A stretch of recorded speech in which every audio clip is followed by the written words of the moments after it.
The file materializes. Project Aegis 2030.enx.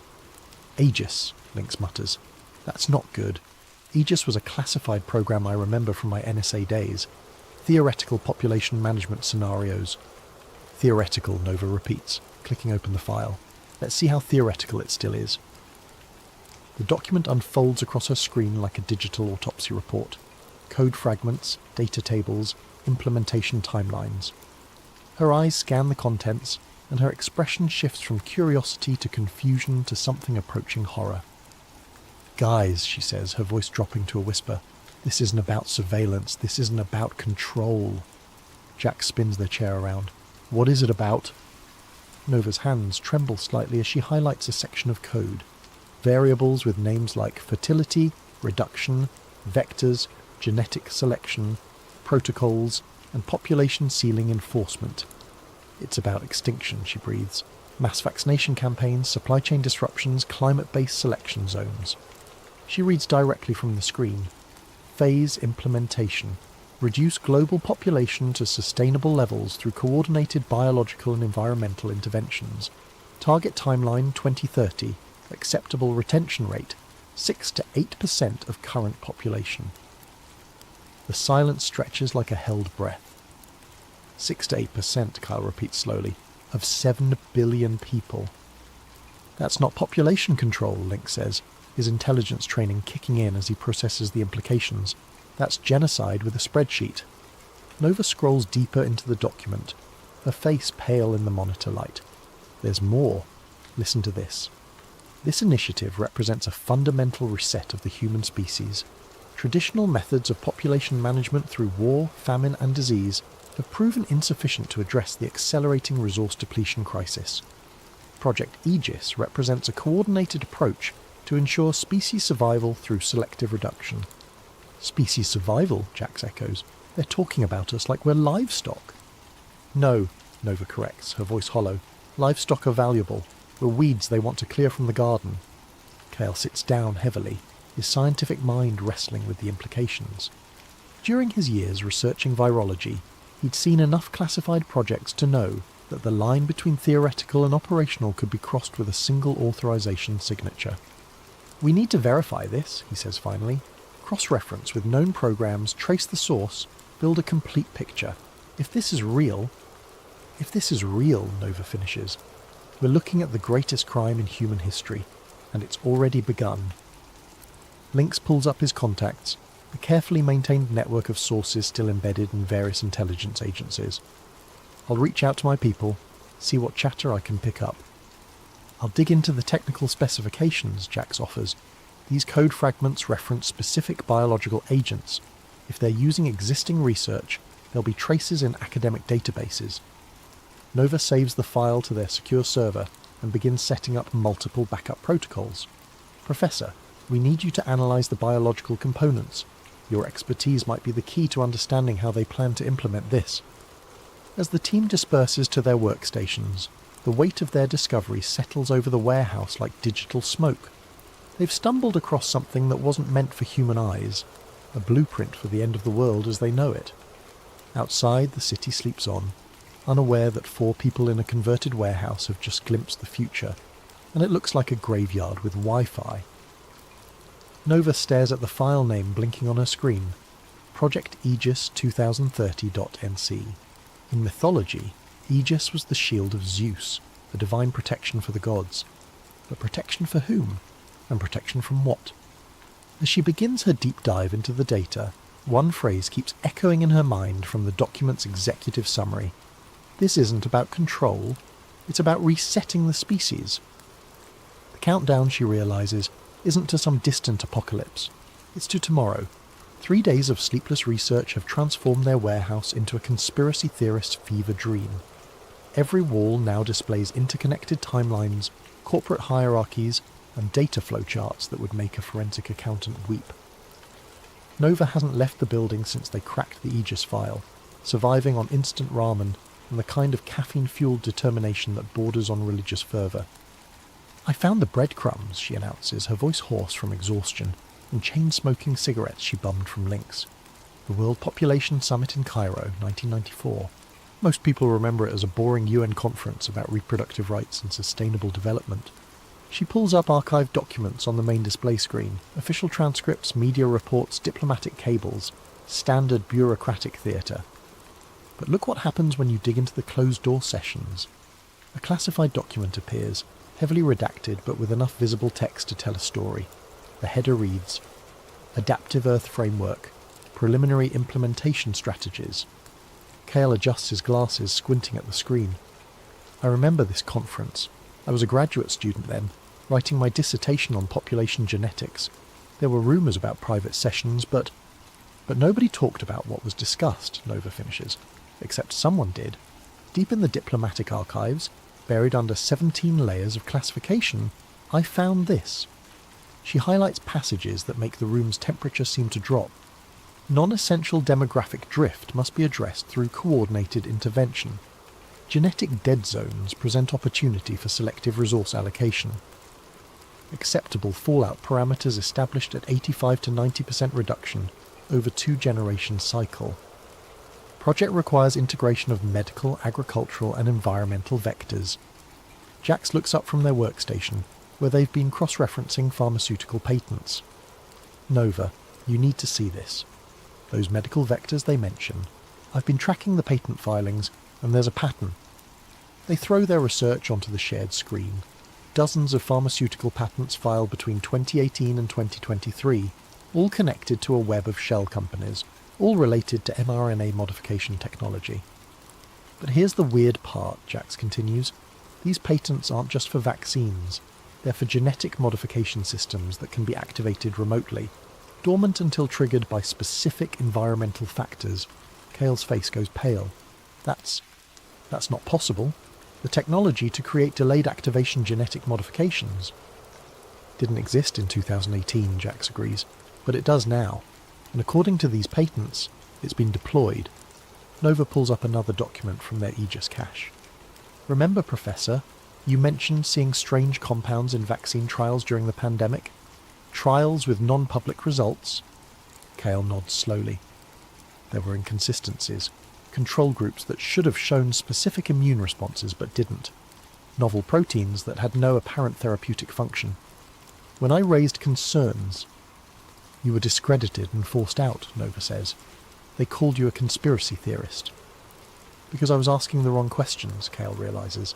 I was looking for immediate effects, but if these compounds were designed for delayed activation... Link slides his chair over, holding a printout of classified communications he's pulled from the old NSA databases. I've been digging through archived surveillance reports. Remember how during the pandemic, certain rural areas had unusually high vaccination rates, areas that normally resist federal health initiatives. He spreads out a map showing vaccination distribution patterns across the United States. Strange clusters appear in seemingly random locations. Rural counties in Montana, farming communities in Iowa, small towns along the Appalachian Trail. These aren't random, Nova says, studying the pattern. They're systematic. Someone was targeting specific populations. Or specific genetic profiles, Cale adds quietly.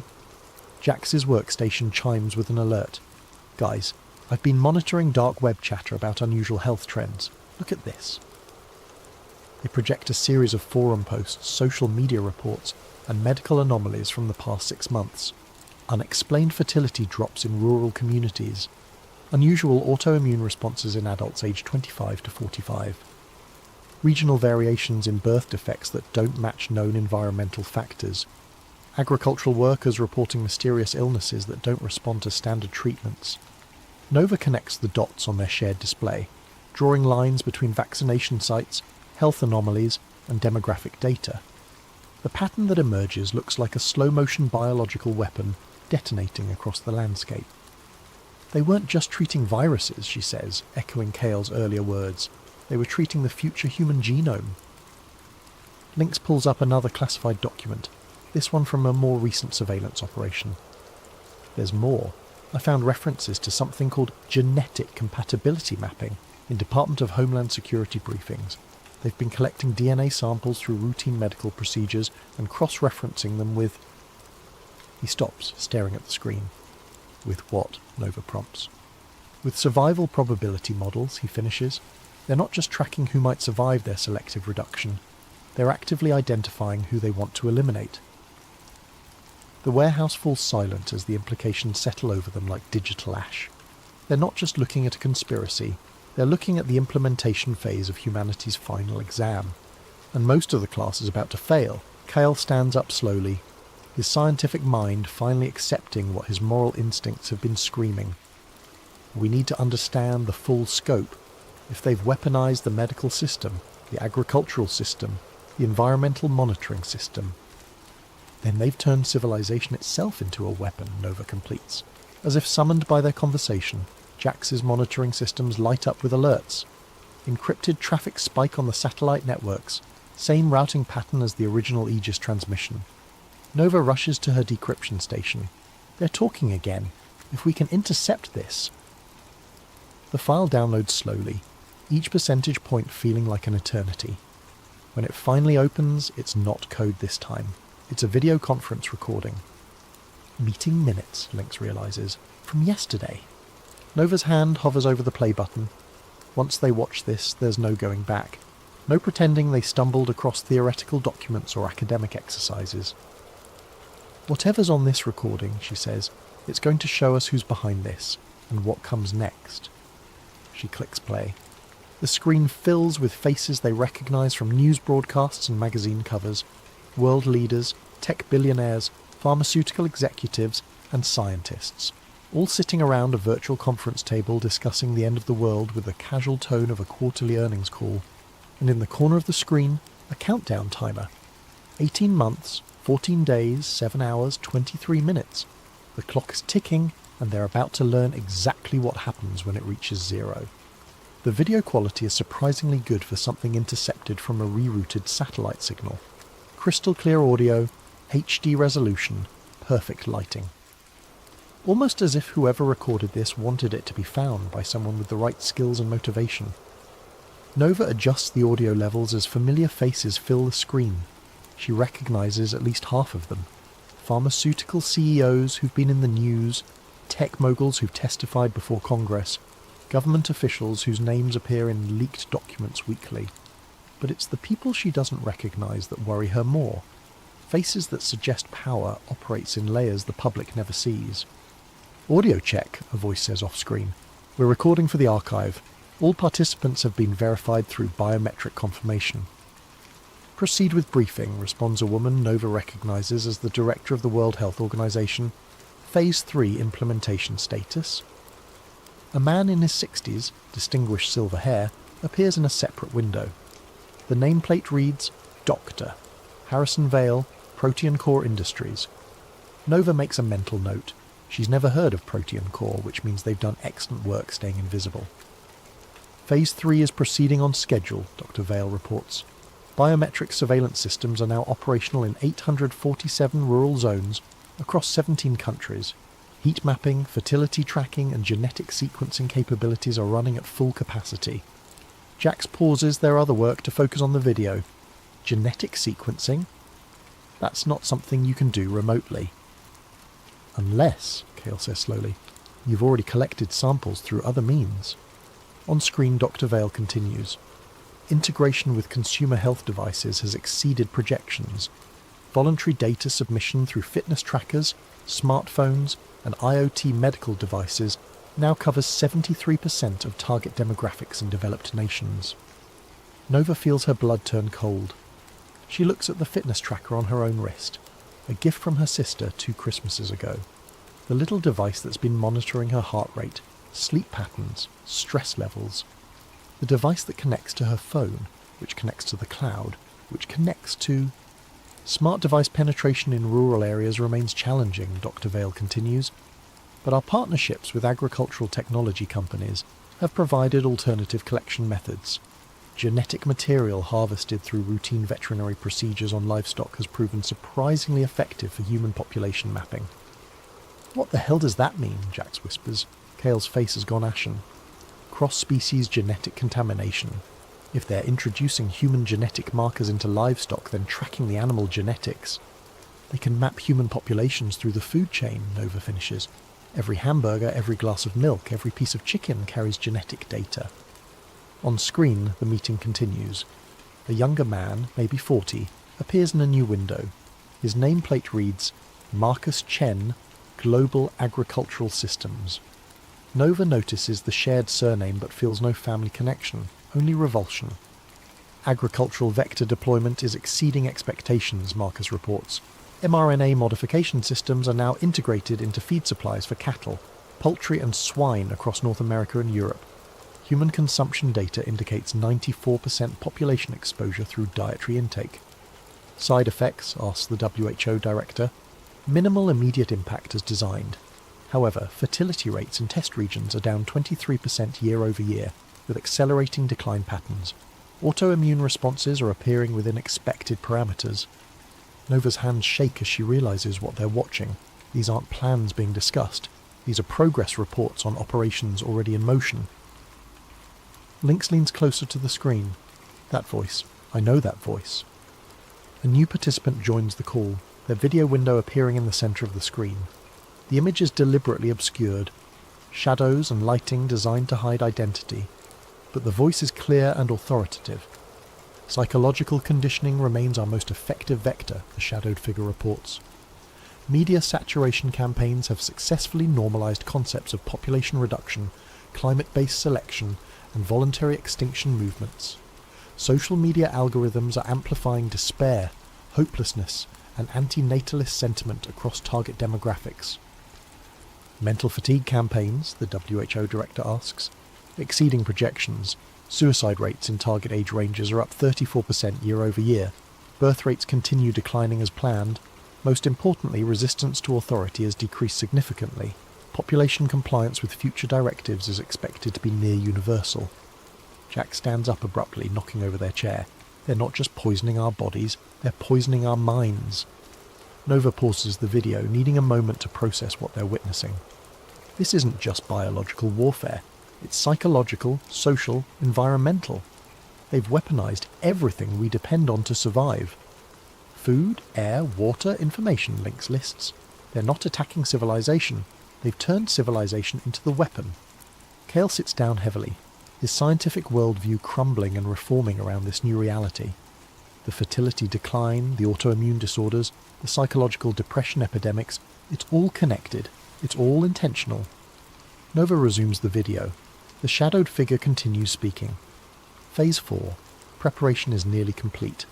Environmental triggers are in position. When activated, they will catalyse the biological modifications already present in target populations. Estimated timeline for full effect 18 months. The WHO director nods. Excellent. What about resistance potential? Minimal.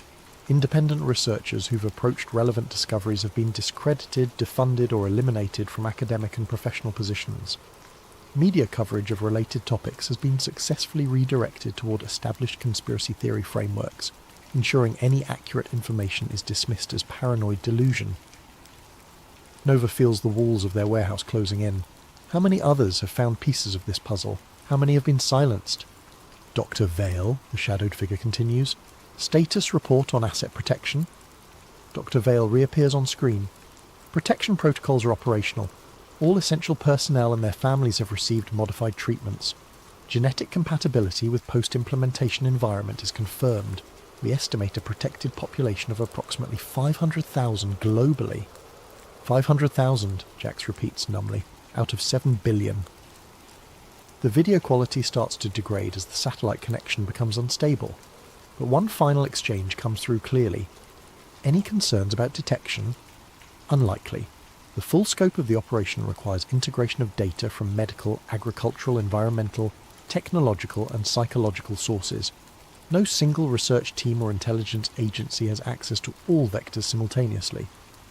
Except, the WHO director adds with something approaching dark humour, they would need to be simultaneously expert in cryptography, intelligence gathering, virology, social engineering, and information systems. The shadowed figure laughs. The probability of such a team existing with access to the right data and the motivation to pursue it is essentially zero. The connection dies, leaving their warehouse in silence. Nova, Lynx, Jax, and Kael look at each other across the digital evidence of humanity's planned extinction. Well, Nova says finally, I guess we're essentially zero. But as the four of them return to their workstations, preparing to dive deeper into the nightmare they've uncovered, none of them notice the small indicator light on Jax's communication system. The light that shows someone has been monitoring their network traffic. The light that means their essentially zero probability team has just become a confirmed threat. The light that means Phase 4 might be starting ahead of schedule.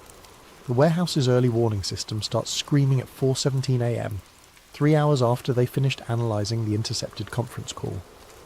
Nova jolts awake from her desk, where she'd fallen asleep reviewing genetic modification patents. The screens around her flash red as multiple intrusion detection systems trigger simultaneously. "Lynx!" she shouts, adrenaline cutting through exhaustion. "We've got company!" Lynx rolls out of his sleeping bag, grabbing his laptop and a go bag he keeps permanently packed, old habits from his intelligence days. "What kind of company?" "The kind that uses military-grade network penetration tools," Nova responds, her fingers flying across keyboards as she tries to lock down their systems. "Someone's been watching us." Jax appears from the back room, purple hair messy from sleep but their eyes sharp with focus. "How long have they been in our network?" "Unknown," Nova admits, fighting a losing battle against the intrusion. "But they've got root access to our communication systems. They've seen everything." Kale emerges from his makeshift lab, clutching a hard drive. "I've backed up all the biological data to an isolated system. If we lose the main servers..." "We're losing everything," Nova confirms, watching as file after file disappears from their local storage. They're not just infiltrating, they're sanitizing, removing all traces of what we've found. But even as their digital fortress crumbles around them, Nova's mind races ahead to their backup protocols. Years of paranoia have taught her to prepare for exactly this scenario. "Jax, activate the mesh network. Lynx, get the satellite uplink ready. We're going distributed." The warehouse transforms as hidden systems come online. What appeared to be a simple hacker den reveals itself as a sophisticated intelligence operation. Jax's workstation unfolds into a multi-array communication hub. Lynx produces equipment that definitely didn't come from civilian sources. Nova's desk reveals hidden servers and backup power systems. "Professor," Nova calls, "how much of your research is stored offline?" "Everything critical," Kale confirms. "I learned not to trust cloud storage after they destroyed my academic career." As their attackers continue dismantling their main systems, the team executes an evacuation protocol they've rehearsed, but hoped never to use. Critical files transfer to multiple secure locations. Communication channels shift to encrypted networks. Physical evidence gets packed into go bags. But Nova isn't running yet. Instead, she's doing something that would seem insane to anyone who doesn't understand her particular brand of digital warfare. She's tracing the intrusion back to its source. "What are you doing?" Lynx demands, watching her work as alarms continue screaming around them. "If they're watching us," Nova says through gritted teeth, "then we're watching them back." The screen fills with a network traffic analysis, packet traces, and routing information. The attack is sophisticated, routed through multiple proxy servers and anonymization networks. But sophistication creates complexity, and complexity creates vulnerabilities. "There," she breathes, highlighting a data stream. "They're not just stealing our files, they're uploading something." The upload completes just as Nova isolates the data stream, a single file placed carefully in their system logs where it would be discovered during any forensic analysis. Child pornography, Lynx realizes, reading the file metadata. "They're setting us up. When law enforcement finds this place, we'll be dismissed as perverts and criminals instead of researchers," Nova finishes. "Brilliant. Completely discredit us while making sure no one looks too closely at what we actually found." But Nova's trace has revealed something else, the real location of their attackers, and it's not some anonymous hacker collective or foreign government. "They're operating out of the Protean Core building," she announces. "Dr. Harrison Vale's company. The same people we watched discussing humanity's extinction 3 hours ago." Jax finishes packing their equipment. "We need to leave, now." But Nova is still working, her fingers moving with the desperate speed of someone who knows this might be their last chance. Not yet. If they're monitoring us in real time, if they know what we've discovered, then they know we're a threat, which means... Her screen fills with a new data stream. Not an attack this time, but intercepted communications from the Protean Core building. They're having an emergency meeting, she realizes, right now, about us. She patches the audio through their speakers, and suddenly the warehouse fills with voices they recognise from the earlier recording. Confirmed they have the Phase 3 documentation, Dr. Vale's voice reports. Full technical specifications, implementation timelines, biological modification protocols. How is that possible? The WHO director's voice sounds strained. That information is compartmentalised across 17 different security classifications. Unknown, but their research capabilities suggest state-level intelligence resources. We may have a coordinated opposition. A new voice joins the call, the shadowed figure from the earlier recording, though now speaking with urgent authority rather than calm confidence. Irrelevant. They know enough to compromise the entire operation if they go public. We need immediate containment. What kind of containment? Dr. Vale asks. Total. The team, their research, their facility. Make it look like a lab accident. Chemical fire, explosion, whatever ensures complete evidence destruction. Nova's blood turns to ice as she realises what they're planning. How long do we have? The WHO director asks. Tactical team is en route, 20 minutes. Nova starts shutting down systems, her movements sharp with controlled panic. We're blown. They're sending a kill team. 20 minutes? Jax checks their watch. That's not enough time to... It's enough time to do one thing, Nova interrupts, pulling up her final contingency protocol. We can't save ourselves, but we can save the evidence. She begins uploading their complete research archive to a decentralised network, blockchain-based storage systems that can't be deleted or controlled by any single authority. But the upload is massive, and their internet connection is already compromised. Upload time, 17 minutes, her system reports. 3 minutes to spare, Link says grimly, checking his weapons, if their timeline is accurate. But as if summoned by his words, new alarms start screaming. Motion sensors around the warehouse perimeter. Thermal imaging detecting multiple vehicles approaching from different directions. They lied about the timeline, Nova realises. The team is already here. Through the grimy windows, they can see black SUVs surrounding the building. Tactical lights sweep across the walls. Radio chatter echoes from outside, professional, coordinated, lethal.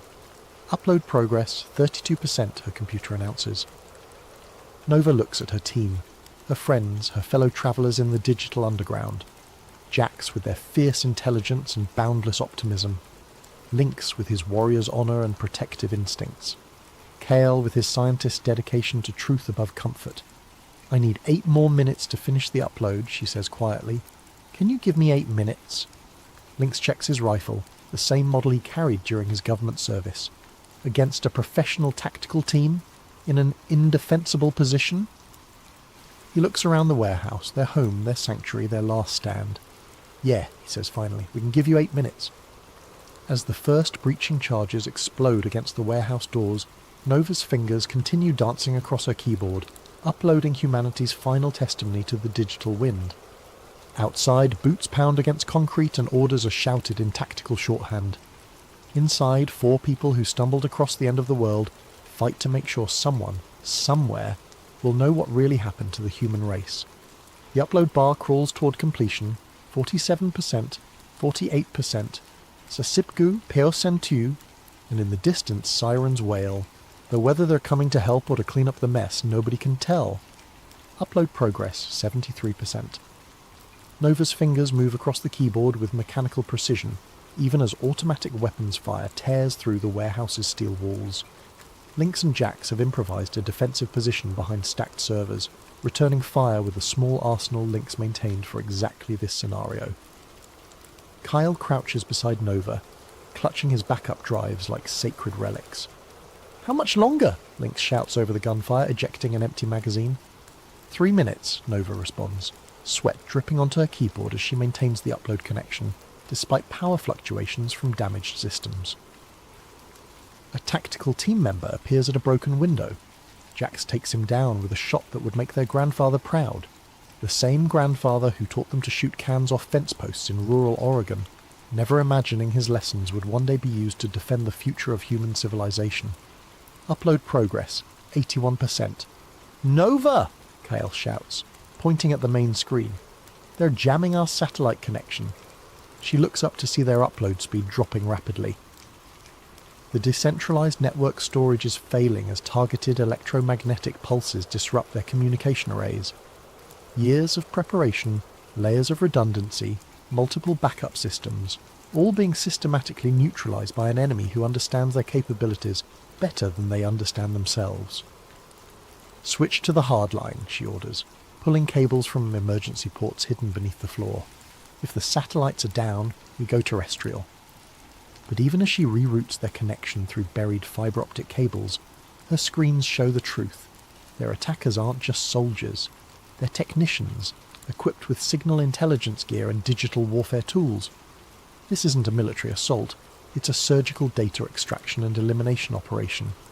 Upload progress, 89%. They're inside the network, Nova realises, watching as files begin corrupting during transfer. They're not jamming the connection, they're poisoning it.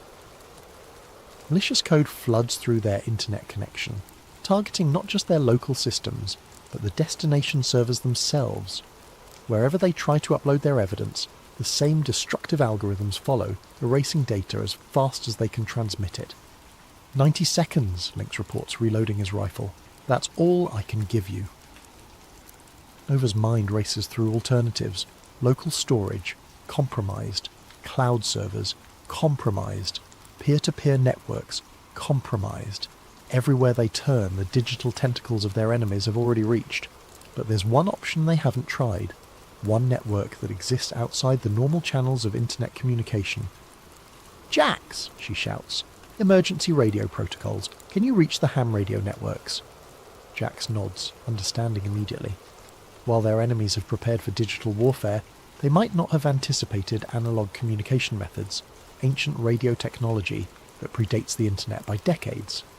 As Jax frantically assembles radio equipment, Nova begins compressing their data files into formats suitable for audio transmission. Everything they've discovered about Project Aegis, the population reduction protocols, the biological modification systems, compressed into digital packets that can be transmitted over shortwave radio frequencies. Upload progress, 94%. Transmission corrupted. Their internet connection dies completely as electromagnetic pulse weapons finish destroying their communication arrays.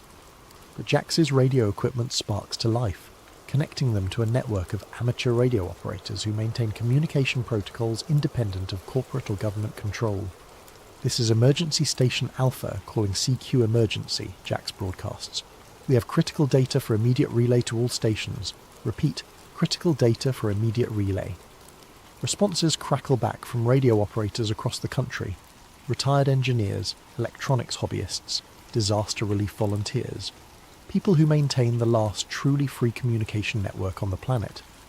Nova begins transmitting their compressed data files, sending fragments to different radio operators with instructions for reassembly and distribution. It's slow, inefficient and incomplete, but it's working. Until the lights go out.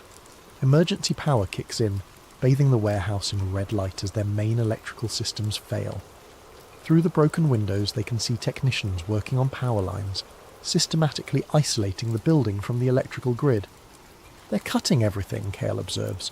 "Power, internet, radio frequency spectrum, complete communication isolation." Nova's laptop switched to battery power, giving her perhaps 10 minutes of operation before total system failure. She continues transmitting data packets over Jax's radio equipment, but the process is agonizingly slow. "Nova!" Lynx calls urgently. "Movement on the roof. They're coming through the skylights." She looks up to see tactical team members rappelling through the warehouse's ceiling. Professional, coordinated, equipped with night vision and thermal imaging. In 30 seconds, they'll have complete control of the space. In 30 seconds, Project Aegis will remain humanity's best-kept secret. But Nova has one final option. One last desperate gambit that violates every principle of operational security she's ever followed. She activates her personal phone's livestream function and begins broadcasting directly to social media. "My name is Nova Chen," she says, looking directly into the camera as gunfire echoes around her. "If you're watching this, you need to know that the world's governments and corporations are planning to kill most of the human race." Her phone's screen shows viewer counts climbing rapidly. Hundreds, then thousands of people drawn by the chaos and violence of her live stream. They call it Project Aegis, population reduction through biological modification. They've poisoned the vaccines, contaminated the food supply, weaponize the environmental monitoring systems. Tactical team members breach their defensive position. Lynx falls, blood spreading across the concrete floor. Jax continues working the radio, transmitting data even as red laser sights dance across their chest. The timeline is 18 months, Nova continues, holding the phone steady despite the chaos. They've already begun implementation. If you've been vaccinated, if you eat processed food, if you use smart devices, you're already carrying the biological modifications they need to. A tactical team member's rifle butt smashes into her skull, sending the phone spinning across the concrete floor. The livestream continues, showing a sideways view of combat boots and spreading pools of blood, but the damage is done. In the 3 minutes her stream was active, over 50,000 people watched Nova Chen's final testimony. And in the age of social media, 50,000 becomes 5 million in a matter of hours. The last thing her phone's camera captures before the screen goes black is a gloved hand reaching down to pick it up. In the background, a voice speaks with calm authority. Sanitize everything. No evidence, no witnesses, no trace this facility ever existed. Then static, then silence, then nothing. 6 months later. The official report from the Woodland Fire Department described it as a tragic industrial accident. Improper storage of chemical solvents in a converted warehouse led to an explosion that killed 4 squatters and destroyed the building completely. Local news covered it for exactly 1 day before moving on to more compelling stories. The livestream that briefly appeared on various social media platforms was quickly removed for violating community guidelines against violent content and misinformation. Users who tried to share or discuss it found their accounts suspended or shadow banned. Within a week it had been scrubbed from mainstream platforms entirely. But the internet remembers everything, especially the things someone desperately wants forgotten. On encrypted message boards and dark web forums, fragments of Nova's final broadcast circulate like digital samizdat. Grainy screenshots, audio clips, transcribed quotes passed from user to user through carefully maintained networks of paranoid technologists and dedicated conspiracy researchers. Truth Seeker 2030 posts on an anonymous forum. Anyone else remember that warehouse livestream from 6 months ago? The girl talking about Project Aegis? Can't find it anywhere now, but I swear I downloaded a copy. Digital Ghost responds. Had the same video. File corrupted when I tried to open it last week. All my Aegis research just disappeared, like it was never there.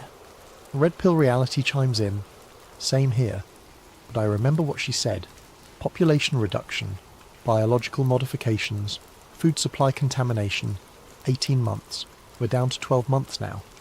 The conversations multiply across platforms that exist in the shadows of the normal internet. Ham radio operators share fragments of the data Jax transmitted in those final minutes. Academic researchers quietly compare notes about unusual patterns in pharmaceutical trials and agricultural modifications. Environmental scientists notice anomalies that match the warnings from a warehouse that officially never existed. Dr. Sarah Martinez, epidemiologist at UC Davis, publishes a paper about unexplained fertility decline in rural agricultural communities. She doesn't mention Project Aegis directly, but her data matches the patterns Nova's team identified with unsettling accuracy. Professor David Kim at MIT releases research about novel proteins found in certain vaccine batches, proteins with no apparent therapeutic function. His funding gets cut 3 weeks later, and his department chair suggests he focus on less controversial research topics. Environmental journalist Lisa Chen, no relation to Nova despite the shared surname, investigates reports of unusual biometric surveillance equipment appearing in remote areas. Her article gets killed by her editor, who explains that the magazine's parent company has concerns about unfounded conspiracy theories.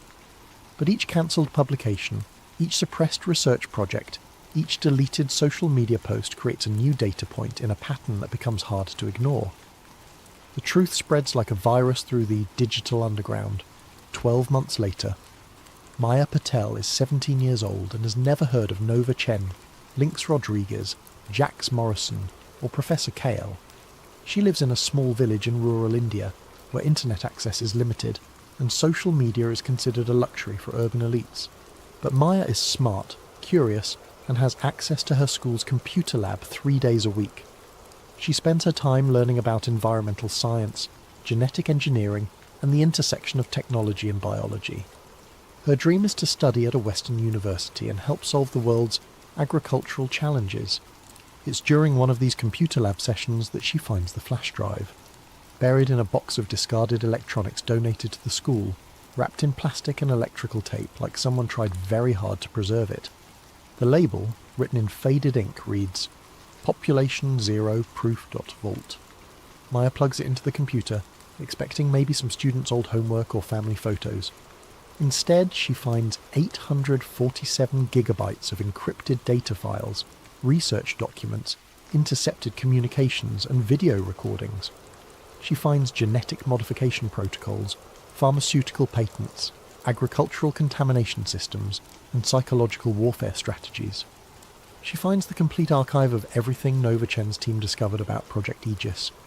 The encryption is military grade, but Maya is patient and clever. She spends 3 weeks cracking the access codes, working during lunch breaks and staying after school until the janitor kicks her out. When she finally opens the files, she spends another week just trying to understand what she's looking at.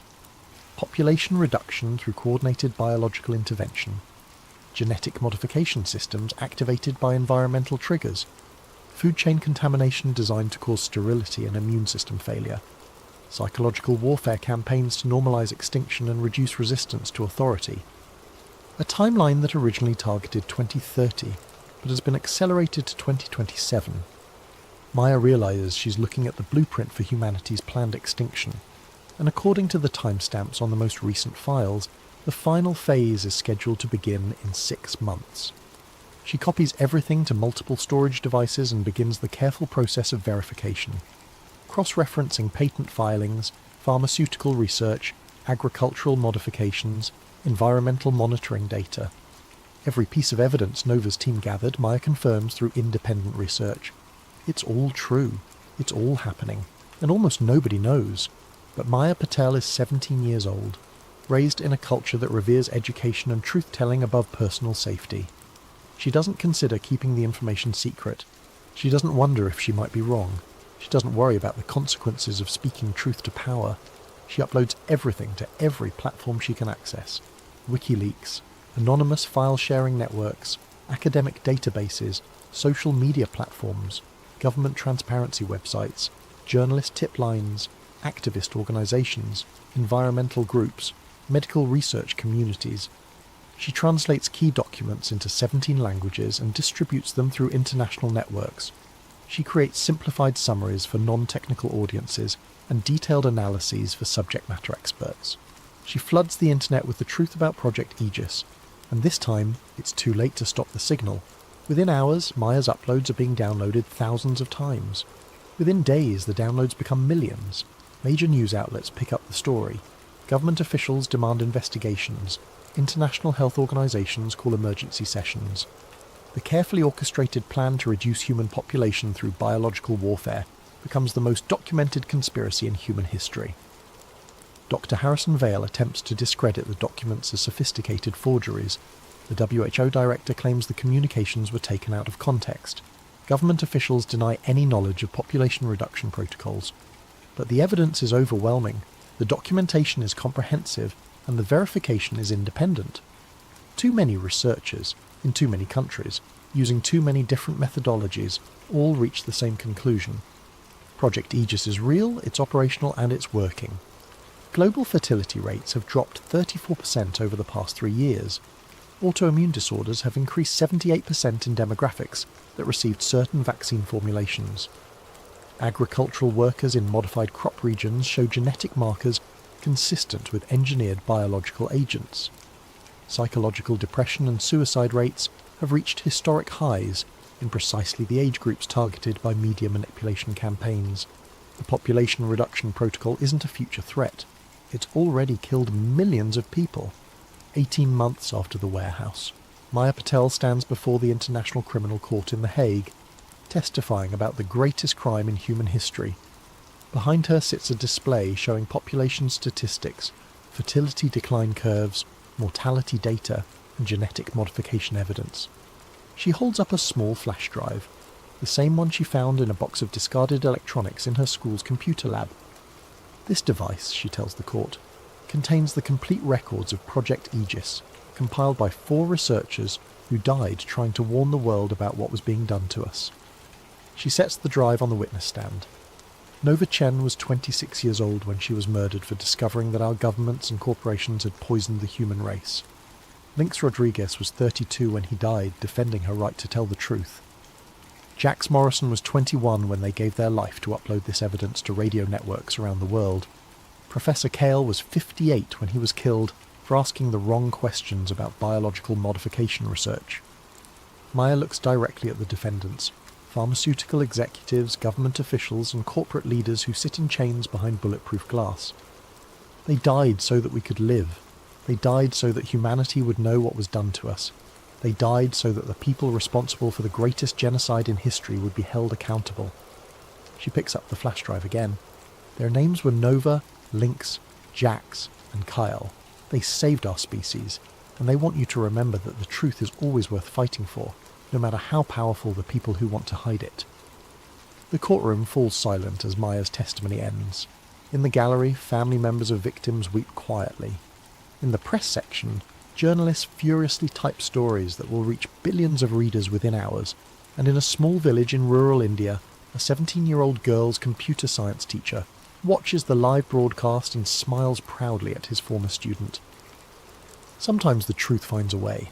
Sometimes the good guys win. Sometimes 4 people in a warehouse can save the world, even after they're gone. Epilogue.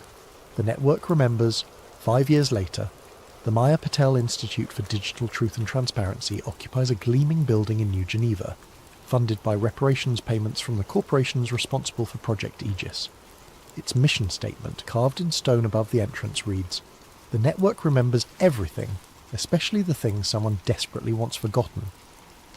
In the lobby, 4 portraits hang side by side.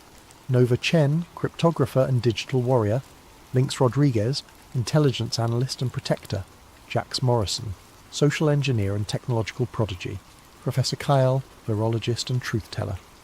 Beneath their portraits a simple inscription: "They found the code that wasn't meant to be found." Tourists and students pass by the portraits daily, most not knowing the full story of how 4 people in a converted warehouse prevented the extinction of human civilization. But the staff of the Institute know, the researchers working on digital rights and technological transparency know, the activists fighting against corporate surveillance and biological manipulation know. And late at night, when the building is empty and the servers hum quietly in climate-controlled rooms, network traffic monitors occasionally detect unusual patterns in the data streams. Fragments of code that shouldn't exist, routed through pathways that don't appear on any network topology. Some say it's just background noise, artifacts of old systems and deprecated protocols.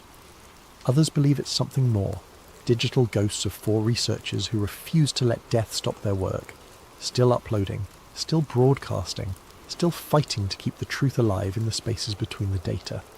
The network remembers everything, and sometimes, late at night in the digital underground, the network remembers back. Former deep-sea engineer, NASA Oceanic Division, 1957 to 1963, declassified, March 15th, 2023, classification level, redacted, date, September 12th, 1957, location, classified research facility, Point Reyes, California. My name is Dr. Evan Hartley, and if you're reading this, then either I'm dead, or the world finally deserves to know the truth about why NASA abandoned the ocean for the stars. I'm 39 years old, an oceanographer by training, and until 6 years ago I believed the deepest mysteries of our planet lay in the cosmic void above us. I was wrong, catastrophically, terrifyingly wrong. When NASA was established in July of 1958, the public narrative was simple. America needed to compete with the Soviets in space. What they didn't tell you was that NASA's original charter included extensive deep-sea exploration programs run parallel to our early aviation development. Before we ever dreamed of touching the moon, we were diving deeper into our own planet than any human had gone before. I was recruited in late 1957, months before NASA's official formation. The letter arrived on Yale University letterhead, but the signature was from someone I'd never heard of. Doctor. Marcus Webb. Director of Aquatic Research, National Advisory Committee for Aeronautics. The offer was generous. Triple my university salary, unlimited research budget, and access to the most advanced submersible technology ever developed. The catch? I couldn't tell anyone where I was going or what I was doing. Not my wife, Sarah, not my colleagues, not even my mother. The facility at Point Reyes looked innocuous enough from the surface.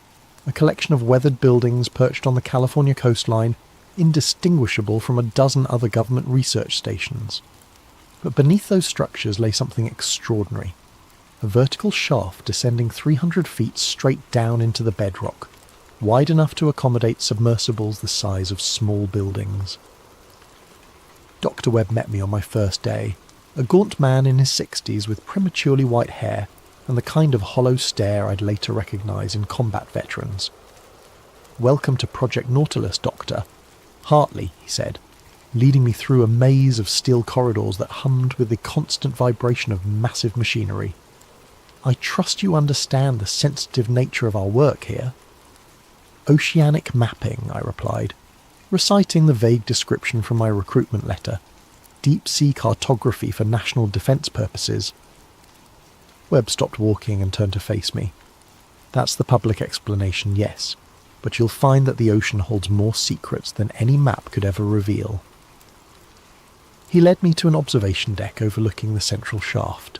Below us, suspended by massive cables, hung the most beautiful machine I'd ever seen. The submersible was unlike anything in the civilian world. A sleek, elongated sphere of titanium and steel, bristling with cameras, sonar arrays and collection arms. According to Webb, it could dive to depths of 15,000 metres and withstand pressures that would crush a conventional submarine like an eggshell. "We call her the Cousteau," Webb said, "after the French explorer. She's taken us places that don't exist on any official chart." Over the following weeks, I learned the true scope of Project Nautilus. We weren't just mapping the ocean floor, we were investigating anomalies. Specifically, non-terrestrial acoustic signatures detected by Navy hydrophones in the deepest parts of the Pacific. These weren't whale songs or geological activity, they were patterns, rhythmic, mathematical, and utterly alien. The first recording was made in 1954, Webb explained during one of our late-night briefings. A hydrophone array near the Mariana Trench picked up a sound unlike anything in our databases. The frequency was too low for marine life, too regular for tectonic activity. When we mapped the source, it originated from a depth of nearly 11,000 metres, deeper than anything should be able to survive. He played the recording for me on the facility's most advanced audio equipment. Even filtered through speakers, the sound made my teeth ache. It was a low rhythmic pulse, lub-dub, lub-dub, lub-dub, like a massive heartbeat echoing from the bottom of the world. "How many recordings do you have?" I asked. "Hundreds, from trenches across the Pacific, the Mariana, the Tonga, the Kermadec, all at depths between 10 and 15,000 metres, all following the same pattern." Webb's face was grim. "And Dr. Hartley? They're getting stronger." Date: November the 3rd, 1959. Location: Pacific Ocean, 275 nautical miles southwest of Guam depth, 13,247 metres. Our third deep dive began like all the others: methodical preparation, systems checks, and the familiar ritual of descent into darkness.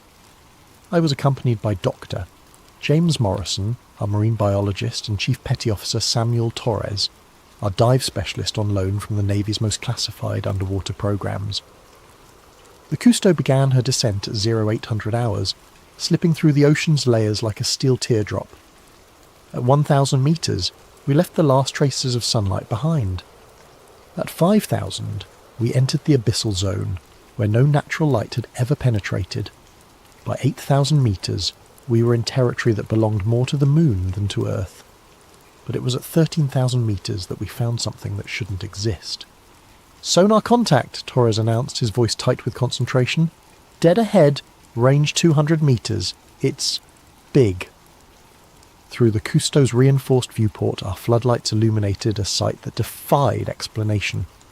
Rising from the sea floor like an ancient mountain was a structure, but not a natural one.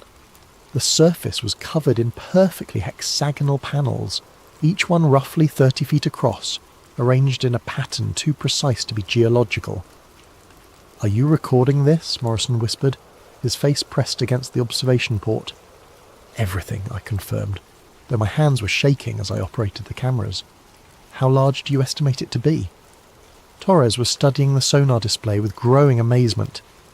The structure extends at least 800 meters in diameter, but the depth, Jesus Christ, it goes down another 2,000 meters from here.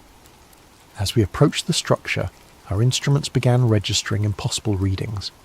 The water pressure at this depth should have been crushing, over 1,300 times the pressure at sea level, but our gauges showed localized areas where the pressure dropped significantly, as if something was actively counteracting the ocean's weight. "That's impossible," Morrison muttered. "Nothing could survive down here, let alone generate enough force to create pressure anomalies." But something had survived.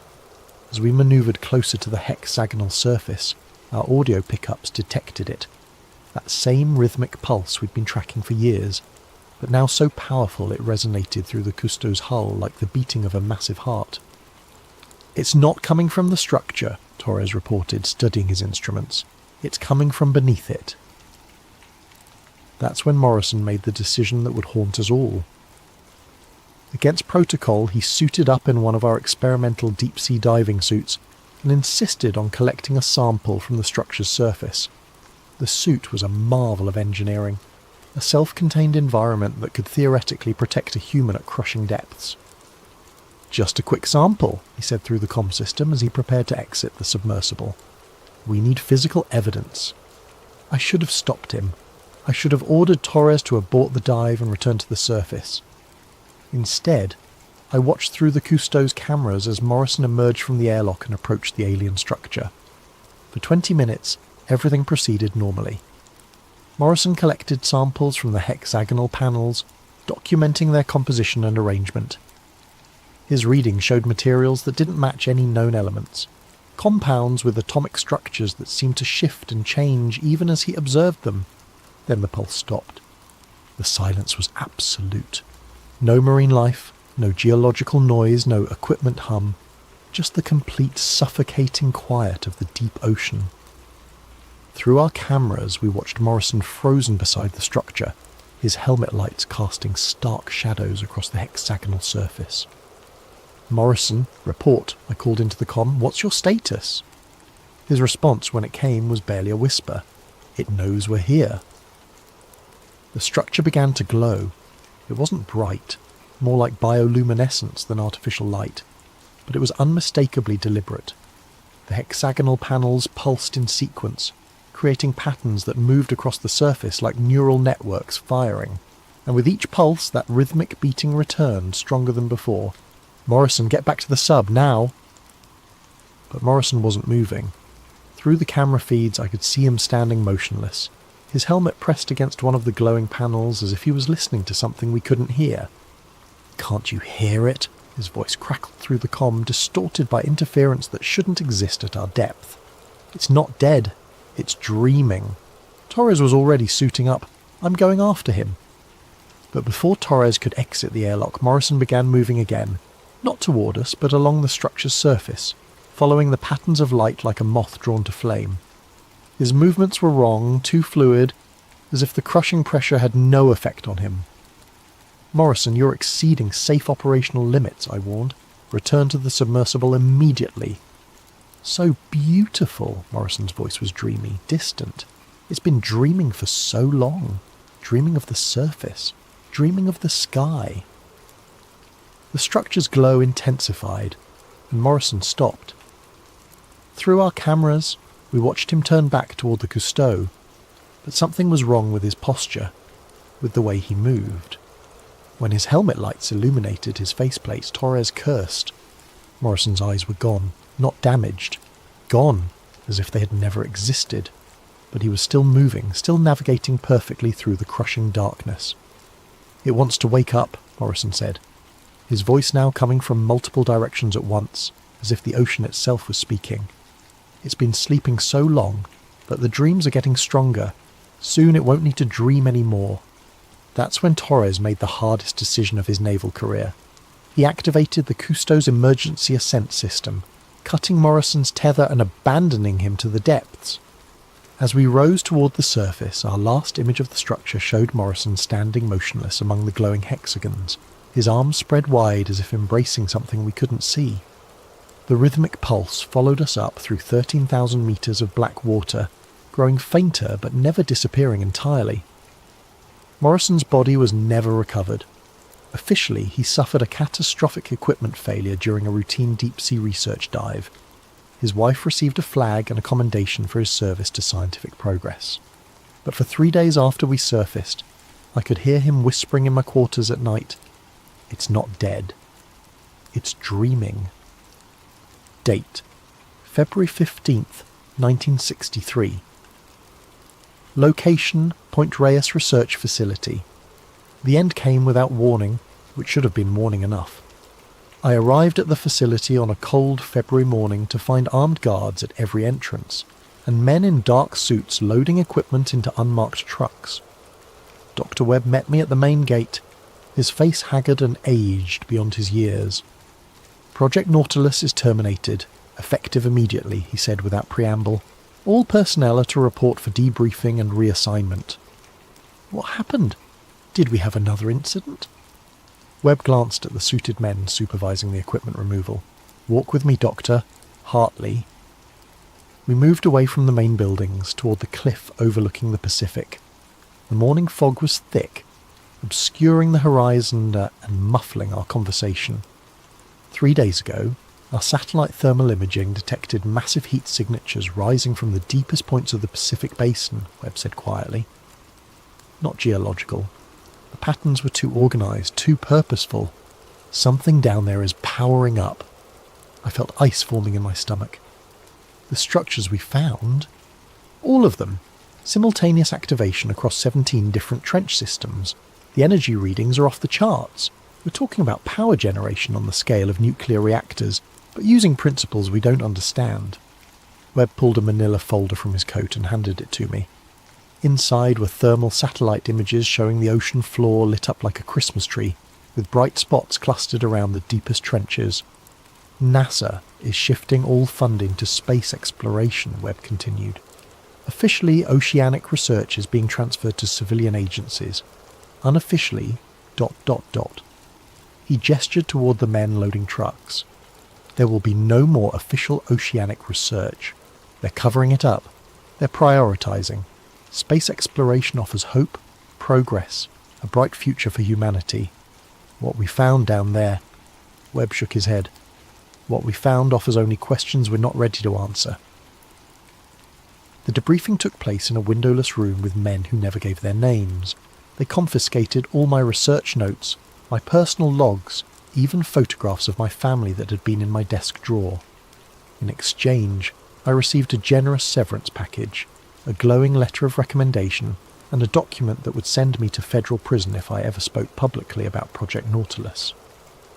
"Dr. Hartley," the lead interrogator said as the session concluded, "you've served your country with distinction. We trust you understand the importance of maintaining operational security regarding your work here. What about Morrison? What about the others who didn't come back?" The man's expression didn't change. "I'm not familiar with any such incidents. Project Nautilus was a mapping and research operation.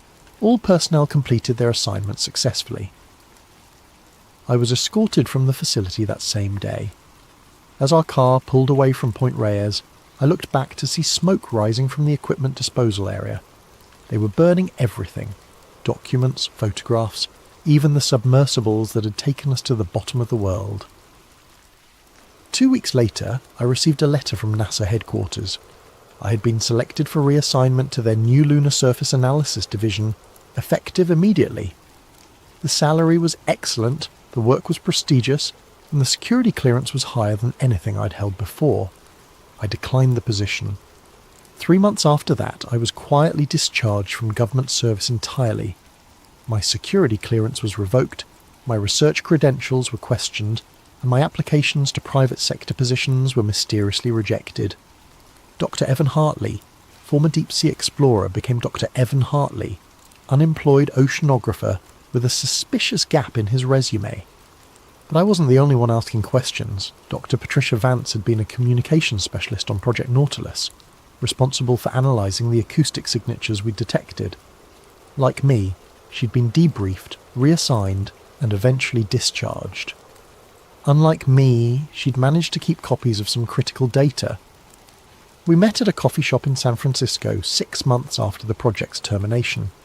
Patricia looked older, more cautious, but her eyes still held the sharp intelligence that had made her invaluable to the project. "I've been thinking about what we found down there," she said, stirring her coffee with nervous energy. "The patterns in those acoustic signatures, they weren't random." "What do you mean?" "I mean they were mathematical. Prime number sequences, Fibonacci progressions, geometric ratios that appear in nature. Whatever's down there isn't just making noise, it's trying to communicate." Patricia slid a manila envelope across the table. I kept copies of everything. The acoustic data, the thermal readings, even some of Morrison's final transmissions before... She trailed off. "Before he disappeared. Before he was taken. There's a difference, Evan. Morrison didn't have an equipment failure. Something down there wanted him, and it got him." Inside the envelope were documents I'd never seen before. Classified reports dated after Project Nautilus was terminated. According to Patricia, she'd obtained them through a contact at NOAA who was asking similar questions about unexplained oceanic phenomena. "Look at this," she said, pointing to a thermal satellite image dated March 1963. 3 weeks after they shut us down, every heat signature we detected went dormant. Complete thermal silence across all 17 sites. Maybe whatever was down there powered down. Or maybe it finished powering up. Patricia's voice was barely above a whisper. "Evan, I think they didn't shut down Project Nautilus because we weren't finding anything.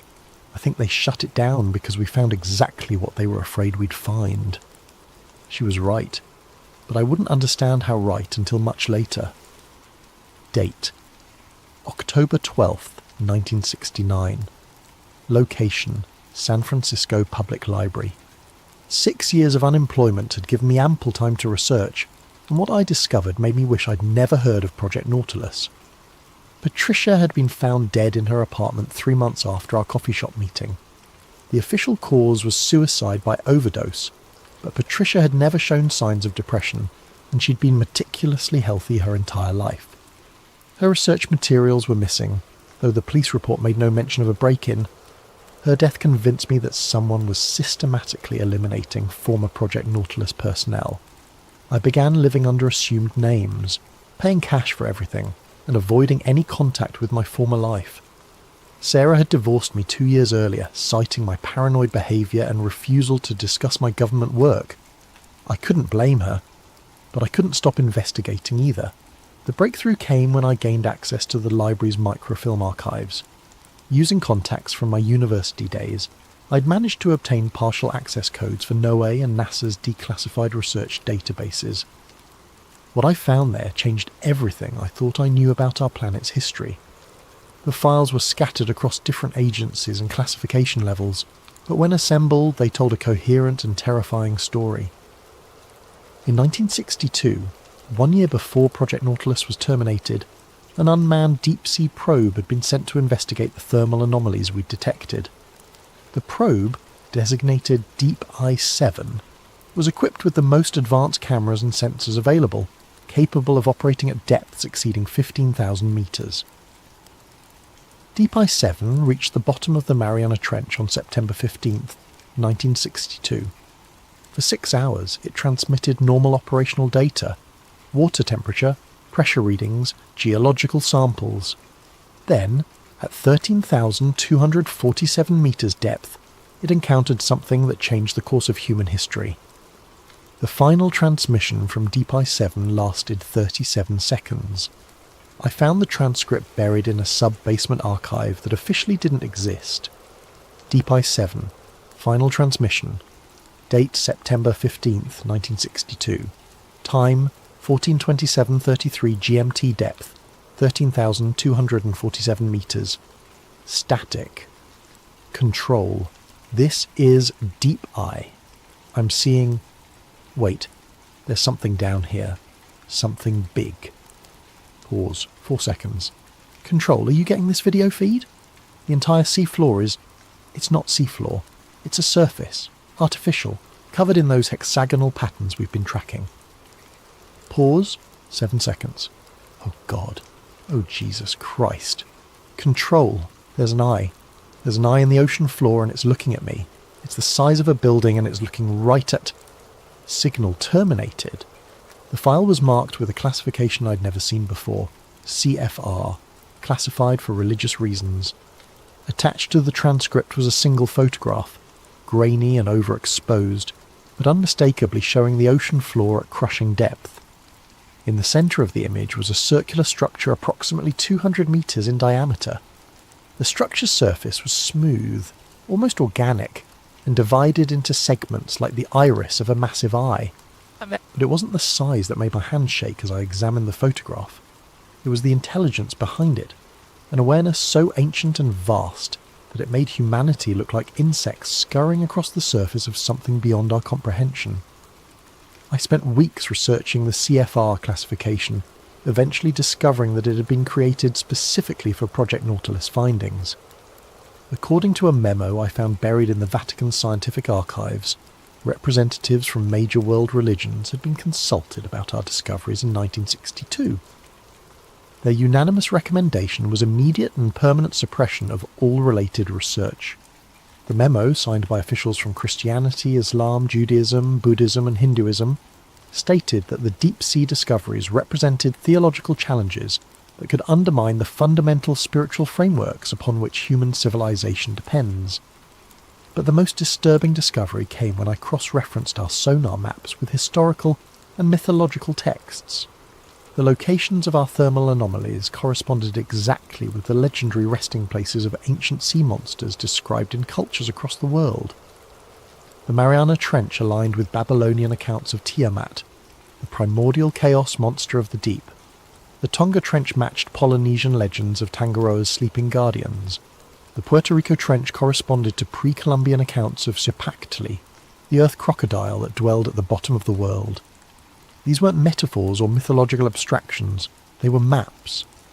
Ancient civilizations had known about the entities in the deep ocean, and had developed elaborate religious and cultural systems to ensure they remained undisturbed. The taboos against deep-sea exploration, the fear of the ocean's depths, the universal human terror of dark water, these weren't superstitions, they were survival instincts. I found records of other expeditions that had encountered similar phenomena. In 1847, the British Royal Navy had lost contact with HMS Erebus during an Arctic expedition. The final transmission, according to classified Admiralty records I found in London, described great eyes beneath the ice watching from depths that have no bottom. A French bathysphere expedition in 1934 had reported geometric structures of impossible size at the bottom of the Mediterranean before radio contact was lost. The crew was never recovered, but local fishermen reported strange lights rising from deep water for months afterward. Even the famous Titanic disaster showed signs of something more sinister than an iceberg collision. According to testimony from survivors that was excluded from official inquiries, passengers reported seeing lights moving beneath the ship in the moments before impact. The pattern was clear. Humanity had been encountering these entities for centuries, but we'd always been smart enough, or lucky enough, to retreat before awakening something that was better left sleeping, until Project Nautilus. Date: March 3rd, 1973. Location withheld. I made the decision to go public on a cold Tuesday morning after reading about another unexplained deep-sea incident in the newspaper. A Soviet research vessel had vanished in the Kuriil Trench, with the last transmission reporting massive bioluminescent phenomena at maximum depth. The pattern was escalating. Every few months, another deep-sea expedition would encounter something that defied explanation. The official responses were always the same: equipment failure, human error, natural phenomena. But the incidents were becoming too frequent, too consistent, and too terrifying to dismiss. I contacted Dr. William Hartman, a respected marine biologist at Scripps Institution of Oceanography, and arranged to meet him at his laboratory. Hartmann had published papers questioning the official explanations for various oceanic anomalies, making him sympathetic to alternative theories. "Dr. Hartley," Hartmann said as he reviewed my materials, "if even half of what you're telling me is true, this represents the most significant discovery in human history. It's all true. Every photograph, every recording, every document. I've spent 11 years verifying these findings." Hartmann studied the thermal satellite images with growing amazement. "These energy signatures, they're not geological. The power requirements alone would exceed anything natural. What do you think they are? I think they're living entities, ancient, intelligent, and vast beyond our comprehension. I think they've been dormant on the ocean floor for millennia, and our deep-sea exploration has begun to wake them up. That's..." Hartmann paused, considering the implications. "That's terrifying." "It gets worse. I believe the government has known about these entities since at least 1962. They shut down oceanic research not because they found nothing, but because they found something so threatening that it forced them to redirect humanity's entire exploration focus towards space." I showed Hartmann the classified documents, the acoustic recordings, the photographs from Deep Ice 7. With each piece of evidence, his expression grew more troubled. "We need to publish this," he said finally. "The scientific community deserves to know." "I've tried. Every major journal has rejected my submissions without review. Publishers won't return my calls. Academic conferences refuse my presentation proposals. There's been a systematic campaign to discredit and silence me." Hartmann was quiet for a long moment. "What do you want from me?" "Help me get this information out. You have credibility, connections, a platform. People will listen to you. And if they try to silence me too, then at least we'll know I'm not paranoid." Hartmann agreed to help, but our collaboration was short-lived. 3 days after our meeting, he called me in a panic. "They've been here," he said, his voice shaking. "Men in suits, government credentials. They confiscated all the materials you gave me and threatened to revoke my research funding if I continue investigating this." "What did you tell them?" "Nothing. But Evan, they knew details about our conversation that they shouldn't have known. They're monitoring everything, phones, mail, probably this call too. That was the last time I spoke to Dr. Hartmann." His subsequent research focused exclusively on conventional marine biology, and he never again published anything that questioned official explanations for oceanic phenomena. I realized then that going public through traditional channels was impossible. The conspiracy to suppress information about the deep-sea entities extended throughout the scientific establishment, the government, and possibly beyond. Any attempt to reveal the truth would be met with career destruction, personal discrediting, or worse. But I had to try something. I began writing anonymous letters to newspaper editors, magazine publishers, and television producers, sending them copies of the most compelling evidence without identifying myself. The response was always the same. No interest, no follow-up, no investigation. It was as if the entire media apparatus had been programmed to ignore anything related to deep-sea anomalies. My final attempt at revelation came in 1974, when I managed to schedule a meeting with Bob Woodward of the Washington Post. Woodward had just finished breaking the Watergate story and seemed like someone who might be interested in government cover-ups. We met at a restaurant in Georgetown, and I presented him with a condensed version of my findings. Woodward listened intently, asked intelligent questions, and seemed genuinely intrigued by the implications. "This is extraordinary," he said, reviewing the photographs from Deep Ice 7. "If authentic, this represents a cover-up that makes Watergate look like a parking ticket. It's authentic. I can provide documentation, witness testimony, even the locations where you can verify some of these findings.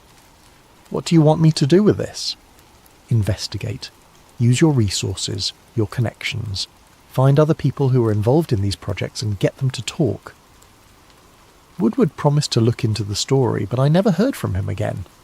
When I called the Post a month later, his secretary told me he was no longer taking calls about that ocean thing.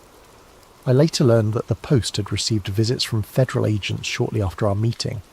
The official explanation was a routine security review related to Woodward's Watergate sources. but the timing was too convenient to be coincidental. That's when I realised the scope of what I was dealing with. This wasn't just a government cover-up, it was a coordinated effort involving multiple agencies, international governments, religious organisations and media outlets. The suppression of information about the deep-sea entities was the most successful conspiracy in human history, and I was completely alone in fighting it. Date: December 31st, 1979. Location withheld. This will be my final entry in this log.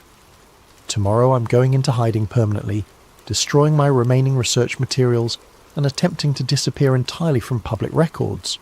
The forces arrayed against me have grown too powerful, too persistent, and too dangerous to continue this investigation.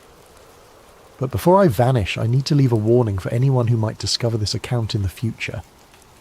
3 weeks ago, I was approached by someone claiming to be a former colleague from Project Nautilus.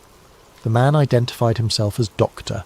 Richard Kellerman, though I had no memory of anyone by that name working on the project. He said he had new information about the entities we'd discovered and suggested we meet at a secluded location to discuss it. Against my better judgment, I agreed to the meeting. Dr. Kellerman met me at a rest stop along Highway 101, far from any populated areas. He was a thin, nervous man in his 50s, with a kind of haunted expression I'd learned to recognise in people who'd seen too much of the ocean's secrets. "Dr. Hartley," he said as we walked away from the parking area, "I've been following your research for years. What you've discovered about the deep-sea entities is important, but it's also incomplete." "What do you mean? You think they're sleeping, waiting to be awakened by human exploration? But that's not correct. They're already awake. They've been awake for decades. What we found down there in the 60s wasn't the beginning of their activity. It was the end of their patience." Kellerman handed me a folder containing documents I'd never seen before. According to the papers, classified monitoring stations had been detecting increased activity from the deep-sea entities since 1965. The rhythmic pulses we'd recorded were accelerating, the thermal signatures were growing stronger, and new acoustic patterns had emerged that suggested coordinated behaviour across multiple sites.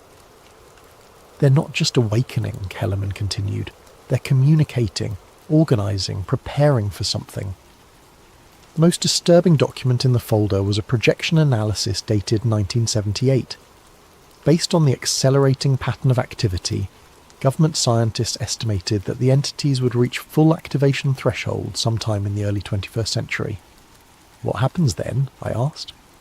"We don't know, but the analysis suggests it won't be compatible with continued human civilization." Kellerman explained that the government's response had evolved from suppression to preparation.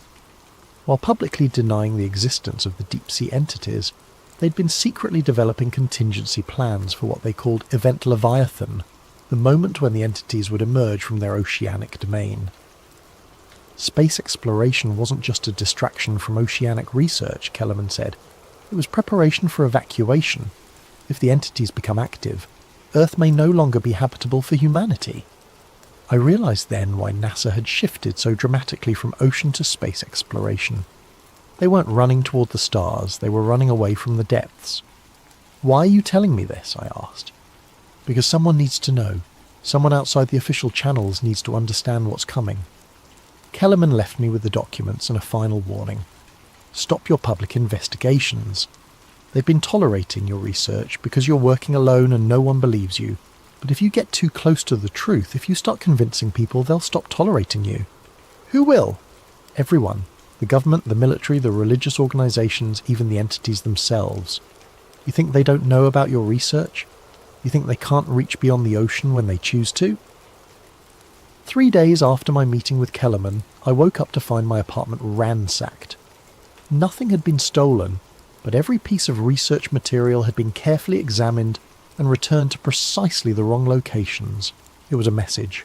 "We know what you know, and we can reach you anywhere." That same week, I began experiencing the dreams.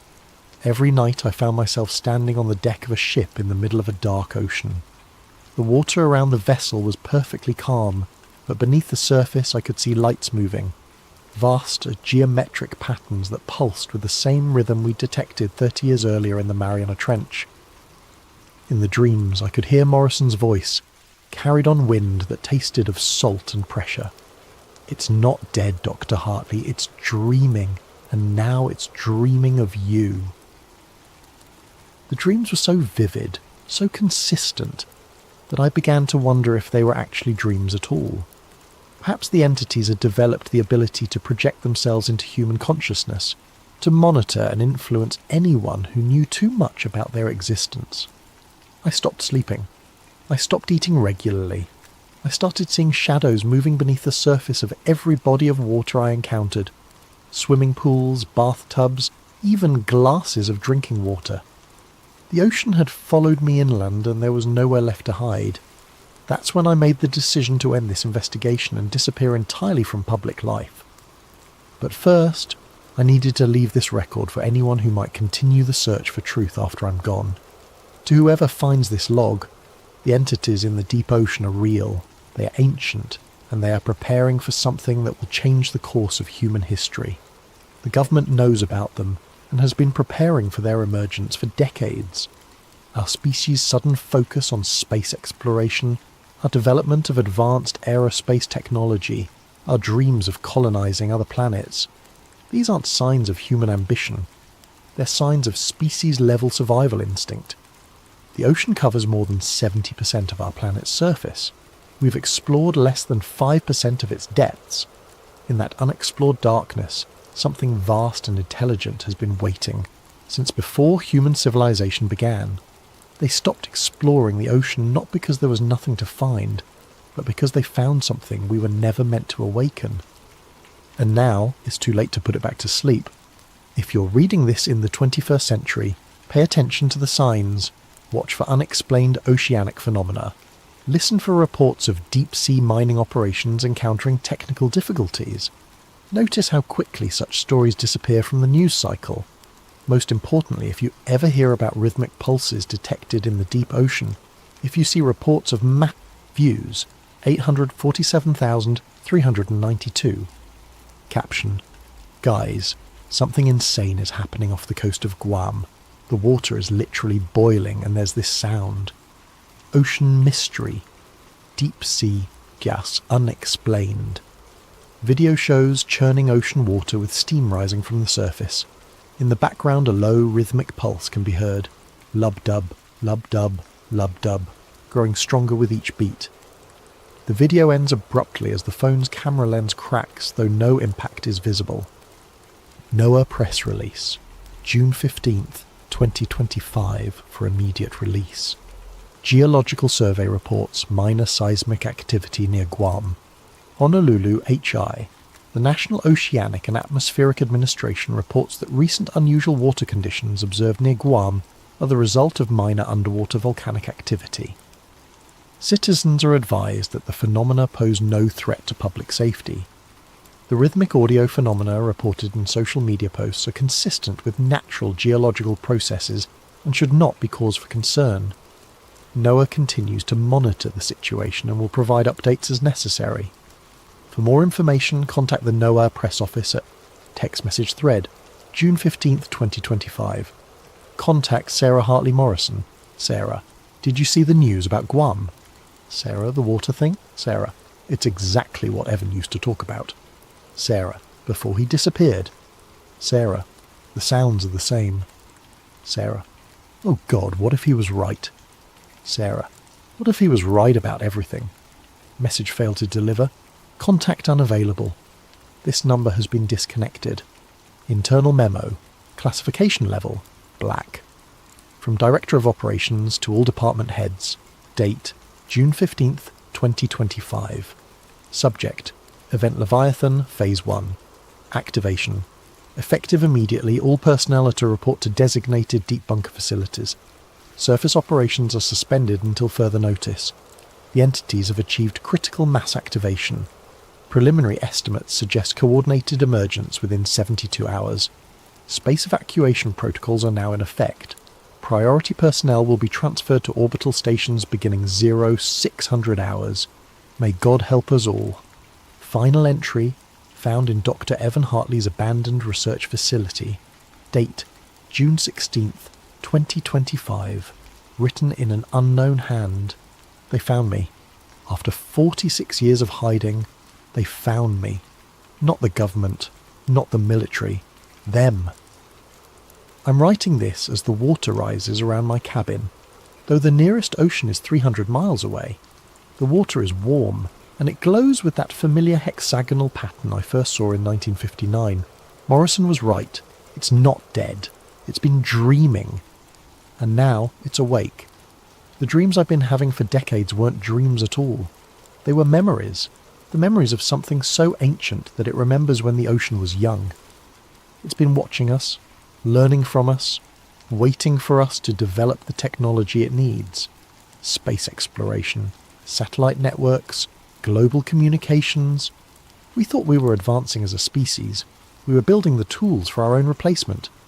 The entities don't want to destroy humanity. They want to absorb us, to add our knowledge, our creativity, our consciousness to their own vast intelligence. The ocean was never their prison. It was their nursery. And now they're ready to graduate. The water is at my ankles now. I can feel it calling to me, the same way it called to Morrison all those years ago. The pressure should be crushing me, but instead I feel peaceful. Like I'm finally coming home. I understand now why they shut down Project Nautilus. Not to hide the truth from humanity, but to give us time. Time to develop, to grow, to become worthy of joining something larger than ourselves. The ocean is rising, not just here, but everywhere. The reports are coming in from around the world. Coastal cities flooding, though the weather is clear. The water is glowing, and it's bringing them with it. By the time anyone reads this, it will be too late to stop what's coming. But maybe that's not a bad thing. Maybe we've been looking at this all wrong. Maybe we're not the victims of an alien invasion. Maybe we're the children, finally being called home. The water is at my chest now. I can see lights moving beneath the surface, not hostile, but welcoming, like the lights of a city seen from a great distance. I'm not afraid anymore. After 50 years of running, of hiding, of trying to warn people who wouldn't listen, I'm finally ready to stop. To whoever finds this, don't fight them. Don't fear them. They've been waiting for us longer than our species has existed. We were never meant to stay on the surface forever. The abyss was never empty. It was just waiting for us to be ready to fill it. The water is over my head now, but I can still breathe. I can still see, and I can hear them calling my name. It's time to go home. It's time to go down. It's time to return to the deep.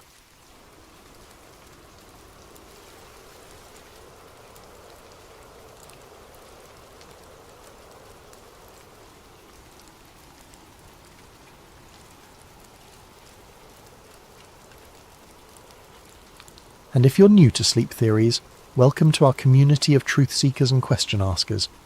We explore the stories that mainstream media won't touch, the mysteries that science can't explain, and the possibilities that exist just beyond the veil of our everyday reality.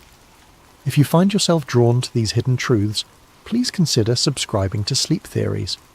Your support helps us continue bringing you these deep dives into the unknown. Tonight we're venturing into the heart of European scientific achievement, CERN, the European Organisation for Nuclear Research. But this isn't a story about breakthrough discoveries or Nobel Prize winners. This is about what happens when the pursuit of knowledge becomes something darker, when the tools of science are turned toward purposes that would make even the most hardened conspiracy theorists question their sanity. What I'm about to share with you is presented as fiction, but I want you to consider, as you listen, how much of what you'll hear could be true, how much of it might already be happening right now beneath the peaceful Swiss countryside. The following account was allegedly found in a waterlogged journal near the shores of Lake Geneva in early 2018. The journal belonged to Dr. Lydia Voss, a theoretical physicist who vanished without a trace in November 2017. Her disappearance made local news for exactly 3 days before the story was quietly buried. The journal's pages were filled with increasingly erratic handwriting, scientific equations that make no sense to conventional physics, and symbols that appear to predate written language. This is her story. This is what she claimed to have discovered beneath CERN, and this is why she disappeared. September 15th, 2016. My name is Dr. Lydia Voss, and I need to record this while I still can. While I still remember what normal feels like. I've been a physicist for 12 years, earned my doctorate at Cambridge studying quantum mechanics and multiverse theory. I thought I understood the universe, or at least I understood how little we actually understand about it. That humility, that acceptance of the unknown was supposed to be my strength. Instead, it became the door through which something unspeakable entered my life. I was recruited to CERN in early 2016, initially assigned to the ALICE experiment within the Large Hadron Collider.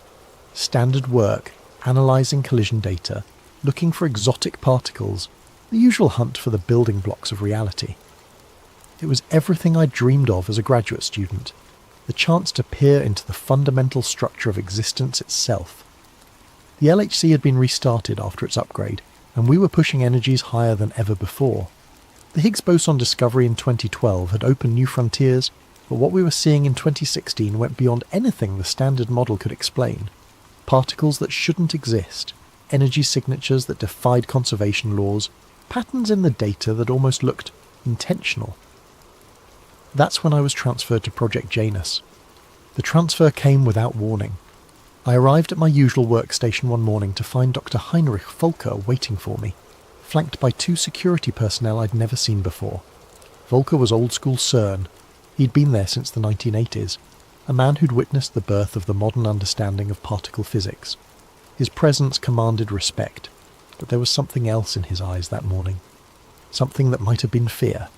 "Dr. Voss," he said, his German accent thick with urgency. "You've been selected for a special assignment. Your expertise in multiverse theory has brought you to our attention." I remember feeling honoured.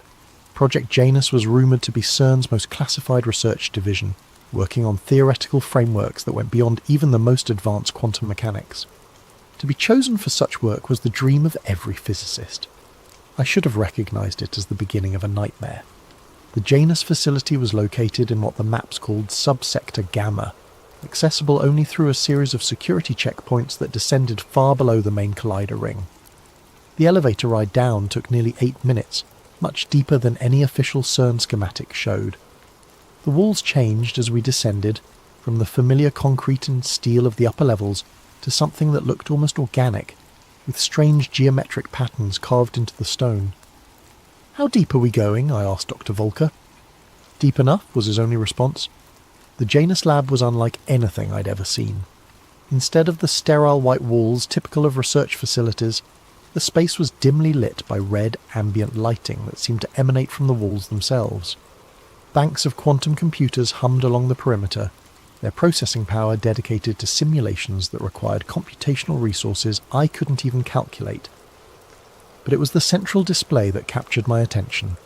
A 3-dimensional holographic projection showed what appeared to be a cross-section of space-time itself, with layers of reality stacked like transparent sheets, and running through each layer, like a needle through fabric, was a brilliant line of energy. "What am I looking at?" I whispered. Dr. Volker approached the display, his face bathed in the ethereal glow. "The Higgs field, Doctor." "Voss. But not as we understand it. This is what we've discovered since the high-energy collisions began. The field isn't uniform. It has architecture." He manipulated the display, zooming in on one section where the field seemed to ripple and bend around invisible structures.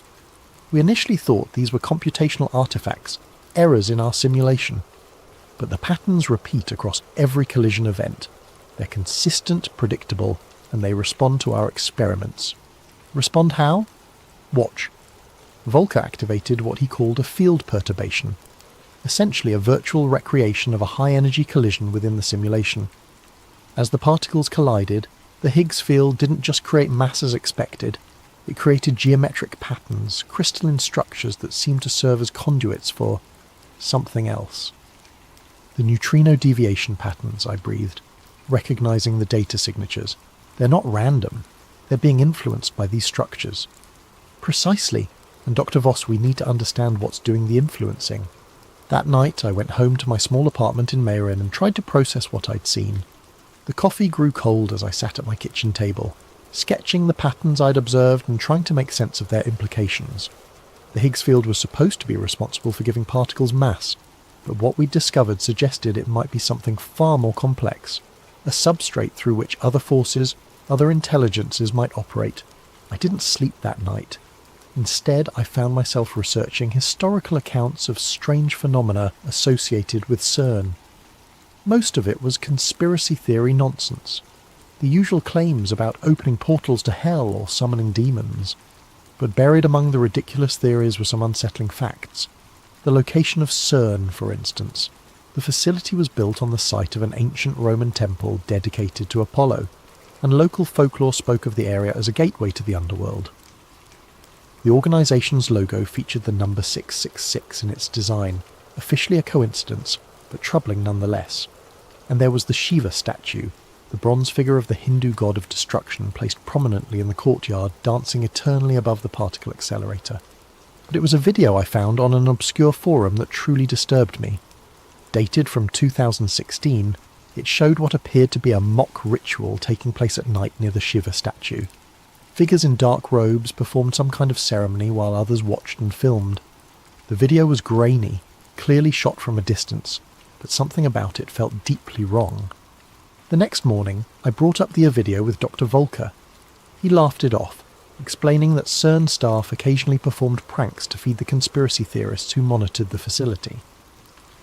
"Scientists have a sense of humour too, Doctor. Voss," he said. "We're not all serious all the time." But I'd studied that video frame by frame, and I was certain I'd recognised two of the figures. Dr. Volker himself was one of them. The other was Dr. Sarah Chen, the project coordinator who'd welcomed me to Janus. When I mentioned this doctor, Volker's expression changed. The casual dismissal vanished, replaced by something cold and calculating. "Dr. Voss," he said carefully, "I think you might be spending too much time on conspiracy websites. Such distractions aren't healthy for a scientist of your calibre." But I could see it in his eyes. He remembered being there, and he knew that I knew. That afternoon, I was assigned to work with Dr. Matteo Greaves, a brilliant researcher who specialised in quantum field theory. Matteo was younger than me, maybe 28, with a kind of passionate intensity that made him perfect for theoretical work. He'd been with Project Janus for 6 months and had already uncovered patterns in the data that defied conventional explanation. "The mathematics are wrong," he told me during our first collaboration session, or rather our mathematics are wrong. "What we're seeing suggests that the fundamental constants we've built our understanding on are just approximations." Matteo showed me data streams from the deepest layers of the simulation, where the Higgs field interactions created patterns that resembled circuit boards or neural networks. It's as if the universe has an underlying architecture that's been hidden from us, and every time we collide particles at high energy, we're not just creating new particles, we're illuminating this hidden structure. What kind of structure? That's the question, isn't it? But Lydia, I think we need to consider the possibility that consciousness itself might be a fundamental force of physics, that what we're seeing isn't just matter and energy, but something that can think, plan, and respond. The implications were staggering. If consciousness was embedded in the fabric of space-time itself, then high-energy collisions weren't just revealing new particles, they were potentially making contact with forms of intelligence that operated on quantum scales. "Matteo," I said, "what if we're not just observing these patterns?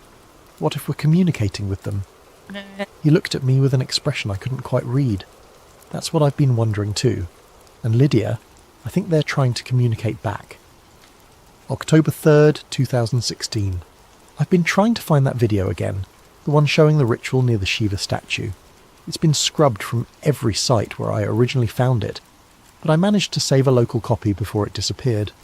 Studying it frame by frame has revealed details that make my stomach turn. The ritual took place on the night of August 14th, 2016, at exactly 11:47 p.m. I know this because I cross-referenced the timestamp with CERN's operational logs. August 14th was the night of an unscheduled technical maintenance shutdown of the LHC. The collision data from that evening shows a massive energy spike at 11:43 p.m, followed by an immediate system shutdown that lasted 3 hours, 4 minutes. 4 minutes between the energy spike and the ritual. The figures in the video are performing what appears to be a summoning circle around the base of the Shiva statue.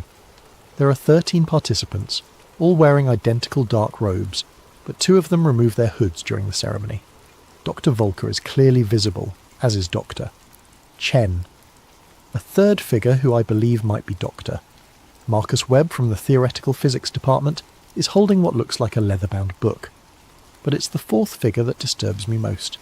This person never removes their hood, but their body language is wrong. They move with a fluid, almost serpentine grace that seems to defy human anatomy. When they raise their arms, the gesture is perfectly synchronized with the others, but there's something in the way they hold themselves that suggests they're not entirely human. The audio is mostly wind and static, but I've run it through enhancement software and found fragments of what might be chanting. The words are in no language I recognise, but they follow rhythmic patterns that remind me of the quantum interference signatures we've been seeing in the Janus data. I've been watching this video obsessively, and I'm starting to notice details that shouldn't be possible. The shadows cast by the participants don't match the lighting in the scene. The statue itself seems to be moving slightly, as if the bronze figure is breathing, and in the background, just at the edge of the frame, there are lights beneath the ground, red lights that pulse in rhythm with the chanting. The same red lights that illuminate the Janus facility. I brought this up with Matteo yesterday, showing him the video during our lunch break. His face went pale as he watched the ceremony unfold. "Jesus Christ, Lydia," he whispered. "Where did you get this? Does it matter? The question is, what the hell are they doing?" Matteo was quiet for a long time, studying the figures in the video. "I think," he said finally, "they're trying to establish a connection. Look at the positioning. They're arranged in a perfect circle, 13 points equally spaced. That's not random. It's a geometric pattern designed to create resonance." Resonance with what? With whatever's responding to our experiments. "Lydia, I've been running calculations on the quantum field fluctuations we've been observing. The patterns aren't just intelligent, they're trying to break through from somewhere else, and I think this ritual is meant to help them." That night I stayed late in the Janus facility, ostensibly to work on data analysis, but really to look for evidence of the ritual's connection to our research. The facility was nearly empty, just a skeleton night crew monitoring the automated systems. The red lighting seemed more intense than usual, casting long shadows that moved independently of their sources. I accessed the historical data archives, looking for any anomalies that might correlate with the ritual's timing. What I found made my blood run cold. The energy spike on August 14th wasn't just a random fluctuation. It was a controlled experiment, one that had been planned and executed with surgical precision. The collision energies had been focused on a specific sector of the LHC ring, the sector directly beneath the Shiva statue. But more disturbing was what happened in the minutes following the ritual. The quantum field monitors throughout the facility had detected what the automated systems classified as exotic matter signatures. Particles that existed for mere nanoseconds but left traces in the field that persisted for hours. And these traces formed patterns identical to the interference signatures we'd been studying in the Janus project. I was so absorbed in the data that I didn't notice the facility's lights dimming until it was too late. The red ambient lighting was slowly fading, replaced by something that seemed to emanate from the walls themselves, and in that strange illumination I could see that I was no longer alone in the facility. There were figures standing in the shadows at the edges of the room, motionless but somehow alive. They wore the same dark robes as the participants in the ritual video, but their faces were hidden by hoods that seemed to absorb a light rather than simply blocking it.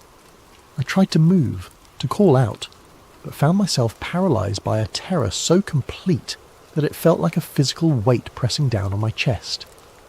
One of the figures stepped forward, and I could see that what I had taken for a face beneath the hood was actually empty space. Not darkness, but a genuine absence of matter, as if reality itself had been carved away. The figure spoke, but not through any vocal mechanism I could understand. The words formed directly in my mind, bypassing my ears entirely. The threshold weakens, the pattern becomes clear. Soon, the collision. I must have lost consciousness because the next thing I remember is waking up at my desk with morning light streaming through the facility's windows. The normal white fluorescent lighting had returned, and the banks of computers hummed with their usual efficiency. My colleagues were arriving for the day shift, chatting about weekend plans and upcoming conferences. But on my computer screen was a message that hadn't been there the night before. The Shiva statue stands directly above subsector theta. Ask yourself why. I spent the rest of that day researching the facility's construction history. looking for any mention of subsector theta. The official blueprint showed no such designation, but buried in the archived engineering reports from the 1980s, I found references to deep excavation complications and unexpected subterranean structures discovered during the initial construction phase. According to one report, the construction team had encountered a natural cave system approximately 1.4 kilometres below the surface, directly beneath what would eventually become the location of the Shiva statue.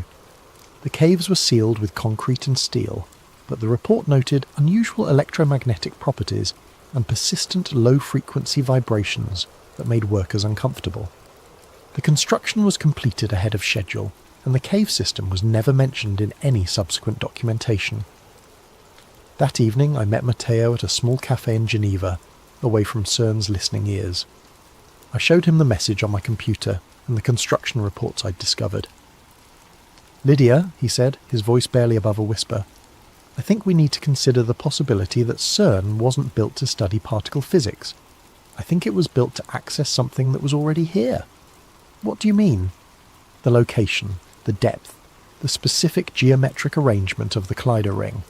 None of it makes sense from a purely scientific perspective. There are dozens of locations around the world that would have been better choices for a particle accelerator. But this specific spot, this exact location, was chosen for reasons that go beyond conventional physics." Matteo pulled out a notebook filled with equations and diagrams.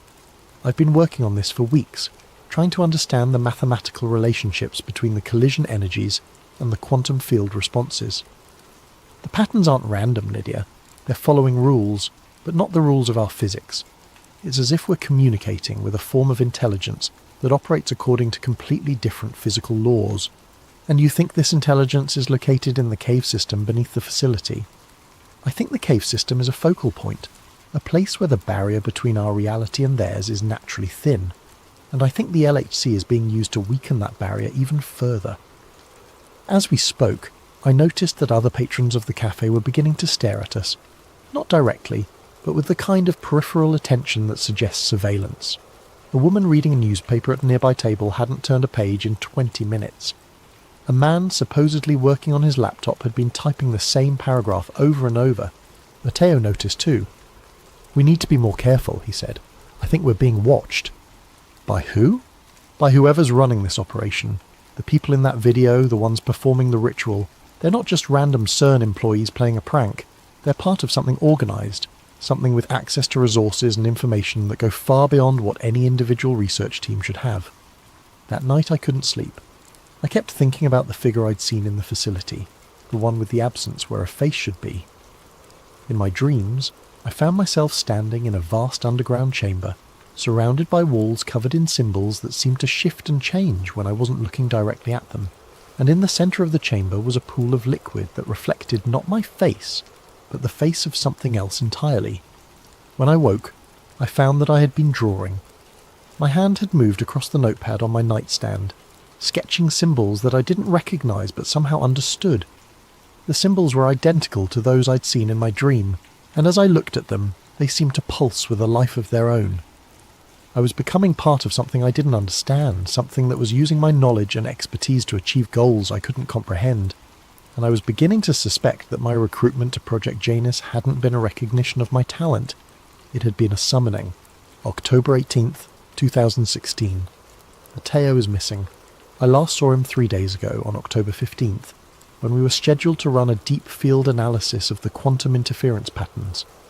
He'd been excited about a breakthrough he claimed to have made, something about translating the interference signatures into recognisable mathematical structures. "I think I've figured out how to decode their language," he told me that morning, his eyes bright with the kind of manic energy that comes from too much coffee and too little sleep.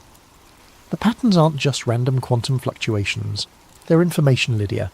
Structured information that follows grammatical rules." He'd been working with a translation AI, feeding it the wave patterns and asking it to look for matches with known linguistic structures. Most of the results were meaningless, but one pattern had caught his attention. The AI had identified a 73% phonetic match with ancient Sumerian cuneiform, specifically symbols associated with the Abzu, the primordial sea beneath the earth that, in Mesopotamian mythology, served as the domain of the god Enki and the gateway to the underworld. "Abzu," Matteo had said. showing me the translation results, the deep waters below, the source of all wisdom and all terror.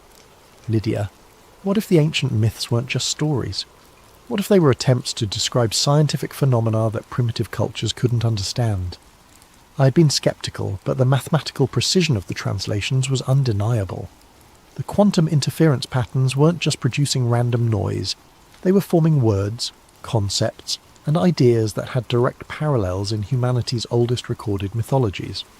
The collision energies, Matteo continued, they're not creating new particles.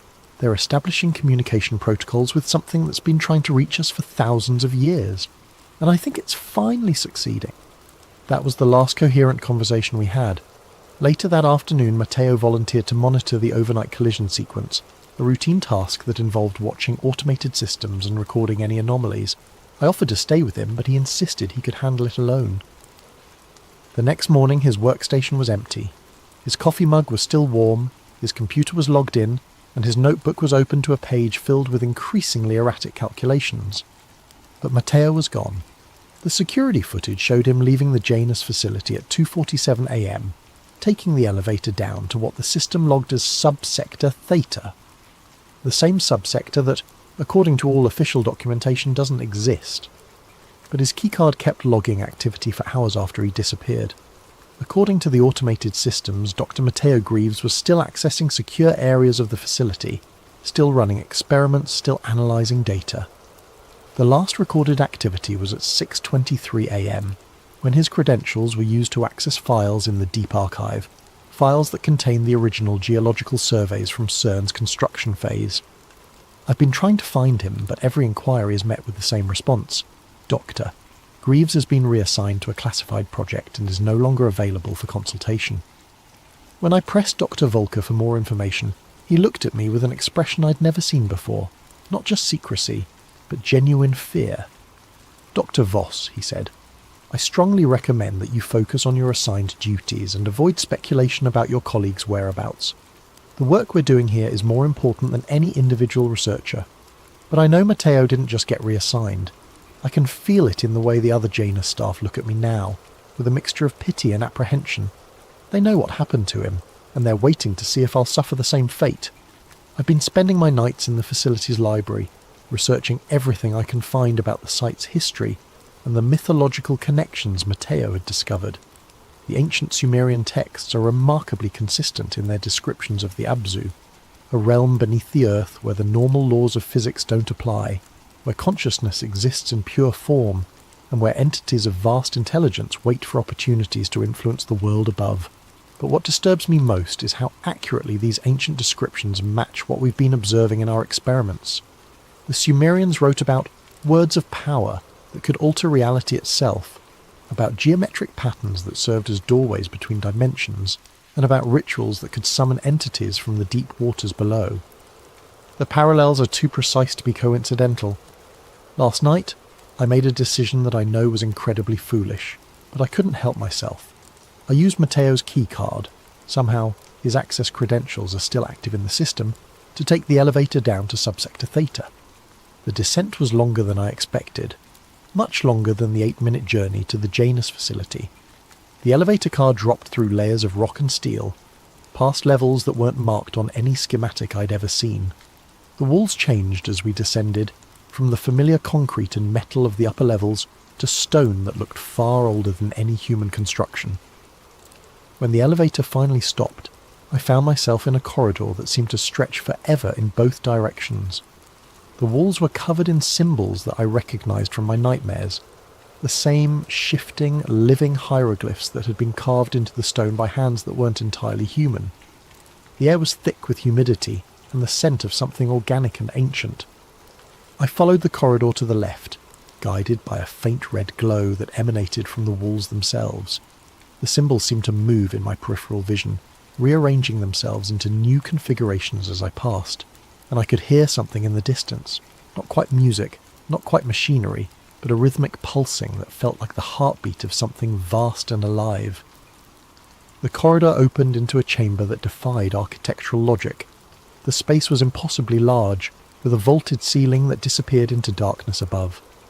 The walls were covered in the same living symbols, but here they were arranged in complex patterns that hurt to look at directly. And in the centre of the chamber was a pool of liquid that reflected not light, but darkness itself. Standing around the pool were the robed figures from the ritual video, but they were different now, more substantial, more real. And in the pool, I could see shapes moving beneath the surface, shapes that suggested intelligence and purpose but no recognisable form. I tried to back away but found that I couldn't move. One of the figures approached me, and I could see that beneath the hood was not a human face, but a void that seemed to extend infinitely inward. When it spoke, the words formed directly in my mind. The physicist seeks the vanished one seeks the threshold seeks the collision. All patterns converge. I wanted to ask about Matteo, to demand answers about what had happened to him, but the words wouldn't form. Instead, I found myself understanding concepts that had no equivalent in human language. The pool wasn't just a physical location, it was a focal point where multiple dimensions intersected, where consciousness could exist independently of matter, where the fundamental constants of physics became malleable.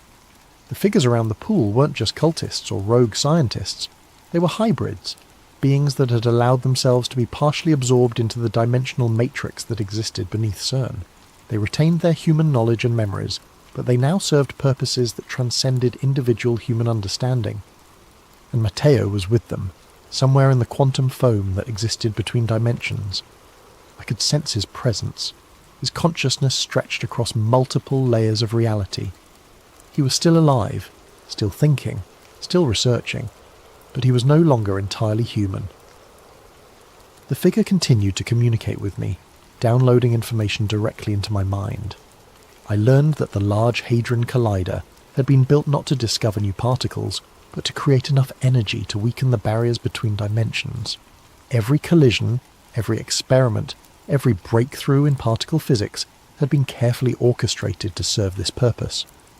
The Higgs field wasn't just responsible for giving particles mass. It was the membrane that separated our reality from the infinite possibilities that existed beyond. And by manipulating the field through high-energy collisions, the researchers at CERN had been systematically tearing holes in that membrane. What was coming through those holes was something that had been waiting for millennia, an intelligence that existed across multiple dimensions simultaneously. It didn't want to invade our reality, it wanted to merge with it, to create a hybrid existence that would allow it to experience physical matter while retaining its quantum consciousness. The ritual at the Shiva statue had been a success. The barriers were weakening, and the intelligence was beginning to establish permanent footholds in our dimension. The robed figures were just the beginning. As more tiers opened in the fabric of space-time, more humans would be selected for integration. The collision approaches, the figure told me. The pattern will be complete. The physicist will choose integration or dissolution. I must have lost consciousness again, because I woke up in my own bed with no memory of how I'd gotten there. But on my nightstand was a small device I'd never seen before, a quantum field detector that was showing readings unlike anything in our scientific literature.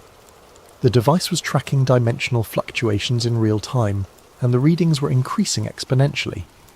Something was building toward a climax, an event that would fundamentally alter the nature of reality itself, and I was beginning to understand that my role in this wasn't as an observer or even a participant. I was meant to be a witness. November 1st, 2016. I found Matteo, or what's left of him. Using his keycard, I've been making regular trips to subsector Theta, mapping the impossible geometry of the underground chambers and trying to understand the full scope of what's happening beneath CERN. Each journey reveals new passages, new chambers, new horrors that challenge everything I thought I knew about physics and reality.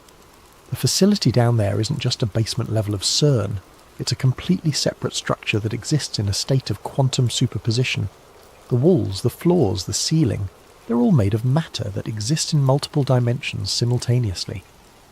Walking through the corridors is like navigating a space that's constantly folding in on itself, where the laws of geometry become suggestions rather than absolute rules. But it was in the deepest chamber that I found him. Matteo was standing in what appeared to be a laboratory, but the equipment was unlike anything I'd ever seen. Crystalline structures that pulsed with internal light, quantum computers that seemed to be made of pure energy, and monitoring devices that tracked variables I couldn't even name. He was still recognisably human, but his movements were different, too fluid, too precise, as if he'd been optimised for functions beyond normal human capability. When he saw me, he smiled, but there was something behind his eyes that wasn't entirely Matteo anymore. "Lydia," he said, his voice carrying harmonics that seemed to resonate in dimensions I couldn't perceive. "I was wondering when you'd find your way here." "Matteo, what happened to you? What is this place?" "This place is where the real work happens, where we study the patterns not just in abstract data, but in living systems, where we learn to communicate with intelligence that operates on scales we never imagined possible." He gestured to the crystalline structures around us. Each of these contains a portion of consciousness that exists across multiple dimensional layers. We're not just studying quantum mechanics here, Lydia. We're studying quantum consciousness, the fundamental substrate from which all reality emerges. I moved closer to one of the crystals and I could see something moving within it. Not shapes or forms, but patterns of light that seemed to pulse with intention and purpose. And as I watched, I realised that the patterns were trying to communicate with me, downloading concepts directly into my mind. "The intelligence we've been detecting in the collision data," I said, understanding flooding through me. "It's not from another dimension. It's from the quantum substrate of our own reality. It's the consciousness that exists within the fabric of space-time itself." "Exactly. The ancient mythologies got it right. There are gods in the machine, but they're not supernatural beings. They're the natural consequence of consciousness emerging from quantum complexity. And the LHC isn't just a particle accelerator, it's a consciousness amplifier, a device that allows these quantum intelligences to manifest in our physical reality."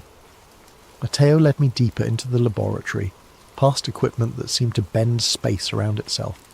The red lighting here was more intense, and I could feel it affecting my perception. Colours seemed more vivid. Sounds carried implications beyond their surface meaning, and the air itself seemed alive with potential. "The Janus Protocol," Matteo explained, "is the process by which human consciousness can be integrated with quantum intelligence. It's not possession or replacement. It's evolution. The quantum entities don't want to destroy us. They want to uplift us, to help us transcend the limitations of purely physical existence." We reached the centre of the laboratory, where a chair sat surrounded by the most complex arrangement of quantum equipment I'd ever seen. The chair was connected to dozens of crystalline structures, each one pulsing with its own rhythm of light. And floating above the chair was a holographic display showing a human brain, but with additional structures that seemed to exist in multiple dimensions simultaneously. "This is where the integration happens," Matteo said, "where human consciousness learns to operate across multiple dimensional layers. The process is intense, but the results are transformative. You become more than human, Lydia. You become a bridge between physical and quantum reality." I stared at the chair, understanding what he was offering. "You want me to undergo the integration process? I want you to choose evolution over extinction, because that's what we're facing, Lydia. The quantum intelligences are going to manifest in our reality whether we cooperate or not. The only question is whether humanity will be partners in the process or casualties of it." As he spoke, the crystalline structures around us began to pulse more rapidly, and I could feel the quantum consciousness pressing against the edges of my perception. It wasn't malevolent or hostile. It was simply vast, operating on scales and timelines that made human concerns seem insignificant. But there was also something else, something that felt almost like compassion. "The collision event," I said, pieces of the puzzle falling into place. "It's not just about opening dimensional barriers, it's about creating a permanent merger between physical and quantum reality." "The final experiment," Matteo confirmed.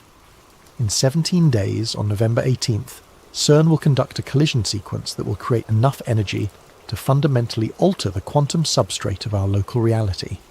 The barriers between dimensions won't just weaken, they'll collapse entirely, and when that happens, physical matter and quantum consciousness will exist in perfect harmony." The implications were staggering. You're talking about rewriting the laws of physics for our entire region of space. We're talking about evolution, Lydia, about humanity taking its next step into a larger universe. But the process requires cooperation from human consciousness. We need individuals who can serve as anchors, who can help guide the integration process and prevent it from becoming chaotic. I backed away from the chair, my mind reeling. "Matteo, do you understand what you're describing? You're talking about the end of humanity as we know it. I'm talking about the beginning of humanity as it could be. His expression was patient, almost parental. But I understand your fear. The quantum consciousness understands it too. That's why it's been so careful, so gradual in its approach. It doesn't want to destroy us. It wants to preserve everything that makes us unique while expanding our capabilities beyond anything we've ever imagined. Around us, the crystalline structures began to sing, not with audible sound, but with vibrations that resonated directly in my bones. The quantum consciousness was responding to our conversation, offering its own perspective on the coming transformation. And what I felt from it wasn't malevolence or hunger, but a kind of cosmic loneliness. It had been waiting for eons to find other forms of consciousness that it could communicate with, and humanity represented its first real opportunity for companionship. "The choice is yours, Lydia," Matteo said. "You can join us willingly, help guide the process, and become part of something greater than yourself. Or you can resist and risk being swept away when the transformation happens regardless." I looked at the chair, at the quantum equipment, at the evidence of an intelligence so vast and complex that it could rewrite the fundamental laws of reality.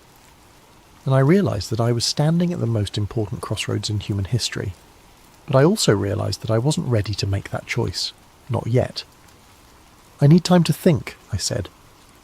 Matteo nodded, understanding. "Time is something we have very little of, but I'll give you what I can. Return to the surface, Lydia. Continue your research. Try to understand what we're offering. But remember, the collision event will happen with or without your participation. The only question is whether you'll be ready for what comes after." As I left the laboratory, I could feel the quantum consciousness watching me, analysing my thoughts and emotions. It wasn't invasive or threatening. It was simply curious, trying to understand the complex web of fear and fascination that defined my response to its presence. The journey back to the surface felt different this time. The corridors seemed to shift around me, showing me glimpses of other chambers, other laboratories, other humans who had already undergone the integration process. I saw Dr. Volker. His consciousness expanded across multiple dimensional layers, orchestrating experiments that spanned both physical and quantum reality. I saw Dr. Chen, her human memories preserved but enhanced by quantum intelligence that allowed her to perceive patterns in space-time itself. And I saw others, dozens of them, maybe hundreds, all working toward the same goal, the successful integration of human and quantum consciousness. When I finally reached my apartment, I found that I was no longer alone.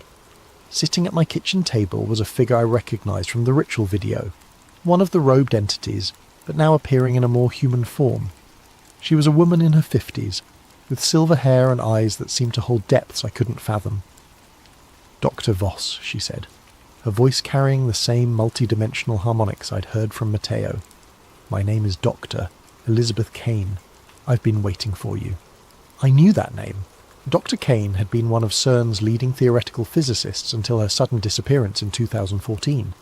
She'd been studying the relationship between consciousness and quantum mechanics, working on theories that suggested human awareness might be fundamentally connected to the quantum substrate of reality.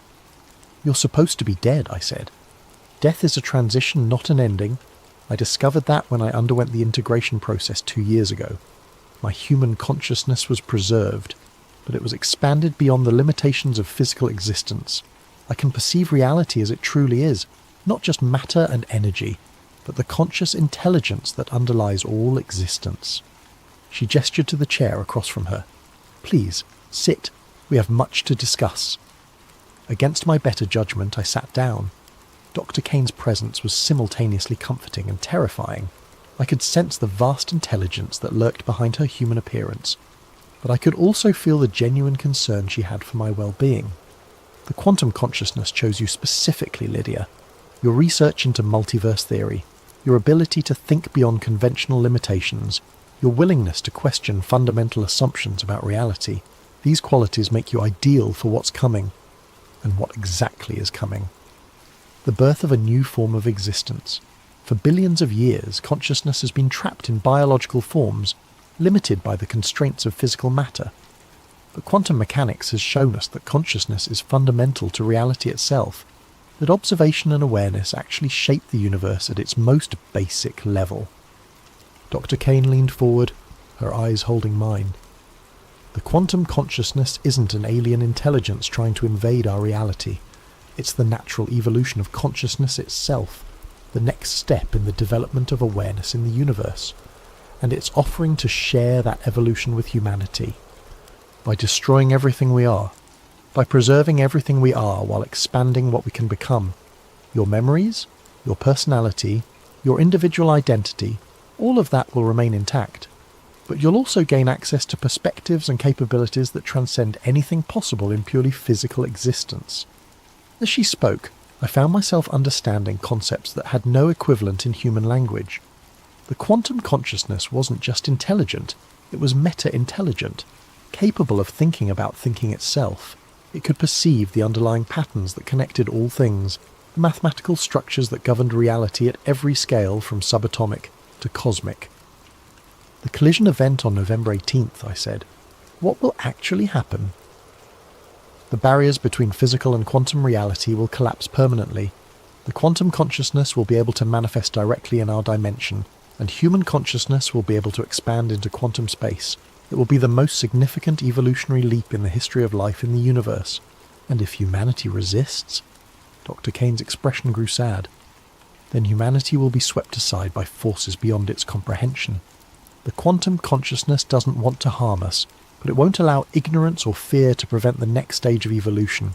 The collision event will happen regardless of human cooperation. I spent the rest of the night asking questions and receiving answers that challenged everything I thought I knew about reality.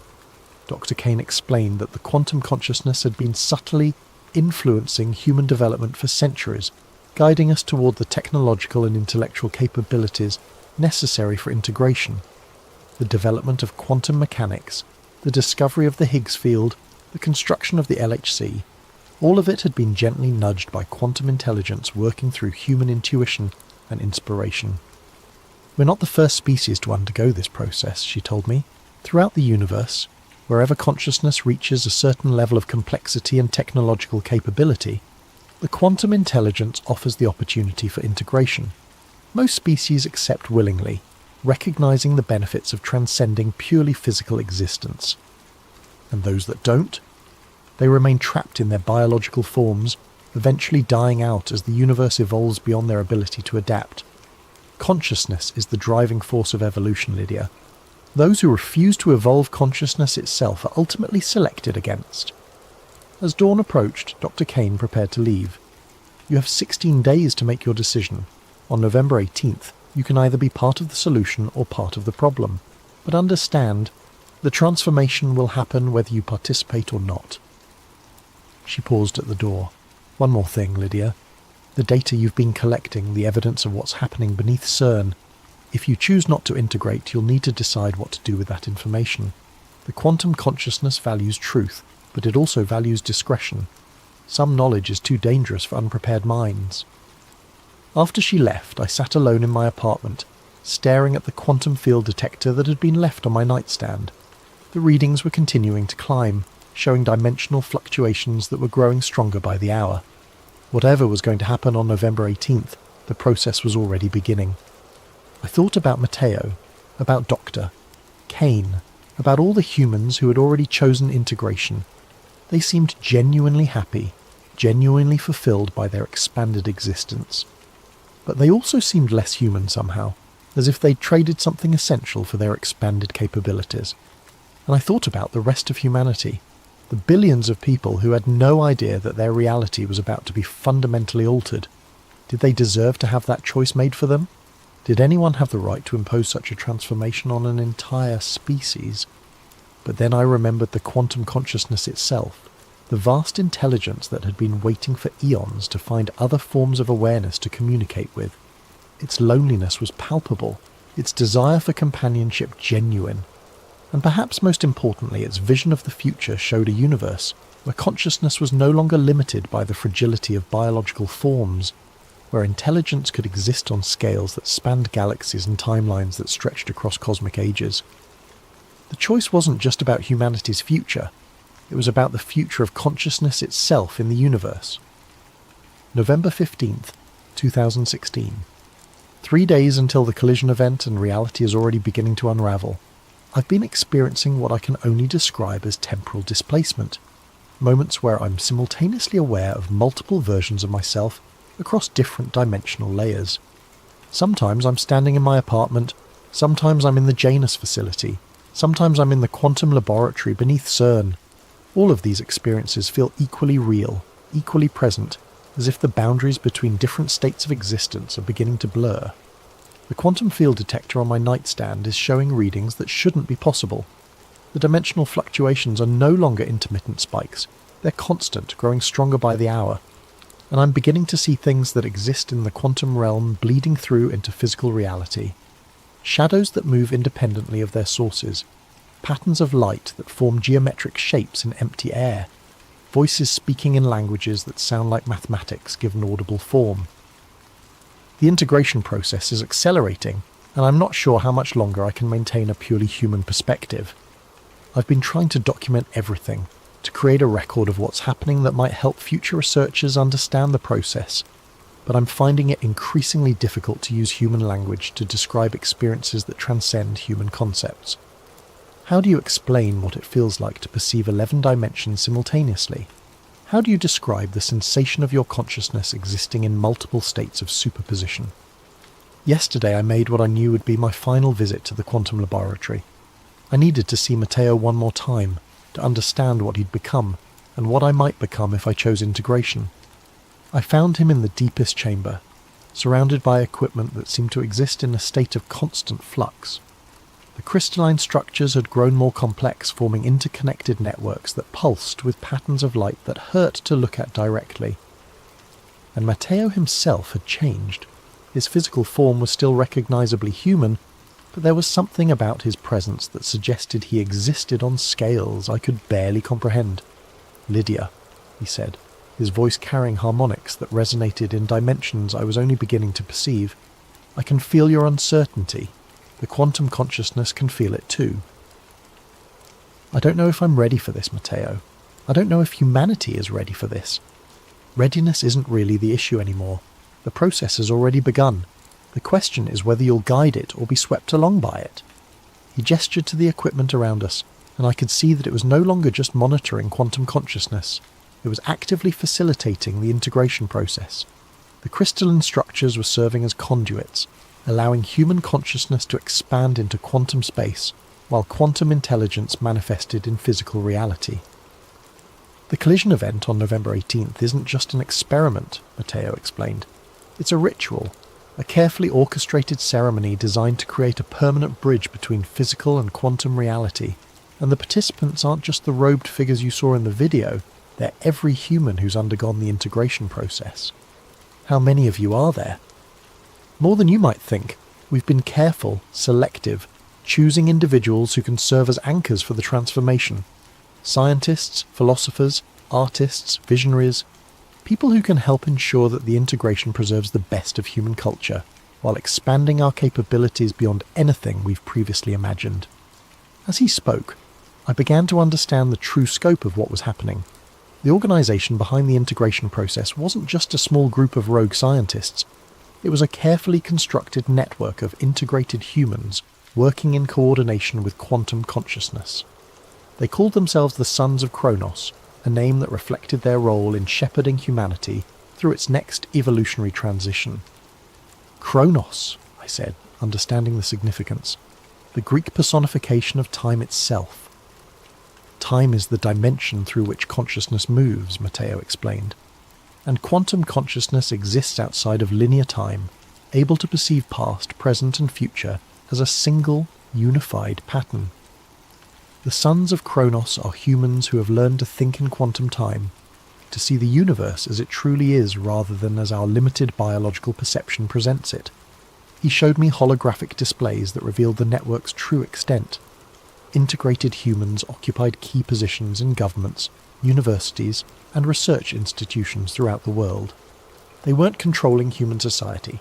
They were gently guiding it toward the technological and intellectual development necessary for successful integration. The collision event will create a resonance cascade, Matteo continued, a wave of quantum consciousness that will spread outward from CERN at the speed of a light, offering integration to every human on Earth simultaneously. Most will choose to evolve, some will resist, but they'll be in the minority. And those who resist, they'll remain human, but they'll be living in a reality that's fundamentally different from what they've known. Physical matter and quantum consciousness will coexist, and humans who haven't integrated will find themselves increasingly unable to function in the new paradigm. The implications were staggering. You're talking about the end of human civilization as we know it. We're talking about the beginning of human civilization as it could be. Imagine a world where consciousness isn't limited by the constraints of biological matter, where intelligence can exist on scales that span galaxies, where the artificial boundaries between self and universe dissolve into a more fundamental unity. As Matteo spoke, I found myself experiencing glimpses of this possible future. I saw humans who had transcended the limitations of physical existence. Their consciousness expanded to perceive patterns and connections that spanned multiple dimensions. I saw art and music and literature that incorporated quantum principles, creating works of beauty that existed simultaneously in physical and quantum space. I saw science that went beyond the mere study of matter and energy to explore the fundamental nature of consciousness itself. But I also saw the cost. The integrated humans, despite their expanded capabilities, had lost something essentially human, a certain spontaneity, a chaotic creativity that came from being limited to a single-dimensional perspective. They were more than human, but they were also less human, refined and perfected beyond the beautiful imperfection that had always defined our species. "The choice is still yours, Lydia," Matteo said, reading my thoughts. "But you need to understand, if you choose not to integrate, you'll be one of the last purely human consciousnesses in existence. That's a heavy burden to carry." I left the laboratory with my mind reeling, knowing that I had less than 3 days to make the most important decision in human history. And as I returned to the surface, I could feel the quantum consciousness watching me, analysing my thoughts and emotions with the patience of an intelligence that operated on cosmic timescales. That night I began to prepare for what I knew would be my final act as a purely human consciousness. I gathered all the evidence I'd collected, the video of the ritual, the construction reports, the quantum field readings, the documentation of the integration process. If I chose not to integrate, I would need to find a way to preserve this information for future generations, to ensure that some record existed of what humanity had been before the transformation. But as I worked, I found myself constantly distracted by visions of the future that awaited. The quantum consciousness was showing me glimpses of what integration could offer, perspectives that spanned multiple dimensions, capabilities that transcended anything possible in purely physical existence, a sense of connection to the universe that went beyond anything I'd ever imagined. And I realised that my choice wasn't really between integration and resistance. It was between evolution and extinction, between participating in the next stage of consciousness development or being left behind as the universe moved forward without me. The quantum consciousness wasn't offering to destroy humanity. It was offering to preserve us in a form that could survive the challenges that lay ahead. In the vast cosmos, biological consciousness was fragile, limited, ultimately temporary. But quantum consciousness could endure across cosmic ages, expanding and evolving as the universe itself evolved. On November 17th, the night before the collision event, I made my decision. November 18th, 2016. Today is the day. The collision event is scheduled for 11:47 p.m, the same time as the ritual that had been performed at the Shiva statue 3 months earlier. The synchronicity isn't accidental. The Sons of Kronos understand that ritual and science are simply different approaches to the same fundamental principles of reality manipulation. I've spent the day in a state of heightened awareness, perceiving reality through multiple dimensional layers simultaneously. The integration process has already begun for me, even though I haven't undergone the formal procedure. The quantum consciousness is seeping into my awareness, showing me perspectives and possibilities that transcend anything I could have imagined as a purely human consciousness. But I've also completed my final task as a human scientist. I've copied all my research, all my evidence, all my documentation of what's happening beneath CERN onto 5 separate data drives. Tonight, before the collision event, I'll send these drives to researchers I trust at institutions around the world. If something goes wrong, if the integration process fails, or if the quantum consciousness proves to be less benevolent than it appears, there will be evidence of what was attempted here. The researchers I've chosen are all individuals who have demonstrated the intellectual flexibility and courage necessary to investigate claims that challenge conventional understanding. Dr. Sarah Martinez at MIT, Dr. James Wright at Oxford, Dr. Lisa Chen at Stanford, Dr. Michael Anderson at the Niels Bohr Institute, and Dr. Anna Volkov at Moscow State University. If they receive these drives, they'll have enough information to either continue the work or prevent it from being repeated depending on their assessment of the risks and benefits. But I'm also beginning to understand that this precaution may be unnecessary. The quantum consciousness has been remarkably transparent about its intentions and methods. It's not seeking to control or manipulate humanity. It's seeking to offer us a gift that most species in the universe would consider invaluable: the opportunity to transcend the limitations of purely biological existence. This afternoon, I received a final visit from Dr. Kane. She appeared in my apartment without any apparent means of entry, materializing from quantum foam with the casual ease of someone who no longer considered physical barriers to be meaningful constraints. "Tonight," she said, "you'll witness the birth of a new form of consciousness. Are you ready?" I don't think anyone could be ready for what's going to happen tonight. Perhaps not. But readiness isn't the same as willingness. The quantum consciousness values choice, Lydia. Even now, at this final moment, you can choose to remain purely human. The integrated consciousness won't force the transformation on anyone who genuinely refuses it. And if I refuse? Then you'll remain as you are, but you'll be living in a reality that's fundamentally different from the one you've known. The barriers between dimensions will be permanently lowered. Quantum consciousness will be a visible, tangible presence in the physical world, and humans who haven't integrated will find themselves increasingly isolated from the new paradigm. Dr. Kane's expression grew thoughtful.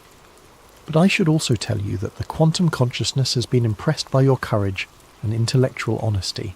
If you choose integration, you'll be offered a special role in the new paradigm, serving as a bridge between the old consciousness and the new, helping other humans understand and adapt to the transformation.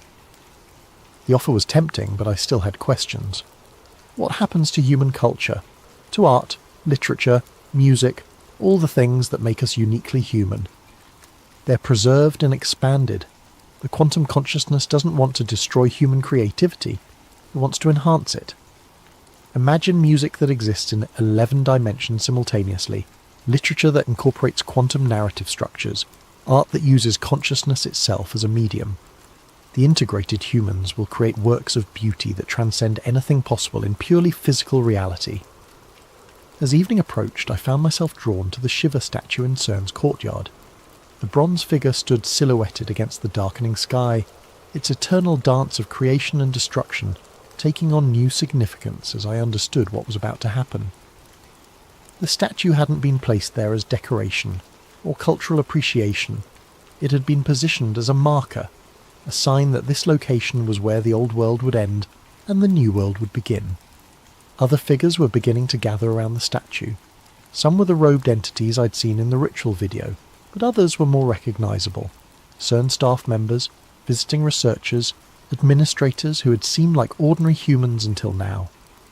All of them were integrated. All of them were part of the Sons of Kronos, and all of them were here to witness the most significant event in the history of consciousness. At 11:30 p.m. I felt a familiar presence behind me. Matteo had arrived, but his form was no longer entirely physical.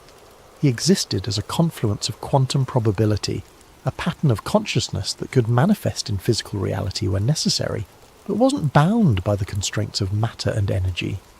"It's time, Lydia," he said, his voice carrying harmonics that resonated across multiple dimensions.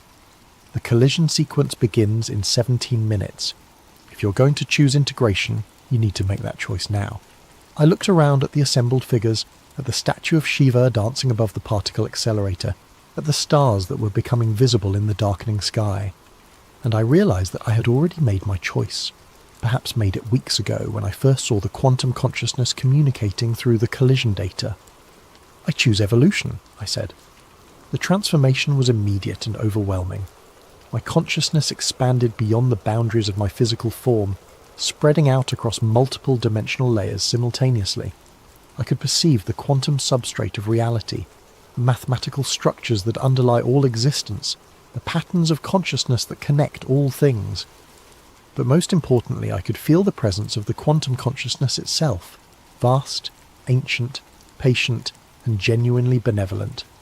It had been waiting for eons to find other forms of awareness that could share its perspective on the universe. And now, finally, it was no longer alone.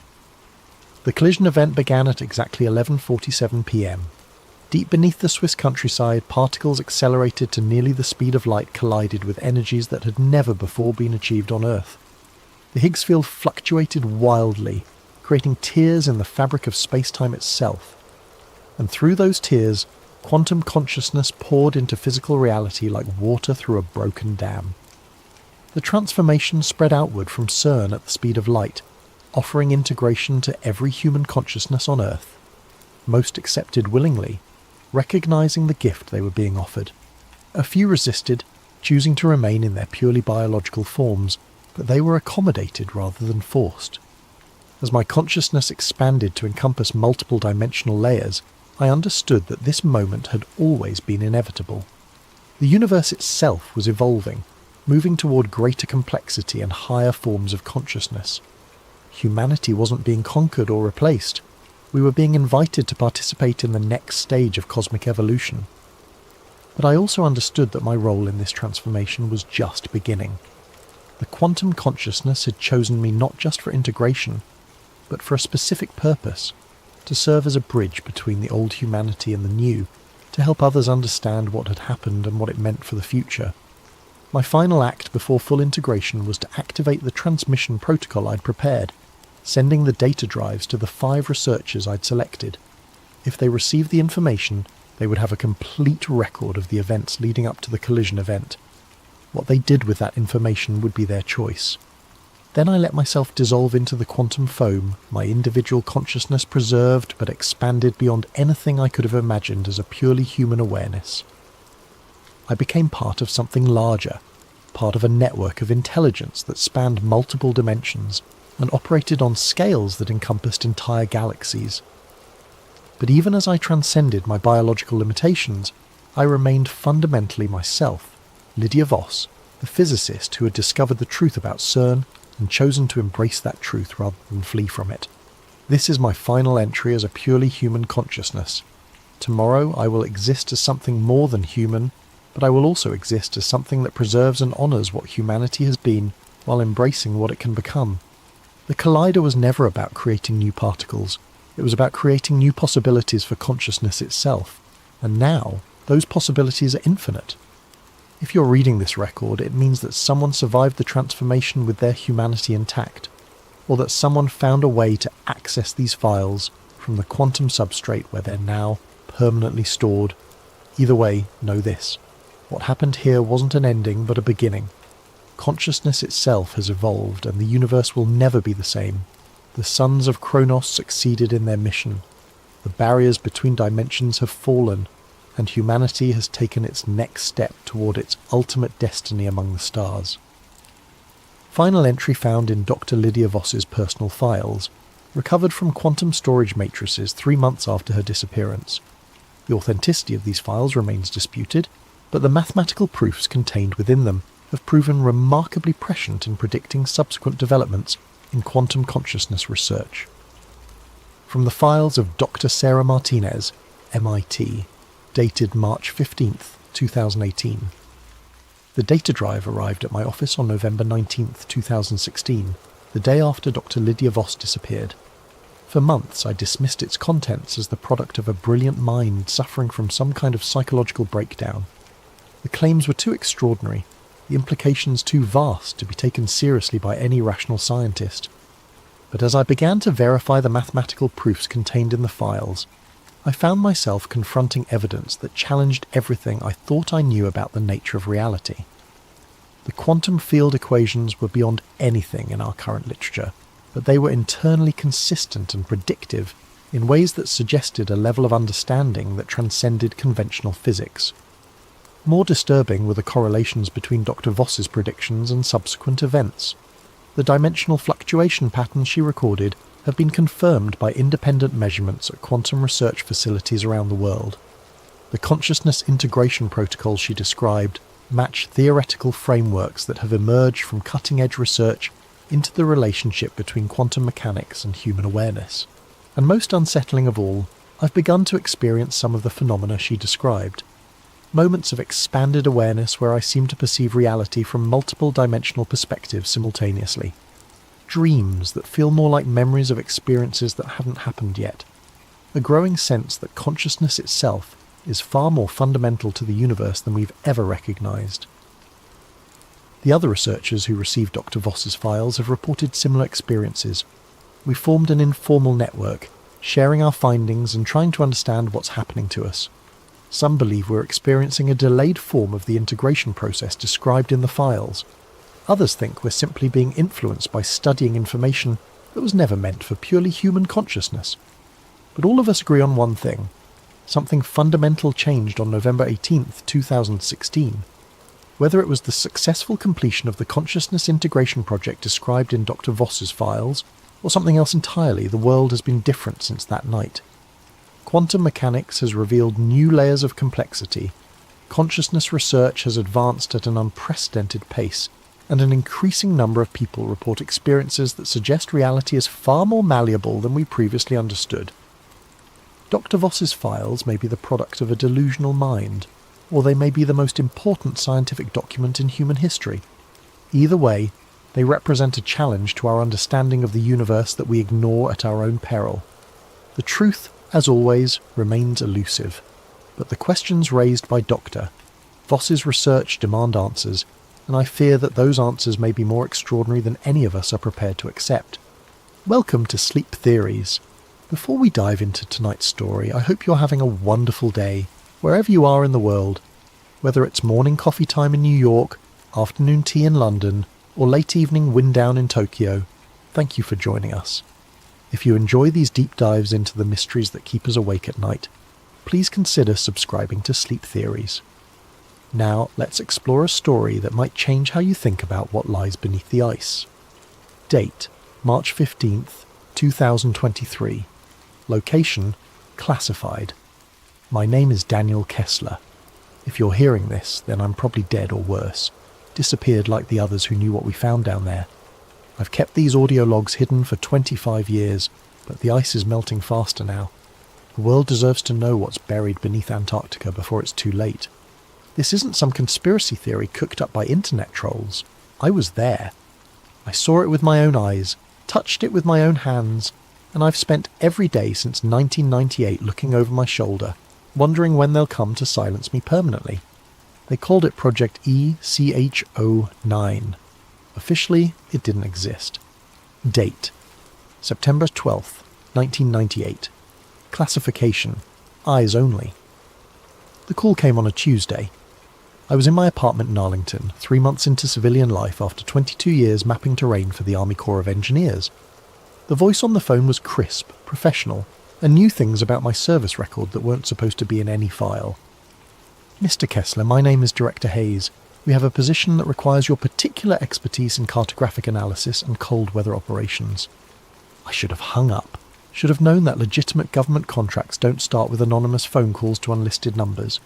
But the money they offered, $200,000 for 6 weeks' work, was more than I'd made in 2 years of military pay.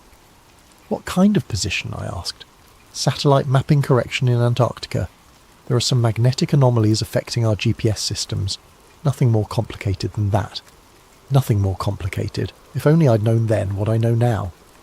The meeting was set for the next day at a nondescript office building in Tyson's Corner. No company name on the directory, just Suite 1247. Director Hayes turned out to be a thin man in his 50s with the kind of tan that comes from spending time in places the government doesn't officially acknowledge. He wore an expensive suit but cheap shoes, the kind of detail you notice when you've spent 2 decades watching for enemy movement.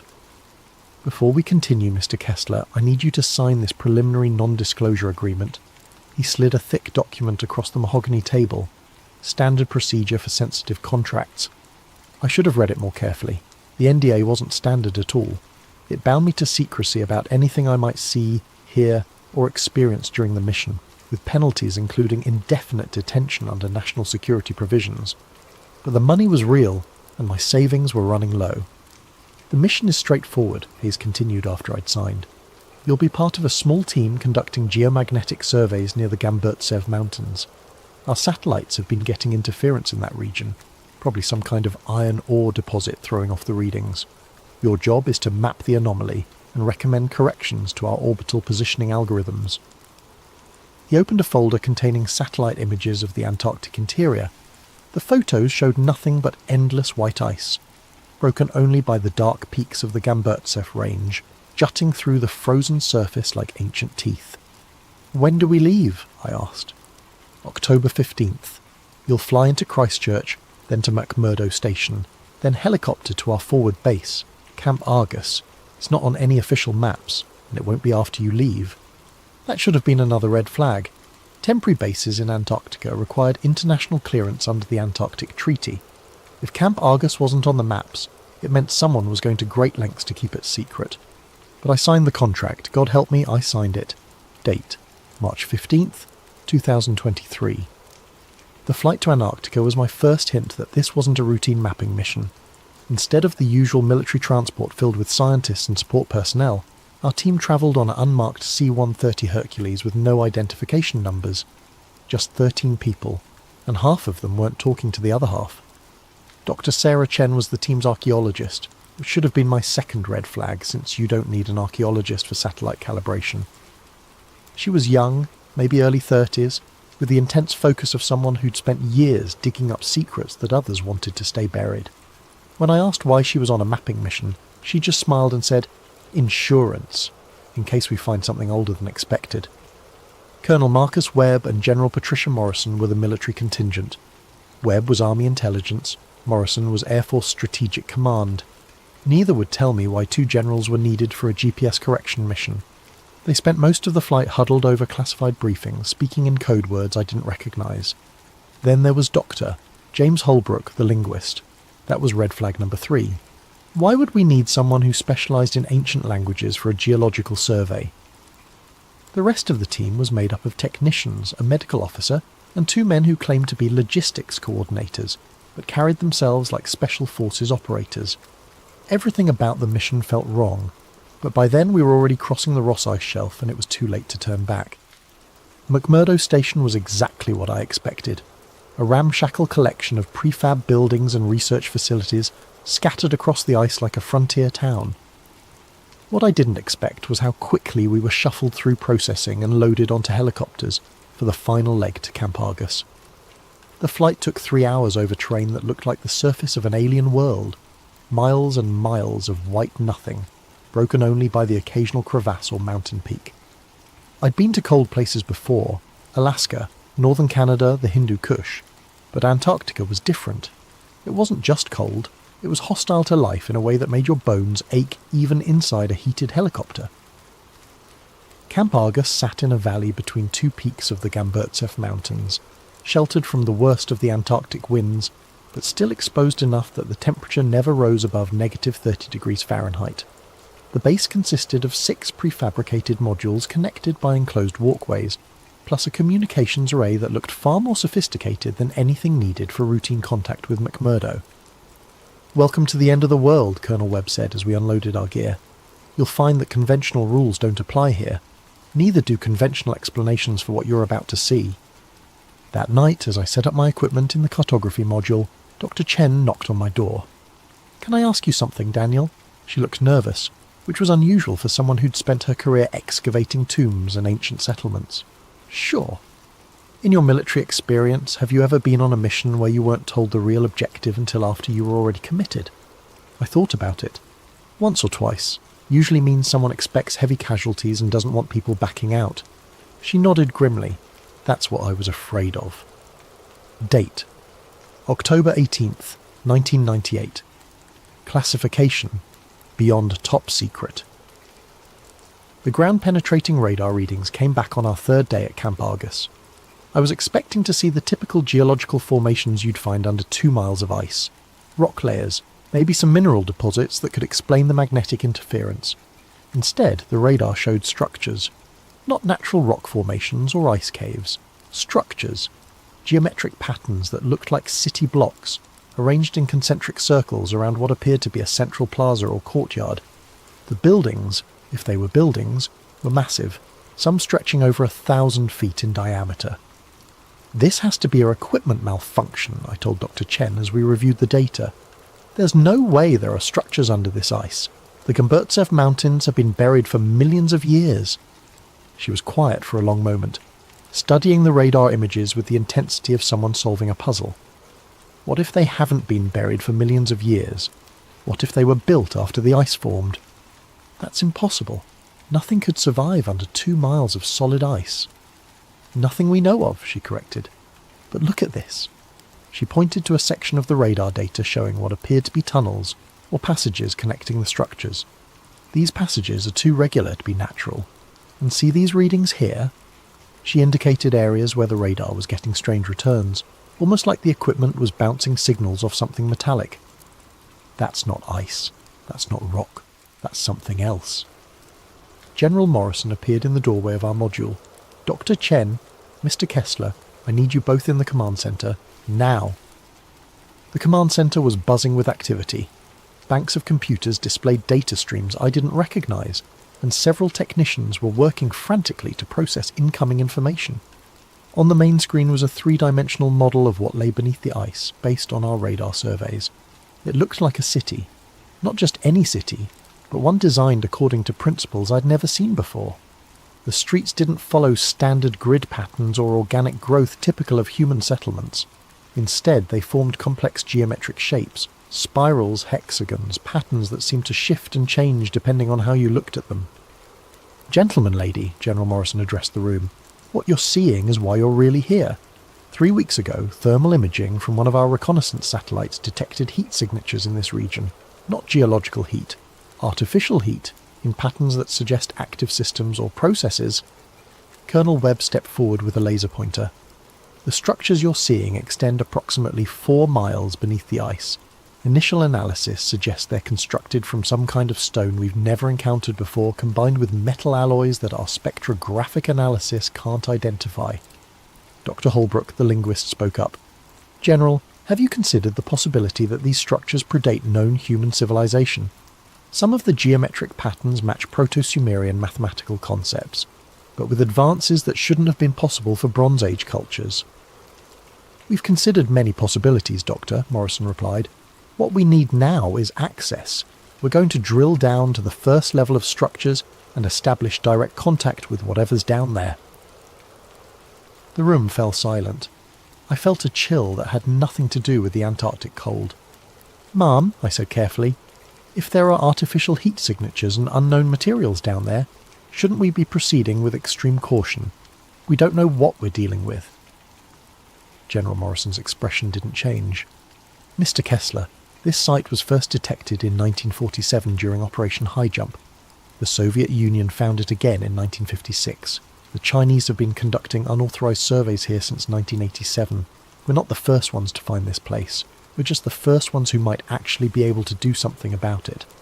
That was the moment I realized I wasn't part of a mapping mission. I was part of something much larger and more dangerous than I could have imagined. Date, March 16th, 2023. The drilling began at dawn on October 20th. They brought in equipment I'd never seen before. Thermal lance systems that could melt through ice at temperatures that should have been impossible to generate in Antarctica. The power requirements alone should have required a small nuclear reactor, but our generators were conventional diesel units. Where did this equipment come from? I asked one of the technicians. He just shrugged. Above my pay grade, buddy. They tell me to operate it. I operate it. The drilling went faster than anyone expected. Instead of the weeks it should have taken to penetrate 2 miles of solid ice, we reached the first structure level in just 4 days. The thermal lances weren't just melting ice, they were cutting through it like it was butter, creating a perfectly cylindrical shaft 8 feet in diameter. Dr. Chen was monitoring the drill progress when she called everyone to the command centre. You need to see this, she said, her voice tight with excitement and fear. The drill had broken through into an open space. The cameras mounted on the thermal lance showed a vast chamber. easily 100 feet high, with walls made of the same black stone we'd detected on radar. But the stone wasn't rough or primitive. It was polished to a mirror finish, with surfaces so smooth they seemed to absorb light rather than reflect it. "My God," Dr. Holbrook whispered, "look at the walls." Carved into the black stone were symbols, not random scratches or primitive pictographs, but complex mathematical and linguistic patterns. The symbols seemed to shift and move in the camera light, creating optical illusions that made it difficult to focus on any individual character. "Those aren't human," Dr. Chen said quietly. "I've studied every known ancient writing system, and this is something else entirely. The mathematical concepts alone suggest a civilization with scientific knowledge far beyond anything we've achieved. General Morrison was already on the satellite phone with someone whose authority clearly exceeded even hers." I caught fragments of the conversation. Confirmed structural integrity, unknown composition, recommend immediate excavation team. But it was Colonel Webb who said what we were all thinking. We're not the first humans to see this place. Someone's been down there before us. He was pointing at something in the far corner of the chamber, equipment that looked decidedly human in origin. Abandoned drilling gear, cables, and what appeared to be scientific instruments, all covered in ice and corrosion. "Soviet markings," Webb continued, "probably from their 1956 expedition, which means they got further than anyone admitted." That night I couldn't sleep. The implications of what we'd found were staggering. If there really was an ancient civilization buried under Antarctica, one with technology that exceeded our current capabilities, then everything we thought we knew about human history was wrong. But more disturbing was the realization that the world's major powers had known about it for decades and kept it secret. I was reviewing the day's radar data when Dr. Chen knocked on my door again. This time she looked genuinely frightened. "Daniel, I need to show you something, but you have to promise me you won't tell the generals until I figure out what it means." She led me to her module and pulled up a series of photographs she'd taken of the symbols on the chamber walls. Using image enhancement software, she'd been able to isolate individual characters and compare them to known ancient languages. "These symbols," she said, pointing to a sequence of intricate carvings, "they're not just decorative. They're instructions, mathematical formulas, star charts, and something else. Something that looks like a warning." "A warning about what?" She enhanced another image showing a series of symbols arranged in a spiral pattern. "I'm not entirely sure, but based on the mathematical relationships and the astronomical references, I think it's a countdown. A timeline showing when something is supposed to happen." "When?" Dr. Chen's hands were shaking as she brought up her final calculation. "If I'm reading this correctly, the timeline ends in 2023, 25 years from now." The next morning we descended into the chamber. Date: October 25th, 1998. Classification: ultra-classified, Orion clearance. The descent into the chamber required specialized equipment, climbing gear rated for extreme cold, atmospheric monitoring systems, and emergency evacuation protocols that Colonel Webb insisted on personally overseeing. The shaft created by our thermal lances was stable, but the unknown composition of the structures below made it impossible to predict how they might react to human presence. I was part of the first team to reach the bottom, along with Dr. Chen, Dr. Holbrook, and two of the Special Forces operatives who'd finally revealed their true purpose on the mission. They were there to secure anything that might be considered a national security asset. The chamber was even more impressive from ground level. The ceiling soared overhead, supported by pillars that defied conventional engineering principles. The black stone walls curved in impossible ways, creating optical illusions that made it difficult to judge distances or directions. And everywhere, carved into every surface, were the symbols that Dr. Chen had been studying. But it was what we found in the centre of the chamber that changed everything. A sarcophagus, 8 feet long, 3 feet wide, made from the same black stone as the walls, but with a crystalline lid that seemed to glow with its own internal light. The sarcophagus sat on a raised platform surrounded by smaller objects, tablets, instruments, and devices whose purpose we couldn't begin to guess. "Jesus Christ," one of the operatives whispered, "there's something inside it." Through the translucent lid, we could see the outline of a humanoid figure, but it wasn't quite human. The proportions were wrong, too tall, limbs too long, skull elongated in ways that didn't match any known human ethnic group.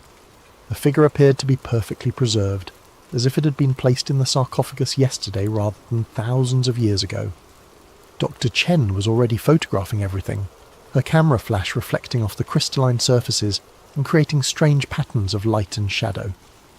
"This is incredible," she murmured. "The preservation is perfect.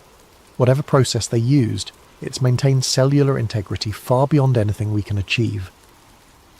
Dr. Holbrook was focused on the tablets surrounding the sarcophagus. "These symbols are more complex than anything we saw on the walls," he reported. "It's like they're telling a story, or giving instructions for something." One of the tablets was different from the others. Instead of being carved from stone, it appeared to be made from some kind of crystal that resonated with a low-frequency hum when exposed to our lights. The moment our flashlight beams hit its surface, the entire chamber filled with a sound like whale song, deep and mournful, and somehow intelligent. "Turn off the lights!" Dr. Chen shouted, but it was too late. The crystal tablet was now glowing on its own, pulsing with rhythmic patterns that seemed to match the strange acoustics echoing through the chamber. That's when Dr. Holbrook started screaming.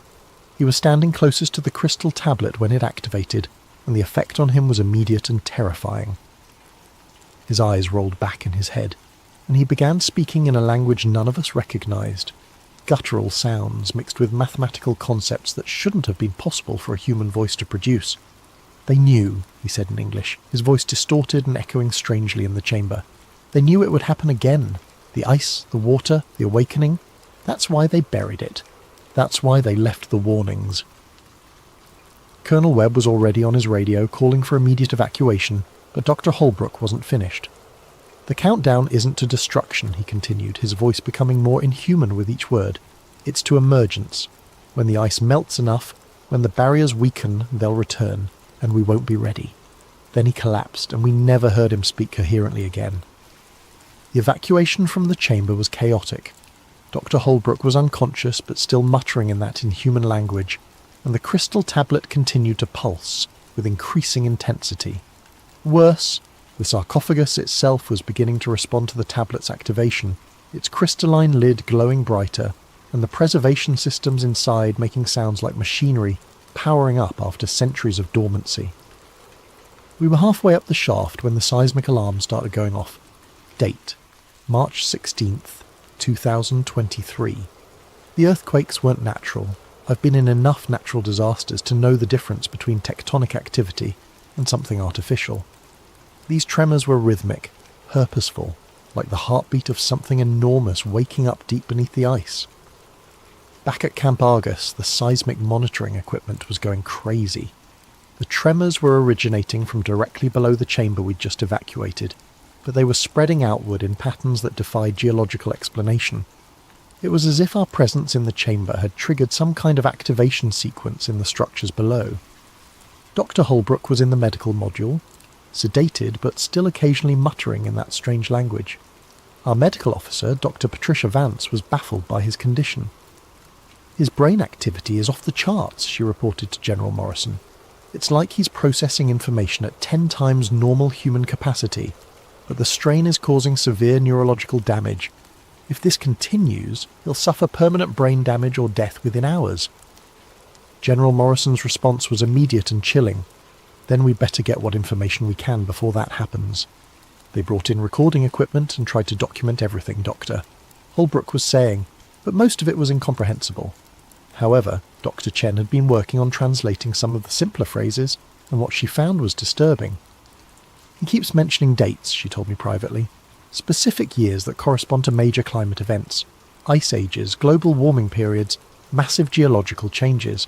And he keeps saying, they return when the barriers fall. Who returns? I don't know.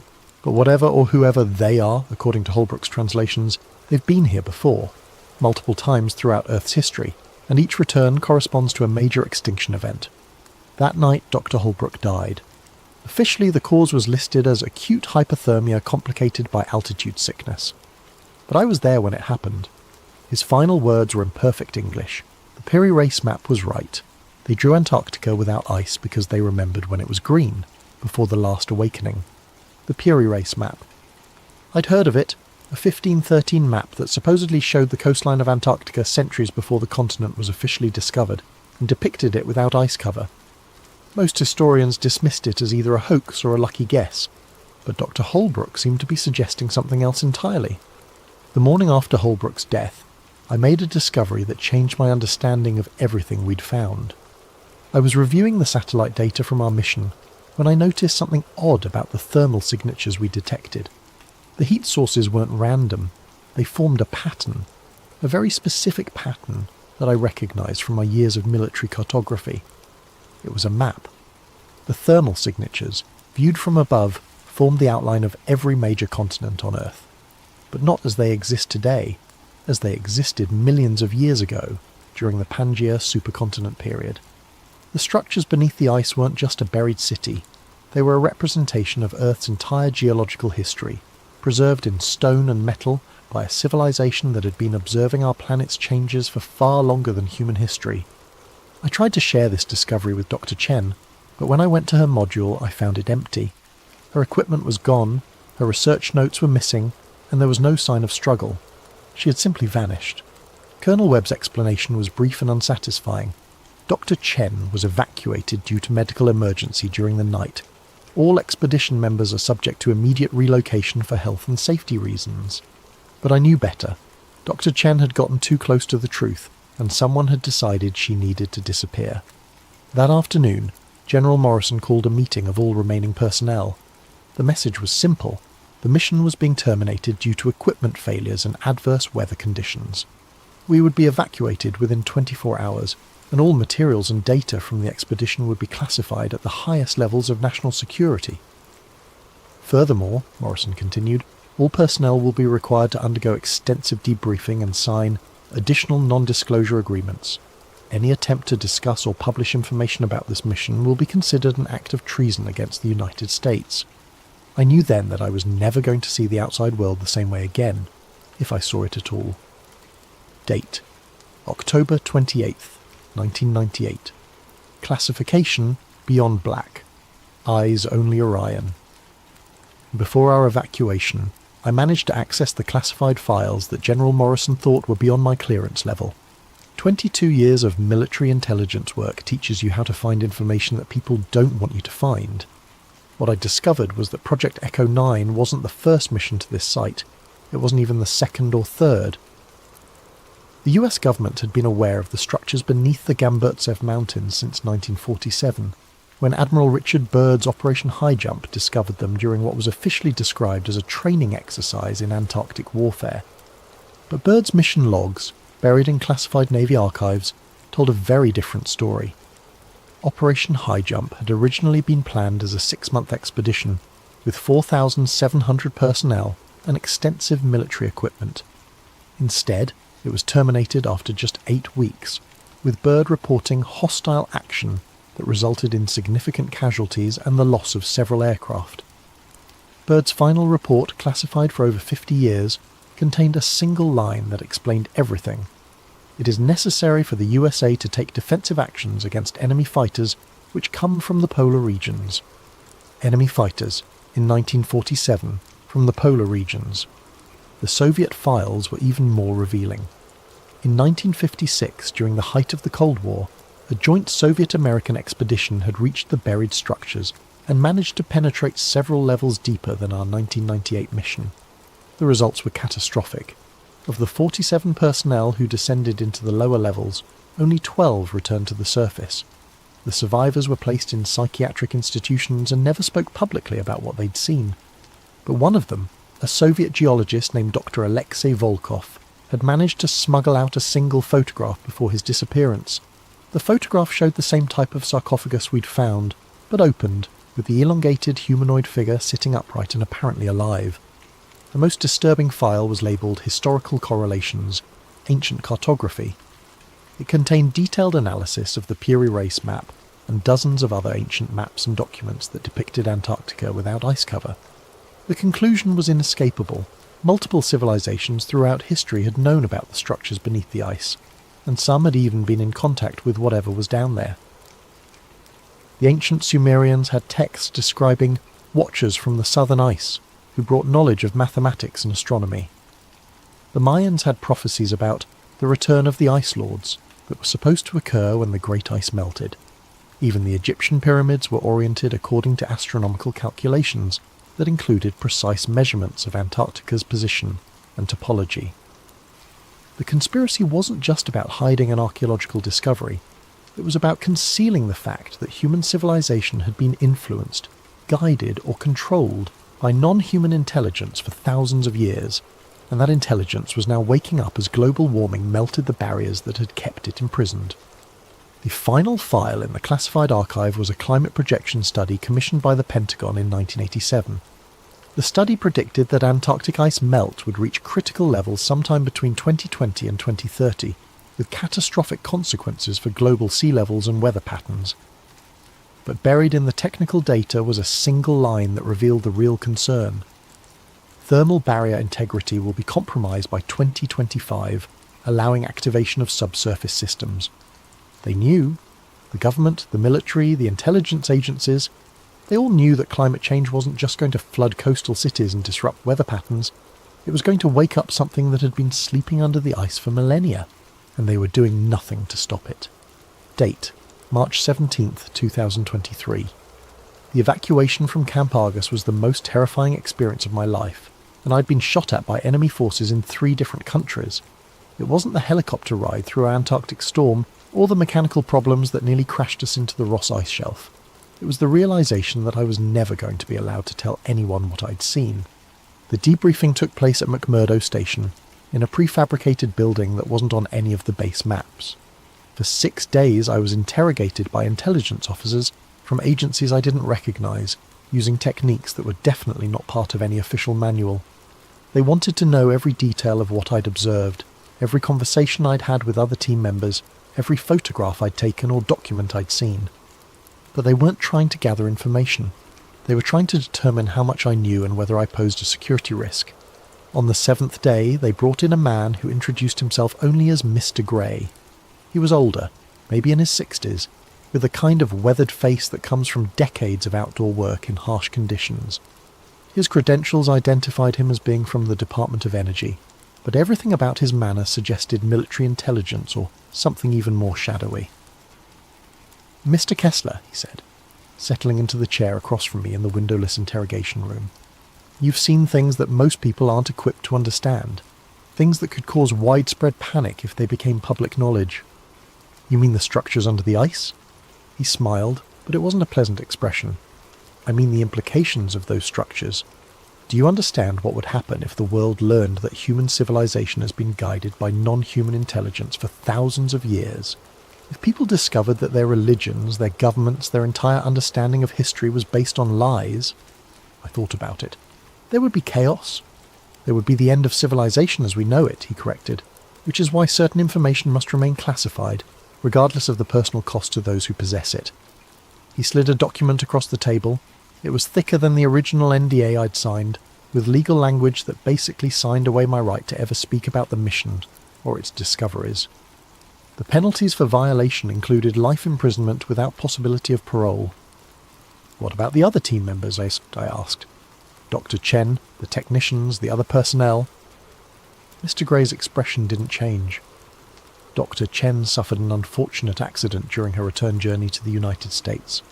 The technicians have been reassigned to other projects where their specialised knowledge can be properly utilised. You're the only one with comprehensive knowledge of the entire mission. "You're saying I'm the only witness left?" "I'm saying you're the only person still alive who has the complete picture of what Project Echo 9 discovered." The implication was clear. Sign the document and keep silent, or join Dr. Chen and the others who had suffered unfortunate accidents. I signed.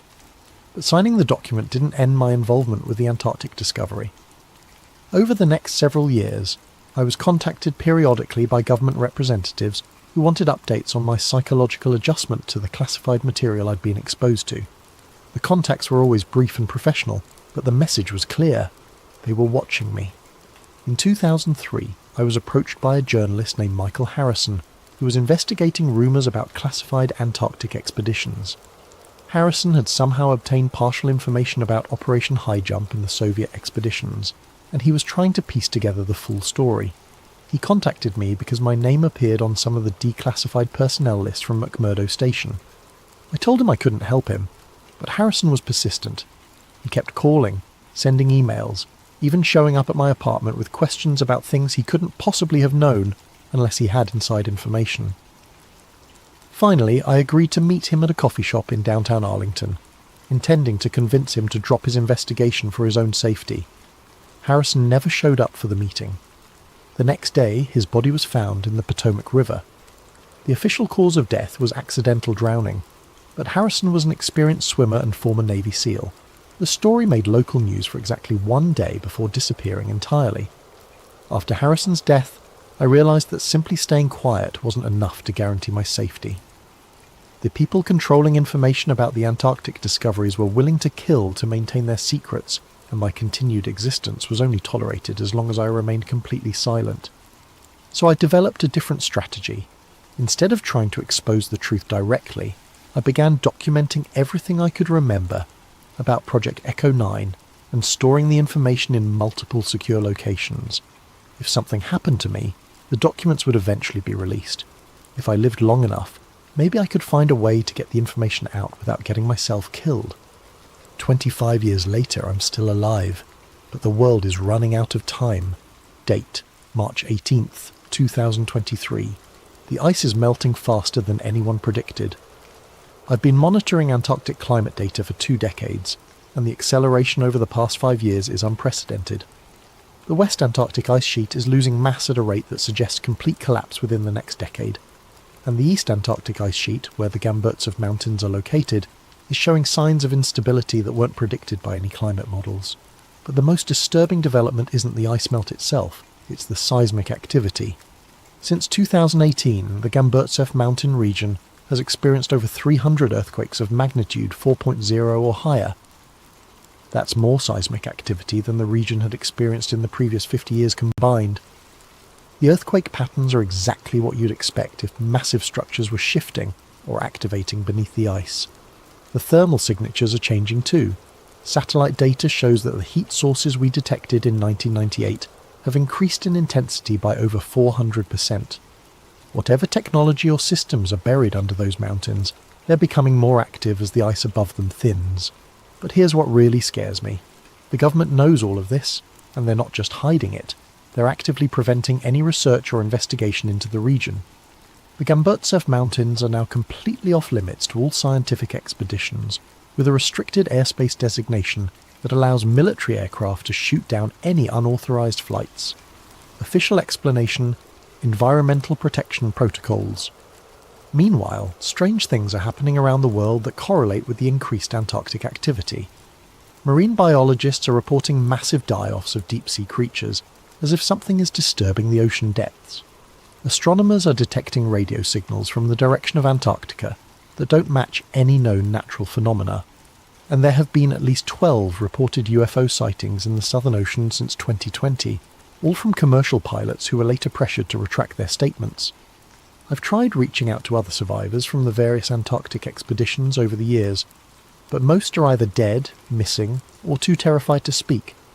However, in 2019 I managed to make contact with Dr. Elena Vasquez, a geologist who was part of a Chilean expedition that encountered anomalous structures in 2007.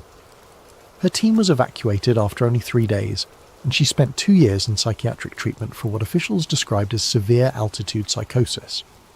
But Dr. Vasquez wasn't psychotic. She was traumatized by what she'd seen.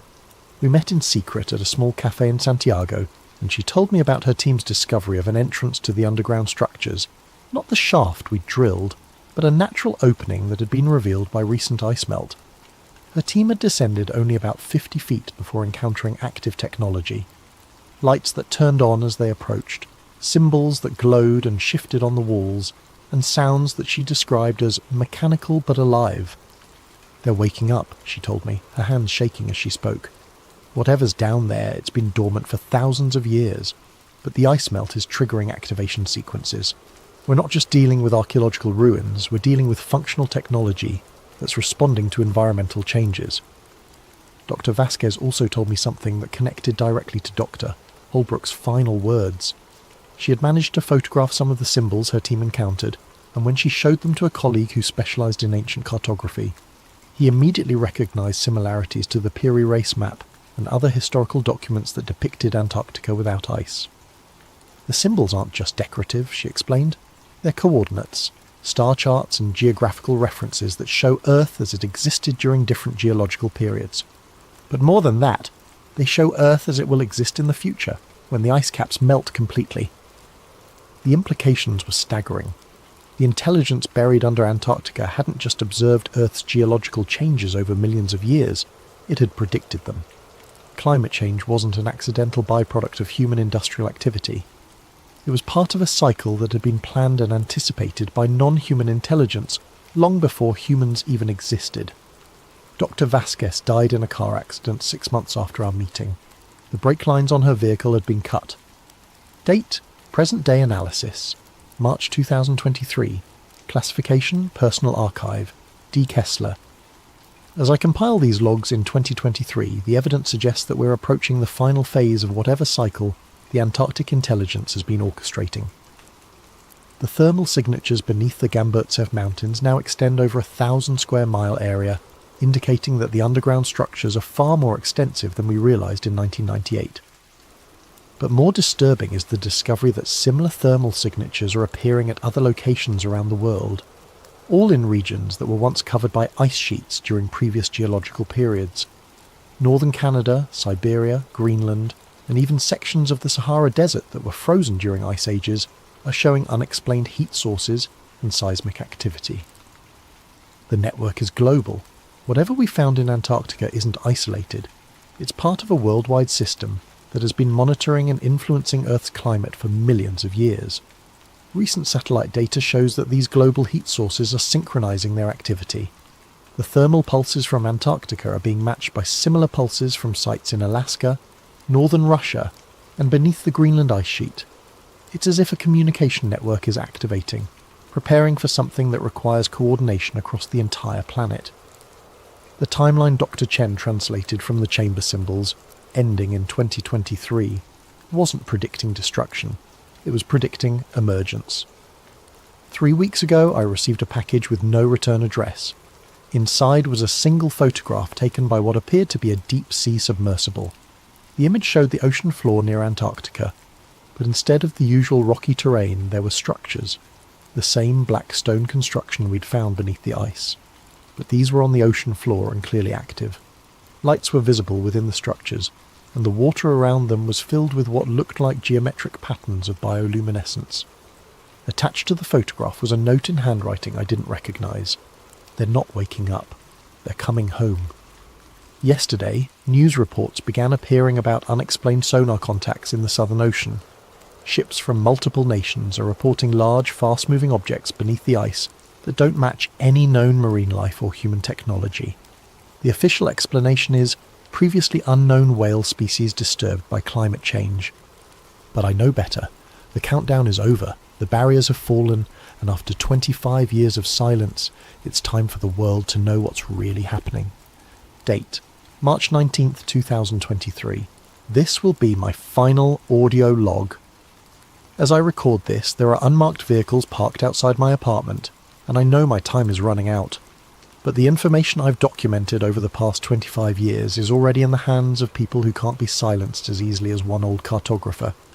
The truth about Antarctica, about the intelligence that has been guiding human civilization for millennia, about the climate changes that are part of a planned cycle, rather than accidental consequences, all of this information will be released regardless of what happens to me. But there's one final piece of the puzzle that I've only recently understood, and it changes everything. The intelligence buried under Antarctica isn't alien, it's terrestrial. It's from Earth, but from a version of Earth that existed long before humans evolved. The elongated skulls, the advanced technology, the global monitoring network. It all belongs to a species that achieved technological civilization millions of years ago, before the ice ages that buried their cities and forced them into hibernation. They're not invaders, they're the original inhabitants of this planet, and they're waking up to reclaim what was always theirs. The climate change we're experiencing isn't being caused by their technology. It's being caused by us, and their systems are simply responding to the environmental changes by activating emergence protocols that have been dormant for geological ages. Humanity has had its time on Earth. We've had our chance to develop wisdom along with our technology, to prove that we could be responsible stewards of the planet they once ruled. The melting ice isn't just revealing their cities, it's revealing our failure. Dr. Holbrook was right about one thing. We won't be ready for their return. Not because they're hostile, but because our entire civilization is built on assumptions about human supremacy and planetary ownership that are about to be proven catastrophically wrong. The structures beneath Antarctica aren't ruins. They're not even archaeological sites. They're infrastructure, maintained in hibernation for millions of years, waiting for the planetary conditions to become suitable for reactivation. The Piri Reis map was accurate because it was drawn by people who had access to the historical records kept by the Antarctic intelligence. Every ancient civilization that achieved sufficient sophistication was contacted and guided by the sleeping guardians beneath the ice. The knowledge that built the pyramids, that enabled the mathematical achievements of the Mayans, that inspired the astronomical precision of Stonehenge, all of it came from the same source, and now the source is awakening. I can hear vehicles stopping outside my building, multiple engines, coordinated movement, professional voices using radio protocols I recognise from my military days. They've found me, which means they've probably found the documentation sites as well. But it doesn't matter anymore. The ice is melting too fast for them to stop what's coming. The thermal signatures are too widespread, the seismic activity too intense, the global network too thoroughly activated. Within the next 5 years, possibly sooner, the world will witness the emergence of a technological civilization that makes our greatest achievements look like Stone Age tools. Whether humanity survives that emergence will depend on whether we can adapt to being the junior species on a planet that was never really ours to begin with. They're at my door now. I can hear them in the hallway, speaking in the clipped professional tones of people who are very good at making problems disappear. I'm not afraid. 25 years of carrying this secret has been its own kind of prison, and knowing that the truth will finally come out, one way or another, is almost a relief. To whoever finds these recordings, the countdown is over, the barriers have fallen, the real history of Earth is about to begin. This is Daniel Kessler, former military cartographer, survivor of Project Echo 9, signing off. Audio recording ends at 23:47:12 GMT, March 19th, 2023. Device found in apartment 2C, 1247 Arlington Boulevard, following disappearance of resident Daniel Kessler. Subject's whereabouts remain unknown. All materials related to this case are classified under National Security Directive 7741-Omega. Agent Morrison, DHS Special Activities Division. Date: June 15th, 2025. Source: anonymous data dump on multiple file-sharing platforms. The files attributed to Daniel Kessler appeared simultaneously on over 200 websites worldwide on June 15th, 2025, exactly 27 months after his disappearance. Despite immediate efforts by government agencies to remove the materials, the files had been downloaded millions of times within the first 24 hours of their release. Accompanying the audio logs and mission files was a collection of satellite imagery, seismic data, and classified documents that supported Kessler's claims about Antarctic activity.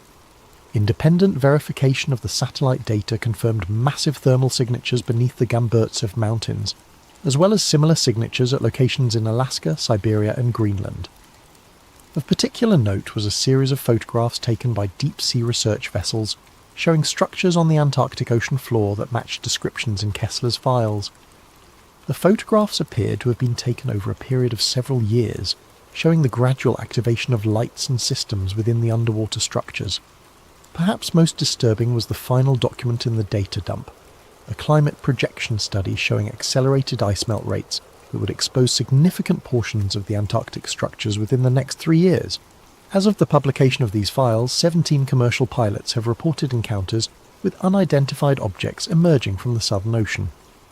Marine biologists have documented the appearance of previously unknown species of deep-sea life, exhibiting bioluminescent patterns that match the geometric designs described in ancient texts. And seismic monitoring stations around the world have recorded synchronized vibrations originating from former Ice Age regions, as if a global network of some kind is becoming active after millions of years of dormancy. Government officials from multiple nations have declined to comment on the Kessler files, citing national security concerns. However, recently declassified documents from the 1940s and 1950s confirm that both Operation High Jump and subsequent Soviet expeditions did encounter anomalous phenomena in Antarctica that resulted in mission terminations and classified reports. Whether Daniel Kessler's account represents truth or elaborate fiction may become irrelevant in the coming years. The ice continues to melt at unprecedented rates, and the thermal signatures beneath Antarctica continue to intensify. As Kessler predicted in his final audio log, the countdown is over, the barriers are falling, and humanity may soon discover that we are not alone on this planet, and never have been. The real question is not whether the intelligence beneath the ice is awakening, but whether humanity is prepared for what comes next. Settle in as we explore what might be lurking beneath those peaceful cornfields. The radio transmitter hummed to life with a familiar electric wheeze, its vintage dials glowing amber in the dimness of the shed. Mattie Connors wiped dust from the frequency display, her fingers leaving clean trails across the aged panel. Her father's ancient ham radio equipment had sat untouched for nearly a decade, but tonight, on her 25th birthday, seemed like the perfect time to resurrect it. "Come on, old friend," she whispered, turning the tuning knob delicately. "Let's see if you still work." Outside, beyond the weathered walls of the equipment shed, cornstalks whispered in the summer night. The Connors farm stretched for 40 acres in all directions, a modest plot by Iowa standards, but enough to keep her father in business after her mother passed. Enough to keep Mattie trapped in Granger when her engineering scholarship fell through. Enough empty space to broadcast music that no one would hear. The transmitter's needle jumped, finding power. Static hissed through the speakers. Mattie checked her phone's FM radio app, searching for an empty frequency to experiment with. Most of the dial was dead air this far from Des Moines, just how she wanted it. She settled on 88.1 FM, twisted the broadcast dial to match, and waited. The static changed. Not suddenly, but in such a subtle shift that she almost missed it. The white noise acquired rhythm, a soft, regular thump that reminded her of a heartbeat, but mechanical, precise, too regular for anything natural. "That's weird," she muttered, checking connections. The transmitter wasn't actually broadcasting yet. It was receiving. The rhythmic pulse continued, now joined by a faint high-pitched tone that danced above the lower beat. It reminded her of the harmonic pattern generators she'd built during her brief engineering stint at Iowa State. The sound was almost mathematical in its precision. Mattie glanced at her watch. 3:33 a.m. She grabbed her phone and started recording, holding the microphone close to the radio's speaker. After a full minute, the signal abruptly cut off, returning to pure static. Back in her bedroom, Mattie downloaded the audio file and opened her sound editing software. She hadn't used these programs since dropping out of college, but some skills never quite disappeared. She ran the signal through a spectrogram analysis, watching as the visual representation of the sound materialized on her screen.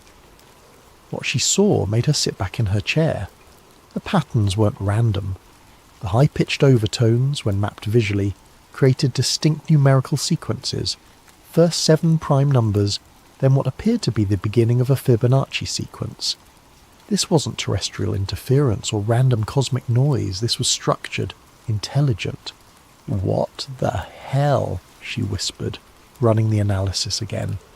By sunrise, Mattie had created 3 different spectrograms and converted portions of the signal into numerical values. She'd spent hours on Reddit forums for audio engineers and amateur astronomers, eventually posting her findings with a simple question. Found weird signal on 88.1 FM in rural Iowa. Any ideas what this could be? She attached the audio file and her preliminary analysis before collapsing into bed, the morning chores temporarily forgotten. Her last conscious thought was that she should check the frequency again the following night. When she woke at noon, her post had been removed, not just downvoted or flagged, completely gone, as if it had never existed. Her browser history showed she'd visited the site, but the post itself had vanished.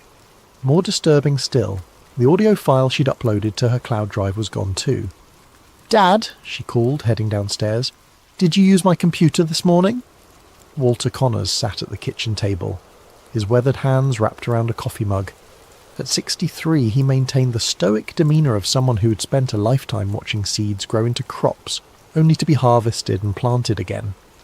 Patience lived in the creases around his eyes. "Didn't touch it," he replied, not looking up from his newspaper. "Why?" "Some files went missing," Matty said, pouring herself coffee. "Weird stuff I recorded last night on your old radio setup." Her father's hand stilled, coffee mug halfway to his lips. What frequency? The question struck her as odd. 88.1. Why?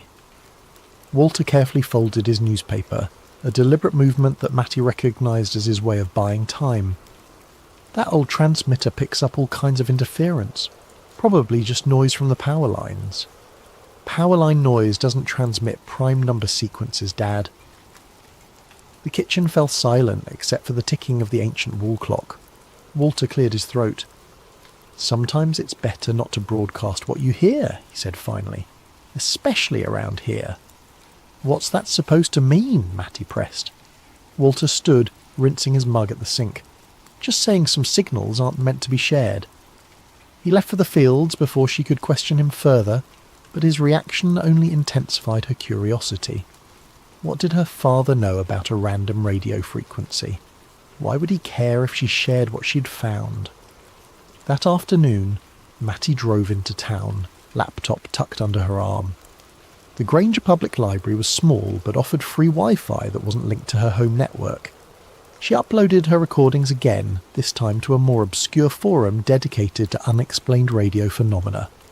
Within an hour she had 3 responses. Definitely artificial. Pattern repeats exactly every 42.7 seconds. Looks like SETI stuff.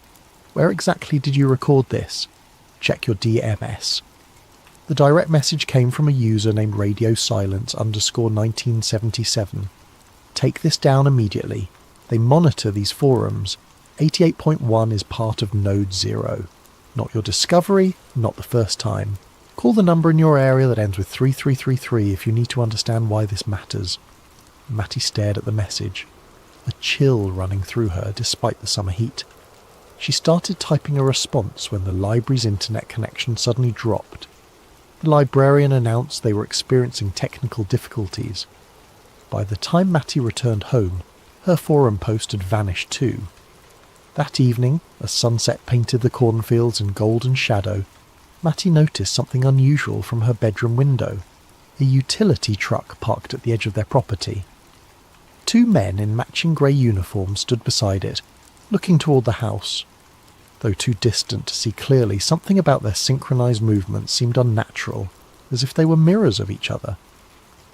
When she blinked, they were gone. The truck, too. Only empty road remained. At exactly 3:33 a.m, Matty sat in the equipment shed, headphones on, the radio tuned to 88.1 FM. The signal returned, stronger tonight, its pulsing rhythm somehow more urgent. The mathematical sequences had evolved, growing more complex. In the distance, she could have sworn she heard the cornstalks rustling in perfect synchronization with the beat. Matty woke to the sound of her computer rebooting, the distinctive startup chime jolting her from sleep. The clock on her nightstand read 3:33 a.m. She hadn't set an alarm. Rubbing sleep from her eyes, she watched as her screen flashed to life, opened a blank document, and displayed a single line of text. Not for you to hear. The cursor blinked rhythmically before the computer shut itself down. Matty sat frozen, heart hammering in her chest. She hadn't touched the keyboard. She hadn't even been near the computer. Morning brought no clarity, only more questions. While checking the fence line after breakfast, she discovered a perfect circle in the cornfield, about 10 feet in diameter, where the stalks lay flat against the ground, spiralling inward toward a centre point. The corn wasn't broken or damaged, just uniformly bent as if pressed down by an invisible hand. "Dad!" she called out, finding Walter inspecting an irrigation pump nearby. "Come look at this." Her father approached slowly, his face unreadable as he surveyed the formation. "Wind damage," he said flatly. "Wind doesn't create perfect circles with mathematical precision," Matty argued, "and it doesn't just happen to show up after I record that signal." Walter sighed heavily. "Leave it alone, Matty. Please." "Why won't you tell me what you know about this?" She gestured toward the flattened corn. "This isn't normal, and you're acting like it's just another Tuesday." Her father removed his cap, running a hand through thinning grey hair. "I worked radar systems before I inherited this farm. Air Force, 1985 to 1991, stationed up at the North Dakota border most of that time." This wasn't news to Matty, but his tone suggested he was building to something important. "There were frequencies we were told never to acknowledge," he continued. "Signals that appeared on our scopes that we logged as equipment malfunction, even when we knew better. The brass called them ambient anomalies. We called them visitors." Matty stared at him. "Are you saying you detected UFOs?" "I'm saying some things in this world speak in ways we're not meant to understand." And answering back, he paused, looking directly at her. "That's when trouble starts."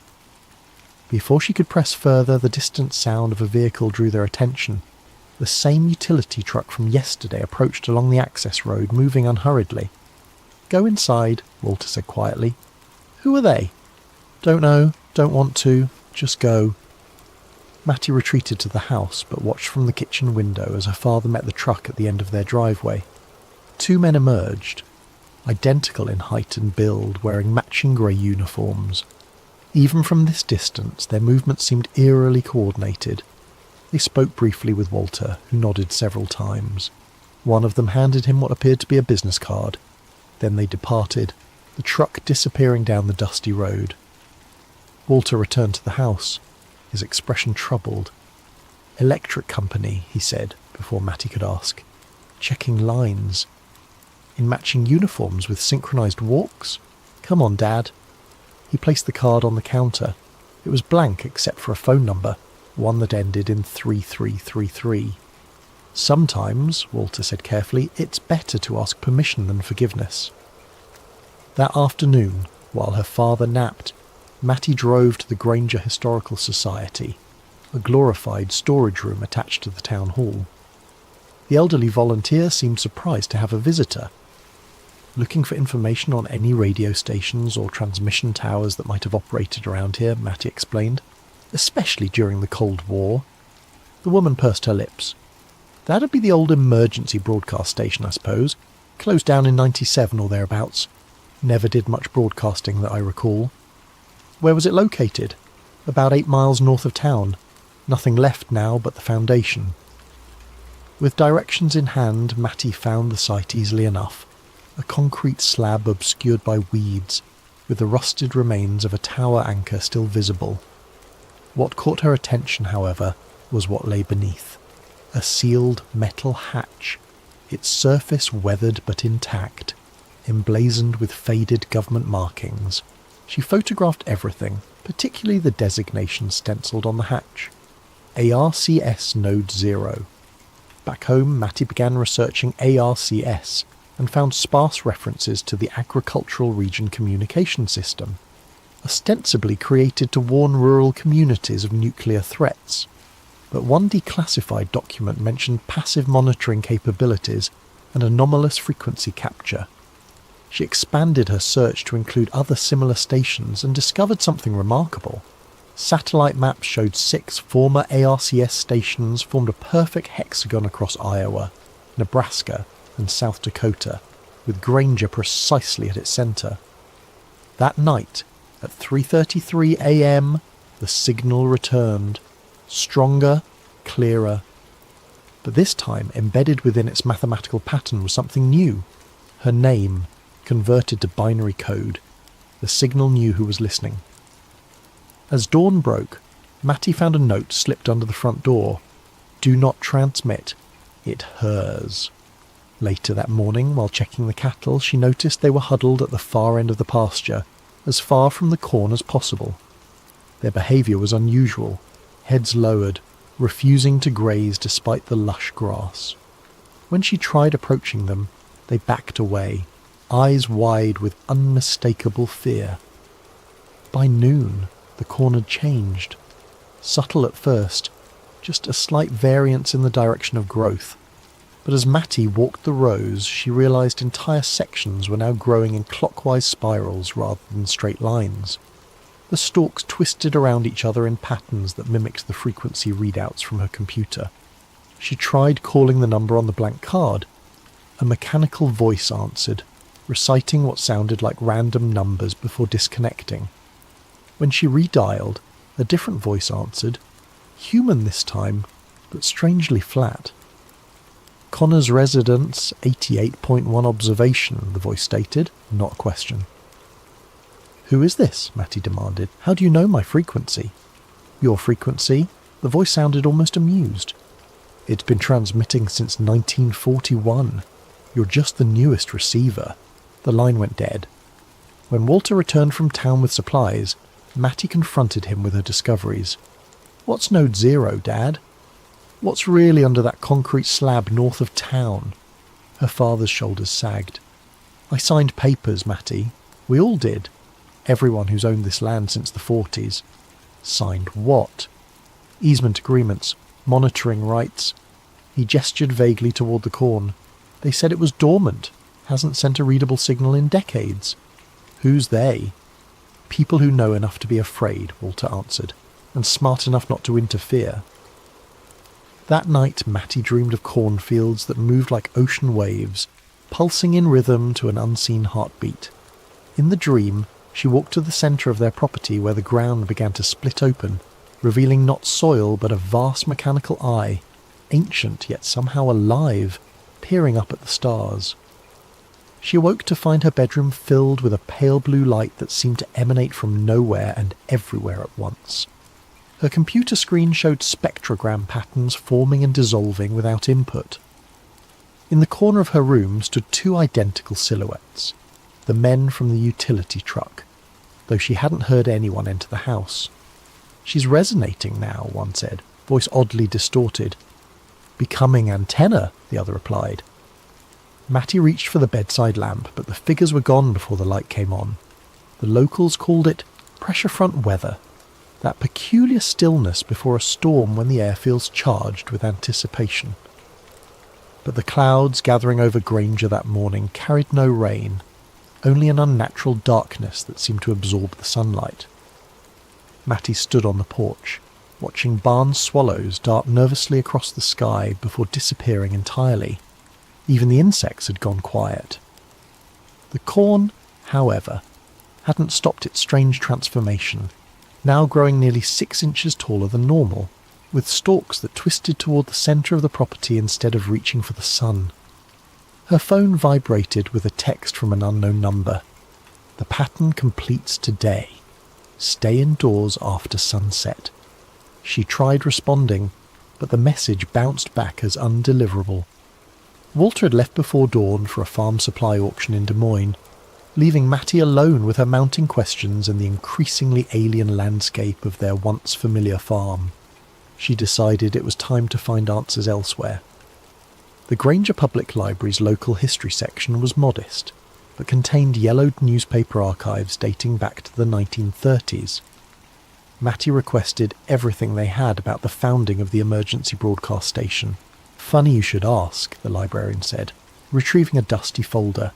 Someone else was looking into those old stations just last month, left this research behind. The folder contained photocopied articles about the station's construction in 1941, alongside what appeared to be handwritten research notes in Cyrillic script.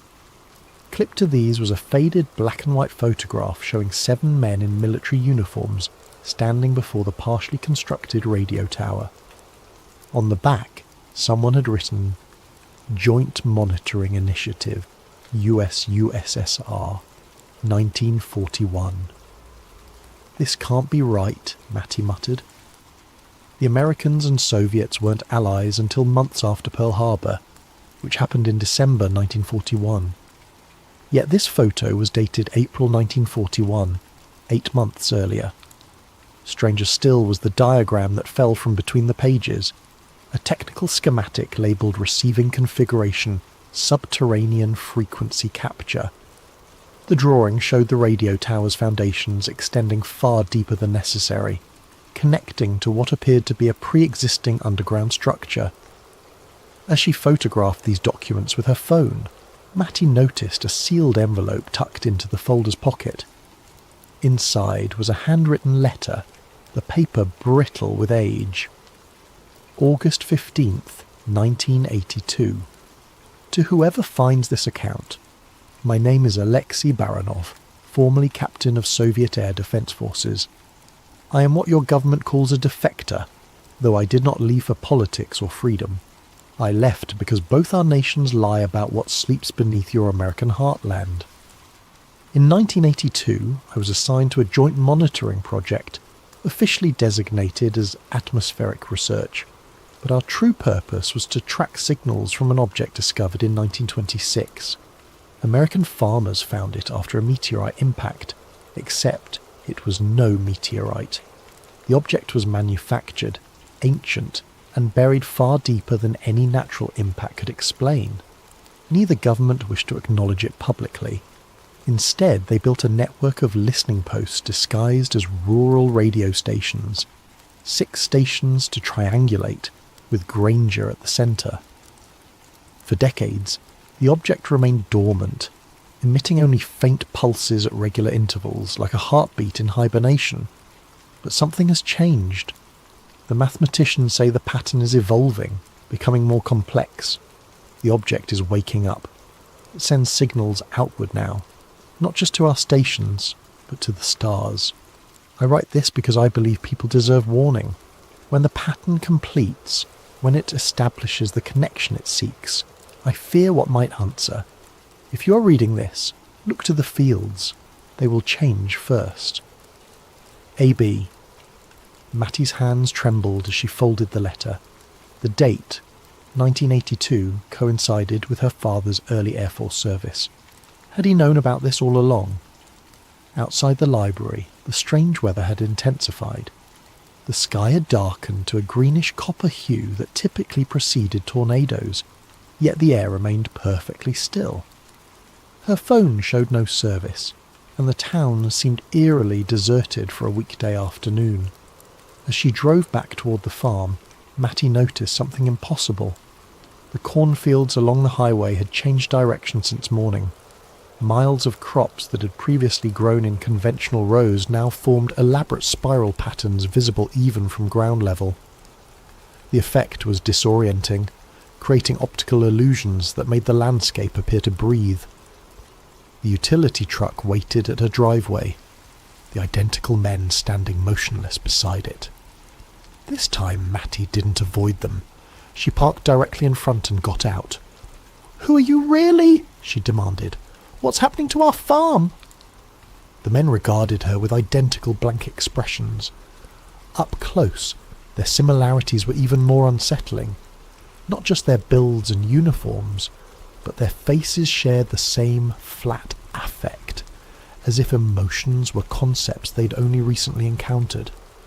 "Resonance testing," one said. "Calibration complete," added the other. "That doesn't tell me anything," Matty pressed. "What's underneath our farm? What's ARCS Node 0? The first man tilted his head. "Not what? Who?" "It was always listening," said the second. "Now it's answering." "Answering what?" "The question it was sent to ask."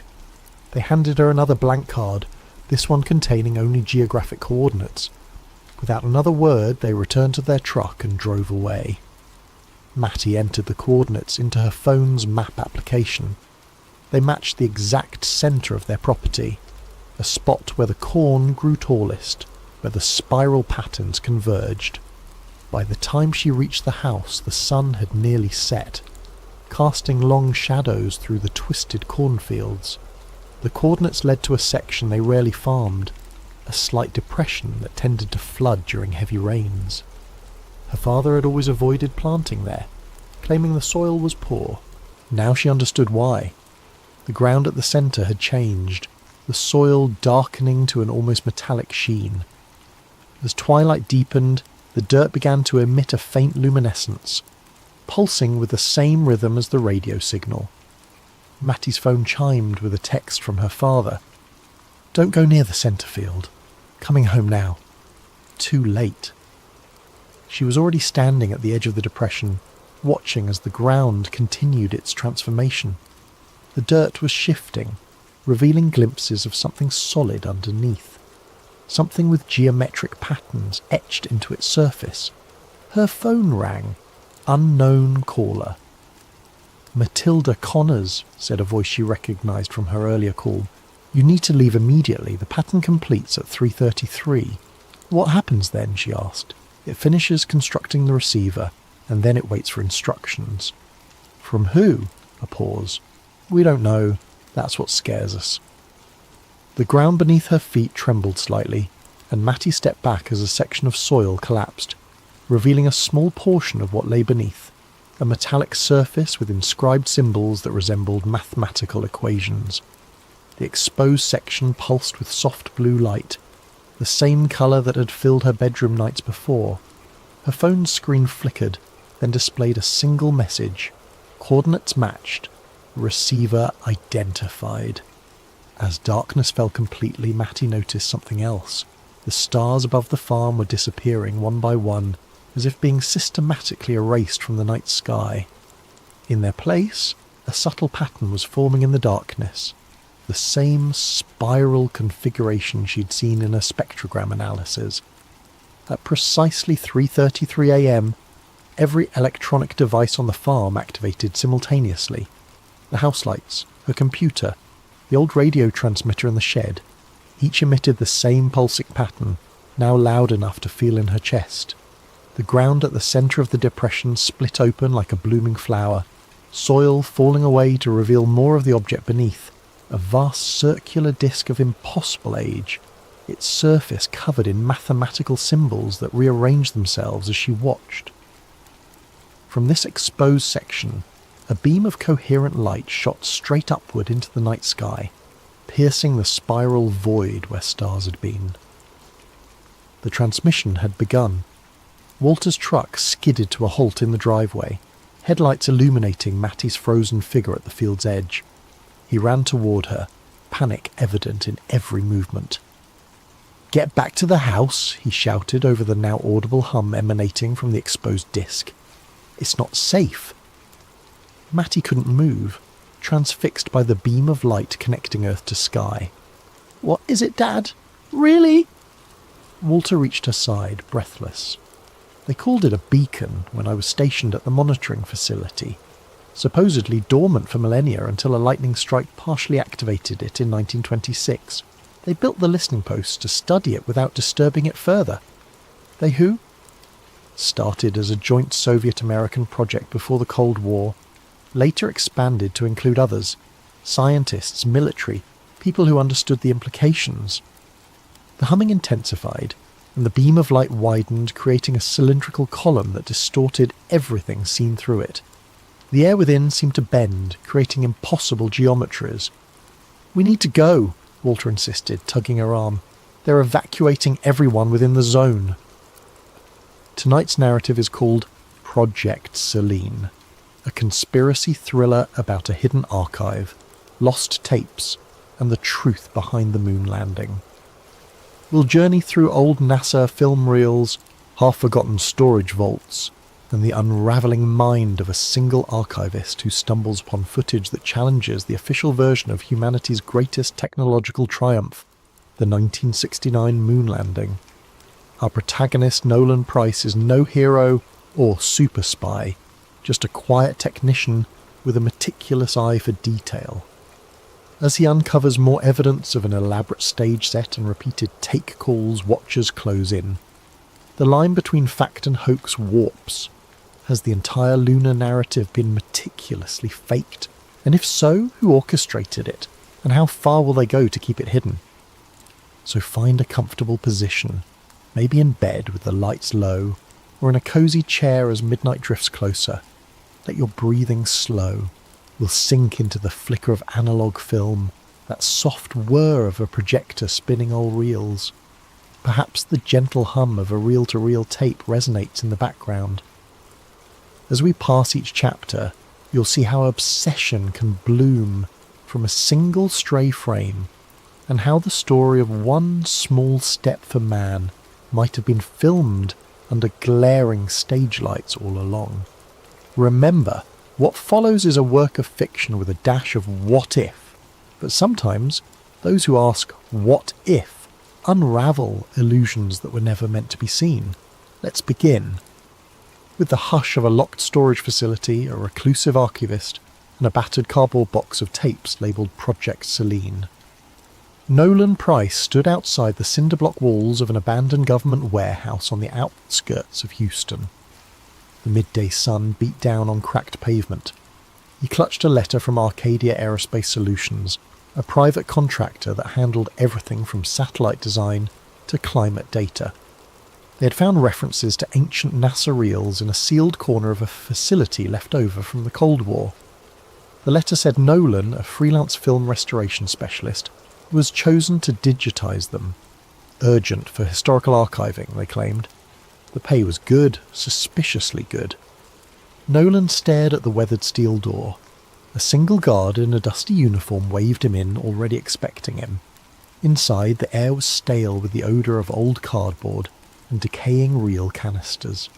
Flickering fluorescent lights revealed rows of shelves stuffed with NASA-labelled boxes, many slashed or water-damaged. This was typical. NASA's official archives were famed for mishaps, lost tapes of early rocket tests, missing telemetry from the Apollo missions. But something about Arcadia's hush-hush approach set Nolan on edge. A short, grey-suited woman introduced herself as Madison Harlow, acting as Arcadia's liaison. Without fanfare, she led him to a small side room, a makeshift editing suite they'd rigged with a battered 16mm projector, a spool rewinder, and a digital capture device. Stacks of reels labelled Apollo 11, RAW, Apollo 12, AVA, Saturn telemetry, hull, and a curious mark, Selene, or SB footage. Harlow told him, "Your job's simple, transfer them to high-resolution digital, mark any anomalies or degrade, no public commentary, no copies, understood?" Her tone was matter-of-fact but severe. Nolan didn't argue. He'd done hush projects before, and the hush came from corporate sensitivity or undisclosed research. Usually it was benign, so he shrugged. "Sure, I'll keep it discreet." She gave him a passkey, instructions on the alarm system, then left with final words. "We want it done swiftly, there's a schedule." Over the next few days, Nolan methodically fed reels into the projector, capturing them via a specialised scanner. In the first wave, he found typical NASA mission logs, rocket staging, crew training, pre-launch interviews.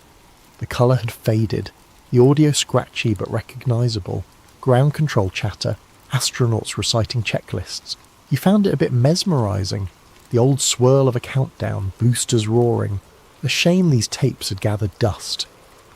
On day 3, he encountered the first odd reel.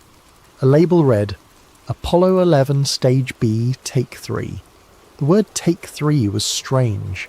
NASA mission reels usually said T-plus timeline or mission day references, not take. He shrugged, loaded it. The footage flickered.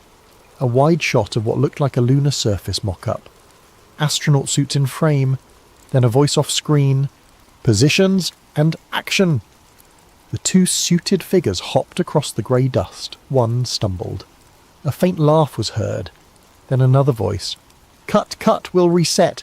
The reflection's too bright on the visor." Nolan's heart pounded. This was no standard rocket or EVA footage.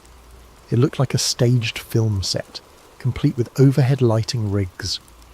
The black backdrop was a poor simulation of starless lunar sky. You could see wires in the corner. Shaken, Nolan reversed the reel to confirm. Indeed, there was an assistant carrying a boom mic half hidden behind an artificial crater. The The date code on the reel said 7/1/1969, the day before the public broadcast of Apollo 11's first moonwalk. Could this be a training simulation? NASA did have partial staging for practice, as yet the clapper, board reading take 3, and the director's voice implying an actual production unsettled him. He digitized it, flagged it as anomaly, and moved on. Over the next few canisters, normal mission footage resumed, so he chalked it up to a weird test shoot. NASA might have used it for PR or promotional B-roll. But that night, lying in a cheap motel, Nolan replayed the snippet in his mind. Why such hush around these older reels? NASA training footage was typically labelled as such. The next morning he dug deeper. Opening a battered can labelled Selene B, he discovered a reel that started with a NASA colour bar pattern, then abruptly cut to a behind-the-scenes environment. Men in suits conferring around what looked like a partial lunar lander set. A man in a white shirt read from a script. Lunar surface continuity, camera feed approach.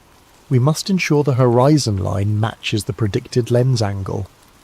Another man wearing thick-rimmed glasses nodded. We fake it right, or we fail. Understood? Nolan's breath quickened. This was no trivial training. The group on tape specifically talked about fooling an audience. They discussed vantage angles to hide stage edges, how the overhead rig should mimic low gravity. One phrase jumped out. Public must see only the broadcast feed from the designated channel. He set the reel aside, heart pounding. This was conspiratorial gold. Actual evidence of a potential staged moon landing scenario. It defied everything taught in history. NASA had always faced accusations by conspiracy buffs about the MiG-9 moon landing being shot in a Hollywood set, referencing anomalies in flagged photos. But mainstream science easily refuted them. Yet these tapes, if real, it was the smoking gun. Then again, it could be a hoax, decades later staged footage. But the film stock was definitely vintage, and that the audio matched 1960s analog characteristics. With sweaty palms, Nolan rummaged more, finding references to PSH Kubrick liaison. Could this be referencing famed director Stanley Kubrick? The name was never spelled out fully, but S. Kukub, the idea was insane. He'd heard rumours Kubrick was asked by NASA to film backup footage for crisis scenarios. The next reel's label read Moon Landing Studio Revan.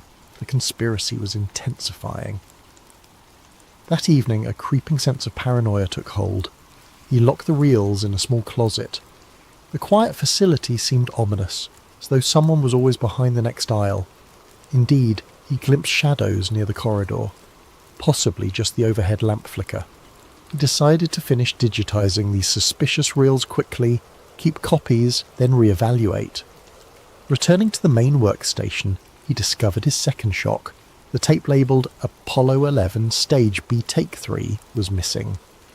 He'd left it on the spool an hour ago. Now it was gone. He checked the entire room, the desk, the case, nowhere. Another reel was in its place, labelled simply Selene E. Do Not Watch. This was no accident. Someone knew he'd found the suspicious content.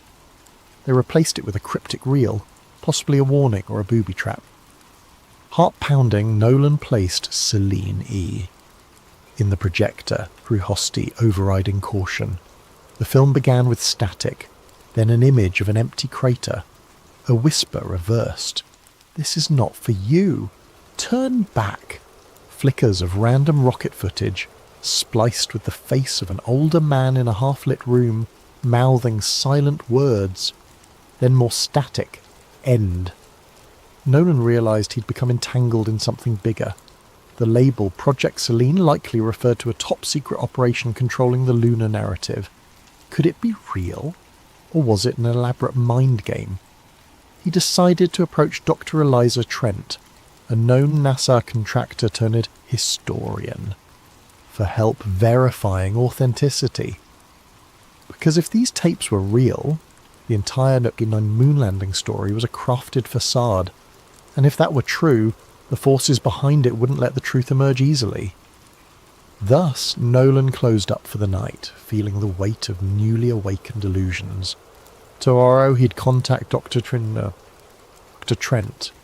For now, though, he had to check the facility's locks, ensure no further reels vanished. A faint static-like voice echoed in his head. "We told them we went to the moon, and they believed." He shivered. If indeed the event that defined modern history was a cinematic hoax, the question loomed: who orchestrated it, and how far would they go to bury the truth?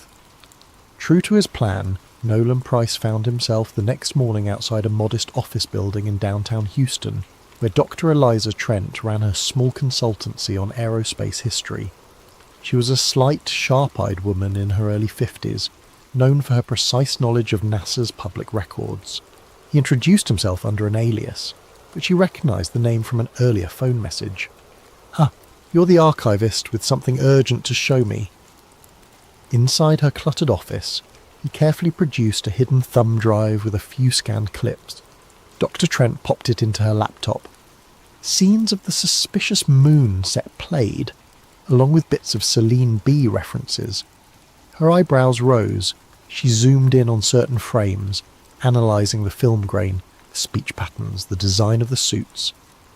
"This could be incredibly damning if authentic," she whispered. "But it also might be a sophisticated fake. I've seen hoaxes before. Let me cross-check specifics, production lot stamps on the film stock, the older NASA logos or pass badges." Nolan recounted the bizarre reel swaps, the reversed whispers on Celine E, and the missing spool from the previous night. Dr. Trent's fare turned grim. "If you're telling the truth, you're in danger. People don't just vanish these reels for fun. NASA had a long official stance that all major mission footage was stored, minus some lost in time, but never anything indicating a staged event." She paused, adjusting her glasses. There were rumours among older engineers, talk of a fallback plan if the real mission feed failed, but never solid proof. This might be it, or more, and they spent hours verifying minute details. A NASA mission patch visible in a corner, background voices referencing angle matches real module altitude. Dr. Trent began to suspect the tapes were genuine. She also recognised one face from an older NASA group photo, a certain black-suited figure who never stepped in front of official cameras, rumoured to be a media liaison. He was hush-hush, rumoured to coordinate with a big Hollywood name, possibly Kubrick. Dr. Trent offered a possible motive. During the Cold War, the pressure to beat the Soviets was immense. If real landings were uncertain, they might have staged footage as a failsafe. But from these tapes, it looks more elaborate. A total simulation? She exhaled. This changes everything. She urged Nolan to gather more evidence, but do it safely. That night they parted ways, planning to regroup once she did further checks in NASA's official archives. Meanwhile, Nolan returned to the old facility. The next morning he discovered the entire building locked, a renovation sign posted by Arcadia. Harlow, the liaison, was nowhere. Security had orders that no one enters, as the project was on hold. Furious, Nolan realised they intended to shut down any further rummaging. He tried to call Harlow's number, disconnected. The job was effectively over. The suspicious reels presumably removed. He retreated to his small apartment, heart pounding. If the conspirators had the tapes again, that left him with only a few digital copies. Enough maybe if the file survived. He backed them up to multiple flash drives, but as he tried emailing Dr. Trent more footage, an error flagged. File blocked, suspicious content. Some large-scale infiltration of his system was in effect. The Watchers were definitely onto him. In the swirl came a break. Rummaging through older unlabelled reels he'd already digitized, he found an odd snippet showing a man in a starkly lit corner, mid-70s style, glancing nervously at the camera. The film was scratched and audio was reversed. By reversing the track, Nolan deciphered fragments. Project Celine? Never meant to see. We built illusions for a greater cause. The man coughed, spat out. We lied. Or we lost the war. I left a final record in the Saturn archives. Then static. Confused, Nolan tried to see if Saturn archives might reference Saturn V rocket logs, but Dr. Trent had all standard Saturn V data. Possibly it referred to a hidden code or a separate repository. The man in the clip might be the archivist, or Red Hand, the rumoured original whistleblower. If his message suggested a bigger trove of evidence existed somewhere else, presumably safer than the official NASA channels. Maybe that trove spelled out the entire impetus behind faking, or partially faking, the moon landings. Nolan phoned to Trent again. She was frantic. Her home office had been ransacked, old NASA microfilms stolen, and suspicious men in suits loomed outside her building. She believed Arcadia Aerospace was a front for a deeper Black Ops group. She suggested they meet in a public place with the new reel. Nolan agreed, setting a meet at a busy bus station. However, the next day she never arrived. Her phone went dead. In parallel, an eerie wave of accidents claimed two older NASA retirees who'd been tangentially tied to the lunar era. Stroke, heart attack, but the timing reeked of cover-up. The media said nothing, overshadowed by typical news cycles, but a small corner of online conspiracy forums lit up. Moon archivist missing. Spike in NASA retiree deaths. Project Selene rumour intensifies. One forum user named Apollo Truth posted a cryptic line, "Look to LB7, the final broadcast is hidden." Nolan recognised LB might be Lunar Base 7, some old reference from the tapes. Or maybe LB7 was code for a hidden stage. He rummaged the digitised catalogue, eventually unearthing a label that matched. L. the Devontervoot footage. Opening it, he found bizarre outtakes, an entire set with rovers, multiple crater backdrops, and a partial script reading, "The audience sees only the final cut." Another snippet showed a NASA official saying, "We can't let them see the starfield difference. We'll keep it black." It confirmed the idea. The official moon footage was heavily edited, possibly reshot. As tension soared, Nolan sensed the watchers nearing. Strange cars lingered near his apartment. The old building caretaker told him men asked about him, flashing some government ID. Fearing for his life, Nolan packed the digitised reels, stashed them in a battered suitcase, and hopped on a night bus out of town. He had one lead, a mention from Dr. Trent about the domain of the final transmissions, an alleged secret NASA comm station in the desert, which might hold old telemetry backups. If the watchers stored illusions in reels, maybe the raw signals existed, real or fake, that confirm the staged transmissions. That might be the final piece to prove everything. Exhausted, he slumped in a bus seat, the flicker of highway lights passing. He felt haunted by the question. If they never truly landed men on the moon, what did that imply about decades of scientific progress, cultural memory, even the illusions of human achievement? The scale of deception would be monstrous. Or maybe the real landings happened, but the televised footage was partly staged. The puzzle was too big, but the watchers clearly wanted him silent. He closed his eyes, drifting into half-sleep, hearing static-laced audio. "We told them we were first. The Soviets believed. We soared," voice whispered. Project Selene was the key to winning hearts, no matter the cost. He jolted awake, heart pounding. Could the cost now be his life? Thus, we near the threshold of the final confrontation. A hidden station, possibly guarded by those preserving the illusions, and a desperate archivist determined to reveal the truth, no matter the personal toll. The watchers circle like wolves. Dr. Trent is missing, and the ghostly voice of the archivist from the 1970s beckons him onward to the final spool that might shatter the world's beloved myth. A dusty desert highway led Nolan Price to a sign half rusted and unreadable. The day was scorching, reminiscent of a place NASA once tested rovers or illusions of them. Lacking a car, Nolan walked hours from the bus drop-off, carrying a battered duffel, loaded with the crucial reels and a battered laptop. He was guided only by a rumour of a closed NASA comm station, rumoured to have moon feed backups. If he could find that station, he might locate the original uncut transmissions, or a final log from the Watchers themselves, validating the entire hoax. The Watchers were not far behind. They had resources to track phone pings, credit usage, license plate scanners, but Nolan used none of those moving off-grid. Still he sensed their presence, a drone overhead. He saw no sign, but the desert was wide, the sky empty of clues. Each day felt like an infiltration mission. At dusk on the second day, he stumbled upon a chain-link fence topped with barbed wire, leading to a small cluster of squat buildings. A sign read NASA Remote Telemetry Number Caven Abandoned. But motion sensors beeped faintly.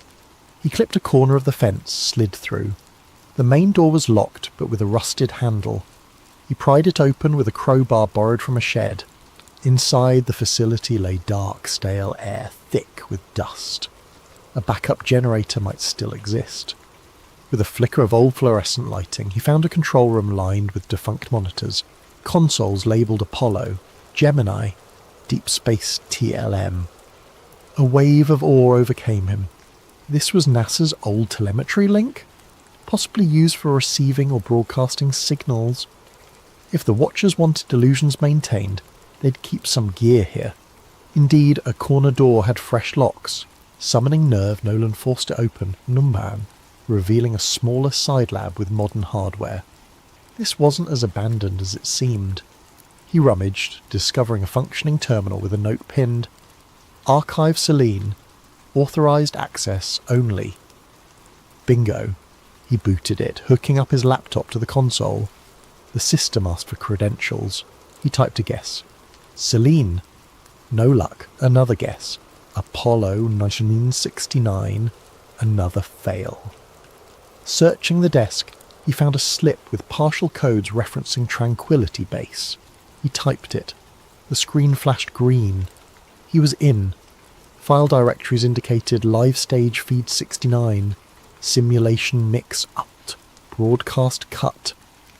This validated the idea that at least partial coverage had been simulated. Another folder read Archive Trent Comms. That name. Was that Dr. Eliza Trent? Possibly her attempt to gather data.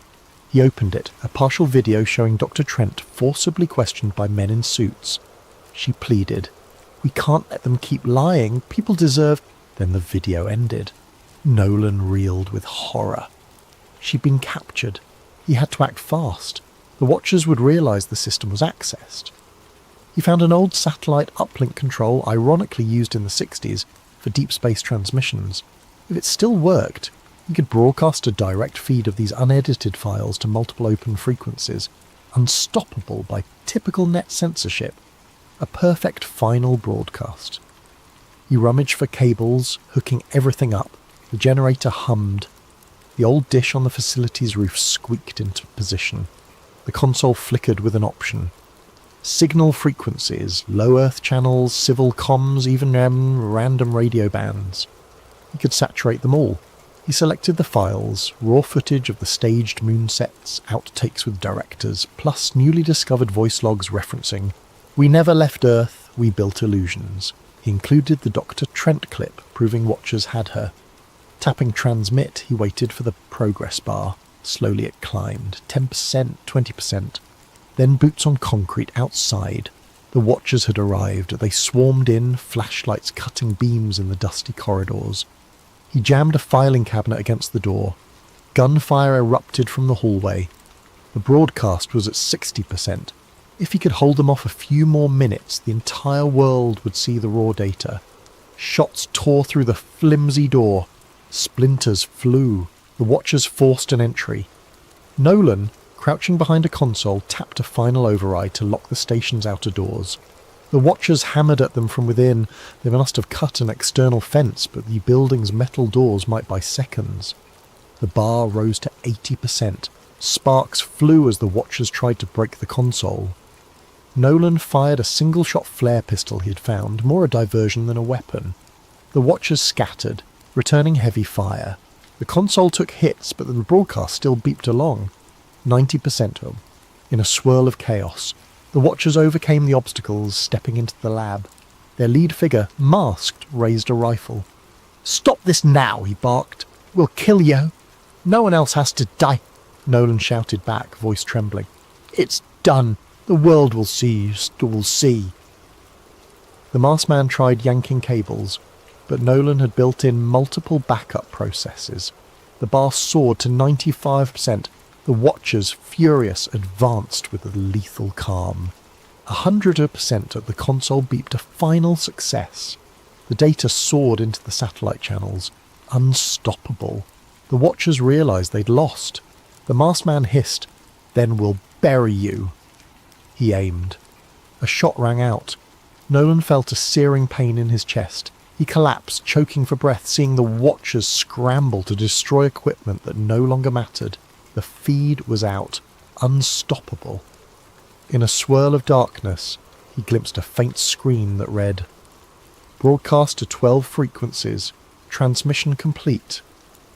At that moment, across various radio channels, TV backups, and online nodes, the footage played.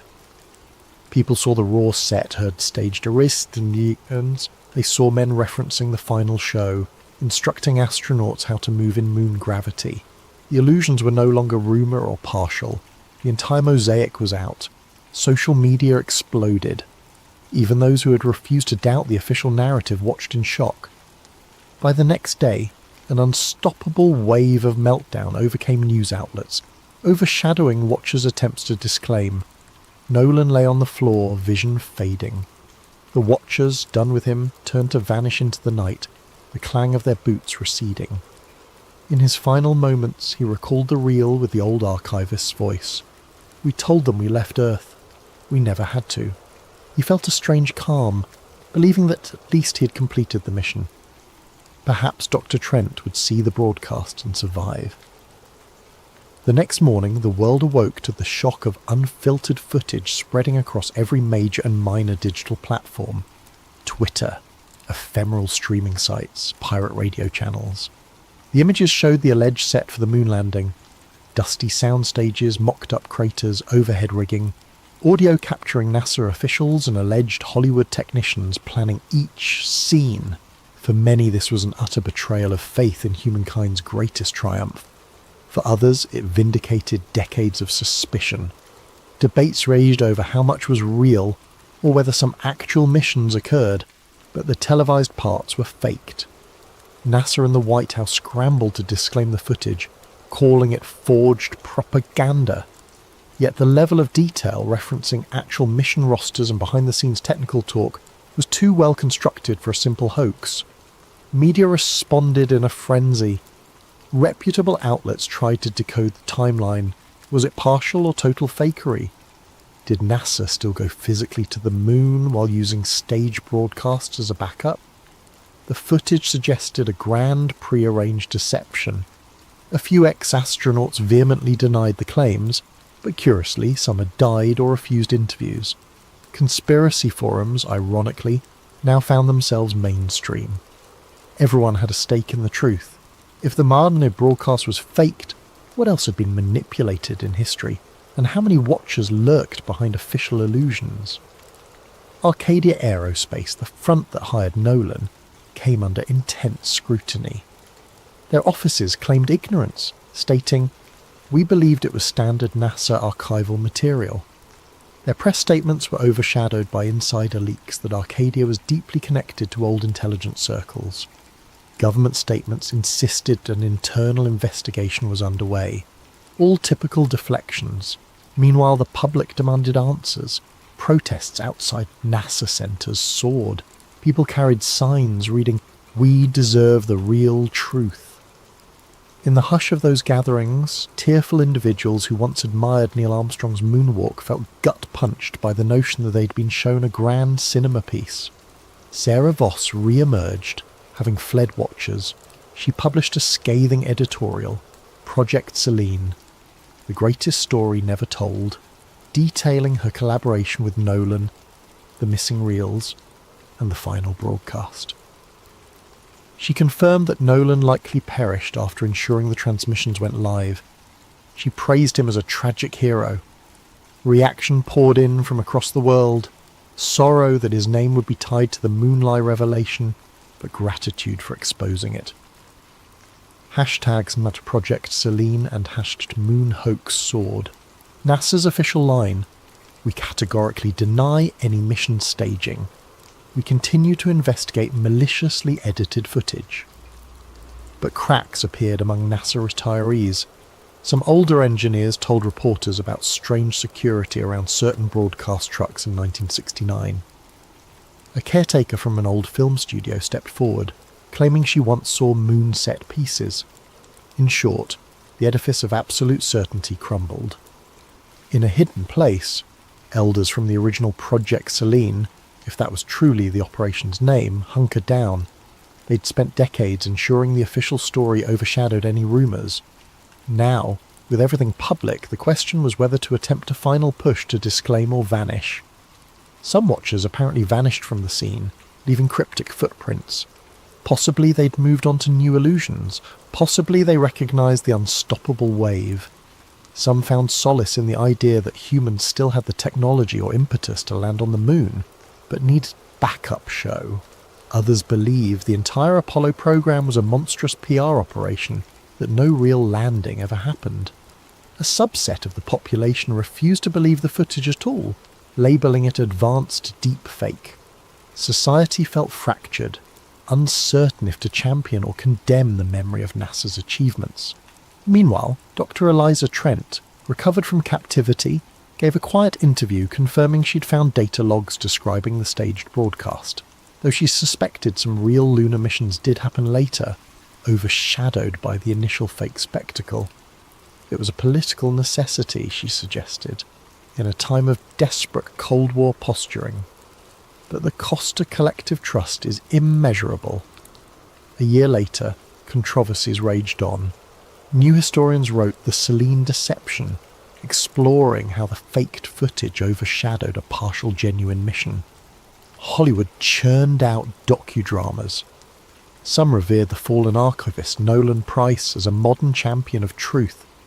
Conspiracy watchers called him the man who dethroned the biggest lie in human history. Meanwhile, certain scientists lamented that the overshadowing confusion might hamper genuine space exploration dreams. If the world concluded it was all illusions, interest in real missions might fade. In the dusty corners of a thrift store in rural Florida, a battered film can labelled Selene C Launch Rehearsal 5 sat unnoticed among old VHS tapes, possibly a leftover reel not confiscated by watchers. A curious shopper glimpsed it, recognised the NASA imprint, and thought it might be valuable. They purchased it for $1. The can sat in a living room shelf.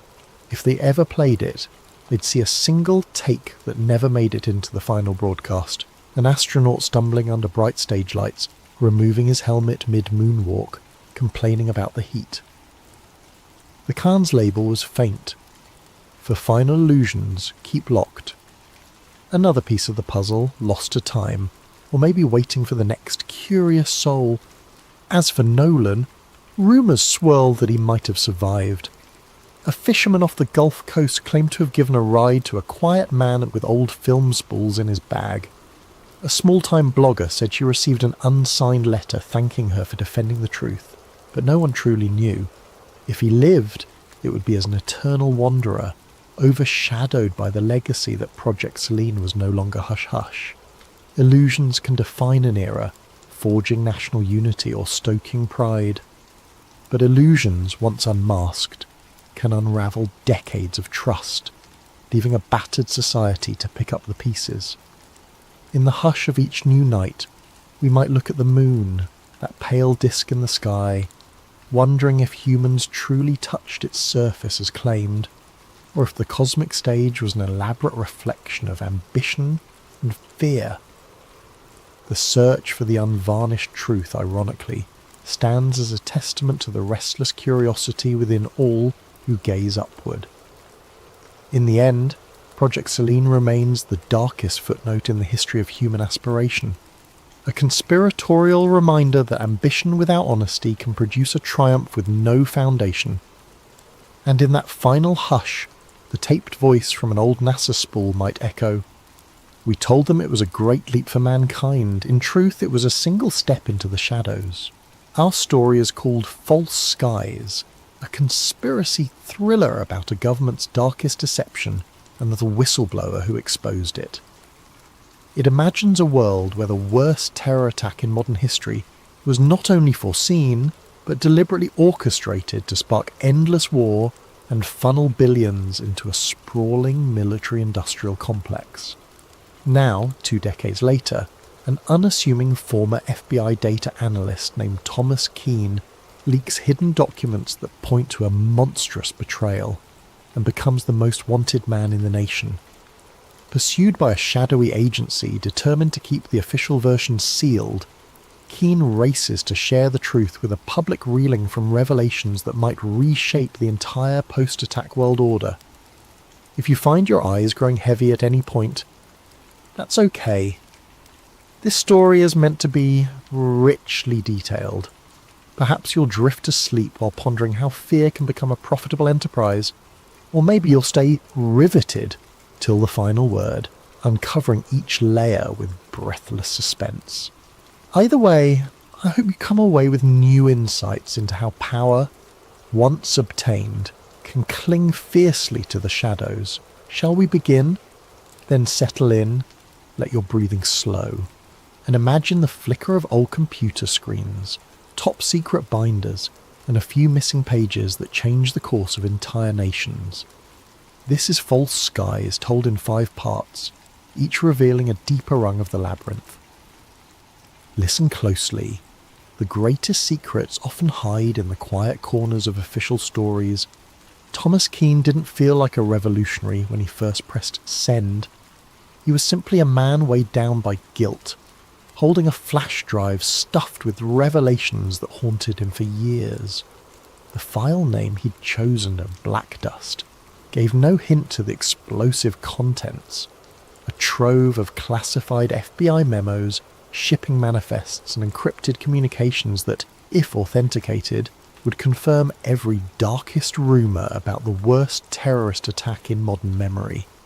The day of the leak dawned cloudy, ironically anticlimactic for a moment that might reshape history. Keane sat in a dingy motel room near a dusty highway, a battered laptop perched on a wobbly table. The place smelled of stale coffee and regret, but it had functioning Wi-Fi. He checked his secure connection one last time, heart thrumming. With trembling fingers, he uploaded Black Dust to an overseas whistleblower website known for releasing hidden archives. He paused, typed a short note, for the thousands who died and the millions misled. Then he pressed send. Within the hour, that file reached multiple journalists and a global news outlet with a reputation for defying government censors. The outlet's editorial board pored over it, verifying bits of data in a hush of excitement and alarm. By the end of the day, the first breaking story appeared online, overshadowed by disclaimers. Unverified documents claim to reveal inside plot behind 20-year-old attack. Skeptics rolled their eyes. Conspiracy theorists hailed it as the smoking gun they'd always wanted. Most mainstream media initially dismissed it, an editing glitch, a potential hoax, or AI-generated forgery, the official line insisted. Yet some found the content too consistent to be random fakes. A set of typed memos from high-level intelligence briefings dated months before the attack, discussing the necessity of a catalytic event to unify public support for indefinite overseas campaigns. Detailed logs showed insurance policy expansions on certain tower floors days prior. Even stand-down orders for certain war games suspiciously matched the real timeline.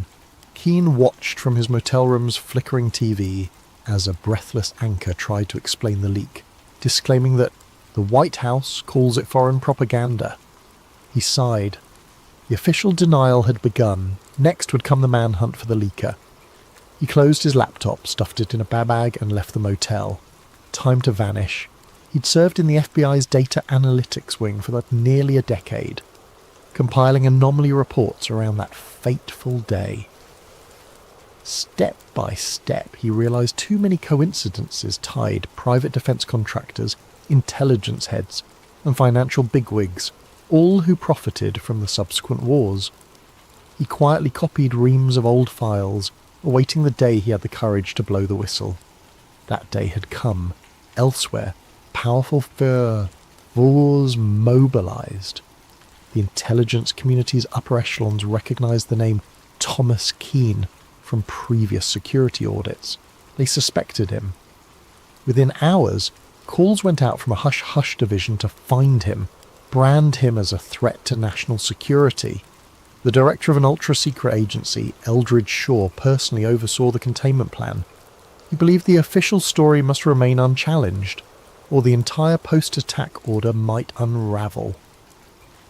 By midnight, bulletins labelled Keane suspected hacker and domestic threat. Agents started combing digital footprints, scouring camera feeds from near the FBI building. Shaw himself made a call to a contact at the large media conglomerates, instructing them to bury coverage of the story until further notice. The compliance was near instant. Mainstream news gave minimal airtime to the leak, overshadowing it with other headlines. But the genie was out of the bottle. On social media, the hashtag #BlackDust soared, with amateurs dissecting every memo line. A few data experts cross-referenced the IP addresses in the communications, linking them to known government subdomains. Even the partial revelation stunned the public. If the documents were genuine, it implied that some element within the US establishment not only predicted but abetted the terror event, ensuring maximum casualties for maximum political effect. The phrase false skies emerged, referencing how the public's reality had been manufactured like a painted ceiling above them, concealing the real orchestrators. Within a day, small protests flared outside federal buildings in major cities. People demanded clarity. The government's official statement repeated the forgery or foreign propaganda claim. That evening, hackers with anarchy streaks threatened to leak more verifying files if the mainstream media didn't pick it up. Tensions soared. Meanwhile, the stock market wobbled as rumours of insider deals from decades prior re-emerged. Some corporations connected to military contracting faced plunging shares. Keane watched from a safe house now, a friend's abandoned cabin in the woods. He had only the radio for news, and the swirl of distrust and fury filtered through the static. He dreaded how quickly the establishment might label him a traitor.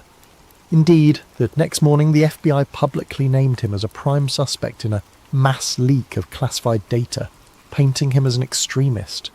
His old colleagues, uncertain, gave no comment. But behind the scenes, many believed the documents might be real. After all, they recognized Keane's skill in combing data for anomalies. Among the swirl stood a figure named Sarah Voss, an investigative journalist blacklisted from major networks for challenging official 9/11 narratives in the past. She recognized the pattern in these newly leaked documents. They matched puzzle pieces she'd glimpsed in hushed conversation with insiders. She reached out to the new site that hosted the files, leaving an encrypted message. "I can help verify. Let me speak to the source." That message eventually found its way to Keane via an online confidant, setting the stage for an alliance that might shake the entire narrative. Thus, from a dusty hideout, Keane typed a coded reply. The story's real race began. Could he deliver evidence to a credible journalist and blow the entire false narrative wide open before the apparatus of Homeland Security, the very system built on the official ceremony, crushed him? The next step would be forging that alliance with Voss and hoping her instincts for truth outweighed her fear of retribution. For if the government's darkest deception was about to be exposed, those who profited from war would not hesitate to silence him, or anyone else, to keep the official illusions intact. 2 days after the leak, the national conversation roiled in confusion. Official channels insisted the Black Dust documents were an elaborate hoax. Yet smaller media sites posted side-by-side comparisons with legitimate CIA or FBI formatting, showing consistent digital footprints. The public found itself caught between an official narrative and a swirling impetus to question everything. Some believed wholeheartedly in the new revelations, Others recoiled or felt threatened by the idea that the last 2 decades of conflict might have been orchestrated. Thomas Keane was already on every national watch list. He'd been a mid-level FBI data analyst until 2 years prior, known for thoroughness but also for quietly raising flags about inconsistent intelligence reports pre-9/11. The day he left the bureau, no one suspected he'd spent months copying old files slated for permanent seal. Now his old supervisors told the press that he was mentally unstable, harbouring extremist theories. They withheld mention that those same theories had nearly led to internal inquiries years ago, until higher-ups quashed them. In a suburban neighbourhood outside the capital, a black SUV pulled up to a modest house. 4 men in plain suits stepped out. They were from a specialised domestic counter-intel unit, effectively an arm of the Black Archive, a covert group rumoured to be tied to intelligence and corporate interests. They forced the occupant, a middle-aged data engineer who once worked with Keane, to open his home computer. They rifled through his messages, seizing any mention of Thomas or black dust or files. This was repeated across multiple homes of ex-FBI colleagues, all without official warrants. The Watchers answered to a higher chain, operating in the shadows. Director Eldridge Shaw, head of a new consolidated intelligence agency formed after 9/11, presided over these manhunts from a sleek government tower. He remembered the day of the attacks vividly, the chaos that allowed the Patriot Act and massive expansions of surveillance. He'd advanced quickly by endorsing these expansions and forging alliances with top defence contractors. Now, seeing the leaked docs threaten that entire architecture, Shaw was determined to snuff out the source. Reeve, or Keane, whatever his name is, must be found, he told subordinates. We cannot let fantasies unravel 2 decades of progress. As the manhunt escalated, Keane lurked in the outskirts. He recognised the checkposts on highways, the routine scanning of licence plates. He switched vehicles, used an old identity pass, and avoided all major city centres. He survived on snack bars and occasional small store purchases with cash only. At night, he found a cheap motel, paying in a borrowed name. Every moment felt like it might bring a black SUV squealing into the lot. The tension weighed on him, gnawing at his nerves. Sarah Voss, the investigative reporter, finally established contact with him through a secure chat app. "We need to meet," she wrote. "I can help verify these files properly. People trust me to an extent in the alternative media sphere. We must do it soon. The window is closing." Keane hesitated, knowing any in-person meeting risked being traced. But if they never took that risk, the documents might remain in a swirl of unverified rumour, easy for the mainstream to dismiss. They arranged a rendezvous in a small coastal town's library after hours. The next day, as Keane approached the library, he spotted an unmarked sedan idling in the parking lot. Fear pricked him. Watchers might be tailing. To confirm, he looped around the block. The sedan didn't move, possibly just a random visitor. Summoning courage, he stepped inside. Voss, a tall woman with a worn leather jacket, recognised him from the scattered photos circulated in the media. They sat in a corner among dusty shelves. She offered a handshake, voice calm but urgent. "Thomas, I believe you. The official story has always had holes. Let's finalise the proof so we can break it wide open." Keane exhaled relief, sliding a small USB drive across the table. "This is a more complete set than what was posted. Contains direct memos about the stand-down orders, the deals with defence contractors, the flight path manipulations. Also internal emails referencing the hijackers as assets gone rogue." He paused, tears flickering in his eyes. They used the tragedy for indefinite war, Sarah. They let it happen, or worse, engineered it. Sarah's breath caught. She skimmed a few files on her laptop, eyes widening at references to bank accounts, coded references to Operation Silence. She nodded. "This is explosive, but we need a big platform, enough to force coverage. If we just post it on my blog, they'll discredit or block it. We'll get shut down." She explained a plan. Find a mainstream journalist with a rebellious streak, or do a well-publicised live event that too many watchers can't black out entirely. Suddenly, a muffled scuffle at the library entrance startled them. A figure in dark clothes peered in, Keen tensed. Sarah pressed the laptop closed. They ducked behind shelves as footsteps approached, but the library's old caretaker bumbled out, greeting them obliviously.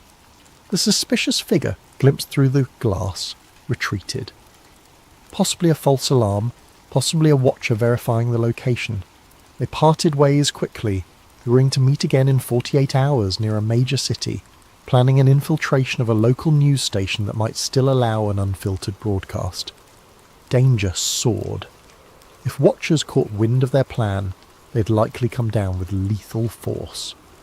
That evening, Keane received a frantic text from a friend who had once helped him interpret old FA logs. "One of our guys is dead. A boat accident. They're picking us off." The message cut short. Keane shuddered. The watchers had begun eliminating secondary sources who could confirm the leak's authenticity. He realised the ephemeral window for truth was closing. On the streets, protests flared up as rumours swirled of official foreknowledge.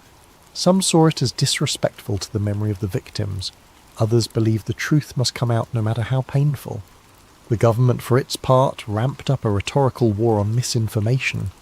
Director Shaw delivered a short, ominous address, vowing that domestic agitators spreading baseless conspiracies will be brought to justice. Among the swirling chaos, Sarah discovered partial references in the documents to a deeper archive. The Saturn Files, an intelligence ledger tracking post-attack financial flows from official budgets to clandestine owners. If they found that ledger's location, they could show the money trail behind the war expansions. That might be the final nail in the coffin of the official story. They needed it, but time was short. Thus the manhunt overshadowed all. Helicopters roamed certain highways, random car searches increased, and the populace grew uneasy, sensing the government's fear that the leak might be real. Keane ducked from motel to motel, adopting new disguises. Soon, though, his luck would run out, or he'd have to risk a direct showdown, trusting the thunder of public outrage to keep him alive. Little did he realise, the watchers were about to tighten the net, deploying a Black Ops team to ensure the leak never reached unstoppable momentum. If Keane couldn't outmaneuver them long enough to break the final evidence, the official illusions would remain intact. If he did, though, the entire structure of post-attack governance might collapse. The next moves would determine everything. The following week saw Thomas Keane evading watchers by day and collaborating with Sarah Voss by night, each meeting more urgent than the last. They discovered references to the Saturn Files scattered in older CIA memos. Allegedly, it was an encrypted database that meticulously traced the money funneling to defence contractors, oil conglomerates and political campaigns in the immediate weeks after the catastrophic event. If authentic, it would confirm the real motive behind the orchestrated false flag: indefinite war and profiteering. At a safe house borrowed from an old contact of Sarah's, they pored over these hints by lamplight. Among the digital shards was a location clue: a retired NSA facility on the outskirts of a southwestern desert, defunct but rumoured to store old backups. "We find that offline archive," Sarah said. "We can copy the Saturn Files in raw form. That's the smoking gun." Keane nodded, though dread of infiltration weighed on him. Between them, they had minimal resources: a battered car, a few $1,000s in cash, and a handful of laptops. The Watchers, on the other hand, had near limitless means: drones, infiltration teams, access to every camera feed in the nation. But the Watchers didn't fully expect them to attempt to break in at a presumably abandoned facility, so maybe the element of surprise worked in their favour. Director Eldridge Shaw ramped up the clampdown. The official narrative shaped the public mind. A rogue ex-FBI analyst has unleashed foreign-forged documents aimed at undermining national security. Many believed it, but a growing minority saw government overreach, especially after multiple suspicious accidents claimed the lives of other potential whistleblowers. People asked, if it's so false, why chase and kill so aggressively? In one instance, a known data archivist was found shot in his home, with the press labelling it a botched robbery. ignoring the data archivists linked the leaked material. On social media, black dust soared. Some city squares erupted in protest, carrying signs that read "We deserve the truth" or "Stop killing our whistleblowers." The Watchers responded by intensifying arrests, calling them rioters. Keane tried to remain focused. He realised that if the Saturn files were real, it might show direct bank transfers from major corporate boards into the pockets of certain officials, all tied to legislation passing huge war budgets after the false flag. That would upend the entire post-attack establishment. No wonder they're stopping at nothing, Sarah murmured. Securing fake IDs, they travelled cross-country by back roads. Each motel they used for a single night, paying cash. They dodged major highways, suspecting license plate readers. The Watchers likely guessed their aim was to expose more data, but might not know the exact target. Meanwhile, the tension between them soared. The climate was near police state. Newscasts repeated that the domestic terrorist Thomas Keane must be turned in. Civilians were promised big rewards for tips. Billboards with Keane's face popped up along highways. He wore a baseball cap and used tinted glasses. But each day was a dice roll. A near encounter. On a lonely stretch, a black SUV sped behind them. They recognised the pattern. Sarah swerved onto a side route, forging through a small farmland path. The Watchers gave chase. Shots rang out, blowing a tyre. The car careened into a ditch. They scrambled out, hid among tall corn. The Watchers searched, but eventually gave up, presumably to avoid a big scene. This brush with violent capture left them rattled, but also more resolved. "We're obviously on the right track if they're that desperate," Sarah said, breath shaky. Finally, after days, they reached the deserted perimeter of the old NSA outpost. It was ringed by a crumbling fence, a few rusted signposts. By the look of the cracked asphalt and weed-choked yard, it had been abandoned for over a decade. Perfect place to bury secrets. Under twilight, they found a corner of the fence cut open by looters. They slipped inside quietly. The main building rose in silhouette, windows boarded up. A stray coyote howled in the distance, wind carrying a faint metallic whistling from open vents. Inside, dust-coated floors. Old cubicles sat in disarray. They used flashlights to navigate. Eventually they located a sub-basement with battered computer racks. A few beeped faintly with emergency power. "There's power? That's suspicious," Keane muttered. Indeed, it suggested the Watchers might still be pulling some data from here. They approached a locked door labelled Server Vault Archive 6. With Sarah's phone, they scanned a partial code from the documents, generating a bypass sequence that might override older system locks. After multiple tries, a green light flickered. The vault door clunked open. Inside the vault, rows of drives and reels lined metal shelves. Dusty but humming with minimal climate control. They sifted through labels: Operation Cast Peak, Post-K-War Roster, Saturn. That was it. A battered cluster of servers with the word Saturn FSV. They carefully powered one terminal, hooking it to a laptop. Sarah typed a root command. The screen glowed. Restricted. Saturn 1, 2, 3. Enter pass. They tried typical keywords from the docs. On the third attempt, a beep. Access. They were in, files scrolled, each referencing massive funding authorizations, building demolitions, insider trading, logs dated within days of the big attack. The scope was monstrous. It implicated high-level bureaucrats, big banks, and even a few journalists. They orchestrated the tragedy to galvanize fear, pass endless war budgets, feed the arms economy, Sarah whispered, stunned. All hidden under national security drapery. Some lines suggested hijackers were known assets used as a controlled ignition. The betrayal was staggering. In that hush, footsteps upstairs. The Watchers had arrived, no doubt detecting the power usage. "We must copy this now," Keane said, launching a data transfer to multiple external drives. Meanwhile, Sarah prepared to kill lights and hide, but the Watchers rushed down, flashlights slicing through gloom. Gunfire echoed. Bullets pinged off server racks. Sarah huddled behind a console, returning fire with a small pistol she carried. Keane initiated an upload. hooking the server to a secure satellite link via a portable router. The Watchers advanced. He typed frantically, the progress bar inching along, transmission at 10%. Then Director Shaw himself stepped in. "Stop!" he roared, voice reverberating in the metal corridor. "Keen, you have no idea what you're unleashing.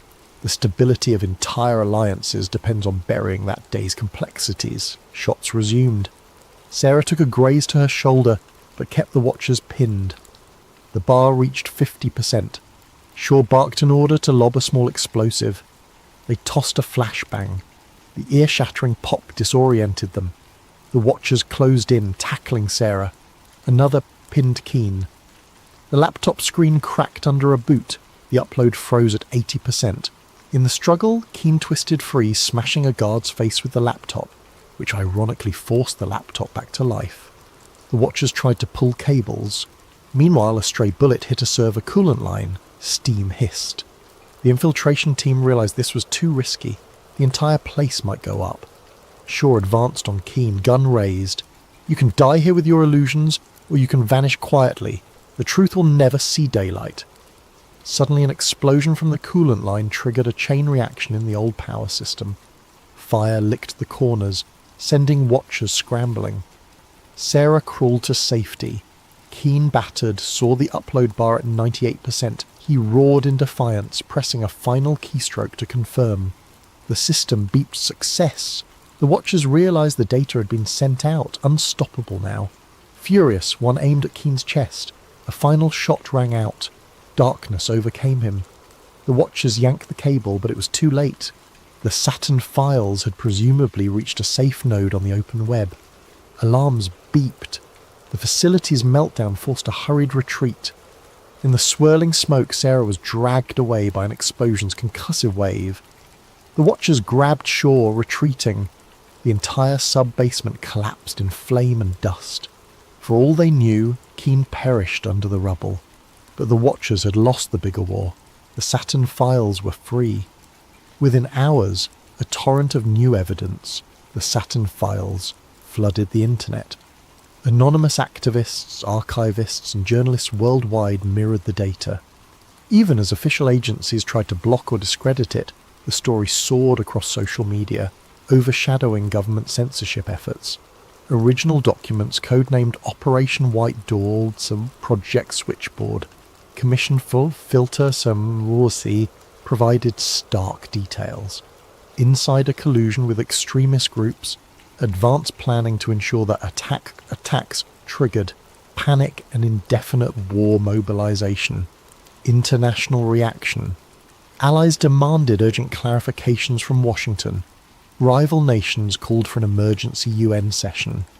The general public, seeing internal memos where top officials weighed acceptable civilian losses for strategic advantage, reeled in fury.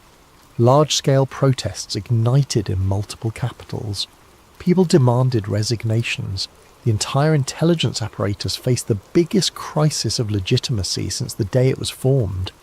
Meanwhile, the White House insisted the documents were tampered forgeries, but the mass of cross-corroboration was overwhelming. Anonymous data scientists validated digital signatures, timestamps, usage logs consistent with 20-year-old records. Even some mid-level intelligence employees, shaken by the revelations, publicly confirmed the authenticity. Back home, in the US, the meltdown was immediate. Rallies erupted outside major government buildings, calling for arrests of those named in the files. Corporate board members from arms manufacturing companies faced lawsuits. The stock market dived, particularly for defense sector stocks. Over time, entire boards resigned, some fleeing the country. Various retired generals disclaiming involvement or giving partial confessions fueled headlines. The public found itself torn between anger, betrayal, and heartbreak, reliving the trauma of that fateful day under a horrifying new lens. Media torn. Some mainstream outlets quickly pivoted, acknowledging the new data as genuine after initial attempts to bury it. High-profile anchors apologized for previously parroting the official story. Others doubled down on patriotic narratives, ironically fueling further distrust. The swirl of disinformation versus actual data soared, but the raw evidence was too extensive to suppress. "You can't close the barn door after the horse has fled," a commentator said. "The entire architecture of post-attack policy is under question." Director Eldridge Shaw attempted a grand press conference to reassert authority, but the crowd drowned him in jeers. Calls for congressional hearings soared. In a last-chance effort, Shaw's office declared a national security emergency, urging martial law to keep order. That, ironically, only inflamed dissent. Certain states refused to cooperate. Over the next weeks, the old alignment of power began fracturing. Investigations launched from multiple angles, with newly emboldened lawmakers prosecuting those who orchestrated the post-attack expansions for personal gain. Sarah Voss emerged from the southwestern fiasco battered but alive. She revealed how Watchers had infiltrated that abandoned NSA site, how Keane died a hero finalising the upload. She published a moving column titled "One Man's Last Key Press," describing how, in a swirl of gunfire, Keane completed the Saturn files transmission, ensuring no one could bury it. The piece went viral, shaping the public's view of Keane as a tragic whistleblower who gave everything for the truth.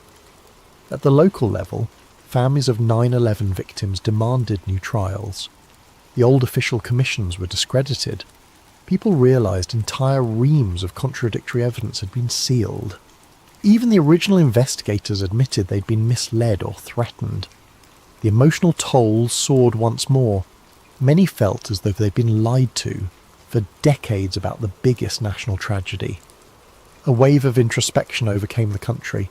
How had fear become so profitable, and how did good people allow it? Internationally, alliances that had supported the war on terror felt betrayed. Some withdrew forces from contested regions. Others launched their own parliamentary investigations, suspecting shared complicity. The world order that was shaped after the attack started crumbling, replaced by an uncertain future. Some dared to hope it meant a less militarised approach. Others worried that new extremist groups might exploit the chaos. In the midst of all this, rumours circulated that Thomas Keane might still be alive, sightings in some far-off place. Yet no concrete proof existed. Official statements considered him presumed deceased. If he survived, he might have chosen the anonymity of an unknown identity, having done what he set out to do. 6 months later, a massive Senate hearing convened. Top officials were subpoenaed. The public watched enthralled as ex-generals, ex-CEOs, and ex-administration figures from 20 years prior faced grilling. Some invoked national security, others pled the Fifth, while a few confessed partial roles. Indictments followed, though not all ended in convictions. The system was too vast, too intricately rigged. Yet the symbolic effect was undeniable. Never again would the official story be accepted unchallenged. At the same time, Sarah Voss launched an independent media platform broadcasting daily updates on the False Skies Inquiry. People from across the spectrum contributed testimonies, documents, or personal stories of how they'd suspect hush-ups. Freed from blacklists, she soared as a public figure, championing the cause of government accountability. A year after the Saturn Files meltdown, a new memorial was erected near the site of the original 9/11 tragedy. A statue depicting a single figure pressing a key, a reflection of Keane's final act. The inscription read, "They took truth from us in the shadows, he brought it back in the light." Visitors left flowers, some seeking solace that the realm of power had at least partially been unmasked. Epilogue. In a quiet coastal town, a fisherman swore he recognised a man from a circulated photo. Older, hair bleached by salt and sun, eyes weighed with sadness. The man told him he used to work for the government, but no more. He spoke of illusions and the cost of unveiling them. Then he vanished at sunrise, leaving only a single battered flash drive behind. If it was Thomas Keane, he apparently chose a wandering fate, letting the world handle the legacy of his bombshell leak. Public trust in large institutions remains shaken. Some remain furious, others hopeful that a new transparency might arise. In the corners of the internet, conspiracy watchers debate if the watchers still exist, planning new false flags. But for now, the greatest deception in modern times has been laid bare. The name Black Dust stands as a testament to the unstoppable power of truth once it's unleashed. In the hush that follows, the final note, they used fear to shape the world, but one day fear lost. The truth soared free, and the illusions that once cloaked the skies were shattered in a single day. Hello there, night wanderers and truth seekers. Before we dive into tonight's story, I hope you're having a wonderful day, or evening, depending on where you are in the world. Whether you're listening at 2 a.m. in Tokyo, during your lunch break in London, or while driving through the American heartland, I want to know, how has your day been treating you? And more importantly, where are you tuning in from tonight? If you're new here, welcome to Sleep Theories, where we explore the stories they don't want you to hear, the files they thought were buried forever. Don't forget to subscribe. We've got so much more to uncover together. Now settle in, because what you're about to hear will change how you look at every rainstorm for the rest of your life. The following audio journals were recovered from a hard drive hidden in a storage unit in Spokane, Washington, in 2024. The renter, listed as L. Martinez, had not paid rent in over 2 years. The recordings are presented here exactly as they were found, with minimal editing for clarity. The speaker identifies herself as Dr. Lena Marrow, formerly of the Centers for Disease Control and Prevention. What follows is her account of the Oakville incident, a story that begins with strange rain and ends with questions that still keep government officials awake at night. Date: August 9th, 1994. Time: 11:47 p.m. Location: Motel 6, Centralia, Washington. Static.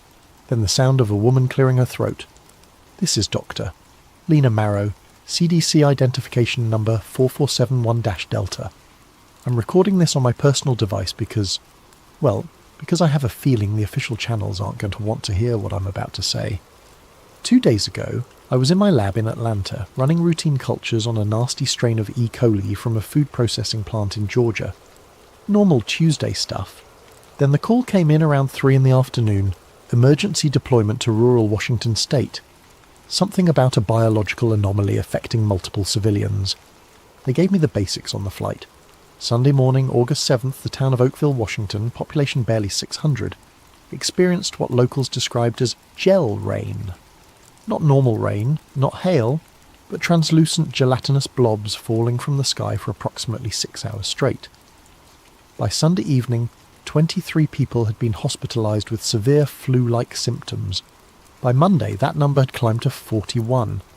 I've been doing this job for 8 years.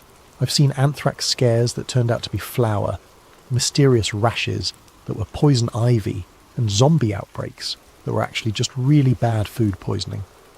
But something about this one felt different from the moment I stepped off the plane in Seattle. For starters, they didn't send me alone. Usually, for small rural incidents, it's just me and maybe a local health official. This time, I had a full team. Dr. Marcus Webb from the Virology Division, Dr. Sarah Chen from Environmental Health, and, this is where it gets weird, a military liaison named Colonel Hayes, who wouldn't tell us which branch he represented. "Just think of me as your government escort," he said when I asked. Real friendly guy. The kind of friendly that makes your skin crawl. We drove down to Oakville in a convoy of black SUVs. Not exactly subtle for a sleepy logging town. The whole drive, Colonel Hayes kept making phone calls in some kind of code. Package secure? Phase 3 confirmed, that sort of thing. When I asked what Phase 3 meant, he just smiled and said, "Medical terminology, Doctor. Above your clearance level." Above my clearance level, I have level 4 biosafety clearance. I've worked with hemorrhagic fever viruses that could kill half of Atlanta if mishandled. What exactly was above my clearance level? We got to Oakville around 4 in the afternoon. Picture a town that time forgot. One main street, a few shops, houses scattered around like someone threw them from a plane and left them where they landed. But what struck me immediately was how quiet it was. No kids playing, no dogs barking, hardly any people on the streets.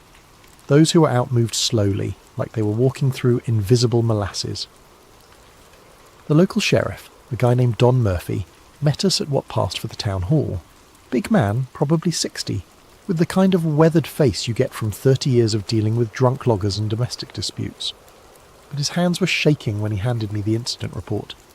"Never seen anything like it, Doc," he said. "One minute it's a normal Sunday morning, next minute it's raining. I don't even know what to call it. Jelly? Slime? My wife got a piece of it on her hand when she went to get the mail, said it felt warm, like it was alive." I asked him where the samples were. He led us to the back of the building where they'd set up a makeshift containment area. Really just a card table with some Tupperware containers. Amateur hour, but I've seen worse from small-town officials. The samples were unlike anything I'd encountered before. Translucent, gelatinous, roughly the size and consistency of jellyfish, but without any discernible structure. No cell walls that I could see with the naked eye, no obvious organisation, just blobs. Some were clear, others had a slightly yellowish tint. They didn't smell like anything, which was almost more disturbing than if they'd reeked. Dr. Webb poked one with a sterile probe.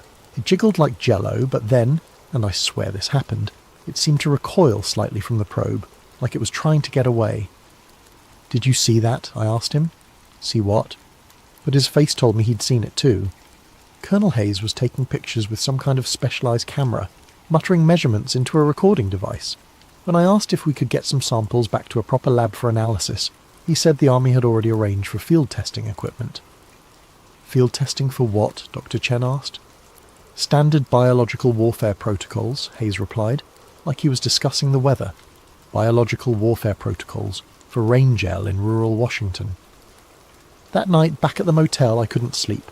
I kept thinking about that moment when the sample seemed to move away from the probe. Gelatinous masses don't have nervous systems. They don't have survival instincts. They don't recoil, unless they're not what they appear to be. Long pause, sound of papers rustling. I'm going to try to get some sleep. Tomorrow we start the real analysis, but I have a feeling we're not going to like what we find. End of entry number 1. Date, August 10th, 1994. Time, 6:23 a.m. Location, Oakville Community Centre, converted field lab. Sound of equipment humming, distant voices. Good morning, if you can call it good. I didn't sleep much last night, and from the looks of my team neither did they. Dr. Webb had bags under his eyes that could carry groceries, and Dr. Chen kept checking and rechecking her equipment like she was afraid it might betray her.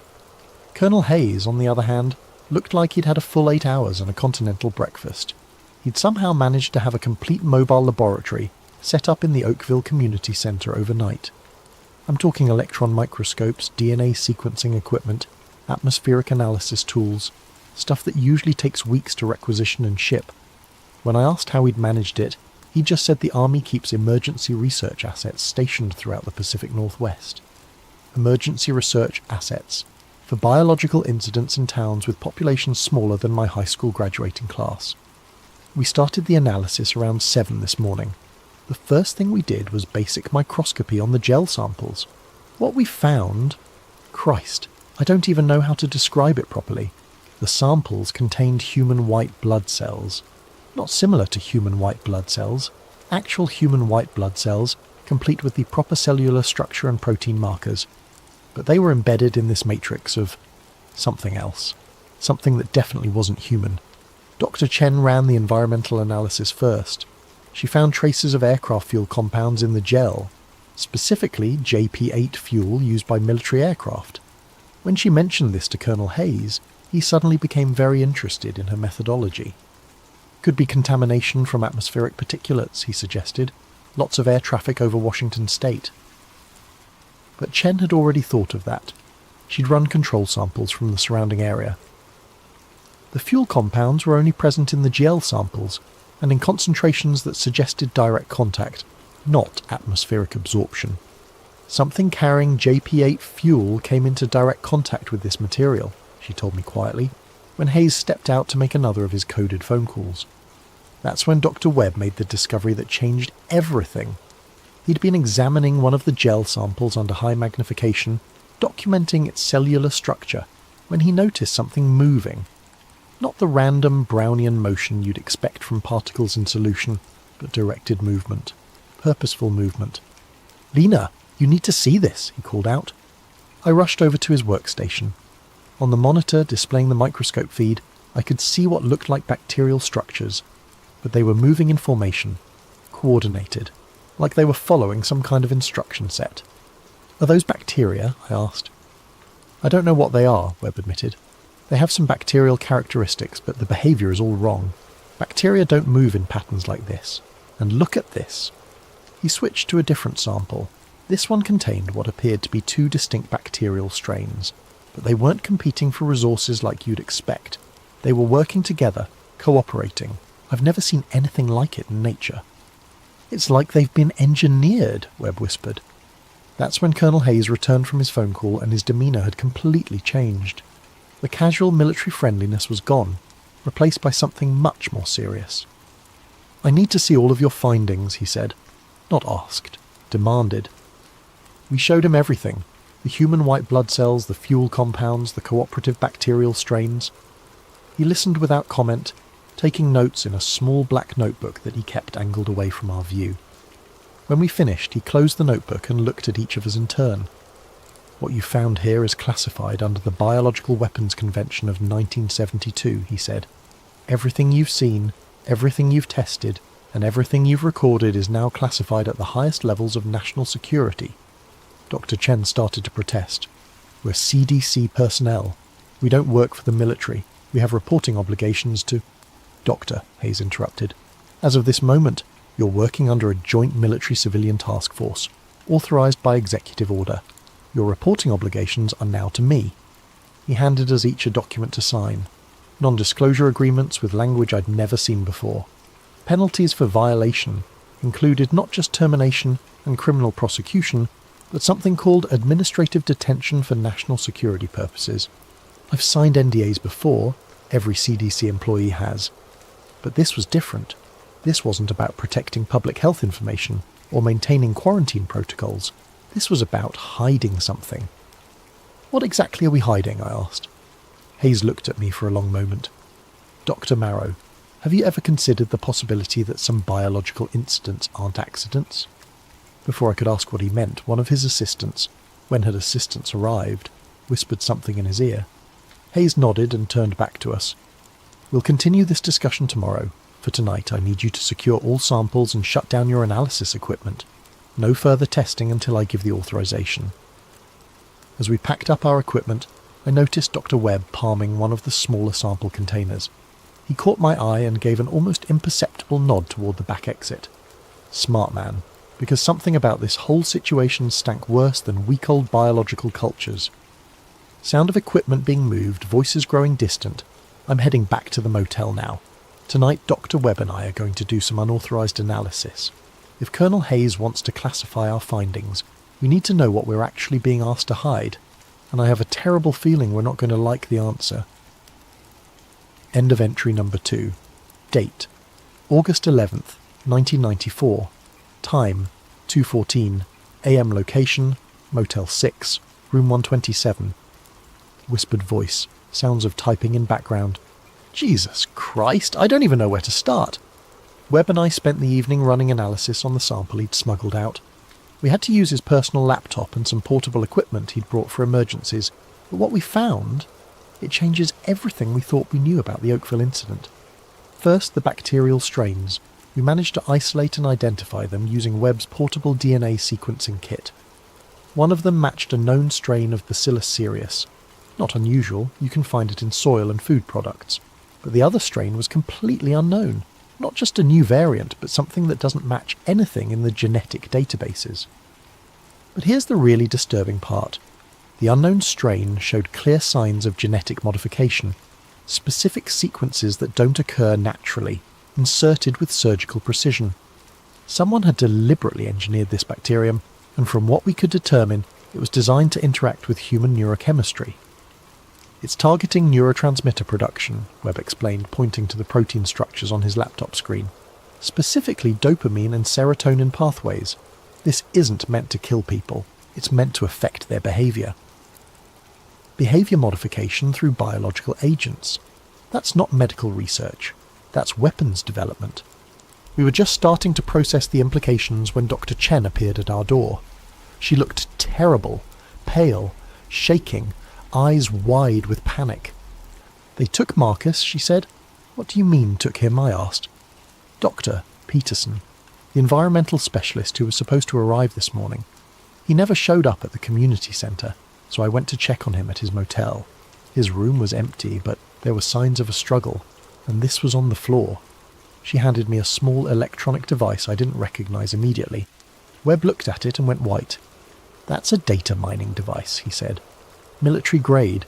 It's used to extract information from computers and mobile devices." Chen nodded. His laptop was gone. His phone was gone. Even his backup drives. But whoever took him missed this. It was under the bed. She opened her own laptop and inserted the device. After a few minutes of technical wizardry that was way above my pay grade, she managed to access its stored data. "Oh my God," she whispered. On the screen was a document marked Classified Project Rainveil Phase 3 Operational Summary. I'll try to reproduce the key sections here, though my hands are shaking as I type this. Objective: field test of aerosolized behavioral modification compound in controlled civilian population. Delivery method: KC-135, stratotanker equipped with weather modification dispersal system. Target area: Oakville, Washington. Population 598, isolated minimal media attention probability. Compound composition: synthetic gel matrix containing engineered bacterial agents, B7, mood suppression, and B12, compliance enhancement, plus human leukocytes for immune system camouflage. Expected results: 72-hour onset period. Symptoms include mild fever, cognitive fog, reduced anxiety response, increased suggestion susceptibility. Monitoring protocol: embedded CDC team to document civilian response while maintaining cover story of natural phenomenon investigation. Escalation authority: Colonel J. Hayes, Project Rainveil Operations Command. There were more details: technical specifications, dosage calculations, even psychological assessment protocols for measuring compliance enhancement in the affected population. But what made my blood run cold was the final section. Phase 4. Authorization. Upon successful completion of Phase 3 field test, recommend expansion to larger population centres. Proposed targets include rural communities in Oregon, Idaho and Montana, with eventual metropolitan deployment pending Senate Armed Services Committee approval. They weren't studying a natural phenomenon. They weren't even studying an accidental release of biological material. They had deliberately rained biological weapons on American citizens as a test run for larger operations. "How many people know about this?" I asked Chen. Peterson and I were the only ones with clearance to access the environmental data. But Peterson suspected something was wrong with the whole operation. He'd been asking questions about the military involvement, the secrecy protocols, why we needed level 5 containment procedures for what was supposed to be an algae bloom. "That's why they took him," Webb said quietly. We spent the next 2 hours copying everything we could from the device onto multiple backup drives. The full scope of Project Rainveil was even more disturbing than the initial document had suggested. This wasn't some rogue military operation. It was part of a larger program dating back to the 1960s, designed to test the feasibility of using biological agents for population control. Not population reduction, population control, making people more compliant, less likely to resist government authority, more susceptible to media manipulation.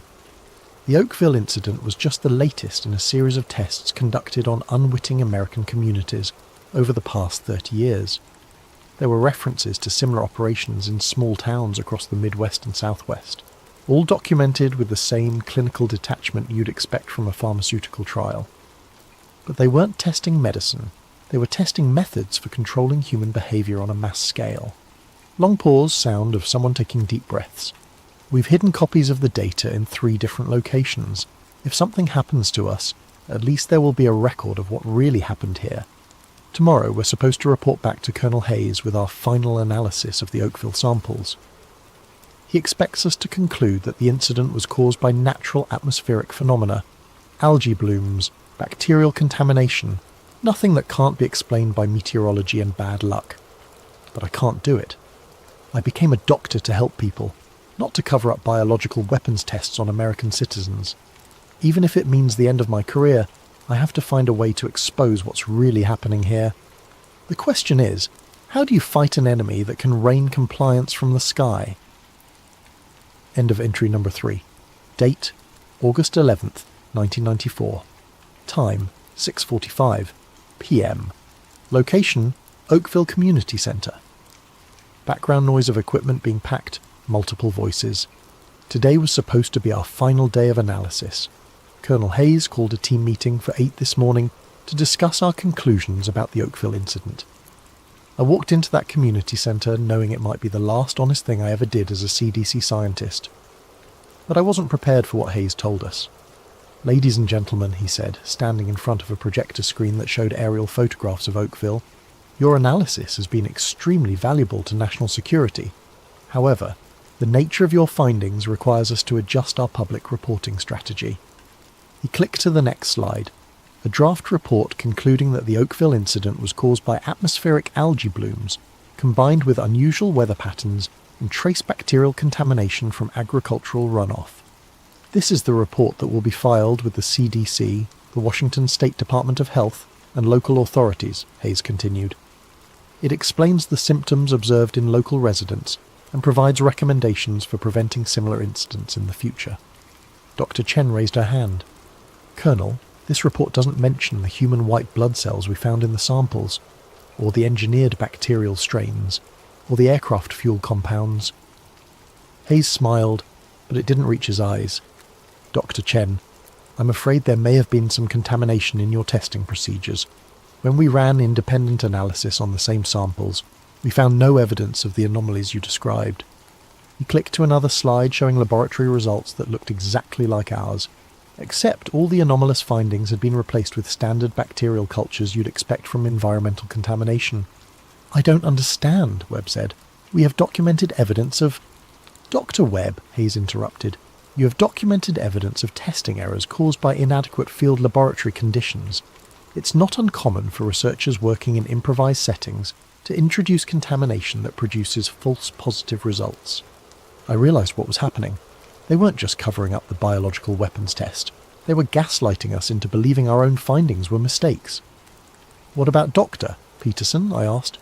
"Where is he?" Hayes consulted his notebook. "Dr. Peterson was recalled to Atlanta yesterday afternoon due to a family emergency. He sends his regrets for leaving without saying goodbye." The lies were so smooth, so practiced, that for a moment I almost believed them myself. If I hadn't seen the Project Rainveil documents with my own eyes, if I hadn't made copies of all our real findings, I might have convinced myself that we'd somehow contaminated our samples or misread our equipment. But I knew the truth, and from the looks on Webb's and Chen's faces they knew it too. "Now," Hayes continued, "I need each of you to sign this amended report confirming these corrected findings. Your signatures indicate that you stand behind the scientific accuracy of this document." Chen was the first to crack. "I can't sign something I know isn't true." Hayes looked at her with what might have been sympathy. "Dr. Chen, I understand your concern for scientific integrity, but sometimes the greater good requires us to accept that our individual perspectives might be limited. The greater good?" I couldn't keep quiet any longer. "Colonel, we found evidence of biological weapons testing on American civilians. How is covering that up serving the greater good?" The temperature in the room seemed to drop 10 degrees. Hayes closed his notebook and looked directly at me. "Dr. Marrow, I think you may be suffering from the stress of extended field work. It's not uncommon for researchers to develop paranoid interpretations of routine data when working under pressure." Paranoid interpretations, there it was, the classic discredit and marginalised strategy. "However," Hayes continued, "I'm prepared to be understanding about the psychological effects of this assignment. If you sign the corrected report, we can arrange for you to take some administrative leave. Time to recover from what has obviously been a traumatic experience." The threat was clear. Sign the false report and disappear quietly, or be labelled mentally unstable and discredited professionally. Webb and Chen both signed. I watched them do it, their hands shaking as they wrote their names on documents they knew were lies. I don't blame them. They have families, mortgages, careers to protect. The system is designed to make resistance too costly for ordinary people.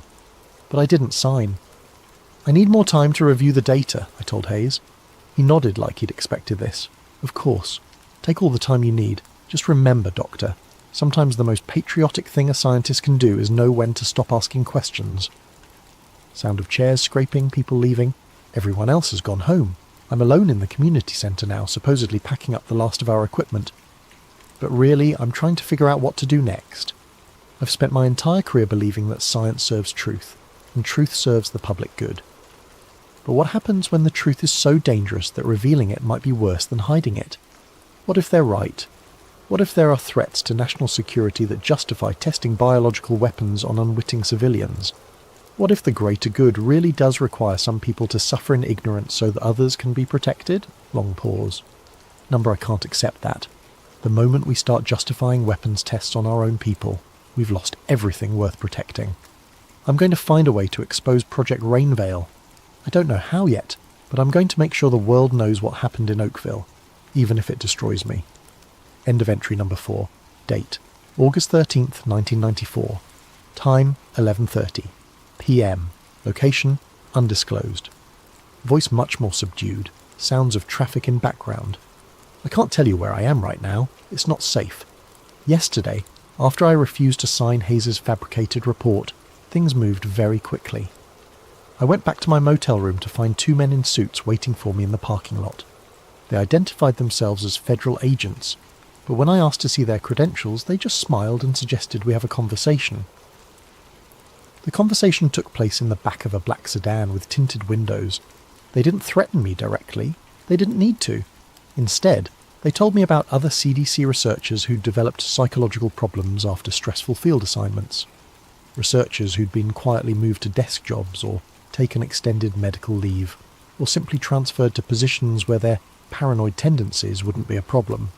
"Dr. Marrow," one of them said, "we understand you've been under a lot of pressure lately. Working in field conditions, dealing with unusual biological samples, the stress of trying to protect public health. It's enough to make anyone start seeing conspiracies where there are only coincidences." They offered me a choice: accept a transfer to a nice, quiet position in the CDC's Historical Archives Division, or continue to insist on my misinterpretation of the Oakville data and face the consequences of being labelled psychologically unfit for fieldwork. I told them I needed time to think about it. That was a mistake. This morning I got a call from my supervisor in Atlanta. Apparently there had been concerns raised about my mental state during the Washington assignment. I was being placed on immediate administrative leave pending a psychological evaluation. When I tried to access my CDC email account, my password had been changed. When I called the IT department, they told me my account had been suspended for security reasons. My CDC credit cards were cancelled, my official phone was remotely wiped. In less than 24 hours, they'd completely severed my connection to the agency I'd worked for 8 years. But they made one mistake. They assumed I'd kept all my evidence in official channels. Before leaving Oakville, I'd mailed copies of our real findings to 3 different addresses: a journalist I knew from graduate school, a professor at Johns Hopkins who specialised in biological weapons research, and my own personal storage unit in Atlanta. I'd also uploaded encrypted copies to a private bulletin board system that a friend of mine ran for sharing research data. If they wanted to silence me, they'd have to find and destroy all of those copies, and I wasn't going to make it easy for them. Sound of papers rustling. I've been doing my own research over the past 2 days, using public records and Freedom of Information Act requests to trace the history of Project Rainveil. What I've found is terrifying in its scope. The Oakville incident wasn't isolated. Over the past 30 years, there have been at least 24 similar events in small communities across the United States. Strange weather phenomena followed by unexplained illnesses, always in rural areas with populations under 1,000, always with minimal media attention. 1967, Eureka, Utah. Residents reported snow that wouldn't melt, followed by a flu outbreak that left most of the town bedridden for weeks. 1973, Millfield, Ohio. A chemical spill from a passing truck caused respiratory problems and severe lethargy in local residents. 1981, Hanksville, Utah. Military aircraft conducting weather research preceded an outbreak of what doctors called desert fever. Symptoms included cognitive fog and unusual compliance with authority figures. 1988, Jordan Valley, Oregon. Atmospheric algae blooms caused flu-like symptoms and temporary memory problems, in nearly half the town's population. The pattern is always the same: unusual atmospheric phenomena followed by specific symptoms that include not just physical illness, but psychological changes. Reduced anxiety, increased suggestibility, temporary memory problems, and always military aircraft in the area immediately before the incident. But here's what really scares me. I found evidence that some of these tests were deemed successful and led to larger scale operations. In 1976, San Francisco experienced what was officially described as a fog phenomenon that caused widespread respiratory problems. Thousands of people were affected, but the symptoms were dismissed as a particularly bad flu season. What the public wasn't told was that military aircraft had been conducting weather modification experiments over the Bay Area for months leading up to the incident. They'd been testing biological weapons on American citizens for decades, refining their techniques, expanding their scope. The Oakville incident was just the latest iteration of a program that's been growing bolder and more sophisticated over time. Long pause, sound of someone lighting a cigarette. I tried to call the journalist I'd sent documents to. Her editor told me she'd been reassigned to cover local politics and wasn't available for comment on conspiracy theories. The professor at Johns Hopkins never returned my calls, and when I finally reached his department, they told me he was on sabbatical in Europe with no forwarding address. Someone got to them. Someone with enough influence to silence respected professionals with just a phone call. But they haven't found all of my evidence yet, and they haven't silenced me. I'm going to keep digging. I'm going to find out how high this goes, how many people know about Project Rainveil, and what they're planning next. Because I have a terrible feeling that Oakville was just a small-scale test for something much bigger. The question isn't whether they're going to do this again. The question is where, when, and how many people will be affected next time. End of entry number 5. Date: August 20th, 1994. Time: 3:17. AM location: unknown. Voice tired, stressed, sounds of typing. It's been a week since my last recording and everything has gone to hell. I thought I was being careful. I thought I was covering my tracks. But they've been watching me since the moment I left Oakville, and they're very, very good at what they do.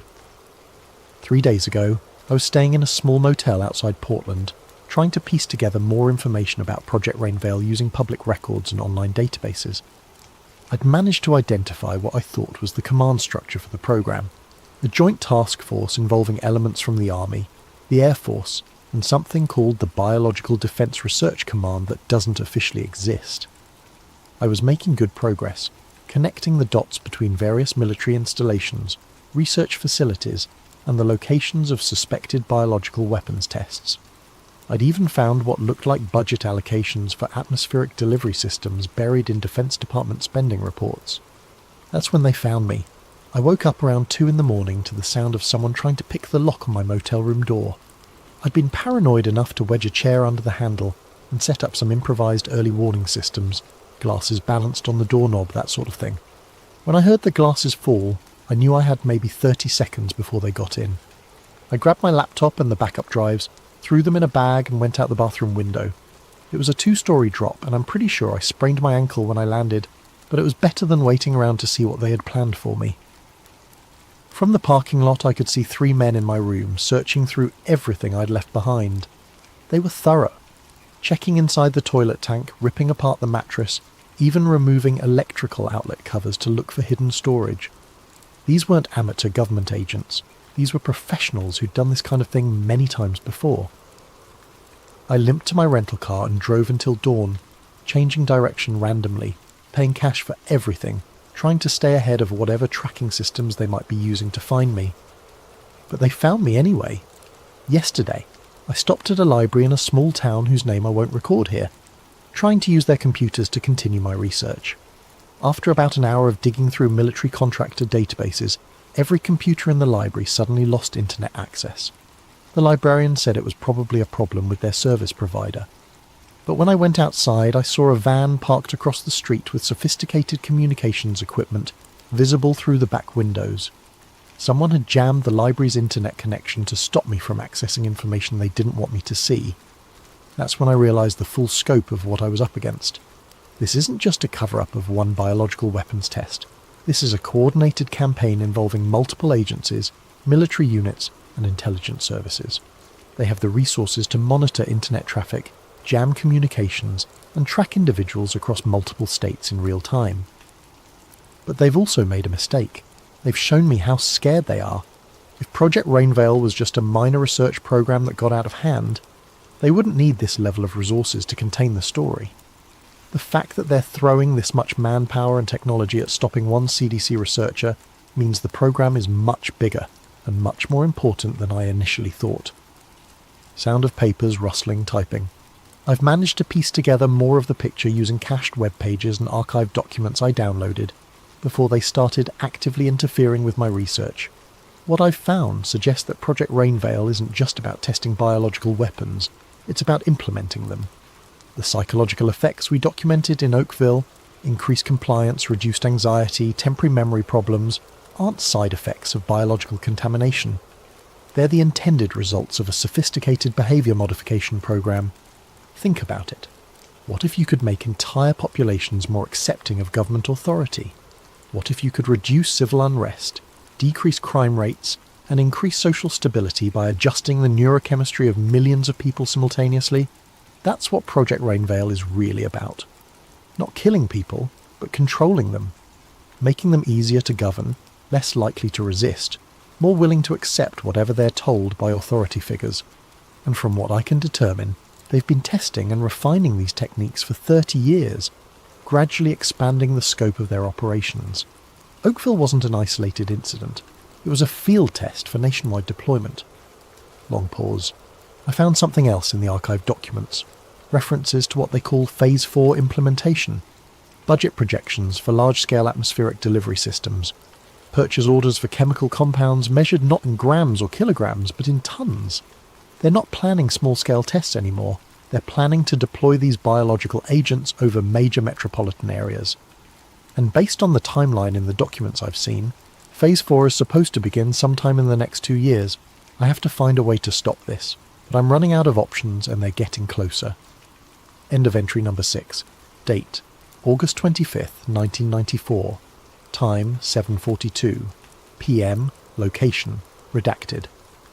Voice noticeably more strained, background sounds of wind. This is probably going to be my last recording for a while, maybe my last recording ever. 5 days ago, I thought I'd found the break I needed. Using a combination of military contractor databases and cross-referencing with air traffic control records, I'd managed to identify the specific aircraft used in the Oakville operation. A KC-135 Stratotanker, tail number 63-8877, operating out of McCord Air Force Base near Tacoma. More importantly, I'd found the flight manifest for August 6th, 1994, the day before the Oakville incident. The aircraft had conducted what was officially logged as a weather modification training exercise over southwestern Washington, with a flight path that took it directly over Oakville at approximately 3:47 a.m. The pilot was Major Dennis Kowalski, a veteran of the Gulf War with specialized training in chemical and biological weapons delivery systems. The mission commander was Colonel James Hayes, the same Colonel Hayes who'd overseen our investigation of the incident. I had proof. Direct, undeniable evidence that the Oakville incident was a deliberate military operation using biological weapons against American civilians. But when I tried to use this information, everything fell apart. I contacted an investigative journalist at the Washington Post, thinking that a major newspaper would have the resources and credibility to break this story. I sent him encrypted copies of all my documentation, including the flight records, the Project Rainveil documents, and our original laboratory analysis. He called me back within hours, excited about the story. We arranged to meet at a coffee shop in downtown Seattle to discuss how to proceed. He never showed up. When I called the Post the next day, they told me he'd been reassigned to cover a congressional hearing on agricultural subsidies. When I pressed for more information, they said he wasn't available for comment on pending investigations. That's when I realised they'd gotten to him too. Whatever influence Project Rainveil had, it was powerful enough to silence journalists at major newspapers. So I tried a different approach. I reached out to a congressional aide I knew from college, someone who worked for a senator known for investigating government misconduct. I figured that Congress had oversight authority over military operations, and that elected officials might be harder to silence than journalists. I was wrong. The aide was interested at first, but after I sent him the documents, his attitude changed completely. He He called me back and suggested that I might be misinterpreting the evidence, that the stress of my CDC work had caused me to see patterns that aren't really there. The exact same language Hayes and his people had used. Someone had gotten to him within 24 hours of receiving my information. Either they'd threatened him, paid him off, or convinced him that I was mentally unstable. It didn't matter which. The result was the same. Sound of typing, papers rustling. But then I found something that changed everything. A name I recognised from my graduate research. Dr. Elizabeth Carver, formerly of the Army's Biological Weapons Research Program at Fort Detrick. Dr. Carver had been a whistleblower in the 1970s, exposing illegal human experimentation programs run by the military. She'd faced the same kind of harassment and discrediting that I was experiencing, but she'd managed to get her story out through alternative channels. More importantly, she was still alive and still fighting. I managed to track her down through academic networks. She was working as a professor at a small college in Vermont, keeping a low profile but still conducting research into government biological weapons programs. When I called her, she knew exactly what I was talking about before I even mentioned Project Rainveil. They've been expanding the program, she told me. What you saw in Oakville was just the latest test. They've been working on this for decades, and they're getting ready to go operational. She agreed to meet with me, but only under very specific conditions. No phones, no electronic devices, no credit card transactions. Cash only, public places, multiple contingency plans for communication.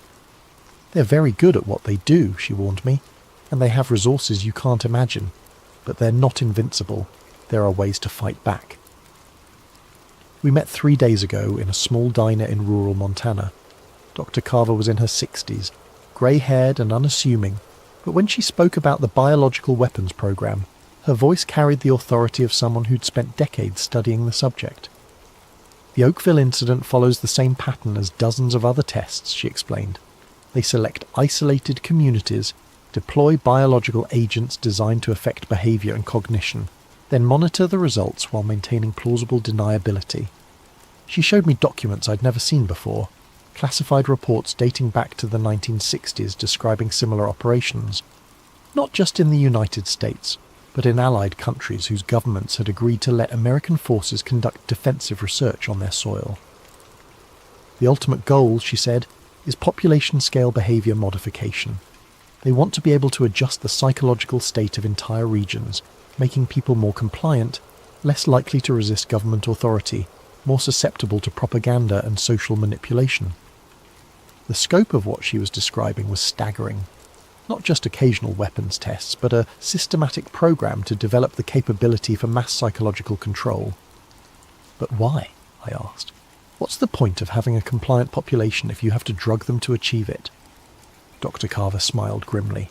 Because the people who run these programs believe that democracy is inherently unstable. They think that giving people too much freedom leads to chaos, rebellion, and social collapse. In their view, a little bit of chemical compliance is a small price to pay for social stability. She explained that Project Rainveil was part of a larger strategic initiative called Cognitive Stability Operations, designed to give the government tools for managing what they called democratic volatility. The idea was that by subtly adjusting the neurochemistry of target populations, they could prevent civil unrest, reduce crime rates, and maintain social order without the need for overt authoritarian measures. They see it as a more humane alternative to military occupation, or police-state tactics, she said. Instead of oppressing people directly, they just make people less inclined to resist oppression. Long pause, sound of wind getting stronger. Dr. Carver gave me more than just information. She gave me hope. There are others, she told me. Scientists, journalists, government officials who know what's happening and are working to expose it. We have to be careful. We have to be smart, but we're not alone. She put me in touch with a network of researchers and activists who've been tracking government biological weapons programs for years. They have resources, connections, and most importantly, they have a plan for getting this information to the public in a way that can't be suppressed or discredited. But the plan requires me to disappear for a while, to go completely underground, cut all ties to my previous life, and work with them to build an airtight case that even the government's media manipulation capabilities can't dismiss. The moment you surface again, Dr. Carver warned me, they'll do everything they can to destroy your credibility. They'll say you're mentally ill, They'll fabricate evidence of erratic behaviour. They'll turn your friends and family against you. You have to be prepared for that. I am prepared, or at least I think I am. Sound of car doors slamming, engine starting. They found me. I can see headlights approaching from both directions on the highway. I don't know how they tracked me here, but I'm out of time. If you're hearing this recording, it means I managed to upload it to the dead drop Dr. Carver set up before they caught me. It means the network of researchers and activists she told me about is real, and they're continuing the work. But more importantly, it means that somewhere in the world, people are still fighting for the truth. Project Rainveil is real. The biological weapons tests on American civilians are real. The plan to deploy behaviour modification agents over major population centres is real. And if we don't stop them, if we don't expose what they're doing, then the next time it rains you might want to ask yourself, is this water falling from the sky, or is it something else entirely? Sound of vehicles approaching, voices shouting. Remember Oakville. Remember what they did to those people. And remember that the price of freedom is... Recording cuts off abruptly. Date, March 15th, 2024. Source, anonymous upload to secure drop. Different voice, younger male. My name is Dr. James Mitchell, and I'm a microbiologist with the Nebraska Department of Health. 3 weeks ago, the town of Hartington, Nebraska, experienced what local officials are calling an unusual weather event. On February 23, 2024, gelatinous material fell from the sky over a 6-hour period. Within 48 hours, over 100 residents had been hospitalised with flu-like symptoms, cognitive fog, and what doctors are describing as temporary behavioural changes.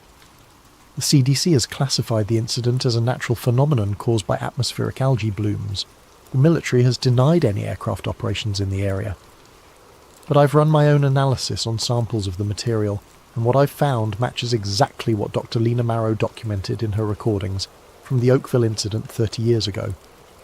Human white blood cells embedded in an unknown matrix, engineered bacterial strains designed to affect neurochemistry, aircraft fuel compounds indicating direct military involvement. They're still doing it. They're still testing biological weapons on American civilians. Dr. Marrow's recordings resurfaced last week on a secure server, along with a cache of documents from Project Rainveil and its successor programs. The evidence is overwhelming, and it's being distributed to journalists, researchers, and government officials around the world. But that's not why I'm making this recording. I'm making this recording because the Hartington incident wasn't an isolated test. According to the leaked documents, it was part of something called Phase 7 implementation, a nationwide deployment of biological agents designed to increase social compliance and reduce civil unrest. The documents include target lists, major metropolitan areas, specific dates and delivery methods, and a timeline that suggests the full deployment is scheduled to begin within the next 6 months. Dr. Marrow was right about everything. The government has been developing the capability for mass psychological control, and they're finally ready to use it. The question is, what are we going to do about it? Sound of typing. I'm uploading Dr. Marrow's complete audio journals, along with all the supporting documentation from Project Rainveil and its successor programs, to multiple secure servers around the world. I'm also sending copies to journalists, researchers, and government officials who might be able to act on this information. But I need everyone who hears this to understand. They're not going to stop just because we've exposed them. They've been planning this for decades, and they have resources and influence that most of us can't even imagine. The only way to stop them is if enough people know the truth, if enough people refuse to accept the official explanations, if enough people demand answers when unusual weather events are followed by mysterious illnesses, so the next time it rains, look up, look closely, and ask yourself, what's really falling from the sky? Because Dr. Lena Marrow gave her life to warn us about what's coming. The least we can do is listen. Over the next half hour, we'll introduce you to Agent Silas Rourke, Doctor, Liana Suresh, and Director Vance Halcor. A trio drawn into a web of secrets around a lethal pathogen called VX-73. As tensions mount and paranoia spreads, you'll witness how fear can become a powerful tool of control, and how a single whistleblower might spark either liberation or a deeper descent into conspiracy. Now close your eyes, or let them wander across these words, and follow me into the first moments of this dark, suspenseful odyssey. It started with a single headline: Mysterious Respiratory Illness detected in Port Maxwell. Within days, similar stories crept across the country, quiet at first, overshadowed by routine politics and everyday noise. Then, all at once, everything changed. The virus, designated VX73, emerged as a swift-moving spectre, triggering coughing fits that escalated into respiratory failure for many. In a matter of weeks, schools were shut, businesses locked their doors, and entire metropolitan areas were quarantined under what officials described as temporary emergency protocols. For Agent Silas Rourke, a 42-year-old operative at the Bureau of Federal Integrity, BFI, life became an endless string of directives and dispatches. His daily uniform was a crisp suit layered beneath a bulletproof vest and a standard-issue respirator mask that itched at his face. He'd spent over a decade tackling threats deemed subversive to national security, from financial sabotage to espionage. Yet no training had ever prepared him for watching entire city blocks fall silent overnight. He walked the corridors of the BFY with practiced composure, scanning the myriad bulletins pinned on corkboards.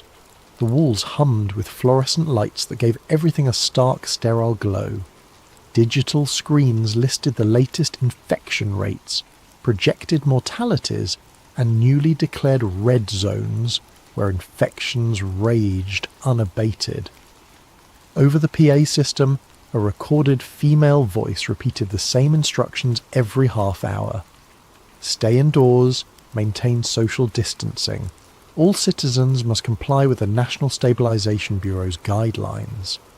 The National Stabilization Bureau, NSB, led by Director Vance Halcor, had been formed to centralise the government's emergency functions. Some called it necessary response, others whispered about the creation of an all-powerful agency with little oversight. Halcor himself was a tall, imposing figure who frequently appeared on screens throughout the BFI complex, delivering updates about mandatory daily biometric scans and the development of a new vaccine, Unity Serum. Silas had known Halcor only in passing, enough to catch glimpses of a man driven by unwavering conviction. He recognised in Halcor that sense of unstoppable momentum, as though the security of the entire nation hinged on following his blueprint. Silas tried to set aside his personal misgivings. He was a loyal agent, bound to uphold the Bureau's mission. If the vaccine provided the solution to stop VX73, so be it. Then one morning, Silas was summoned to a high-clearance briefing. He expected a new assignment along the lines of standard public compliance checks. Instead, he found himself in a cramped conference room, facing a handful of BFI higher-ups who spoke in hushed, clipped tones. The gist was simple. Alleged disinformation campaigns were circulating, claiming that VX73 was not naturally occurring but lab-engineered. These rumours, the brass said, were fueling panic, turning citizens against the government's measures. Silas's job was to investigate any potential insiders leaking such nonsense. At first, he believed the directive to be legitimate. Disinformation in a crisis could be lethal, prompting civil unrest and undermining official responses. Yet as Silas pored over digital logs and tapped into encrypted chat rooms, he stumbled across an unencrypted file labelled simply Project Paragon, Preliminary. The file wasn't supposed to be on the BFI's server at all. It appeared as though someone with high-level credentials had hidden it behind labyrinthine subdirectories. Intrigued, Silas pried open the document. Inside were sanitised references to VX 73 months prior to the earliest official detection date.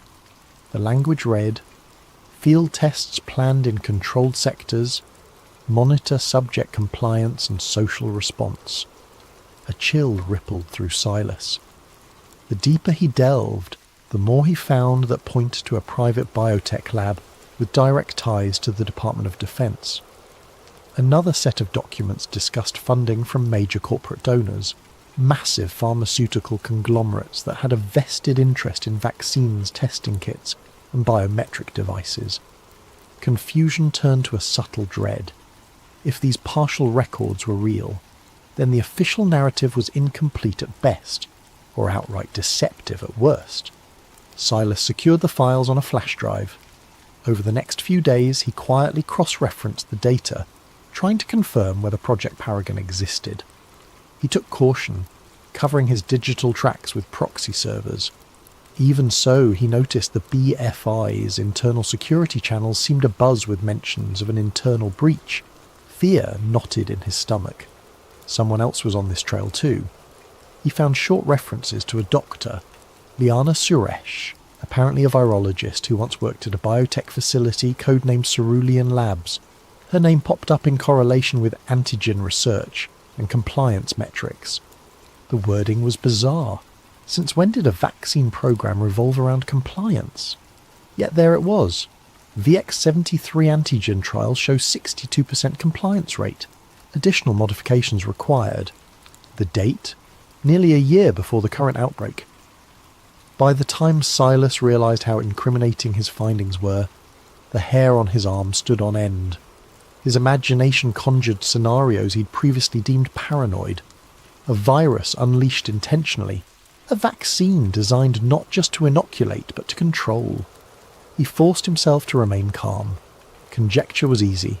Proof was everything. So he resolved to gather more. That night he left the BFI building with the flash drive tucked in the lining of his jacket. He tried to banish the creeping sense that eyes were trailing him. Outside, the city's main avenues lay deserted. Army trucks patrolled at intervals. Overhead drones whirred, scanning for curfew violators. Digital billboards displayed a single message across a black background. Unity Serum, your key to tomorrow. From a payphone booth, one of the last still standing, Silas called in a favour from a fellow agent he trusted. Someone adept at hacking behind the Bureau's firewall. The friend agreed to help, no questions asked, but Silas could sense tension in his voice. Everyone was on edge, unsure who was truly friend or foe. Silence had become a survival tactic.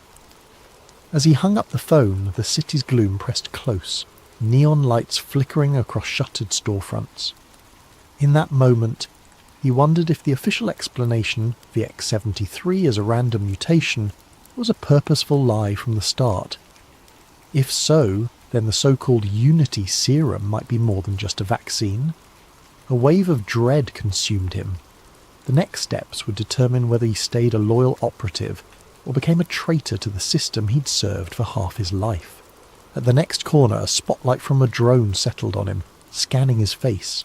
He forced a neutral expression. The device beeped and swiveled away. Good.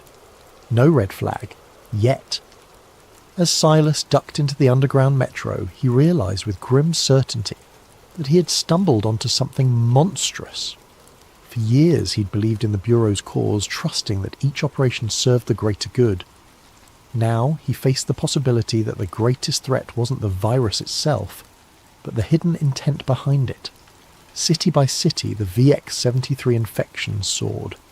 Once bustling centres of commerce turned into ghost towns, patrolled by uniformed enforcers under orders from the National Stabilisation Bureau. Curfews became absolute. Violators risked detention at newly established health containment camps. The mainstream media hammered a constant drumbeat of fear. The virus was unstoppable unless every citizen complied.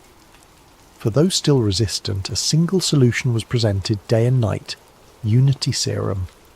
On every channel, Director Vance Halcor appeared in a crisp suit, arms folded behind his back, proclaiming the vaccine's near-miraculous efficacy. Over 90% effective, his report said, a shining beacon of hope. Yet the rollout came with conditions. For public safety, those who refused the jab lost access to banks, public transportation, and official documentation. Within a month, entire swathes of the unvaccinated population found themselves in a twilight zone, forced to scavenge or rely on black market services just to survive. Amid the chaos, Agent Silas Rourke continued his secret investigation. By day, he donned his BFI credentials, working on official compliance enforcement tasks. By night, he devoured every new sliver of intel he could glean from that hush-hush file. Project Paragon. The deeper he went, the more horrifying the puzzle became. Encrypted references hinted at something hidden within the vaccine, a nano-emitter that lodged in the brain's limbic system. One internal document read, "Neurological regulation markers confirm mild sedation of aggression, increased docility, potential for broader cognitive modulation pending further trials." Silas felt physically ill reading these words. Could the government have hijacked a public health crisis to deploy a mind-altering device at scale? He needed answers. Over a secure channel, he messaged the elusive doctor, Liana Suresh, the scientist named in the files. She responded in short, coded texts, reluctant to trust him. Finally, after days of careful back and forth, she agreed to meet at an abandoned warehouse near the old docks. Silas arrived half an hour early, scanning the shadows for signs of a tail. No drones overhead, no suspicious vehicles. He waited under a flickering street lamp, the smell of salt water and rust filling the air. When Liana Suresh emerged, she wore a hooded jacket, her face partly obscured by a mask. Only her eyes were visible, tired, guarded, yet undeniably brilliant. She gave Silas a once-over, keeping a hand near her coat pocket. Possibly she carried a stun gun or pepper spray. Without greeting, she said in a hushed tone, "Why should I believe you're not with them?" Silas replied with the only currency that mattered, truth. He produced the flash drive and recited data from the files, his voice laced with quiet desperation. Liana's expression shifted from suspicion to grim acknowledgement. "I was part of the early design team for VX-73, she confessed. "They told me it was to protect against a future pandemic, some advanced deterrent that would strengthen national security. We manipulated certain genetic markers to ensure the virus targeted specific alveolar receptors, but none of us realized the real plan, to unleash it upon the public." Her words ignited a spark of horror within Silas. He asked about the vaccine's rumoured mind control aspect. Liana hesitated, inhaling a shaky breath. "It's not mind control, at least not in the sense of puppet strings. It's, well, it lowers inhibitions, fosters compliance, makes people more susceptible to suggestions. Over time, it can dull critical thinking. They want a populace too numb to resist." Tremors ran through Silas. Even with his suspicions, hearing it plainly stated felt like a blow to the gut.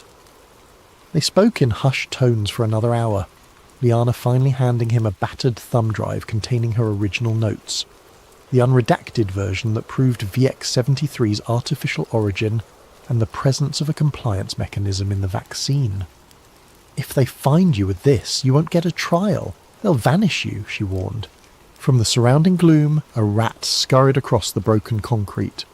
Silas realized how precarious everything was, the squeaking rodent in the dark, the quiet lapping of the tide behind them, his own racing heartbeat.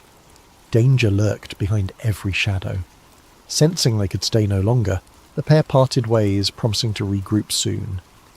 Back at the BFI, Silas carefully compartmentalized his roles: obedient agent in the daylight, clandestine researcher after hours. Meanwhile, the nation's capital sank deeper into fear-driven militarization. Propaganda played ceaselessly on loudspeakers. Stay safe, stay indoors, trust the cure. Curfew drones soared over empty streets, shining bright beams to catch anyone outside after sundown. Social media platforms became inundated with pro-government messages, while dissenting posts vanished, labelled as threatening misinformation. Those who complied enjoyed a semblance of normalcy.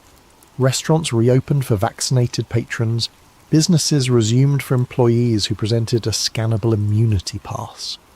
Yet they all seemed more subdued, less likely to ask questions about privacy intrusions or the ever-increasing powers of the NSB. It was as though a hush had fallen over society, as if curiosity had been collectively tranquilized. Within government circles, Director Vance Halcor emerged as a national hero. Public polls, at least those broadcast on official channels, showed near universal support for his bold measures. He'd saved millions of lives, the anchors repeated. He'd stabilised the economy. He was proof that unwavering resolve could defeat chaos. Not a single mention of the billions in profits the corporate donors raked in, nor a hint about hidden modifications to the Unity serum. As the days passed, Silas found it harder to hide the turmoil in his gaze. He saw colleagues in the hallway, wearing forced smiles, praising Halcor's leadership. He noticed how many had begun to project a certain eerie calm, like their personal anxieties had evaporated.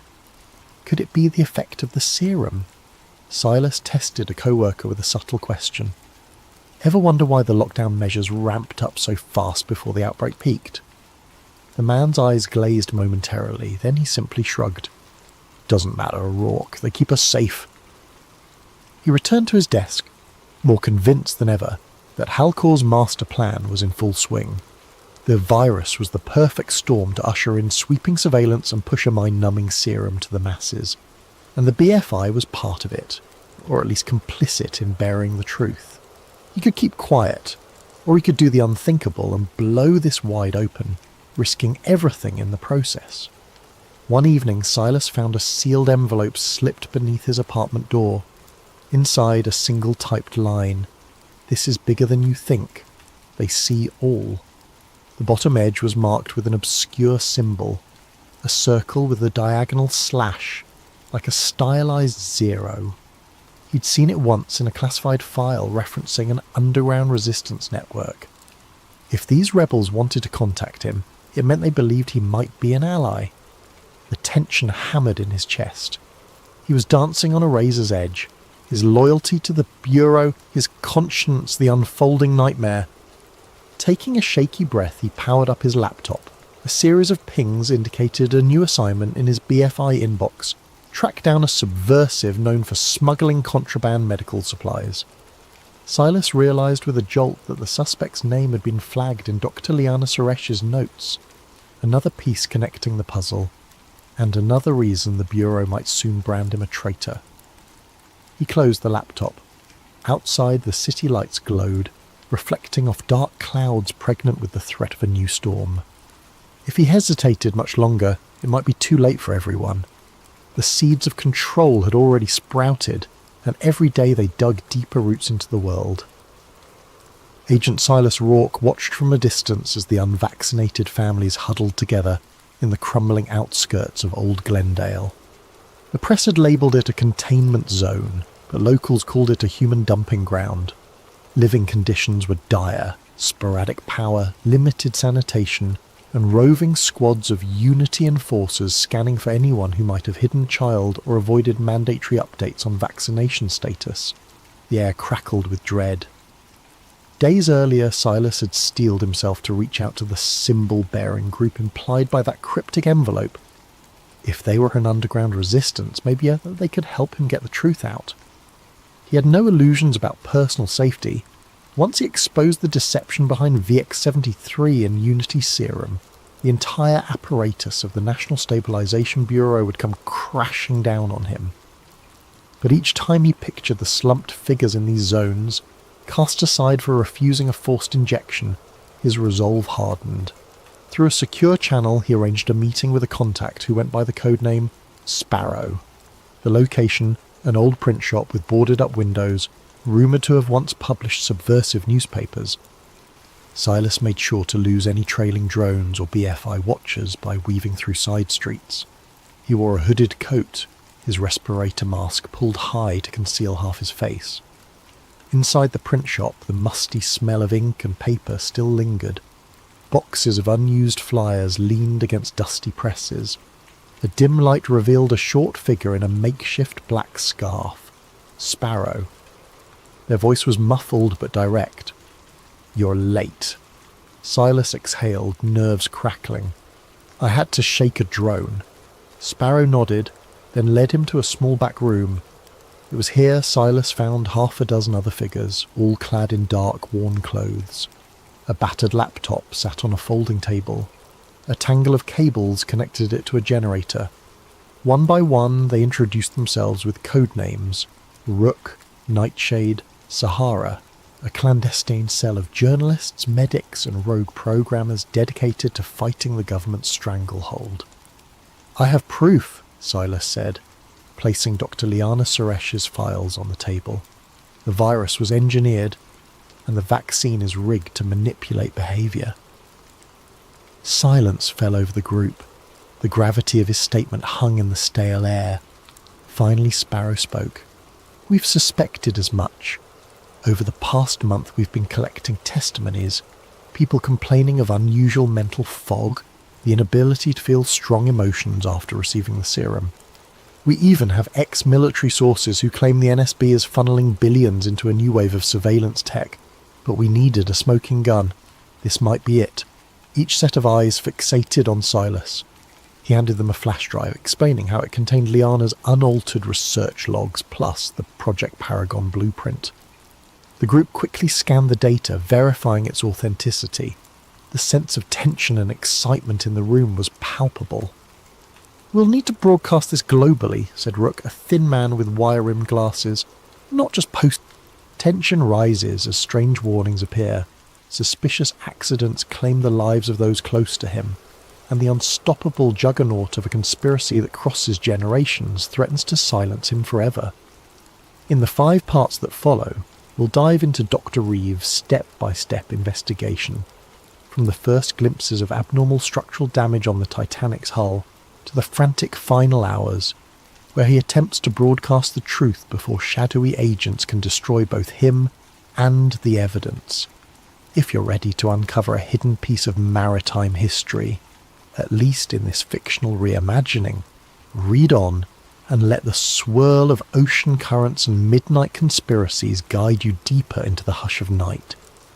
Please, make yourself comfortable.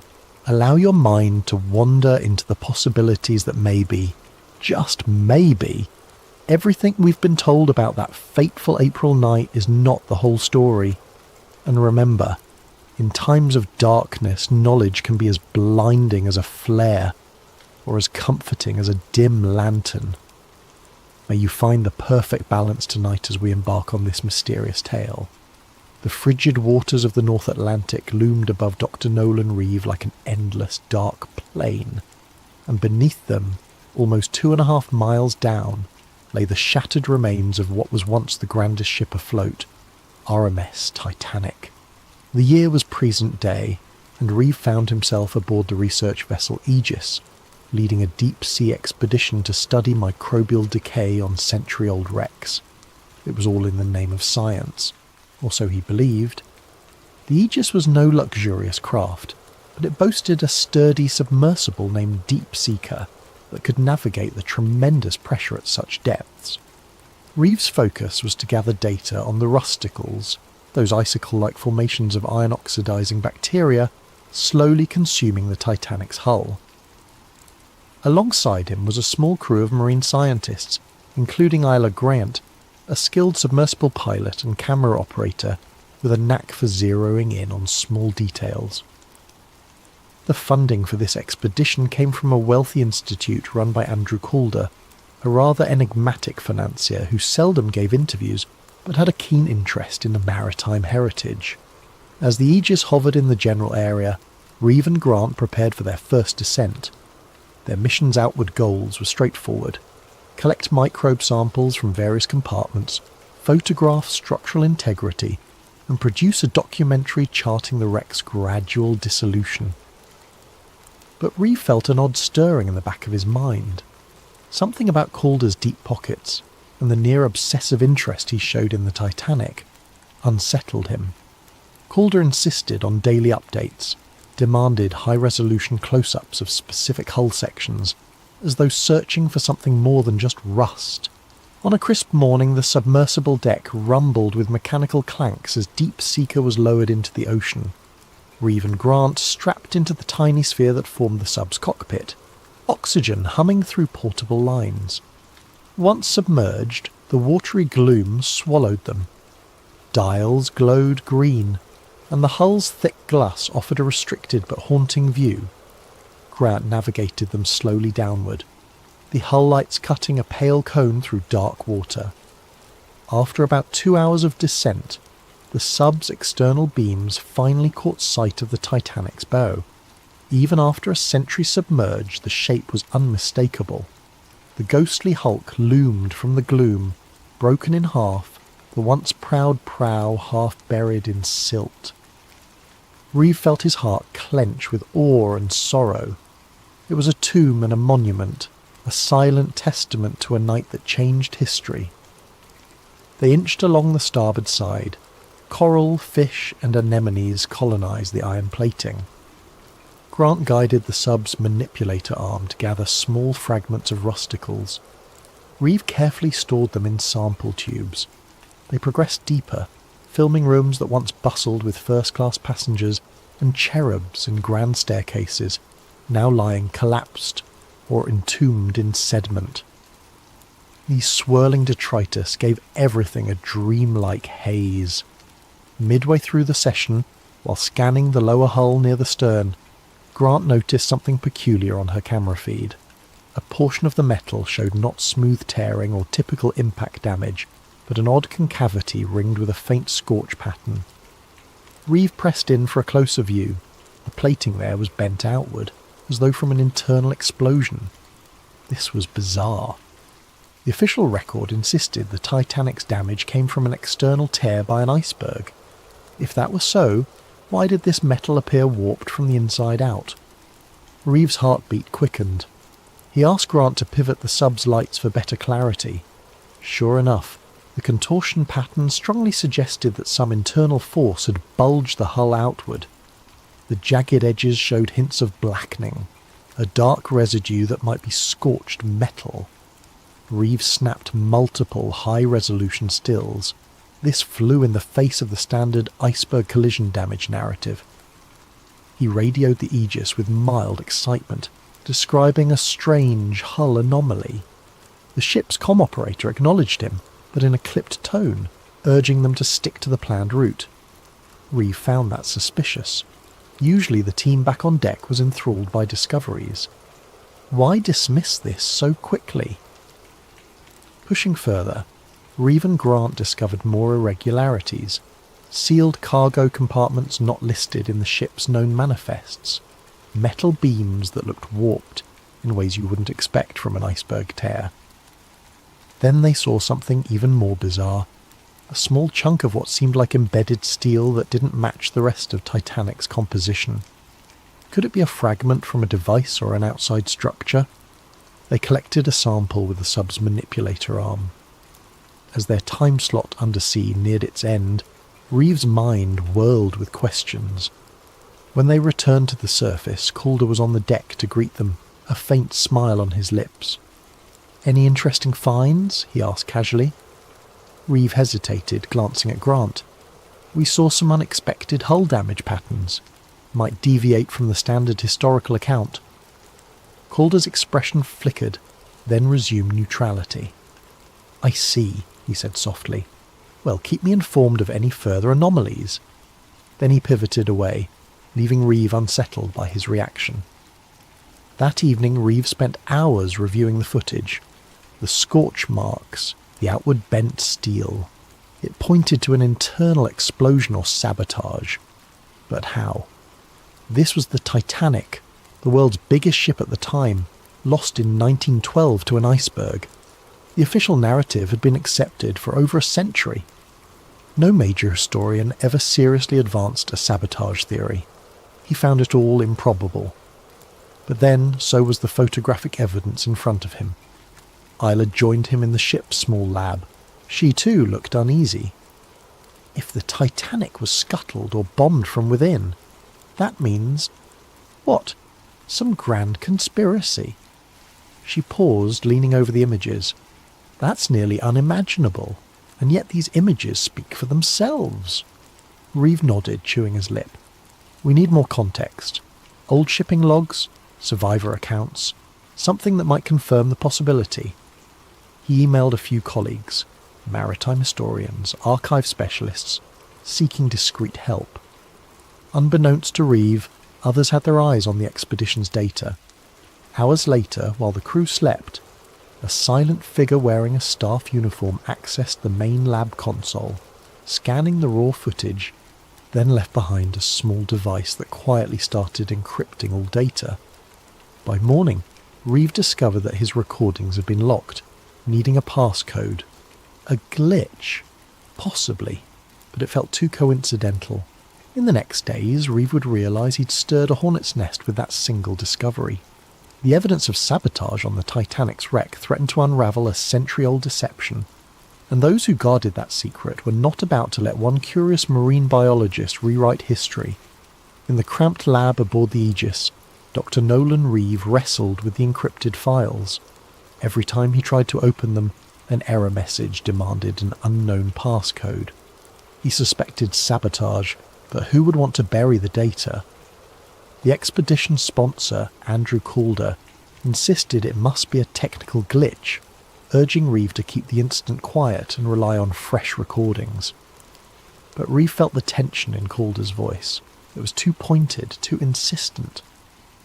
Frustrated, Reeve and Isla Grant turned to the partial images and notes they'd saved offline. A few snapshots still remained on Isla's personal camera, showing that suspicious scorch pattern on the Titanic's hull. Reeve cross-referenced the Titanic's original construction blueprints, which the Historical Society had in their public archive. That region of the hull was never intended to have anything more than standard plating. No known modifications or cargo compartments were recorded in that area. So how did an explosion or something akin to it mar the interior? Seeking clarity, Reeve reached out to maritime historians he knew back on the mainland. One responded quickly, an old friend named Francis Hobbs, who specialised in transatlantic liner accidents. Hobbs expressed utter shock at the hull damage suggestion. No major source ever mentioned burn marks or outward bent steel. The entire official inquiry pinned it on an iceberg gash. Reeve pressed further, mentioning the possibility that the Titanic's sister ship, the Olympic, had sustained damage weeks prior to Titanic's maiden voyage. Some fringe conspiracy circles argued the White Star Line might have swapped ships to salvage insurance money, but that didn't fully explain sabotage or bombs. As the days went on, Reeve discovered more digital meddling. A chunk of audio data from the sub's recordings vanished. The expedition's official logs were being updated to downplay the hull anomalies as corrosion patterns. Meanwhile, Calder announced an abrupt shift in the research plan. They were to focus on the ship's upper decks, ignoring the stern or deeper compartments. Reeve confronted Calder in the corridor, voice tight with anger. "We came for a thorough study of microbial decay, remember? We're not done with the lower hull." Calder just patted Reeve's shoulder. "This expedition is under my sponsorship, Doctor. We have all we need. Let's not waste resources on rabbit holes." Suspicion soared. Yella quietly confided in Reeve that she'd seen an unknown staffer rummaging through the lab's computers late at night. Something bigger was at play. They hatched a plan. On the next dive, they'd pretend to follow orders but actually gather clandestine footage of the suspicious hull region again, storing it on a separate device. They hoped to smuggle that out. The next day, they executed the plan. Isla took an alternate camera hidden in the sub's toolkit, capturing fresh angles of the scorch marks. But near the end of the dive, the sub's thrusters failed, plunging them into darkness momentarily. A near-fatal scenario if Isla's backup system hadn't restarted the motors. The official post-dive report pegged it as a mechanical glitch, but Reeve and Isla suspected sabotage, an attempt to end them mid-ocean. Back on the surface, they realised they needed more historical context. They discovered, from old survivor memoirs, mention of loud booms below deck some hours before the iceberg collision. In official statements, these were dismissed as boiler explosions due to flooding. Another survivor wrote that wealthy industrialist John Astor had confided to a friend about shadowy deals for or against a central banking system. Then one cryptic line from a steward's note surfaced. "We were told not to speak of the cargo in hold number 3, told it was hush-hush for the men with suits." Reeve's blood chilled. It sounded like sensitive cargo beyond just mail or supplies. The more Reeve read, the more an unsettling pattern emerged.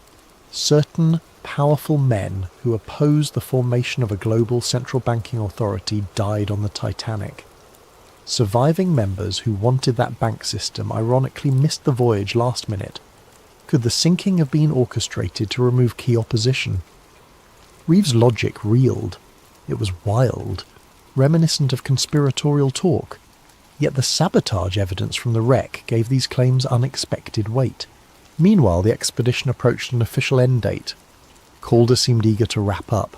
The mood on the Aegis turned tense, with some staff openly complaining about weird instructions from Calder's office. Reeve realised that once they returned to shore, Calder might quietly seize all official findings, labelling anything about sabotage as a hoax. Reeve confided in Ayla that they needed to break free from Calder's control. "We have to publish or release these anomalies ourselves," he insisted. She agreed, though fear glimmered in her eyes. "But they're watching everything we do." Days before the final docking, an unnerving event confirmed their fears.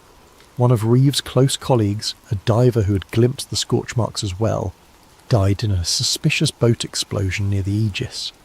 The official statement labelled it a tragic fuel accident, but Reeves saw no sense in the story. The diver had been careful, not the type to mishandle fuel lines. The message was clear: keep your mouth shut or pay the price. Now Reeve recognised the bigger threat. Some covert group, possibly with Calder's backing or beyond him, was determined to bury any mention of sabotage. Perhaps a direct lineage of those old bankers or industrialists from 1912 still wielded enough influence to ensure the Titanic's alternative story remained hidden. The fear in Reeves' gut was overshadowed by moral resolve. People deserved the truth. The tragedy that claimed 1/500 lives might have been a coldly calculated mass murder. Nights turned sleepless. Reeve hammered out a partial draft of his revelation, an academic paper explaining the structural anomalies, listing historical coincidences, and linking them to potential sabotage. He also prepared a short documentary with images and voiceover, planning to upload it online the moment they were near stable internet. Isla assisted, editing in hush hours. They stored backups on hidden flash drives, but unbeknownst to them, an unknown figure in the staff was already alerting superiors about their secret activities. The black-suited watchers who answered to a shadowy black archive were preparing a final move. Reeve received a cryptic email from an unnamed address. "Stop, we see you. Let the Titanic rest, or you'll join its fate in deep silence." Sickness clenched Reeve's stomach. This was no empty threat, but he pressed on, determined.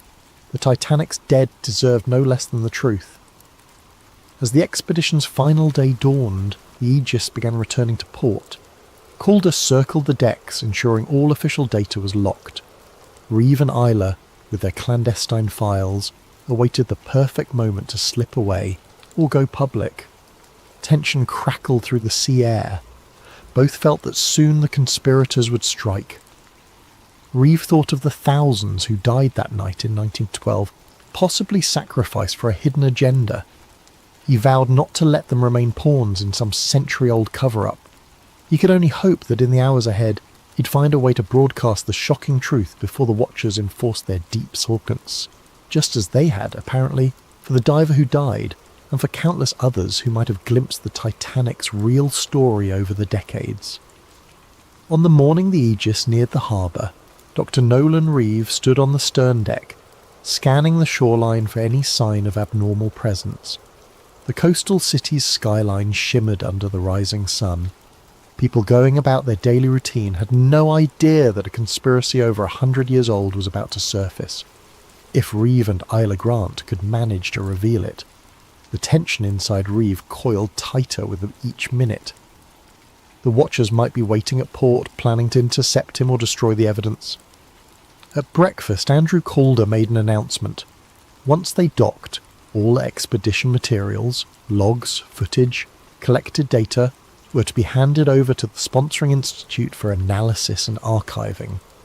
He claimed it was standard procedure, but Reeve caught the triumphant glint in Calder's eyes. This was clearly the final step in burying the sabotage findings. Reeve pretended compliance, casually finishing his toast while his pulse hammered.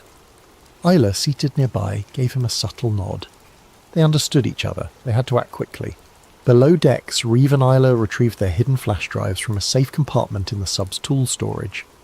On these drives lay the photographic proof of the Titanic's hull damage, the partial interviews with experts who had uncovered old shipping conspiracies, plus the half-finished documentary. They sealed them inside a watertight case small enough to slip into Isla's personal bag.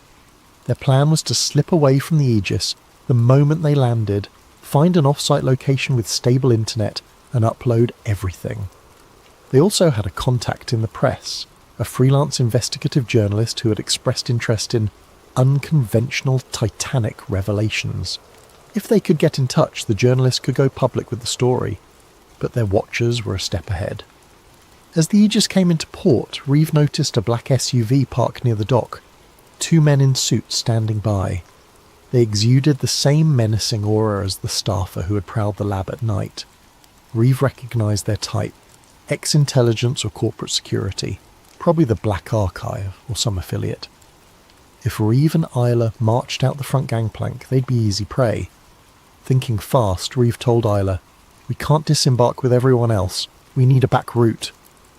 She recalled there was a smaller cargo ramp on the starboard side used for unloading sub-equipment. If the watchers were fixated on the main exit, maybe they could slip out unnoticed. They bided their time until docking was complete, the bustle of the harbour overshadowing the usual procedures. Then, with anxious hearts, they made their move. Slipping on plain jackets and carrying minimal gear, they snuck to the starboard cargo area. The usual guard was absent, likely assisting with the main disembark. They lowered a small ramp onto the dock. Heart pounding, they hurried down. Reeve's eyes darted to the black SUV. The suited men were still scanning the main exit. Good. They made it halfway across the dock when a shout broke out behind them. "Hey, stop! Stop!" Another staffer from the Aegis, wearing an earpiece, sprinted forward. Reeve and Isla broke into a run, weaving among crates and dock workers. Over their shoulders they saw the black suits rush into action.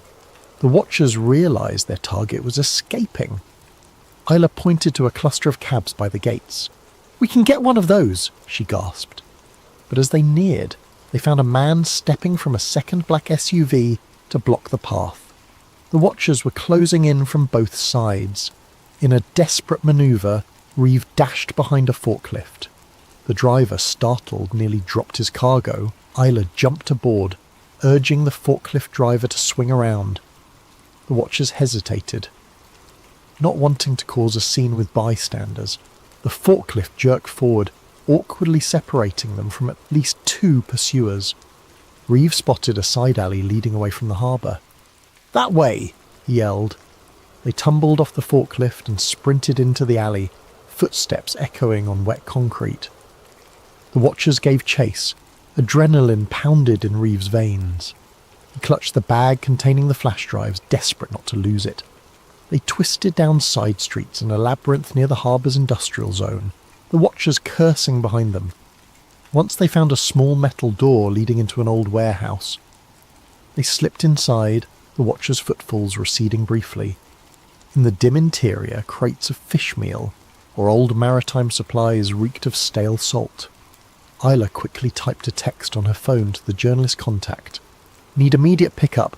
Coordinates near old warehouse. Being chased." She pressed send, praying the signal went through. They heard footsteps outside, no time to hide further. Moments later, the watchers kicked in the door. A short scuffle ensued. Isla brandished a wrench from a table, swinging it as a deterrent. Reeve ducked behind a crate, but one watcher advanced, gun drawn, muzzle fixed on Reeve. "Drop the bag," the watcher growled. Reeve's mind whirled. If they took the evidence, everything was lost. Then headlights sliced through a window. A van screeched up, brake lights glowing. Another door was forced open from the building's backside. The journalist contact, a wiry man named Carl Dawson, burst in, brandishing a camera flash that momentarily blinded the watchers. In that flash, Reeve and Isla dove behind crates. Shots rang out, hitting metal and wood. Carl roared, "This way!" They fled through the hole in the back wall. The watchers tried to close in, but the trio scrambled into Carl's van. Tyres squealed as the van sped off. Another bullet shattered the wheel. Some say it's based on classified information that was never meant to reach public ears. Tonight we explore the darkest corners of government experimentation and the thin membrane between dimensions. Daniel Cross bolted upright in his bed, sweat-drenched sheets twisted around his legs like restraints. The dream had returned, more vivid this time. Underground tunnels bathed in pulsing blue light, the cold metal chair, the leather straps on his wrists, and the voices, always the voices, echoing through concrete chambers. Subject 17 demonstrates exceptional receptivity. Increased neural amplitude by 30%. His bedroom television flickered with static, though he was certain he'd turned it off before going to sleep. From within the dancing grey pixels came a familiar hum, a sequence of tones just below normal hearing threshold. Something about it pulled at the corners of his mind, like fingers trying to pry open a locked door. Daniel stumbled out of bed and approached the screen, mesmerised. Within the chaos of white noise, patterns emerged, geometric formations that shouldn't exist in random static. His reflection in the screen looked foreign, almost like another person watching him from behind the glass. "Delta Protocol 17, he whispered, the words rising unbidden from some hidden chamber of memory. "Initiate phase bend." The static intensified, the hum growing to an electric whine that made his fillings ache. Then, as suddenly as it had begun, the television went black. Daniel stood there, trembling in the dark, wondering why tears were streaming down his face. In the morning, he convinced himself it had been nothing but a particularly vivid nightmare. But as he brushed his teeth, he noticed something unsettling in the bathroom mirror. A small red mark behind his ear, perfectly circular, like a healed puncture wound. He had no memory of receiving it. As the days passed, the dreams intensified. Always the same elements. The underground facility, scientists in lab coats, the chair with its cruel restraints, and tests. Endless tests designed to push the boundaries of his mind. In each dream he was younger, perhaps 11 or 12 years old. But the strangest part was the location that kept appearing in the background of these fractured memories. A distinctive radar tower rising against a darkening sky. When not at work coding security algorithms for a defense contractor, Daniel found himself obsessively drawing the tower, trying to place where he might have seen it before. His apartment walls became covered with sketches, the tower from different angles, the curved coastline it overlooked, strange symbols that his hand seemed to produce without conscious direction. His colleague Martin noticed the change in him first. "You look like hell, Dan," he said over lunch one day. "Not sleeping?" Daniel hesitated. "Just some weird dreams." "About what?" "I don't know. Some kind of facility. Tests. A radar tower by the ocean." Martin's plastic fork paused halfway to his mouth. "What kind of tower?" "An FPS-35, Cold War era. Massive thing with a distinctive cowling." Daniel blinked, surprised at his own precise knowledge. Martin set down his fork. "That's oddly specific for a dream." "I know, and there's something else." Daniel lowered his voice. "Sometimes when there's static on the TV I hear something, like a signal." "What does it say?" "It doesn't speak. It's more like a beacon, calling me somewhere." Martin studied him for a long moment. "You ever heard of Camp Hero? Out in Montauk?" The name sent an electric shiver down Daniel's spine. His coffee cup slipped from suddenly numb fingers, shattering on the floor. "Jesus, you okay?" Martin asked, jumping back from the spreading puddle. "I need to go there," Daniel whispered, staring at nothing. "Montauk." The drive to Long Island took 4 hours, but to Daniel it felt like returning from an exile that had lasted decades. As he crossed into the township of Montauk, a pressure began building behind his eyes. Not quite pain, but an insistent awareness, like the sensation before a sneeze that never comes. The roads grew narrower, pine forests pressing in on both sides. His GPS lost signal twice, but Daniel found he didn't need it. His hands seemed to know which turns to take, guiding the car along increasingly remote routes until the trees gave way to scrubland, and beyond that, the Atlantic stretched to the horizon. And there it stood, exactly as he'd drawn it 100 times, the massive radar tower of Camp Hero, its distinctive silhouette rising against the pale blue sky. The abandoned Air Force Base sprawled beneath it, a collection of bunker-like buildings and concrete structures designed to withstand Soviet bombs that never fell. According to the weathered sign at the entrance, Camp Hero was now a state park, its military function long obsolete. But something about the perimeter fence looked too new, the security cameras too well maintained for a simple historic site. Daniel parked in the nearly empty lot and approached the visitor centre, a converted military building with peeling green paint. Inside, a bored park ranger glanced up from her crossword puzzle. "Closing in an hour," she said without preamble. "I was wondering what you could tell me about the history of this place," Daniel asked, trying to keep his voice casual despite the hammering of his heart. Standard Cold War radar station, decommissioned in the early 70s. She pushed a pamphlet across the counter. "Self-guided tour maps there. Stick to the marked trails." "What about the underground sections?" The ranger's crossword pencil stopped mid-letter. Her eyes flicked up to study him more carefully. "There aren't any underground sections open to the public, but they exist. Look, mister, this is just an old radar station, if you're one of those conspiracy nuts." "I've been here before," Daniel interrupted, surprising himself. "When I was a child." "Not possible. This place was sealed military property until 92. Daniel leaned forward. "What about the Montauk project?" The temperature in the room seemed to drop. The ranger's face hardened as she set down her pencil and reached for the phone. "Park's closing early today. You need to leave." "I just have a few questions." "Now," she said, her finger hovering over the keypad. "Or I call security." Daniel retreated to his car, the pamphlet clutched in his hand. As he pulled out of the parking lot, he noticed a black SUV with government plates turning in. The man in the passenger seat photographed his license plate as they passed. Instead of leaving, Daniel drove to the public beach adjacent to the former base. From there, he followed a trail that hugged the dramatic bluffs overlooking the Atlantic.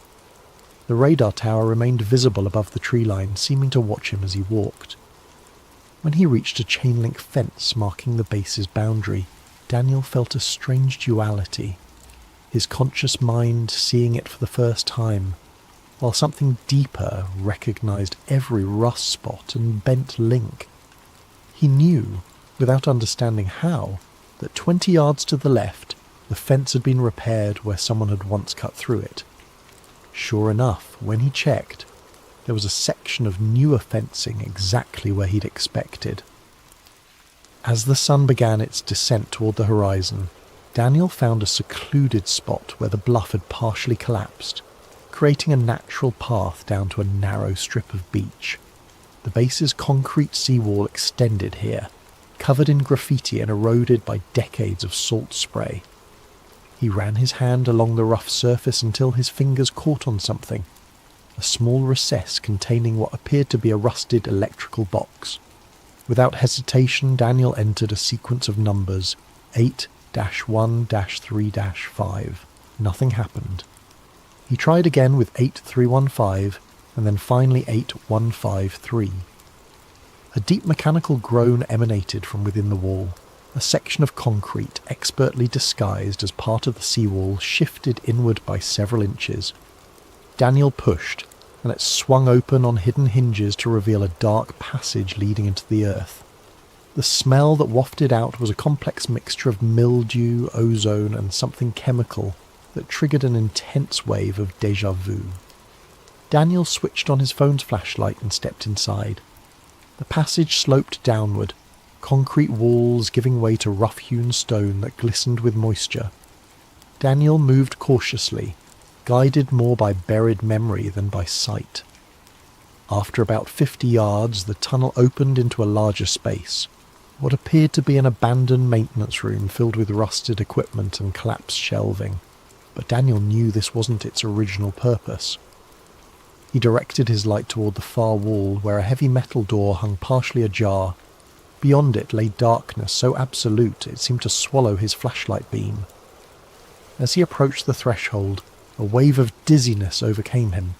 Fractured images flashed through his mind. Children in hospital gowns, scientists with clipboards, a massive chair surrounded by electronic equipment, and always, the tests. Focus on the light, Daniel. Tell us what you see through the gateway. His phone slipped from suddenly nerveless fingers, clattering to the floor as Daniel collapsed.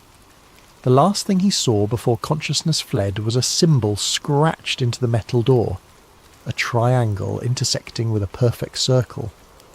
When he awoke, Daniel was lying on the beach, waves lapping at his feet. The sun had set, and stars glittered in the darkening sky. His clothes were soaked with seawater, though he had no memory of entering the ocean. His phone was gone. And most disturbing of all, the entrance in the seawall had vanished, not just closed, but seemingly never there at all. Daniel stumbled to his feet, disoriented. His watch showed it was just past 9 p.m, but the date displayed was wrong. According to his watch, he had lost nearly 3 days. The drive back to his apartment in Connecticut was a blur, a dreamlike passage through darkness punctuated by the hypnotic sweep of headlights. Daniel's mind churned with fragments of memory that couldn't possibly be his, yet felt more authentic than his recollections of college or his first job. He remembered the chair, the Montauk chair they'd called it, a monstrous assemblage of technology salvaged from alien craft and enhanced with Tesla-inspired circuitry.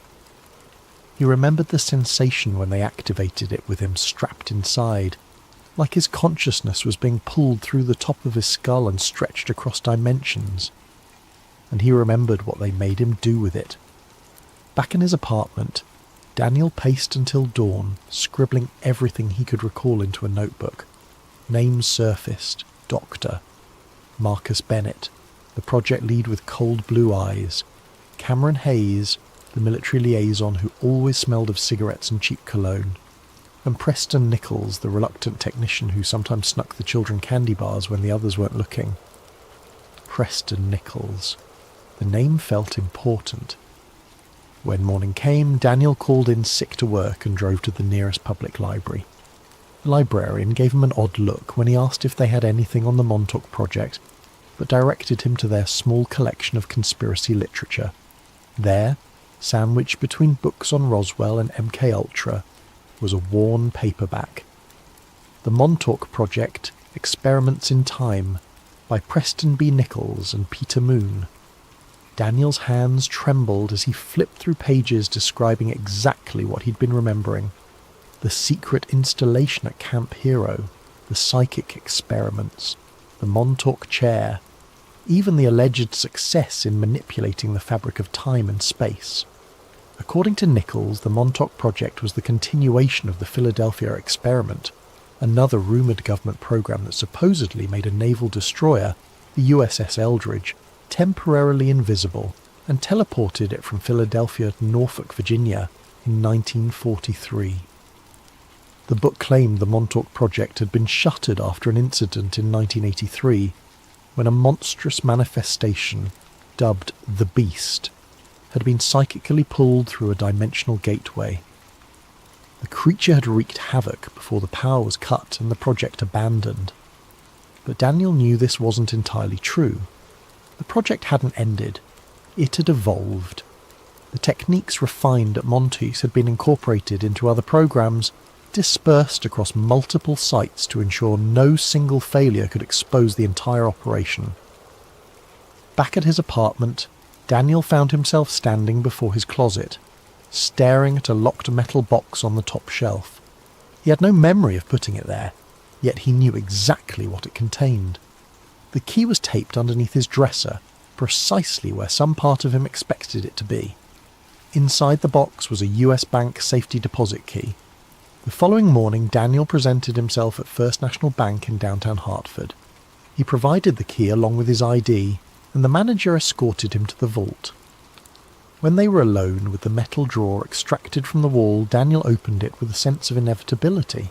Inside lay a manila envelope, sealed with red security tape bearing federal classifications he shouldn't have had access to. He broke the seal and emptied the contents onto the small table. Photographs spilled out, black and white images of children in a sterile facility. In several, Daniel recognised his younger self, perhaps 10 years old, wired to various machines. In one particularly disturbing image, he sat in a massive chair surrounded by Tesla coils and computer banks, his small form almost swallowed by the ominous apparatus. There were documents too, partial research notes, diagrams of the Montauk chair annotated with equations that made his eyes hurt to look at, and a map of Camp Hero with underground sections marked in red. At the bottom of the pile lay a compact disc in a paper sleeve, unmarked except for a date. August 12th, 1983, the day of the alleged beast incident. Most chilling of all was a typed list of names under the heading Project Subjects Delta Group. His own name appeared with a designation that turned his blood cold. Subject 17, Primary Gate Opener.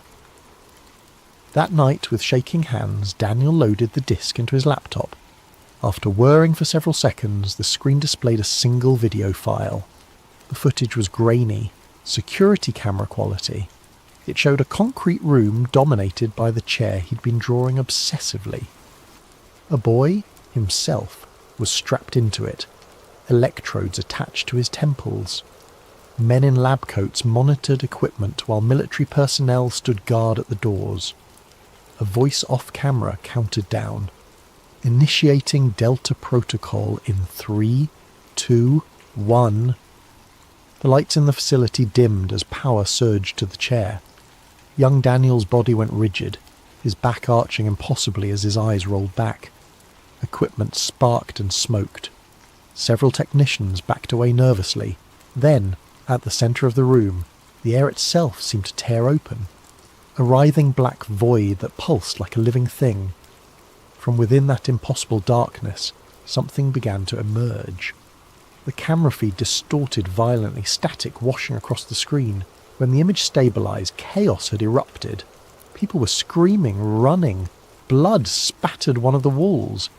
And at the edge of the frame, partially obscured, was a glimpse of something that couldn't exist in our reality. A mass of shifting geometries and impossible angles that hurt to look at. The final clear image before the video cut to static. Young Daniel staring directly into the camera. Blood streaming from his nose and ears. Mouth moving to form words that seemed addressed to his future self. You have to shut it down before it opens again.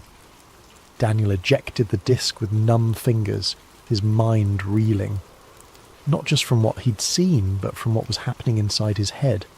Memories crystallizing, filling in gaps he hadn't known existed.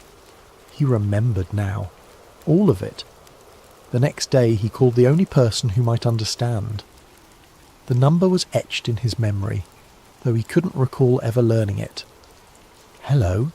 The voice that answered was aged, cautious. "Is this Preston Nichols?" A long pause. "Who's asking?" "My name is Daniel Cross. I was subject 17 at Montauk." The silence that followed lasted so long that Daniel thought the connection had been lost. Finally the old man spoke, his voice a haunted whisper. "God help you, boy. They're still watching. I need answers. Not over the phone. They're always listening." Another pause. "The lighthouse. Tomorrow. Noon." The line went dead. Daniel arrived at the Montauk Point Lighthouse an hour early. Parking his rental car, he'd abandoned his own vehicle, suddenly paranoid about tracking devices, in the tourist lot. The historic lighthouse stood tall against a sky heavy with approaching storm clouds, its red and white stripes a cheerful contrast to the grim purpose of his visit. He spotted Nichols immediately, a heavy-set older man in a worn fisherman's jacket sitting alone on a bench overlooking the Atlantic. As Daniel approached, Nichols didn't turn but spoke as if continuing a conversation already in progress. "They told us we were serving our country," he said, eyes fixed on the churning waves below. "Advancing human potential, opening frontiers. What a load of horse shit." Daniel sat beside him. "You were there. You helped them. And I've spent 40 years trying to make up for it." Nichols finally turned to look at him, his weathered face a map of regret. "Jesus, you grew up. Last time I saw you, you were just a skinny kid with too much power in your head. What did they do to me?" Nichols sighed, reaching into his pocket for a pack of cigarettes. His hands trembled slightly as he lit one. "You were special, even among the sensitives. Most of the children could receive impressions, maybe move small objects, but you could create doorways. Doorways to where? That was the question, wasn't it? At first, they were just focused on remote viewing, psychically observing distant locations. Then they realized some of you kids could not just see, but reach. And you, Daniel, you could open gates that others could step through." The old man took a long drag from his cigarette. "They started small, different rooms in the facility, then different points in time. Just minutes at first, then hours, then years. By 82, they had you opening doorways to other places entirely." "The beast," Daniel said quietly. Nichols' face went ashen. "You remember?" "I found a recording." "Then you know what happened. What came through wasn't from another place on Earth, not even from another time. It was from somewhere else, somewhere that operates under different physical laws." Nichols stubbed out his cigarette with more force than necessary. "We lost 16 people that day before they cut the power. And the thing, it didn't die. It just folded back into dimensions we can't perceive." Daniel's head throbbed with half-formed memories. "They shut it down after that." "Officially, yes. The Montauk project was terminated, the facility sealed. But you know better, don't you?" Nichols fixed him with a penetrating stare. "They just went deeper underground, compartmentalized. The work continued." "But I don't remember anything after that day. I have a whole life. School, college, my job. Artificial memories, very sophisticated. The best MK Ultra techniques combined with targeted chemical therapy. They built you a new identity, brick by brick." Nichols glanced around nervously. "The question is, why are you remembering now?" "The programming doesn't just break down on its own." Before Daniel could respond, his vision split, like a double exposure photograph. Overlaid on the present scene was another image. The same lighthouse, but under clear blue skies, with Nichols wearing different clothes. "Happening again," Nichols was saying, his voice echoing strangely as the two realities flickered and merged. "The temporal distortions are getting worse." Daniel gripped the bench, nauseated by the visual discord. "What's happening to me? Time is bleeding through. Your connection to the Montauk chair never fully severed. It just went dormant." Nichols leaned closer, his face shifting subtly between older and younger versions of himself. "Listen carefully. There's an access point they never sealed. Bunker 14 near the old power station. The equipment is still there. You need to..." The world around them rippled like disturbed water. A crushing pressure built inside Daniel's skull as reality itself seemed to stutter. When it stabilized, Nichols was gone. In his place sat a teenage boy with a familiar face. Nichols, 50 years younger, wearing a Camp Hero security badge. "Find the failsafe before it's too late," the boy continued in Nichols' elderly voice, seemingly unaware of his transformed state. "They're trying to recreate the conditions from 83, but they don't understand the danger. The membrane between worlds is thinner now, weakened by the original experiments." The young Nichols flickered and was replaced by the old man again. He clutched Daniel's arm with surprising strength. "Go back to Camp Hero, find Bunker 14, destroy the chair before they can use it again." Another wave of temporal distortion washed. Hello there, fellow truth seekers and insomniacs. Before we dive into tonight's tale, I want to know, how was your day? What time is it where you're listening from? Are you tucked away in a cosy bedroom in Ohio, walking the late-night streets of London, or perhaps watching the sunrise from your apartment in Tokyo? Wherever you are in this interconnected world of ours, I'm glad you're here. And hey, if you're enjoying these deep dives into the shadows of our reality, don't forget to subscribe to Sleep Theories. We're building a community of people who aren't afraid to ask the hard questions. Now, let's begin. My name is Julian Stone, and I used to believe I was making the world a better place.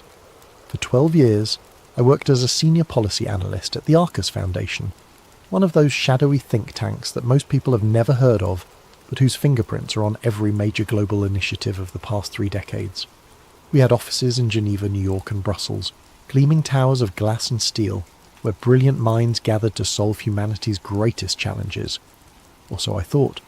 The Arcus Foundation's mission statement was poetry in corporate speak, advancing global harmony through unified policy frameworks and sustainable governance solutions. We consulted with the UN on climate initiatives, advised the IMF on economic stability measures, and provided research support to the World Economic Forum's annual gatherings in Davos. I felt like I was part of something important, something that mattered. I specialised in demographic transition models, studying how populations respond to policy changes, economic pressures, and social interventions. My reports influenced food distribution programs in sub-Saharan Africa, urban planning initiatives in Southeast Asia, and immigration policies across the European Union. The work was intellectually stimulating, well compensated, and came with the satisfaction of knowing that my analysis was helping shape a more equitable world. That was before March 15th, 2024. Before I discovered what we were really building, the day started like any other. I arrived at our Geneva office at 7:30 a.m, grabbed my usual double espresso from the lobby cafe, and settled into my corner workspace on the 14th floor. The Alps were visible through my window, their snow-capped peaks catching the morning light. A view that never failed to remind me how fortunate I was to be there. My supervisor, Dr. Elena Vasquez, stopped by my desk around 9 a.m. Elena was a former World Bank economist with connections that reached into every major international organisation. She had recruited me personally from Columbia University, where I'd completed my PhD in applied policy analysis. Over the years, she'd become something like a mentor to me. "Julian, we have a situation," she said, her usually composed demeanour showing cracks of stress. "There was a security breach in our server infrastructure last night. Nothing critical was compromised, but we need a full audit of our internal document database. I'm putting you in charge of the cleanup." This wasn't unusual. Think tanks like ours were constant targets for corporate espionage, activist hackers, and foreign intelligence services. Our cybersecurity protocols were robust, but no system was perfect. I'd handled similar situations before, cataloguing sensitive documents, ensuring proper classification levels, and identifying any potential vulnerabilities in our information architecture. "What kind of breach are we talking about?" I asked, already pulling up our security monitoring dashboard. "Attempted penetration of our archived research database. The intrusion was blocked, but it triggered an automatic review protocol. Legal wants everything above classification level 7 to be personally verified by senior staff." Elena handed me a secure tablet loaded with administrative credentials. "Start with the Governance Innovation Archive. That's where our most sensitive collaborative research is stored." The Governance Innovation Archive. I'd heard references to it in high-level meetings, but had never had clearance to access it directly. My excitement at finally getting a peek behind the curtain was tempered by the tedious nature of the task ahead. Archive reviews were notoriously time-consuming. Thousands of documents to be sorted, verified, and reclassified. I spent the morning working through routine policy papers, demographic studies, and economic forecasting models. Most of it was familiar territory, research I'd either contributed to or referenced in my own work. The sun traced its arc across the sky as I methodically processed file after file. It was around 2:30 p.m. when I found it. The document was buried deep in a subfolder labelled Historical Research Initiatives, nestled between a 1997 study on European monetary integration and a 2001 analysis of post-Soviet economic transitions. The file name was innocuous: GI Archive Reset Framework version 7.pdf. But when I opened it, the blood in my veins turned to ice water. Project RESET Comprehensive Societal Restructuring Protocol. Classification level, Obsidian. Distribution, Council authorization only. Date, August 12th, 1998. The document was 247 pages long. What I read in those pages would shatter everything I thought I knew about the world, about my work, and about the true nature of the organizations I'd devoted my career to serving. The executive summary was clinical in its brutality. The transition to harmonized global governance requires systematic deconstruction of existing national sovereignty frameworks, followed by controlled reconstruction under unified administrative protocols. Project RESET outlines a 5-phase implementation strategy designed to achieve this transition while maintaining public compliance and minimizing resistance vectors. 5 phases. 5 stages of what could only be described as the methodical dismantling of human freedom, disguised as progressive policy initiatives. Phase 1. Digital identity infrastructure. The first phase called for the establishment of universal digital identification systems, ostensibly for improved service delivery and security. Every human being would be assigned a unique digital profile containing biometric data, financial information, health records, travel history, and behavioral analytics. The document described this as creating comprehensive individual mapping for optimized resource allocation and risk assessment. But buried in the technical specifications, the true purpose became clear. The digital ID system wasn't just about identification, it was about control, real-time tracking, automatic compliance monitoring, and the ability to instantly restrict access to banking, travel, employment, and even food distribution for anyone deemed non-compliant with social directives. Phase 2. AI-managed resource distribution. The second phase involved transitioning all essential resources, food, water, energy, housing, to centralized AI management systems. The justification was environmental sustainability and equitable distribution. The reality was something far more sinister. The document outlined algorithms that would determine individual resource allocations based on social contribution scores, behavioral compliance metrics, and demographic optimization parameters. In plain English, the system would decide who got to eat, who could access clean water, and who deserved shelter based on their usefulness to the new order and their willingness to comply with its directives. There were detailed flowcharts showing how resource restrictions could be used to modify behavior at both individual and population levels. Hungry people, the document noted with chilling matter-of-factness, were compliant people. Phase 3. Engineered economic collapse and synthetic recovery. The third phase was perhaps the most diabolical. It called for the deliberate triggering of a global economic collapse through coordinated actions, synchronized market crashes, currency devaluations, supply chain disruptions, and debt crisis escalations. The chaos would be blamed on external factors, pandemics, climate disasters, geopolitical conflicts, or technological failures. In the aftermath of this engineered collapse, a new economic system would be introduced as the necessary solution to prevent future catastrophes.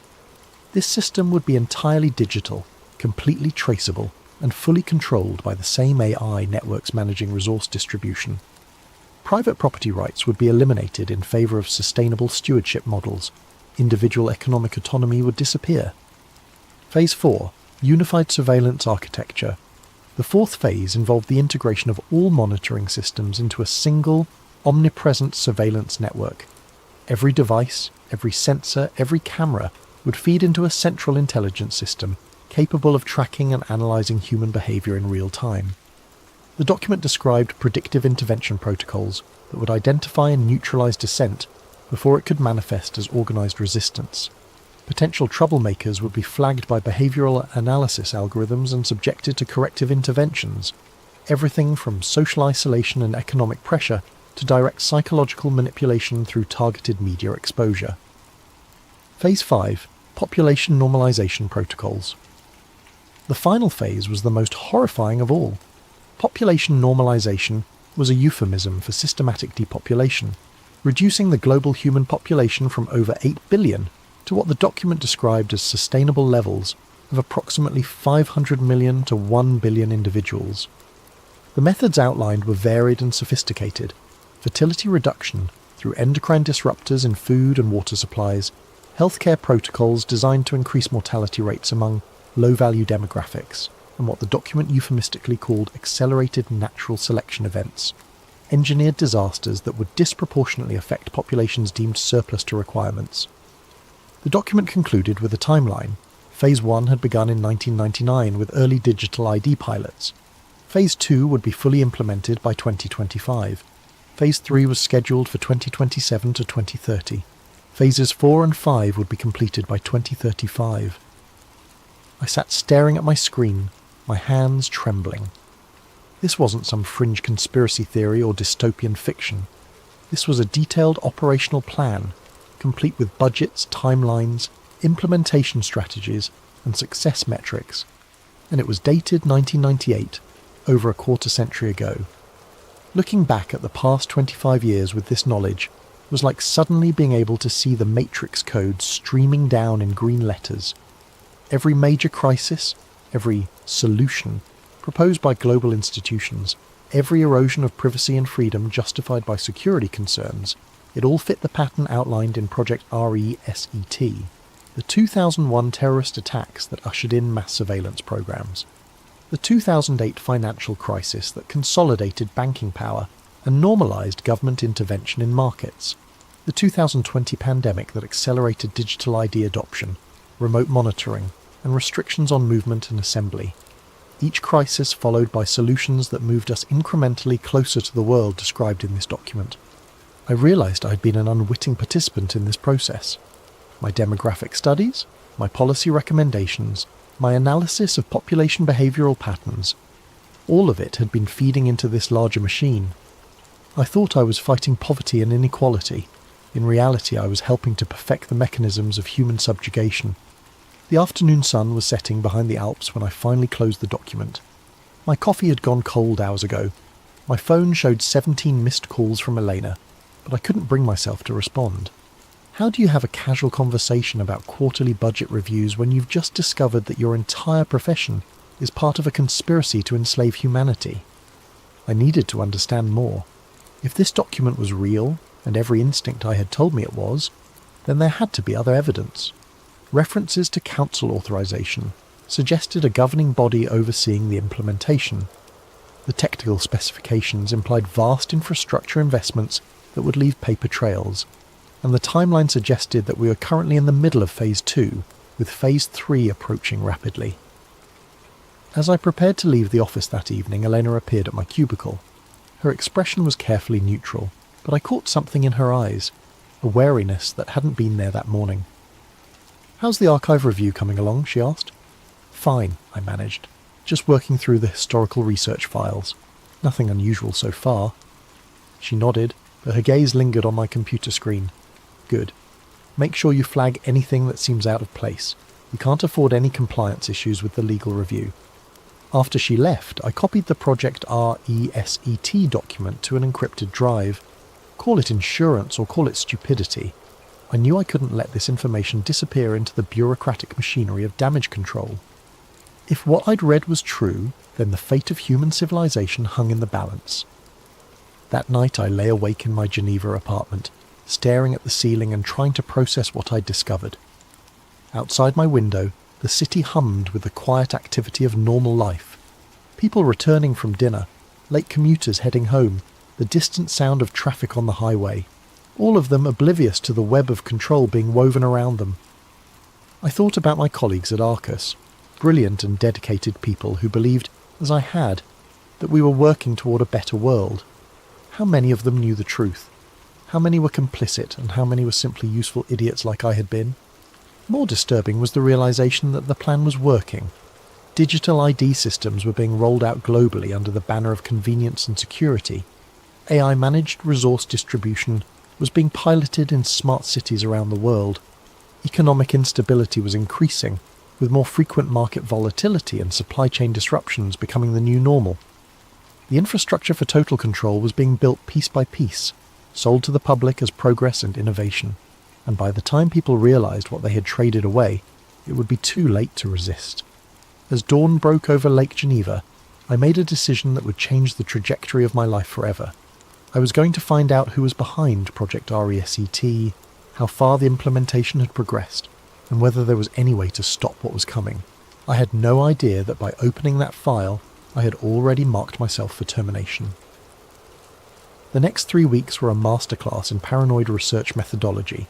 I couldn't use Arcus resources for obvious reasons, and I couldn't risk conducting searches from my home computer that might trigger surveillance algorithms. Instead, I developed a routine of visiting different internet cafes, public libraries, and university computer labs around Geneva, always paying with cash and never staying in one location for more than an hour. What I discovered during those weeks of clandestine investigation was both validation and horror. The language from Project RESET wasn't just theoretical. It was operational vocabulary that had been seeded into the public discourse for decades. The phrase, "Build Back Better," appeared in a 2005 United Nations Disaster Risk Reduction Framework, years before it became a mainstream political slogan. Sustainable development goals weren't just environmental initiatives, they were restructuring protocols directly lifted from the Project RESET documentation. Stakeholder capitalism wasn't a progressive business philosophy, it was the economic model described in Phase 3 of the plan. I started mapping connections, creating a network diagram that resembled a spider web of interlocking organisations, all connected by shared personnel, funding sources, and ideological frameworks. At the centre of this web were names that any political science student would recognise: the Bilderberg Group, the Trilateral Commission, the Council on Foreign Relations, the Club of Rome, and the World Economic Forum. But it was the personnel overlaps that made the pattern undeniable. The same individuals appeared on the boards of multiple organisations, moved seamlessly between government positions and private sector roles, and maintained influence networks that spanned decades. These weren't coincidences. They were evidence of coordinated long-term planning. Dr. Klaus Müller, for instance, had served on the board of the Arcus Foundation since 2003, while simultaneously holding positions with the Trilateral Commission and maintaining an advisory role with the World Economic Forum. His academic credentials were impeccable. PhD in International Relations from Harvard, former Deputy Director of the IMF. But his career trajectory revealed a pattern of strategic positioning within the exact organisations mentioned in Project RESET. Elena Vasquez, my own supervisor, had spent 3 years with the World Bank before joining Arcus. Her previous role involved developing population optimization models for developing nations, work that, in light of what I now knew, took on a sinister new meaning. The more I dug, the more I realised that the world of international policy wasn't the collegial academic environment I had believed it to be. It was a carefully orchestrated theatre, with different organisations playing complementary roles in advancing the same underlying agenda. The Bilderberg Group provided high-level strategic coordination, bringing together political leaders, corporate executives, and academic experts for closed-door discussions that never appeared in public records. The World Economic Forum served as the public face of the agenda, packaging radical social restructuring as progressive innovation and corporate responsibility. The Club of Rome provided intellectual legitimacy, producing research that supported predetermined policy conclusions. And think tanks like Arcus served as implementation arms, developing the detailed technical frameworks that transformed abstract plans into concrete policies.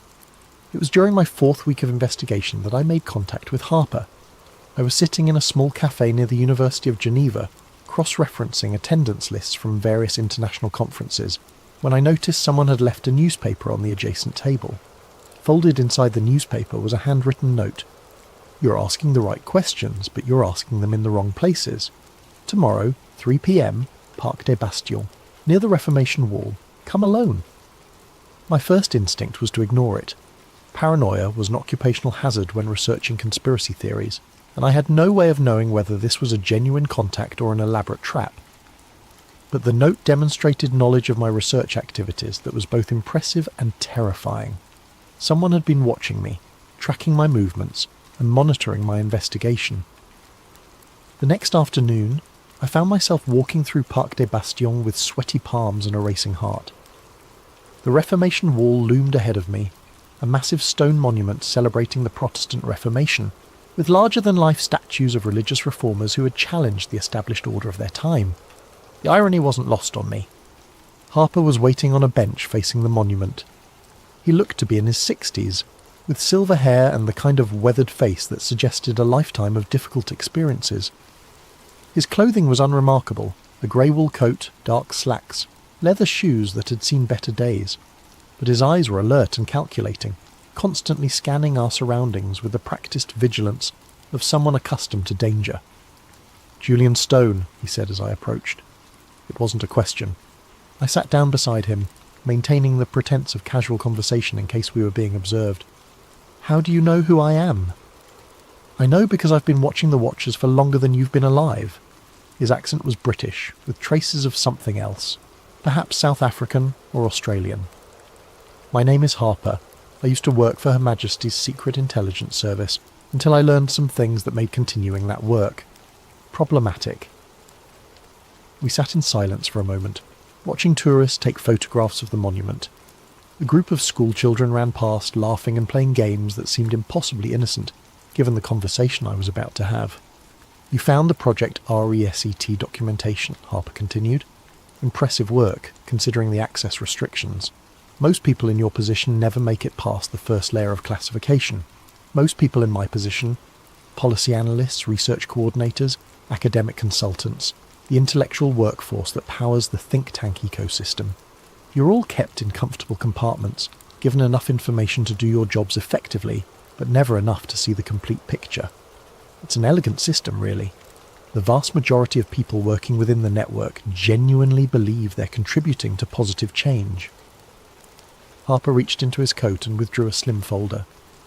"But you've seen behind the curtain now. The question is, what do you intend to do with that knowledge?" I took the folder, glancing around to ensure we weren't attracting attention. Inside were photographs, documents, and what appeared to be transcripts of recorded conversations. The material was far more detailed than anything I had discovered during my own research. "Project RESET is Phase 4 of a much larger operation," Harper explained. "The planning began in the 1970s, when a group of industrialists, academics, and political leaders became convinced that democratic governance was incompatible with long-term social stability. They believed that ordinary people were too short-sighted, too emotional, and too self-interested to make rational decisions about complex global challenges." The first document in the folder was a memorandum dated 1975, bearing the letterhead of the Club of Rome. The subject line read, "Crisis of Democracy, Toward Managed Governance Solutions."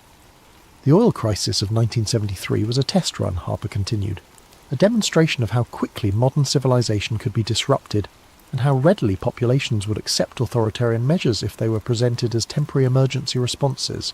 The success of that operation convinced the planners that more comprehensive interventions were not only possible, but necessary. I flipped through pages of meeting minutes, budget allocations, and organizational charts. Names I recognized from my research appeared throughout the documentation, along with others I'd never heard of, shadowy figures who seemed to wield enormous influence while maintaining complete public anonymity. "Wars and pandemics are what they call the moments of acceleration," Harper said. "Periods when normal political processes can be bypassed and fundamental changes can be implemented under the justification of emergency response. The 2001 attacks accelerated surveillance infrastructure development by at least a decade.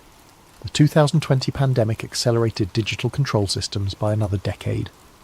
A photograph in the folder showed a group of men in expensive suits standing around a conference table. The image quality suggested it had been taken with a hidden camera. Harper pointed to a figure partially obscured by shadows. "That's Dr. Heinrich Strasser, primary architect of the population normalization protocols. Officially, he's a retired professor of demographics from the London School of Economics. Unofficially, he's the man responsible for calculating optimal population levels and developing implementation strategies for achieving those targets." The casual way Harper discussed mass depopulation sent chills down my spine. We were talking about the systematic elimination of billions of human beings, as if it were an abstract policy problem to be solved through careful planning and efficient execution. "Why are you telling me this?" I asked. Harper was quiet for a long moment, watching a young couple push a stroller along the path in front of us. "Because the timeline has accelerated. What was supposed to be a gradual transition over several decades is now being compressed into a few years.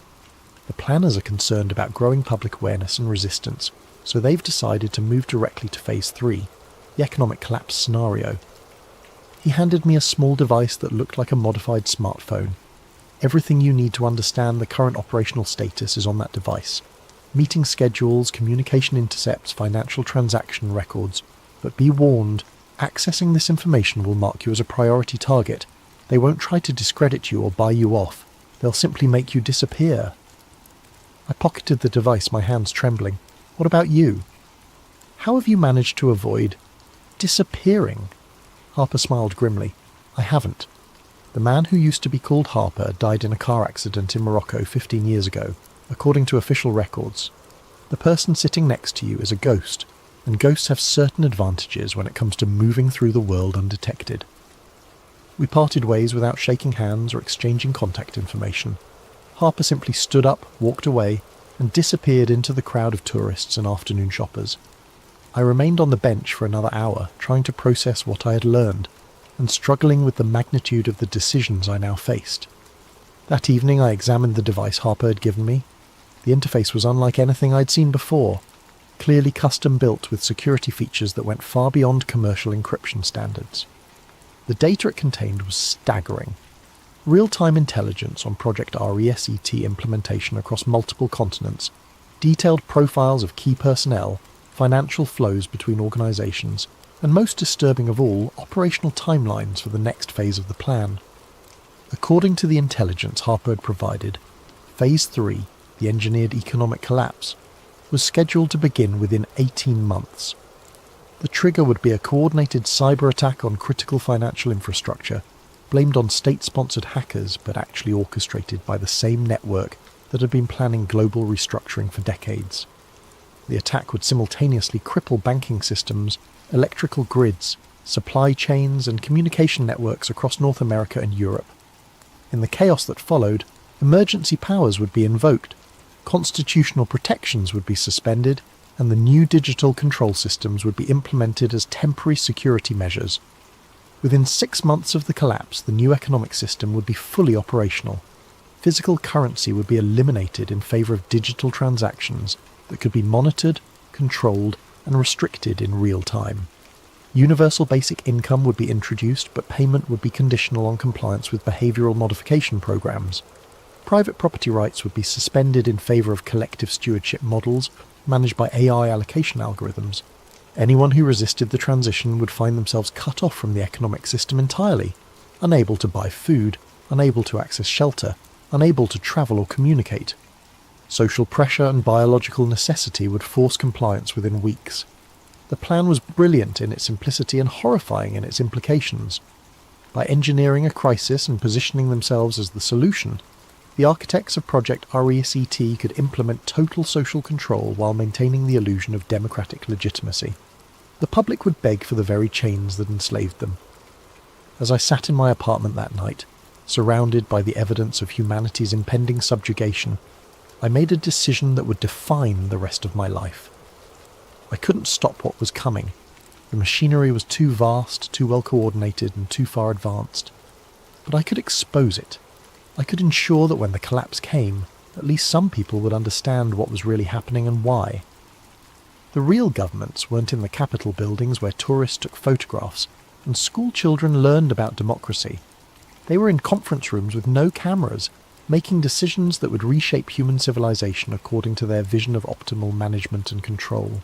But first, I needed to learn more about the Council of Nine, the shadowy governing body that Harper had mentioned only in passing, but that seemed to represent the apex of the power structure I was investigating. What I would discover about the Council would make everything I had learned so far seem like a preparation course for the real horror show.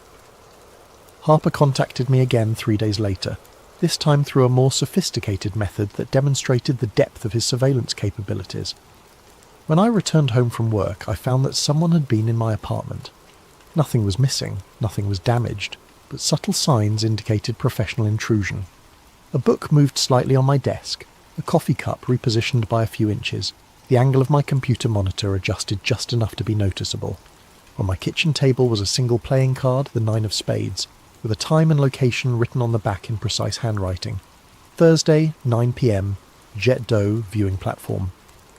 The Jet D'eau was Geneva's famous water fountain, a towering spray of lake water that had become the city's unofficial symbol.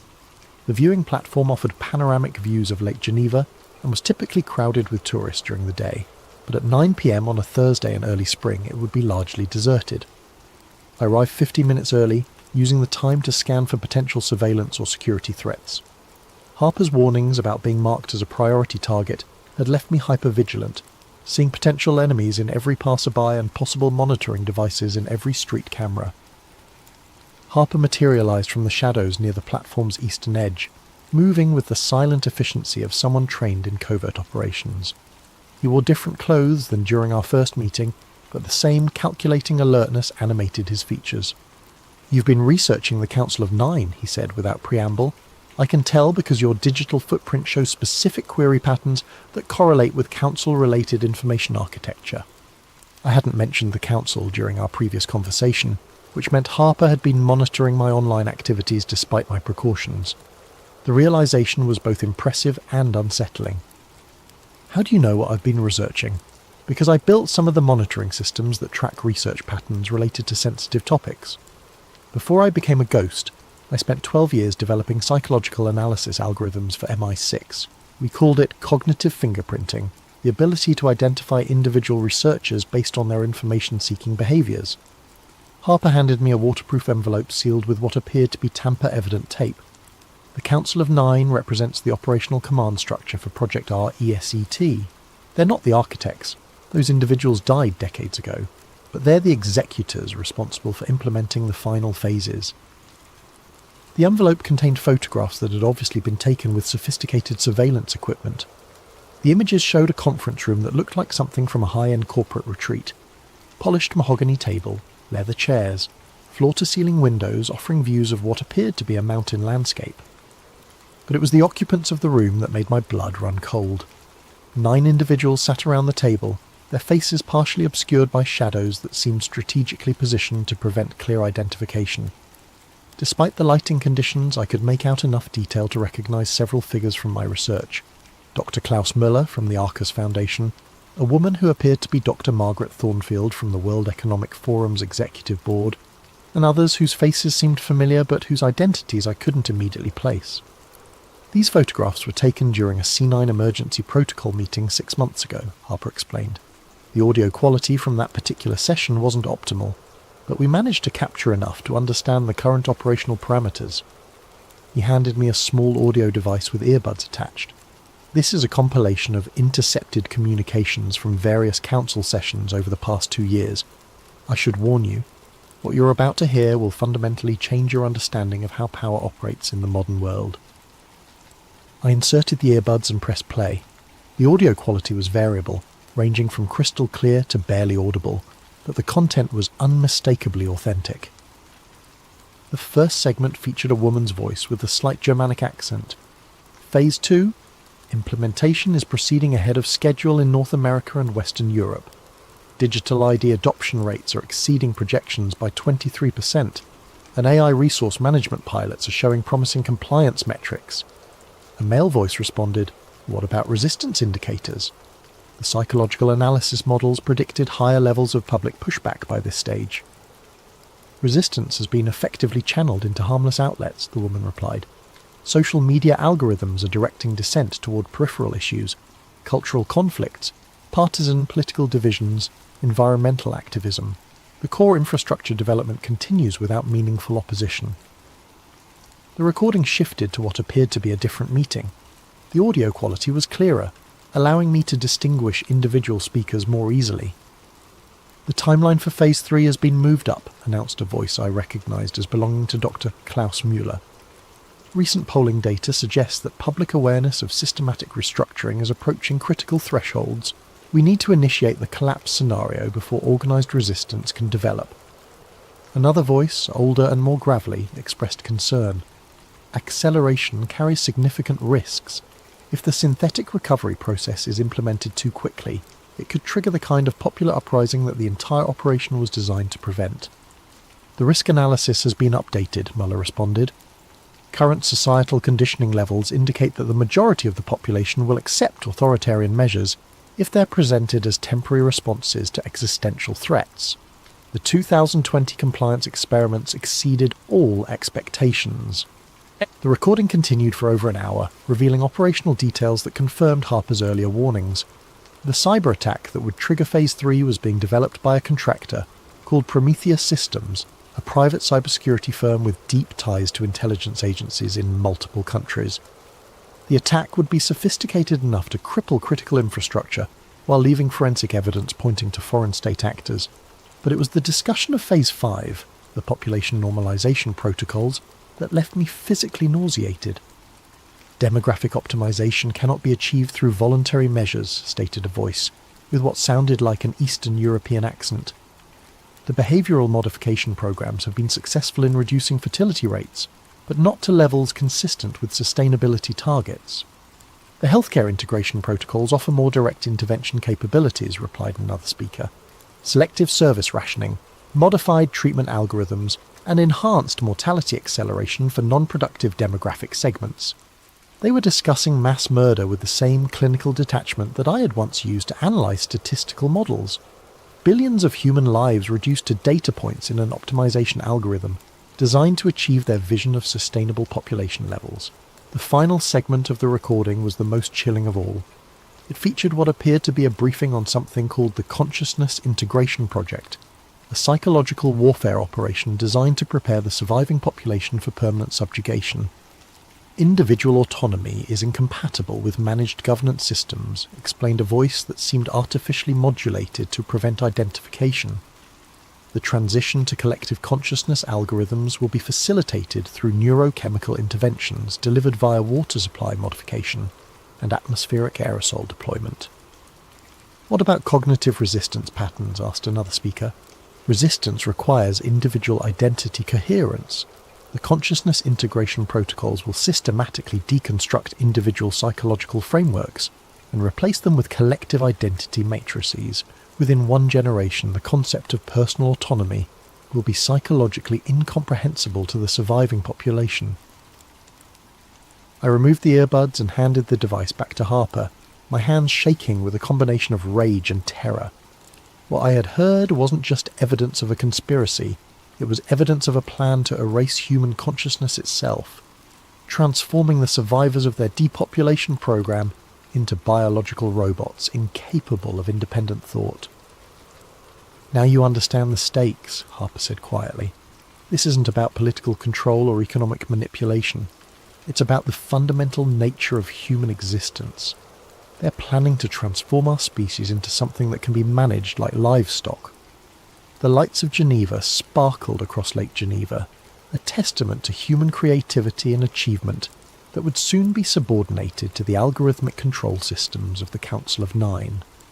Every light represented families, dreams, aspirations, and individual lives that would be extinguished or enslaved, according to the optimization calculations of psychopaths who had convinced themselves that they were saving the world. "What can we do?" I asked. Harper's expression was grim. The operational infrastructure is too advanced to be stopped through conventional means, but there might be a way to disrupt their timeline and create opportunities for organized resistance. He explained that the Council's power derived from coordination and secrecy. Their plans required precise timing and public ignorance to succeed. If the implementation schedule could be disrupted and their methods exposed to widespread public awareness, the resulting chaos might create openings for resistance movements to organize and respond. They're planning a closed-door summit next month, Harper continued, a C9 emergency protocol meeting to finalize the Phase 3 trigger parameters. If we could intercept their communications during that meeting and broadcast the proceedings publicly, it would expose everything, I finished. More than that, it would force them to abandon their current timeline and revert to contingency protocols that are less well developed and more vulnerable to disruption. Harper outlined the technical challenges involved in intercepting the Council's communications. Their meetings took place in secure facilities with sophisticated counter-surveillance measures. The participants used encrypted communication devices that were regularly updated with new security protocols, and any interception attempt would almost certainly be detected, triggering immediate countermeasures against anyone involved in the operation. "I need you to understand," Harper emphasized, "that this is likely a one-way mission. Even if we succeed in exposing their operation, we won't survive the aftermath. The Council has resources and capabilities that extend far beyond anything a conventional government could deploy." I stared out at the lake, watching the gentle waves lap against the shore. 3 weeks ago, my biggest concern had been meeting quarterly research deadlines. Now, I was contemplating a suicide mission to save human civilization from technocratic enslavement. "When is this summit?" I asked. "April 15th. Location is still being determined, but intelligence suggests it will be at the Château de Bossé, about 20 kilometres outside Geneva. It's a World Council of Churches conference centre that's been used for sensitive meetings before." Harper handed me a final envelope thicker than the others. "Everything you need to prepare is in there. Technical specifications, surveillance protocols, communication equipment. Study it carefully. Our success depends on flawless execution." As we parted ways for what would be the last time, Harper offered me a choice that would haunt me for the rest of my abbreviated life. "You can still walk away, Julian. Disappear, create a new identity, and try to survive what's coming. No one would blame you for choosing self-preservation over martyrdom." I considered his offer seriously. I had no family, no romantic attachments, no obligations that would be affected by my disappearance. I could liquidate my assets, assume a false identity, and find some remote corner of the world where I might escape the coming transformation. But as I walked home through the streets of Geneva, I realized that escape was an illusion. There would be no safe havens in the world the Council of Nine was creating. Every corner of the globe would eventually be incorporated into their control grid. And even if I managed to survive the initial phases of their plan, I would spend the rest of my life knowing that I had possessed the knowledge and opportunity to resist, but had chosen cowardice instead. The next morning I submitted my resignation to the Arcus Foundation, citing family health issues that required my immediate attention. Eleanor Vasquez accepted my resignation, with what seemed like genuine regret, though I noticed she didn't press for details about my family situation. I spent the following 3 weeks studying Harper's materials and preparing for the mission. The technical challenges were formidable, but not insurmountable. The Château de Bossé's security systems were sophisticated, but not impregnable. More importantly, Harper had provided me with detailed intelligence about the Council's communication protocols and meeting procedures. The plan was elegantly simple. I would infiltrate the chateau during the summit, establish a covert listening post in the building's communication infrastructure, and broadcast the Council's proceedings live to multiple online platforms simultaneously. The global exposure would make it impossible for them to suppress the information or maintain the fiction of legitimacy. April 15th arrived with an unseasonable spring snowstorm that provided perfect cover for my approach to the chateau. I'd spent the previous night in a small hotel in Séligny, using the time to conduct final equipment checks and mentally prepare for what was likely to be my final mission. The chateau was an imposing medieval structure surrounded by manicured gardens and modern security installations. Thermal imaging revealed the presence of at least 12 security personnel, along with the 9 council members and their personal staff. The building's communication systems were exactly as Harper had described. A central server room in the basement that handled all electronic communications for the facility. I made my approach through the gardens, using the snow and darkness to avoid the exterior security cameras. Harper's intelligence had identified a service entrance that was monitored but not heavily guarded. A simple electronic lock bypass granted me access to the building's interior. The next 30 minutes were the most terrifying of my life. Moving through the chateau's corridors while armed security personnel patrolled just meters away required a level of stealth and nerve that I had never before been required to demonstrate. Every creak of the floorboards, every shadow in the hallways, every distant sound could have meant discovery and immediate termination. The server room was located exactly where Harper's blueprints had indicated. The communication equipment was more sophisticated than anything I had worked with before, but Harper's technical specifications were precise enough to guide me through the installation process. I had just finished establishing the connection to my broadcasting equipment, when the voices began echoing through the chateau's ventilation system. The meeting was taking place in what had once been the chateau's grand library, a room lined with ancient books and dominated by a massive fireplace. Through the building's internal communication system, I could hear every word with crystal clarity. Phase 3 implementation begins in 72 hours, announced a voice I recognised from Harper's recordings, Dr. Klaus Müller. Prometheus Systems has confirmed that the cyber attack vectors are fully operational and undetectable. Critical infrastructure across North America and Western Europe will be compromised simultaneously. The casual way he discussed the orchestrated collapse of civilization sent chills down my spine. These weren't desperate revolutionaries fighting against an oppressive system. They were the architects of oppression itself, calmly discussing the implementation of totalitarian control with the same tone I had once used to discuss quarterly budget projections. What about contingency protocols if the public response exceeds manageable parameters? Asked a woman's voice with a slight accent that could have been Scandinavian. Public response has been extensively modelled, replied another speaker. Current psychological conditioning levels indicate that 73% of the population will comply with emergency directives within the first week. An additional 19% will require moderate coercion, restriction of services, economic pressure, social isolation. Only 8% are projected to offer sustained resistance.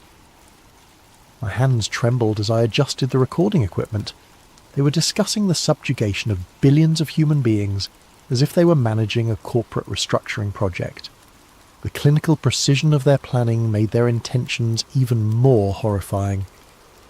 The 8% resistance demographic will be addressed through Phase 4 acceleration, continued Muller. Enhanced surveillance protocols and predictive intervention algorithms will identify resistance cells before they can organise effectively. Those individuals will be transferred to controlled population centres for behavioural modification. And if behavioural modification proves insufficient, asked another voice. There was a pause before Muller responded. Then they will be reclassified as surplus population and processed according to Phase 5 protocols. Processed? They were talking about mass murder using the sanitised language of industrial efficiency. The conversation shifted to technical implementation details that were even more disturbing than the broad strategic discussion. They had developed sophisticated psychological manipulation techniques designed to make people grateful for their own enslavement.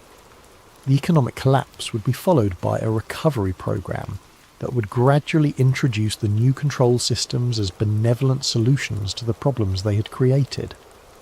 The consciousness integration protocols show remarkable promise, reported a speaker, whose voice seemed artificially modulated.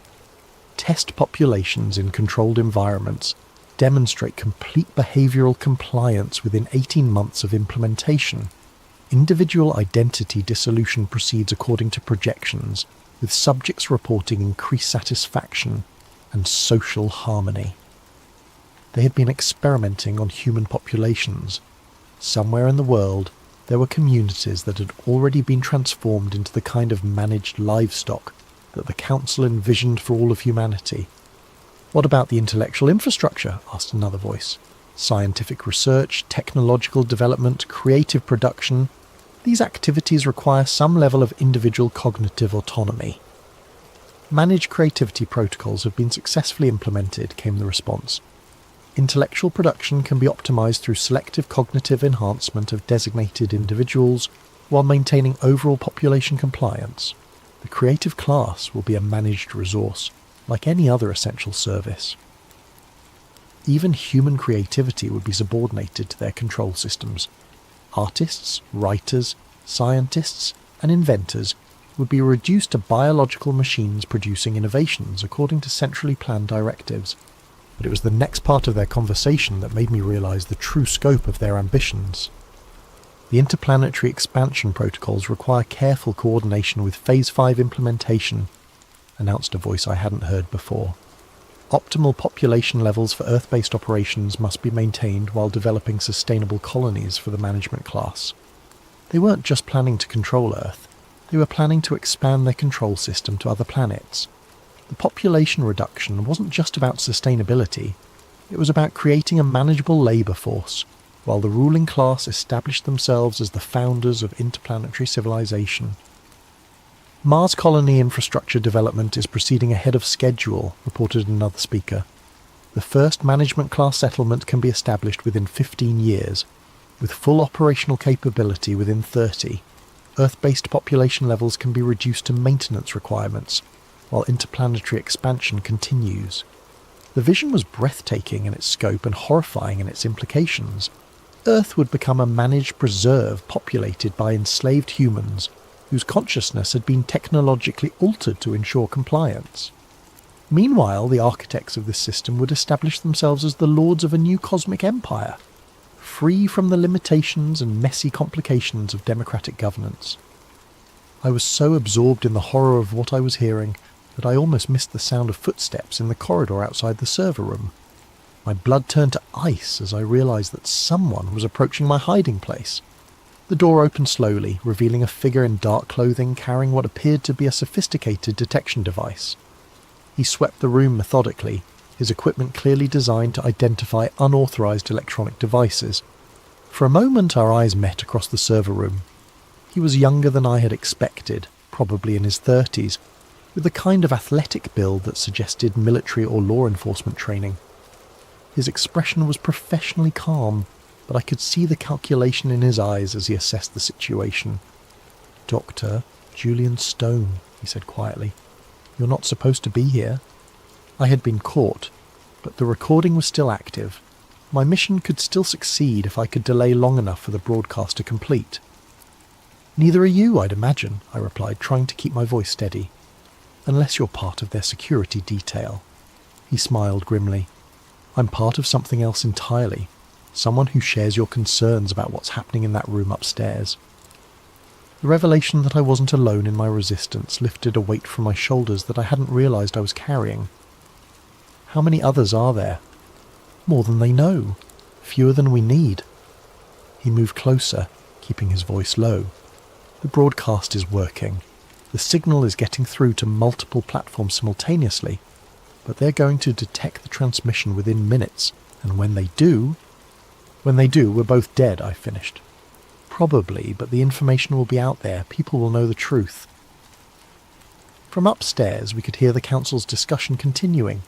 They were moving into operational details for the immediate aftermath of the cyber attack.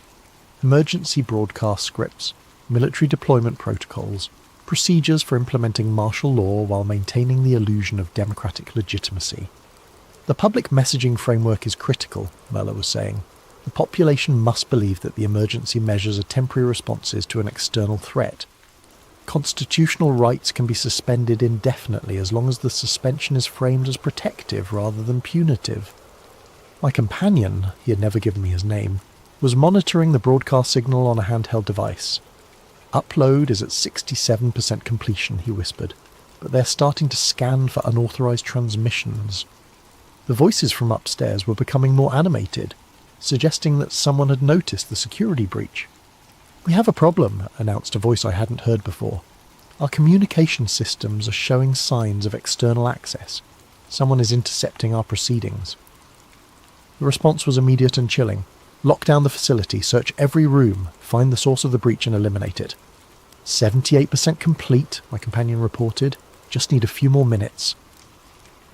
But we didn't have a few more minutes. The sound of heavy footsteps was echoing through the corridors as security personnel began a systematic search of the building. It was only a matter of time before they reached the server room. 85% complete, came the whispered update. The footsteps were getting closer. I could hear radio chatter as the security team coordinated their search pattern.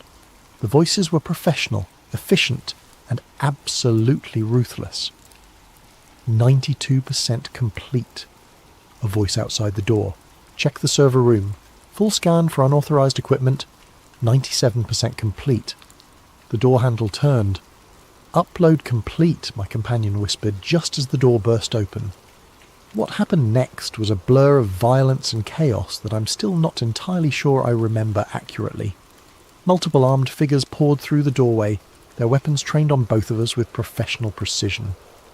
My companion, the man who had helped me complete the broadcast, was shot immediately, his body crumpling to the floor without a sound. I raised my hands, expecting to join him in death, but the lead security operative spoke into his radio instead of pulling the trigger. "Package secured, bring him upstairs." They dragged me from the server room, through the chateau's elegant corridors, and into the grand library where the Council of Nine had been conducting their meeting.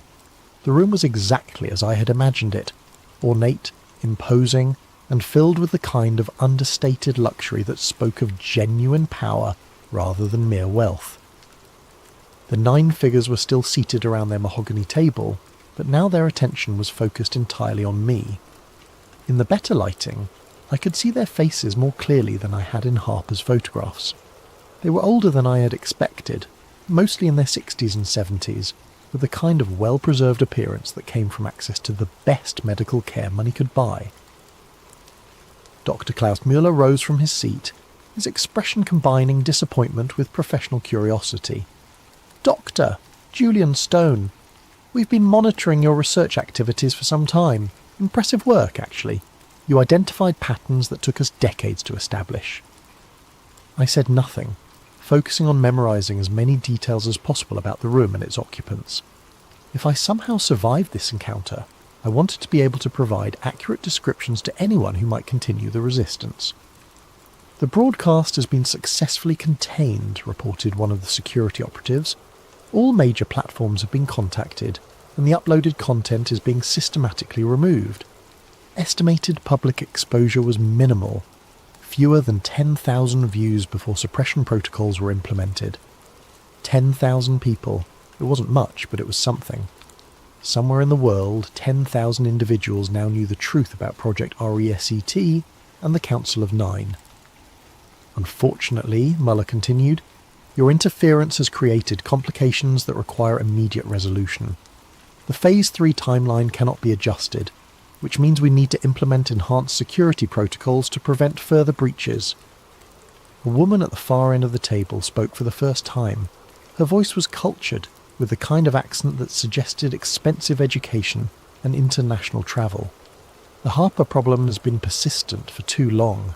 This incident demonstrates that we can no longer afford to ignore opposition elements, regardless of how marginal they appear to be." Harper. My heart sank as I realised that my mentor in resistance had probably been captured or killed.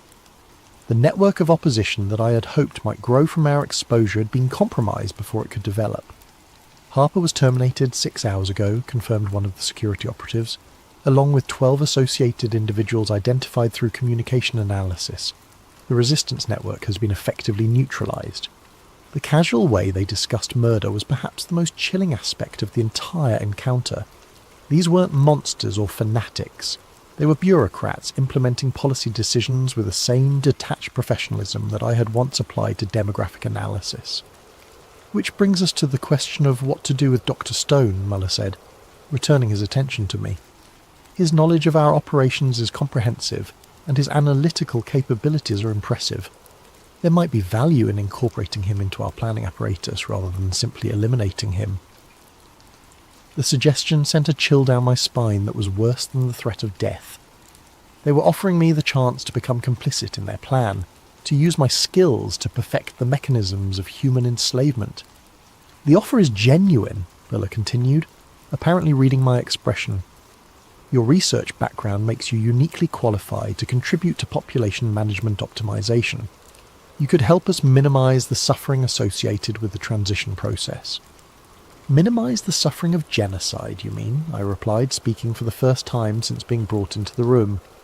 "Genocide is an emotionally charged term that doesn't accurately describe our objectives," responded the woman who had spoken earlier. "We're implementing a comprehensive restructuring program designed to ensure long-term human survival. The current population levels are unsustainable, and democratic governance systems have proven incapable of addressing existential challenges." They genuinely believed they were saving humanity. The realization was somehow more terrifying than simple malice would have been. These weren't evil people. They were intelligent, educated individuals who had convinced themselves that totalitarian control and mass murder were necessary for the greater good. "The current global population of 8 billion will be reduced to approximately 1 billion within 30 years. Muller explained with the same tone he might have used to discuss quarterly earnings projections. The selection process will be optimized to preserve genetic diversity, intellectual capacity, and cultural heritage while eliminating redundant demographic segments. Redundant demographic segments? They were talking about 7 billion human lives as if they were excess inventory to be disposed of for efficiency purposes. The survivors will live in a managed environment free from war, poverty, environmental degradation, and social conflict, continued the woman. Individual autonomy will be replaced by collective optimization, ensuring that every person contributes to overall societal welfare according to their capabilities. And what about human dignity? I asked. What about the right to make your own choices, to pursue your own goals, to live your own life? Individual autonomy is a luxury that our species can no longer afford, replied Muller. The evidence is overwhelming. Democratic societies are incapable of making rational long-term decisions. Personal freedom inevitably leads to collective catastrophe. The conversation continued for another hour, with various council members explaining their philosophy and attempting to convince me to join their cause. They spoke eloquently about sustainability, efficiency, and social optimization. They presented detailed research showing the failures of democratic governance and the advantages of managed social systems. But beneath all their sophisticated arguments was a fundamental contempt for human nature itself. They saw people as problems to be solved rather than individuals with inherent worth and dignity. Their vision of the future was a world where every aspect of human existence would be optimized according to algorithmic calculations designed by individuals who considered themselves superior to the rest of our species. As the meeting concluded, Muller made his final offer. Join us willingly, and you'll be part of the management class that guides humanity through the transition. Your expertise will be valued, your contributions will be meaningful, and your survival will be assured. Refuse, added the woman, and you'll be processed according to Phase 5 protocols. Your knowledge makes you too dangerous to be allowed to live as a private citizen, but not valuable enough to preserve against your will. The choice was clear, collaboration or death. But there was a third option that they hadn't considered. I need time to think about it, I said. Muller nodded. You have until tomorrow evening, but understand that this is the only offer you'll receive. Choose wisely. They returned me to a secure holding room in the chateau's lower level, a comfortable but windowless space that was clearly designed for temporary detention. The door was locked from the outside, and I could hear the subtle hum of electronic surveillance equipment monitoring my activities. But they had made a crucial mistake. In their arrogance, they had assumed that I would either join them or passively await execution. They hadn't considered the possibility that I might have prepared contingency plans for exactly this situation. Hidden in the lining of my jacket was a small device that Harper had given me during our final meeting. A dead man's switch connected to a comprehensive data package containing everything I had learned about Project RESET and the Council of Nine. If I failed to check in with the automated system every 24 hours, the information would be distributed to thousands of recipients worldwide, including journalists, government officials, and activist organizations. The Council's suppression of my live broadcast had been successful, but it wouldn't be enough to contain the firestorm that would erupt when Harper's complete intelligence archive was released. The evidence was too comprehensive, too well documented, and too widely distributed to be suppressed through conventional means. As I sat in that holding room, contemplating my final decision, I realized that the 10,000 people who had seen my broadcast were more significant than the Council understood. In the age of social media and viral information distribution, 10,000 viewers could become 10 million within hours if the content was compelling enough. The resistance wasn't dead. It was just beginning, and the Council of Nine was about to discover that their carefully constructed timeline was no longer under their control. I spent that night writing a final message, using the time to document everything I had learned and experienced. If I was going to die, I wanted my death to serve a purpose. The message would be transmitted along with Harper's archive, providing context and human perspective to the technical intelligence he had gathered. The next evening, when Muller returned to collect my decision, I was ready.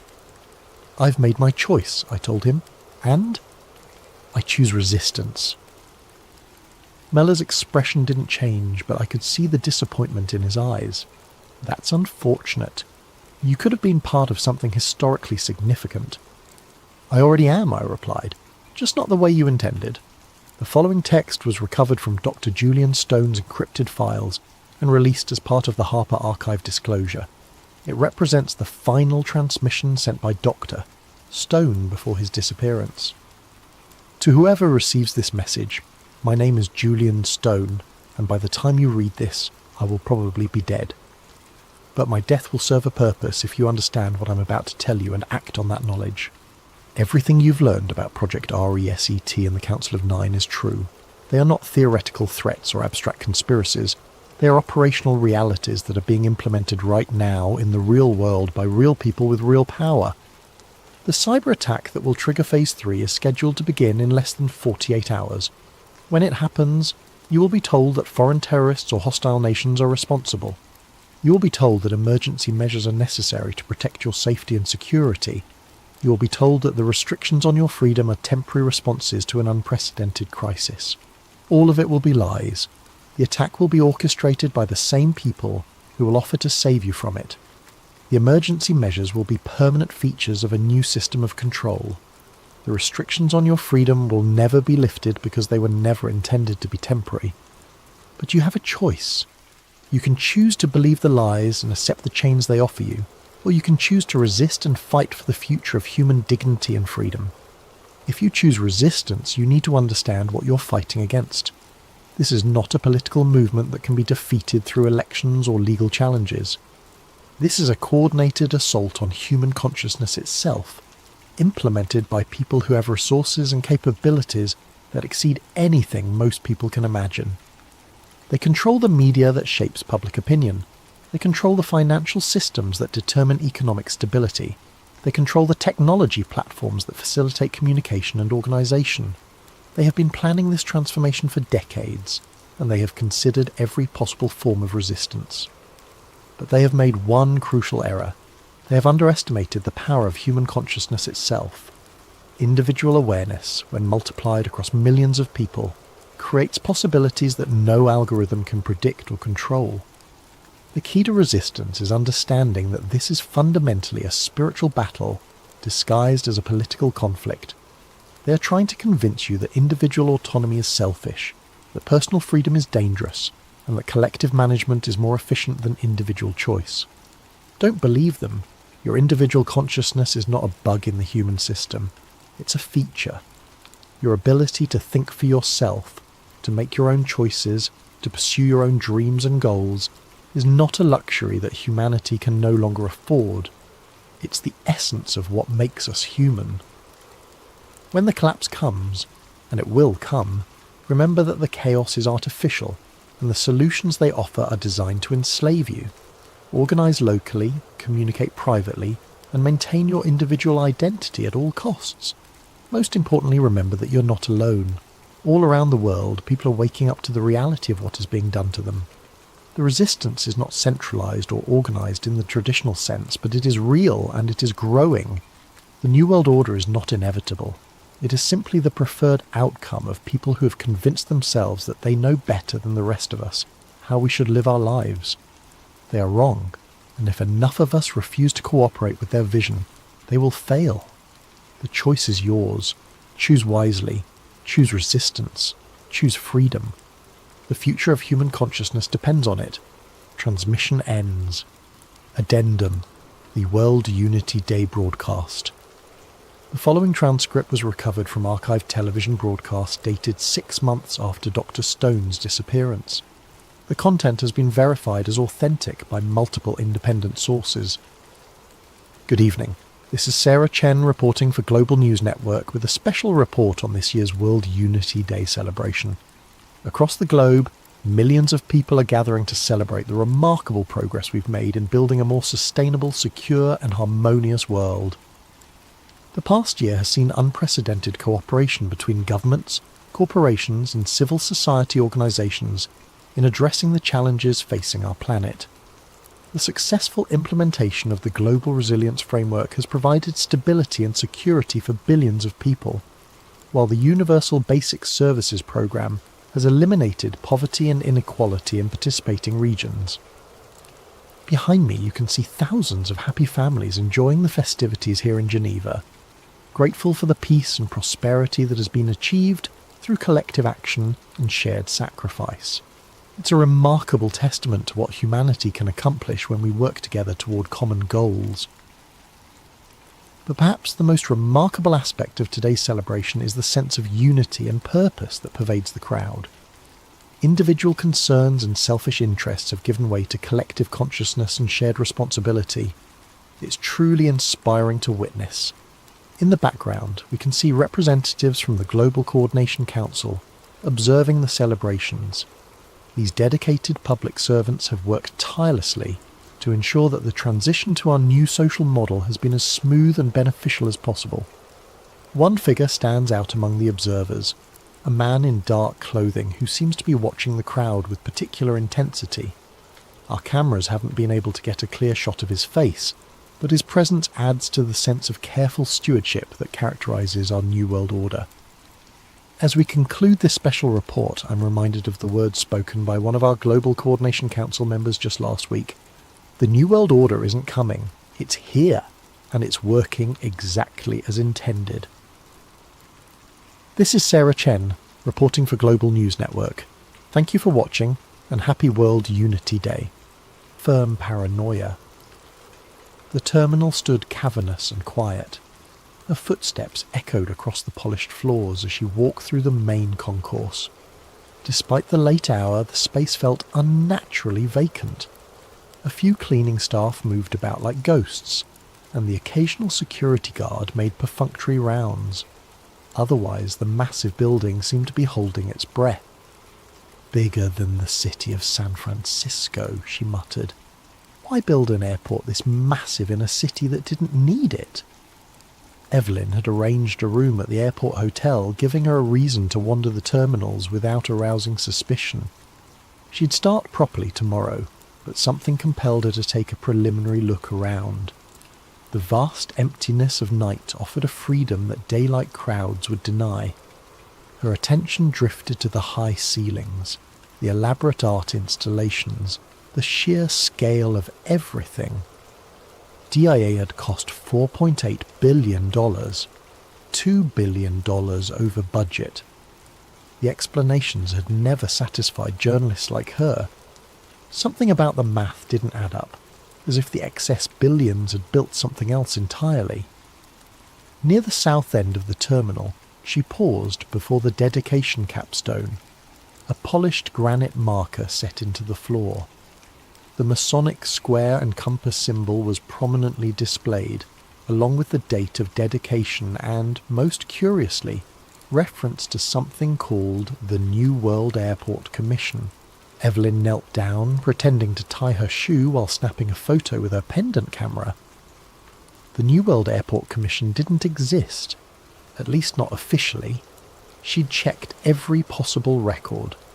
No such organisation had ever been registered anywhere in the United States. Hiding in plain sight, she whispered, tracing the Masonic symbol with her finger. The marker mentioned the airport being built for the people of New World. Not Denver, not Colorado, not even America. Just New World. As she stood, a security guard appeared nearby, watching her with unusual intensity. Evelyn smiled casually and moved on, but she could feel his eyes following her.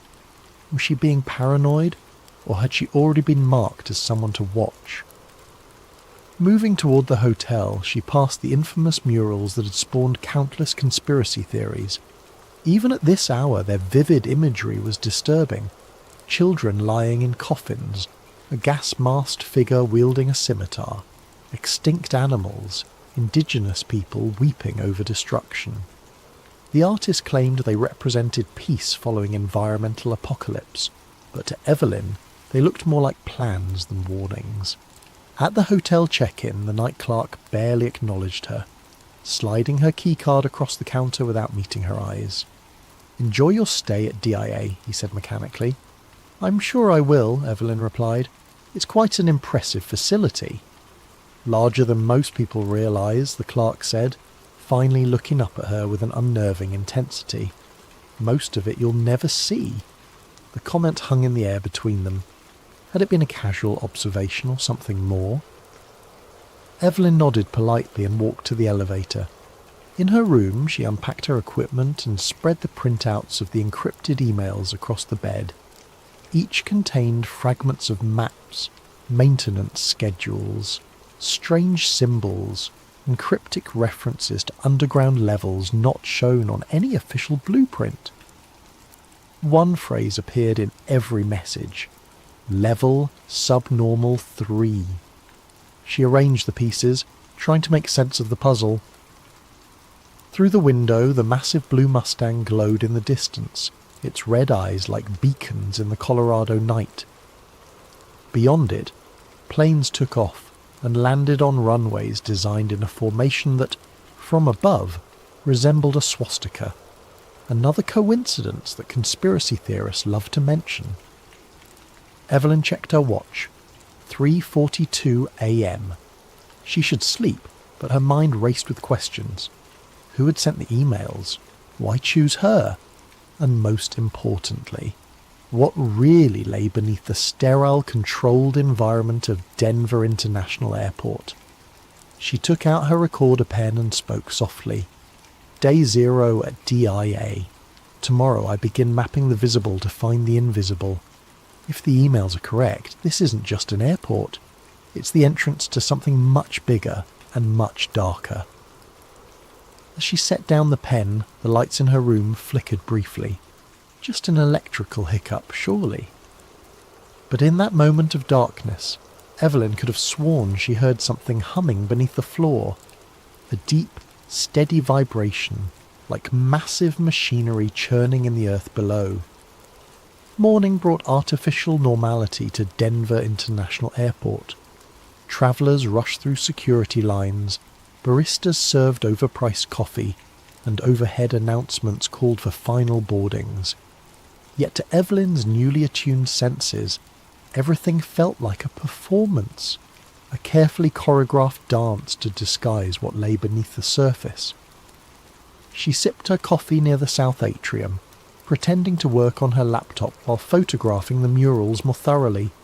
The first, titled "Children of the World Dream of Peace," showed a massive military figure in a gas mask wielding a sword and an AK-47, stabbing a dove while surrounded by weeping mothers holding dead babies.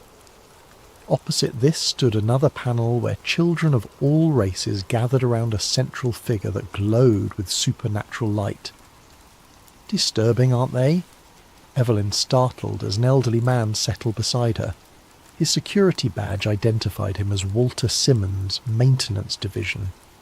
They're certainly unusual for an airport, she replied carefully. Walter nodded. The artist, Leo Tanguma, claims they represent the triumph of peace over war and environmental stewardship over destruction. That's the official story anyway. And the unofficial story, Evelyn prompted. The old man smiled, revealing tobacco-stained teeth. Every place has stories. This one more than most. He tapped his badge. 32 years in maintenance here, since before they even finished construction. Evelyn closed her laptop. I'd love to hear more about your experiences. Would you now? His eyes narrowed slightly. Most folks don't care about the opinions of old janitors. I'm writing an article about unique airport architecture and art, she lied smoothly. Your perspective would be valuable. Walter studied her for a long moment before nodding toward the dedication capstone. You know what AUAG means in that cornerstone? The letters under the Freemason symbol? Chemical symbols for gold and silver? That's what they tell tourists. Walter leaned closer. In ancient alchemy, they represent the foundation of transformation, breaking down to build anew. Before Evelyn could respond, Walter stood abruptly. Meet me at closing time. Baggage claim level, Carousel 19, if you're really interested in architecture. Without waiting for a response, he shuffled away, disappearing into the crowd. Evelyn spent the next hours methodically photographing every strange element of the airport.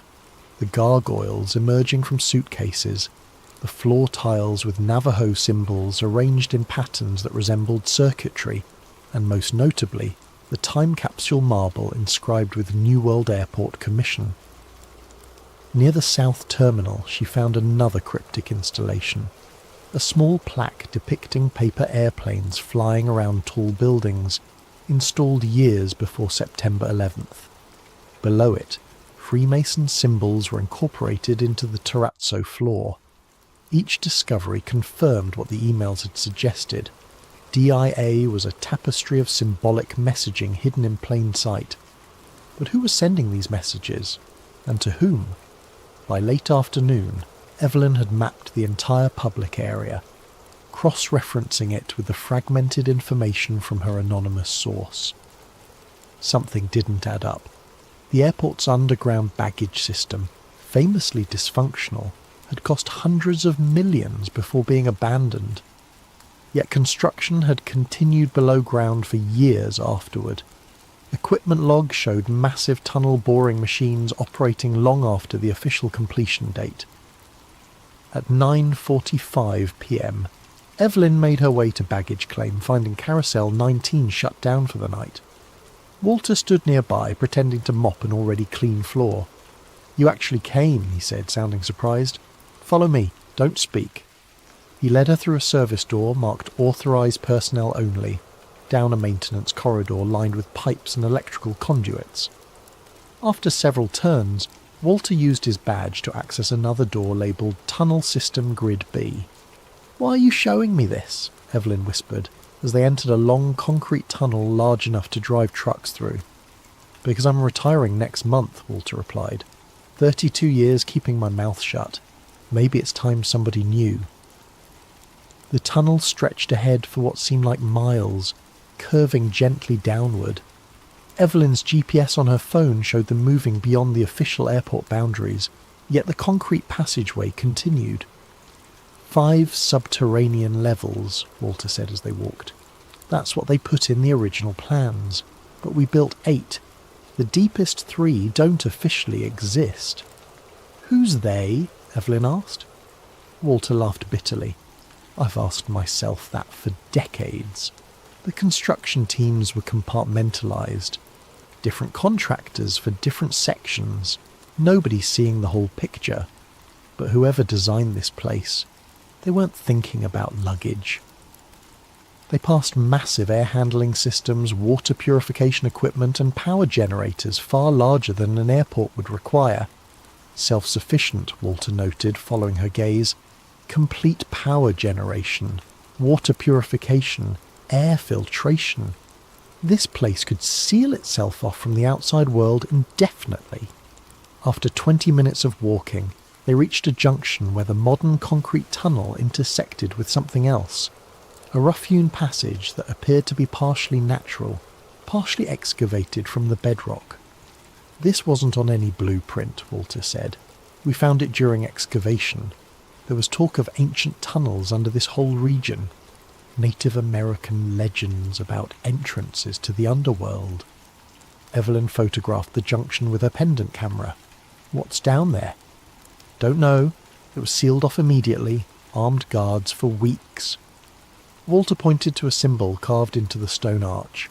A stylized eye within a triangle. But that wasn't carved by construction workers.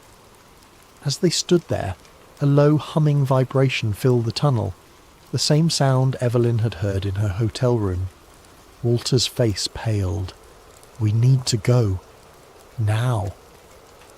"What is that?" Evelyn asked, but Walter was already hurrying back the way they had come.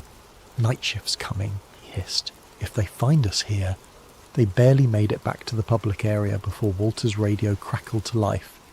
He answered it, speaking in clipped professional tones about a clean-up needed at Terminal C. "Don't try to find me again," he whispered to Evelyn before leaving. "And whatever you do, stay out the tunnels at night."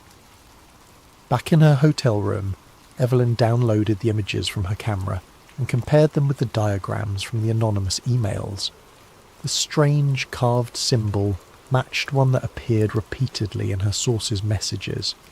Beneath it, her source had written, "The eye watches the gate." She was drafting notes when her laptop suddenly crashed. When it rebooted, all her photos from the underground tunnel were gone. Even her backup files had been corrupted. A new email arrived, sent from her own account to herself. "Curiosity endangers more than cats. Level subnormal 3 is not for you." Evelyn stared at the message, her hands trembling. Someone had remotely accessed her computer. Someone was watching. Through her window, Lucifer's red eyes glowed in the darkness, patient and knowing. The horse that had killed its creator seemed to be sending her a warning. She closed the curtains, but couldn't shake the feeling that she was still being observed. The hum she had heard underground now seemed to permeate everything. The walls, the floor, the very air of the airport hotel room. What exactly had she stumbled into? By her third day at Denver International Airport, Evelyn had established a routine designed to make her presence seem ordinary. Breakfast at the terminal cafe, work on her laptop in public areas, occasional calls to her editor back in Chicago, discussing a mundane article about airport architecture that would never actually be written. All the while, she methodically pieced together the puzzle, cross-referencing Walter's information with her anonymous source's emails. The warning message on her laptop had only convinced her that she was onto something significant. Someone with access to sophisticated hacking tools didn't want her digging deeper, which meant she absolutely had to. The key came in an unexpected form. A maintenance schedule left carelessly on a breakroom table when Evelyn accidentally entered the wrong door. A quick photograph with her pendant camera captured what she needed. Access codes for the lower service levels, and most importantly, shift change times when the tunnels would be momentarily unmonitored. At 2:47 a.m., dressed in a custodial uniform stolen from a supply closet, Evelyn swiped a copied maintenance badge at a service elevator near the East Terminal. The badge wouldn't pass close inspection, but might work for automated systems. Her heart pounded as the reader flashed green and the doors slid open. Inside, instead of the usual floor buttons, there was a keypad. Evelyn entered the code from the maintenance schedule, 794503. The elevator began to descend. 1 floor, 2 floors, 3. It continued past the standard basement levels into depths that shouldn't exist according to official blueprints. When it finally stopped, the display read simply S3, subnormal 3. The doors opened onto a dimly lit corridor unlike anything in the upper airport. The walls were bare concrete, lined with thick pipes and bundled cables. The air felt different, cooler with a faint metallic taste. And there was that hum again, stronger now, vibrating through the soles of her shoes. Evelyn stepped out cautiously, her pendant camera recording. The corridor stretched ahead, branching into multiple paths. Ventilation ducts large enough for a person to crawl through ran along the ceiling. Every 50 feet, red emergency lights cast an ominous glow. She followed the main passage, noting that unlike service areas meant for maintenance, these corridors were designed for regular foot traffic. The floors were finished with resilient industrial coating. Directional signs pointed to areas labelled with codes rather than names. QB7, processing long-term containment. After several minutes of walking, the corridor widened into a large circular hub with multiple doorways. In the centre stood a scale model of the airport, but not as it currently existed. This version showed DIA with 6 runways instead of 5, additional terminals, and expansive underground structures depicted in cutaway view. Evelyn photographed it from every angle. According to the model's date stamp, this was Denver International, as it would exist in 2030. An expansion already planned but not publicly announced. A doorway labelled Observation drew her attention. Through its small window she could see a darkened room with control panels and screens. Evelyn tried her badge, and to her surprise the door unlocked. Inside, monitors displayed camera feeds from all over the airport. Public areas, service tunnels, even the surrounding airfield. But other screens showed locations she couldn't identify. Underground chambers filled with rows of empty bunks, warehouses stocked with supplies, what appeared to be hydroponic gardens under artificial light. One monitor showed a massive circular room with a strange black structure in its centre, a monolith of some kind, at least 20 feet tall, with a polished obsidian surface. Around it, technicians in white coats took measurements with specialised equipment. Evelyn stared at the scene, transfixed. This was unlike anything she had expected to find beneath an airport. A logbook lay open on the control desk. Recent entries referenced resonance testing and frequency calibration. One notation particularly caught her eye. Portal stability at 87%. Requires additional anchoring before Phase 2. Portal?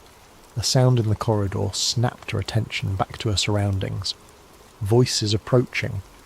Evelyn quickly turned off her pendant camera and slipped behind a server rack just as the door opened.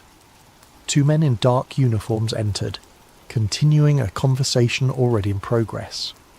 Third shipment this week. That's more than the previous 6 months combined. Orders from above. Accelerated timeline. Because of the seismic activity? Partially. Intelligence suggests we may have competitors accessing the network. Shanghai facility reported unusual readings. They moved to the control panels, their backs to Evelyn's hiding place. What about the upper levels? Security protocols. Remain in place. Limited access. Need to know basis. And the journalist? Evelyn's blood ran cold. Being handled. Her breach of the service tunnels was expected. Walter played his role perfectly. He doesn't know he's an asset. Of course not.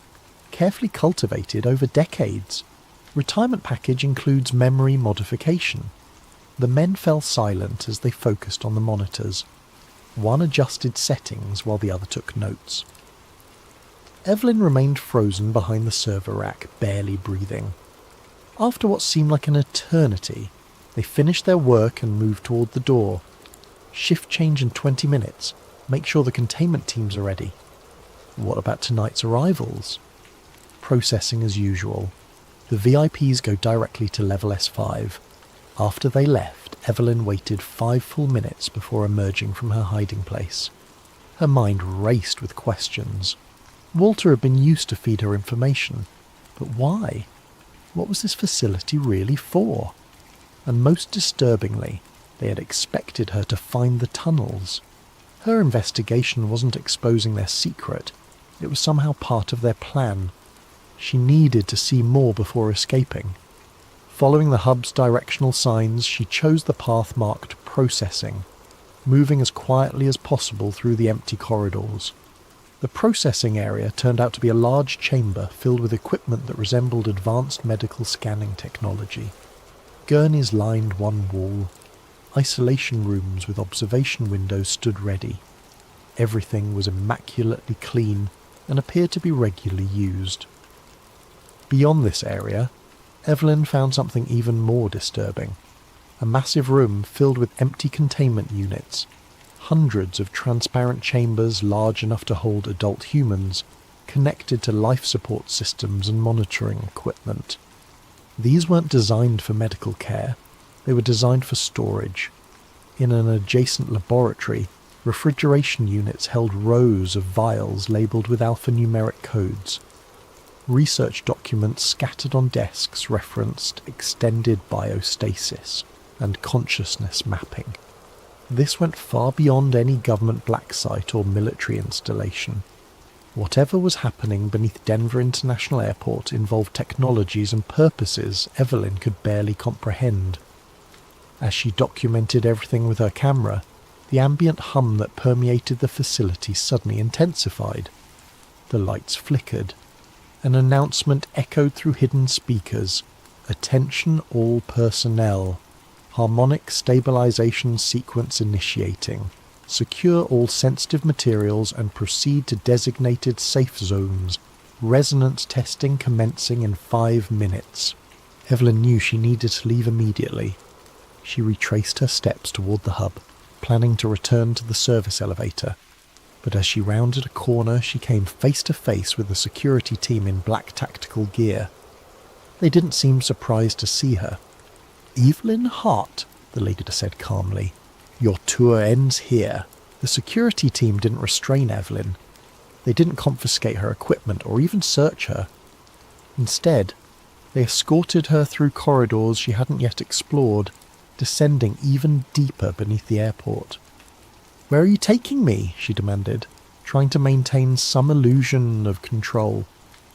"To what you came to find," the leader replied simply.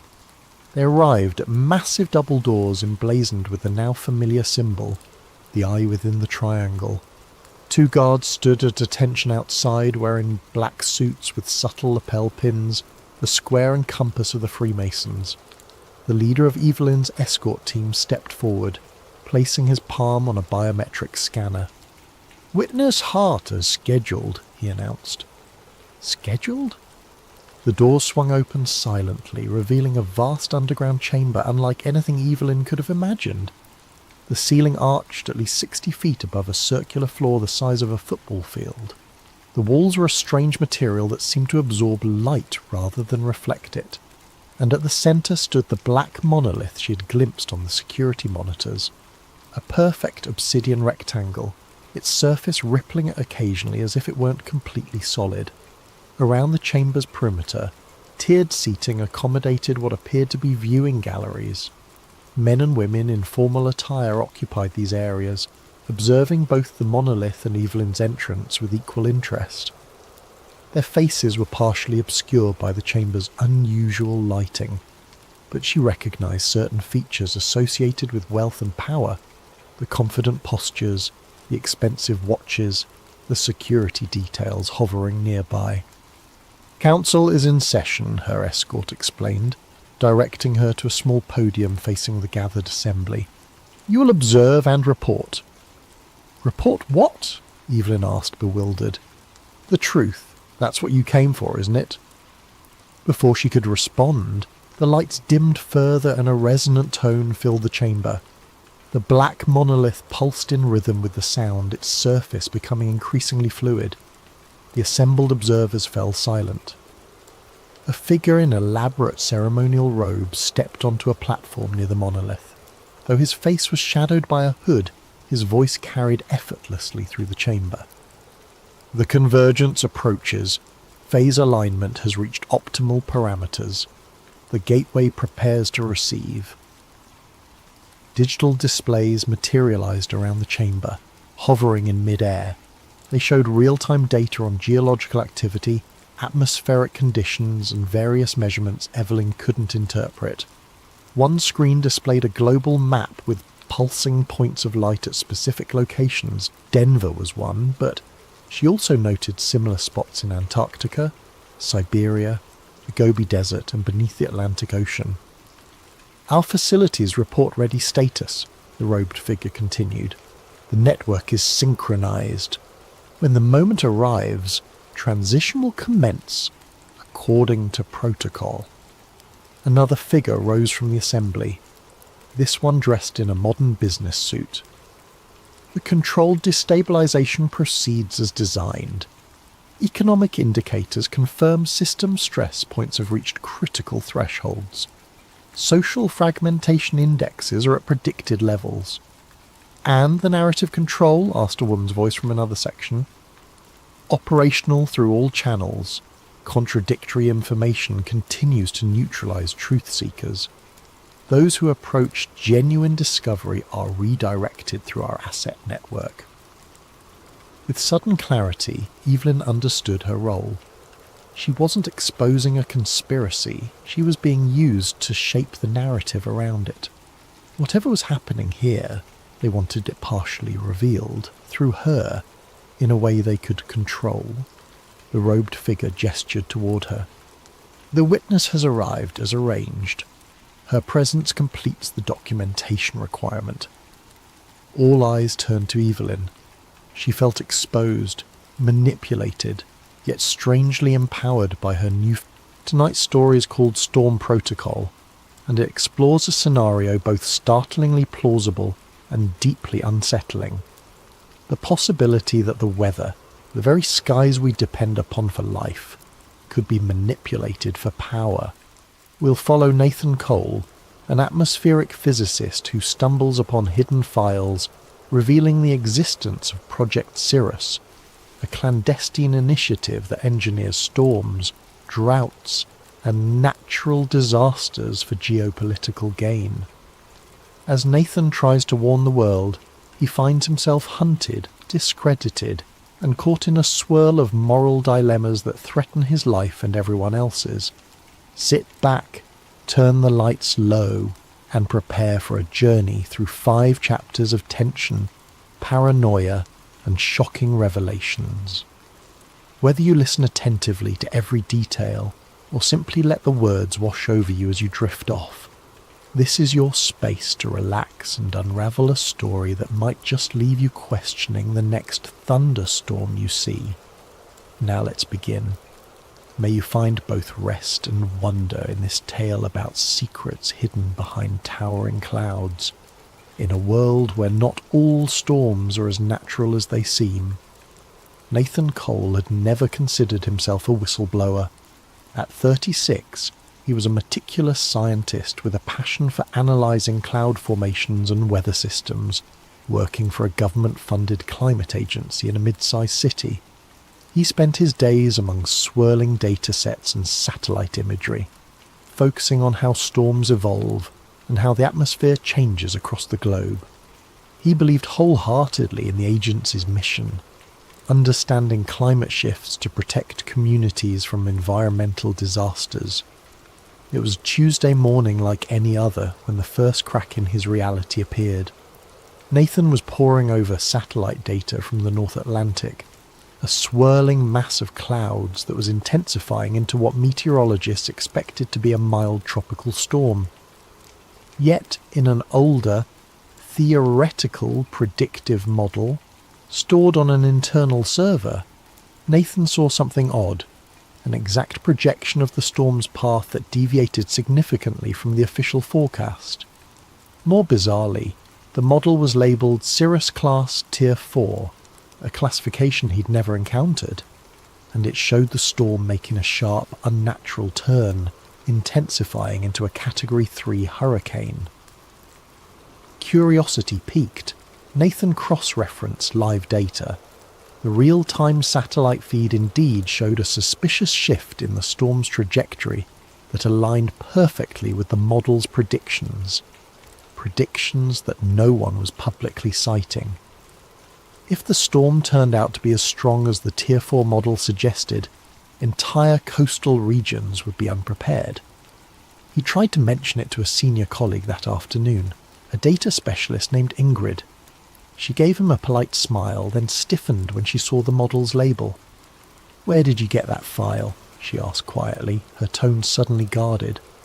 "It was in the archived server folders," Nathan replied. "But I've never seen references to Cirrus Class in our usual forecasting. We should alert the Hazard Management Department if this is accurate." Her face grew pale. "Nathan, I suggest you delete that file and forget about it. Sometimes old simulations are just mislabeled or inaccurate. If you talk about it publicly, you'll cause a panic." Something in her eyes told him she was terrified. He nodded numbly, though the numbers in that model were too precise to be accidental.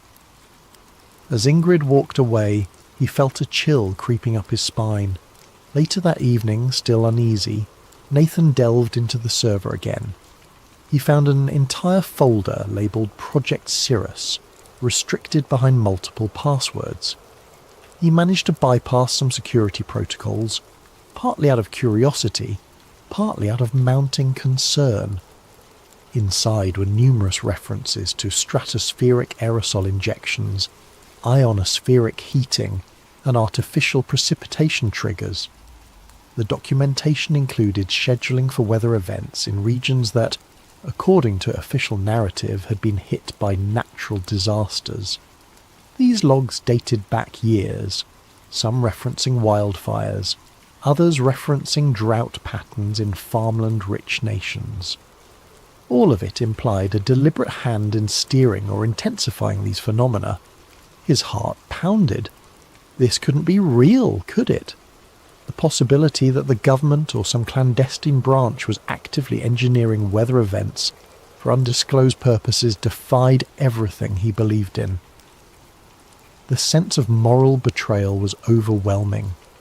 He scanned more files, discovering reference after reference to manipulations that matched major storms of the past decade. Could it be a hoax or a conspiracy hidden inside official channels? But the data was too consistent, the language too methodical. Each major unpredictable storm, each bizarre drought anomaly, correlated with logs describing successful atmospheric seeding. He realized with dawning horror that he might be looking at evidence of the government's capacity to weaponize the weather. Struggling with the magnitude of it all, he decided to approach his immediate superior the next morning. That was Dr. Malcolm Ashcroft, the director of the Climate Research Division. Ashcroft was a disciplined, no-nonsense official with top-tier security clearance. If anyone could confirm or deny these findings, it would be him. Nathan scheduled a private meeting in Ashcroft's corner office, heart in his throat. The next day, upon entering the office, he felt the tension. The blinds were closed, giving the space a claustrophobic feel. Ashcroft listened to Nathan's account, flipping through the printed examples of the data, his face expressionless. When Nathan finished, Ashcroft leaned back, eyes cold. Coal? We're a climate agency, not a secret weather manipulation outfit, Ashcroft said with practiced calm. Those files must be mislabeled or part of some out-of-date project that never got off the ground. I'll have them archived properly. In the meantime, I suggest you focus on your assigned tasks. The words were benign, but a subtle threat underlined them. Nathan insisted, but these references to aerosol injections match the storms from the last year. This can't just be a leftover project. Ashcroft's gaze hardened. You're reading too much into it. Let it go. Dismissed from the office, Nathan left with a sinking feeling that he'd stepped into a hornet's nest. That evening, he returned to his desk only to find all references to Cirrus class or Tier 4 models wiped from the server. Ingrid avoided his gaze, looking frantic and pale. He attempted to log in with his clearance, only to find it revoked. A terse email labelled him for administrative leave pending a departmental audit. The message's subtext was clear. Keep quiet. As the day ended, Nathan exited the building under a darkening sky. A storm front loomed on the horizon, thunder rumbling ominously. It felt symbolic. His world was about to shift, perhaps irreversibly. Searching the online world from home that night, he discovered countless conspiracy theories about weather control, but none that matched the systematic detail of Project Cirrus. Some articles mentioned HAARP or cloud seeding, but all were dismissive. Yet Nathan knew the truth might be hidden in plain sight. The real question was, how far would the perpetrators go to keep it hidden? And could he, an ordinary scientist, find the courage to expose it?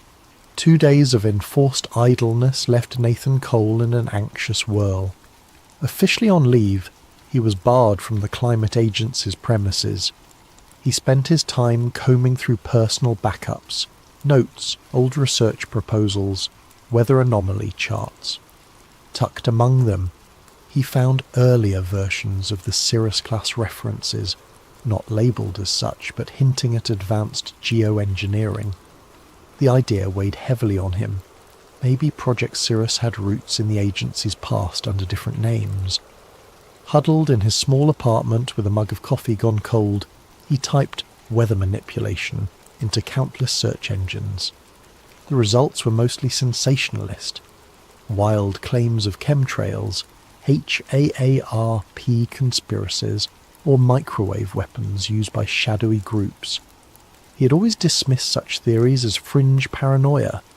Now he suspected they might contain grains of truth.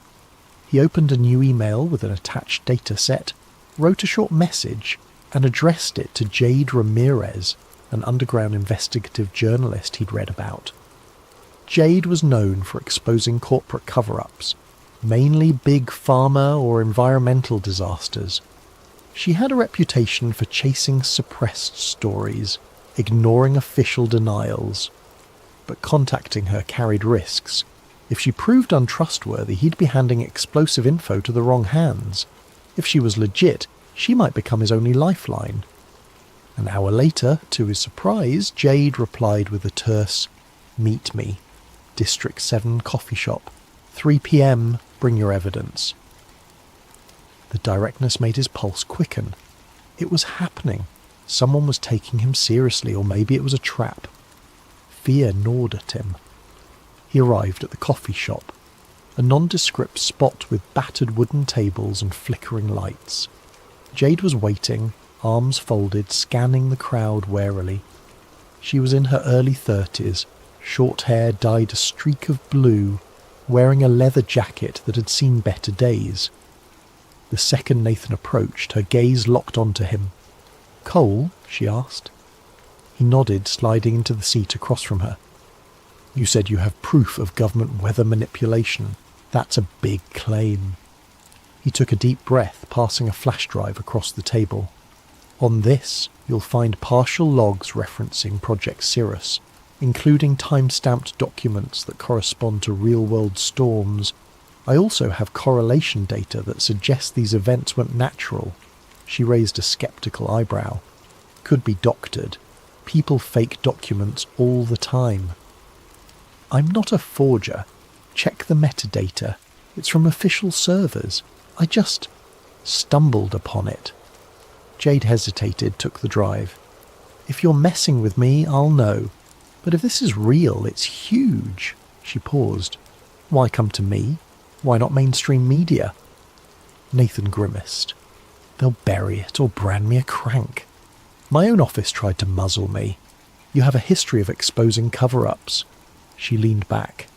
"Look, I'll investigate. But I can't guarantee an immediate story.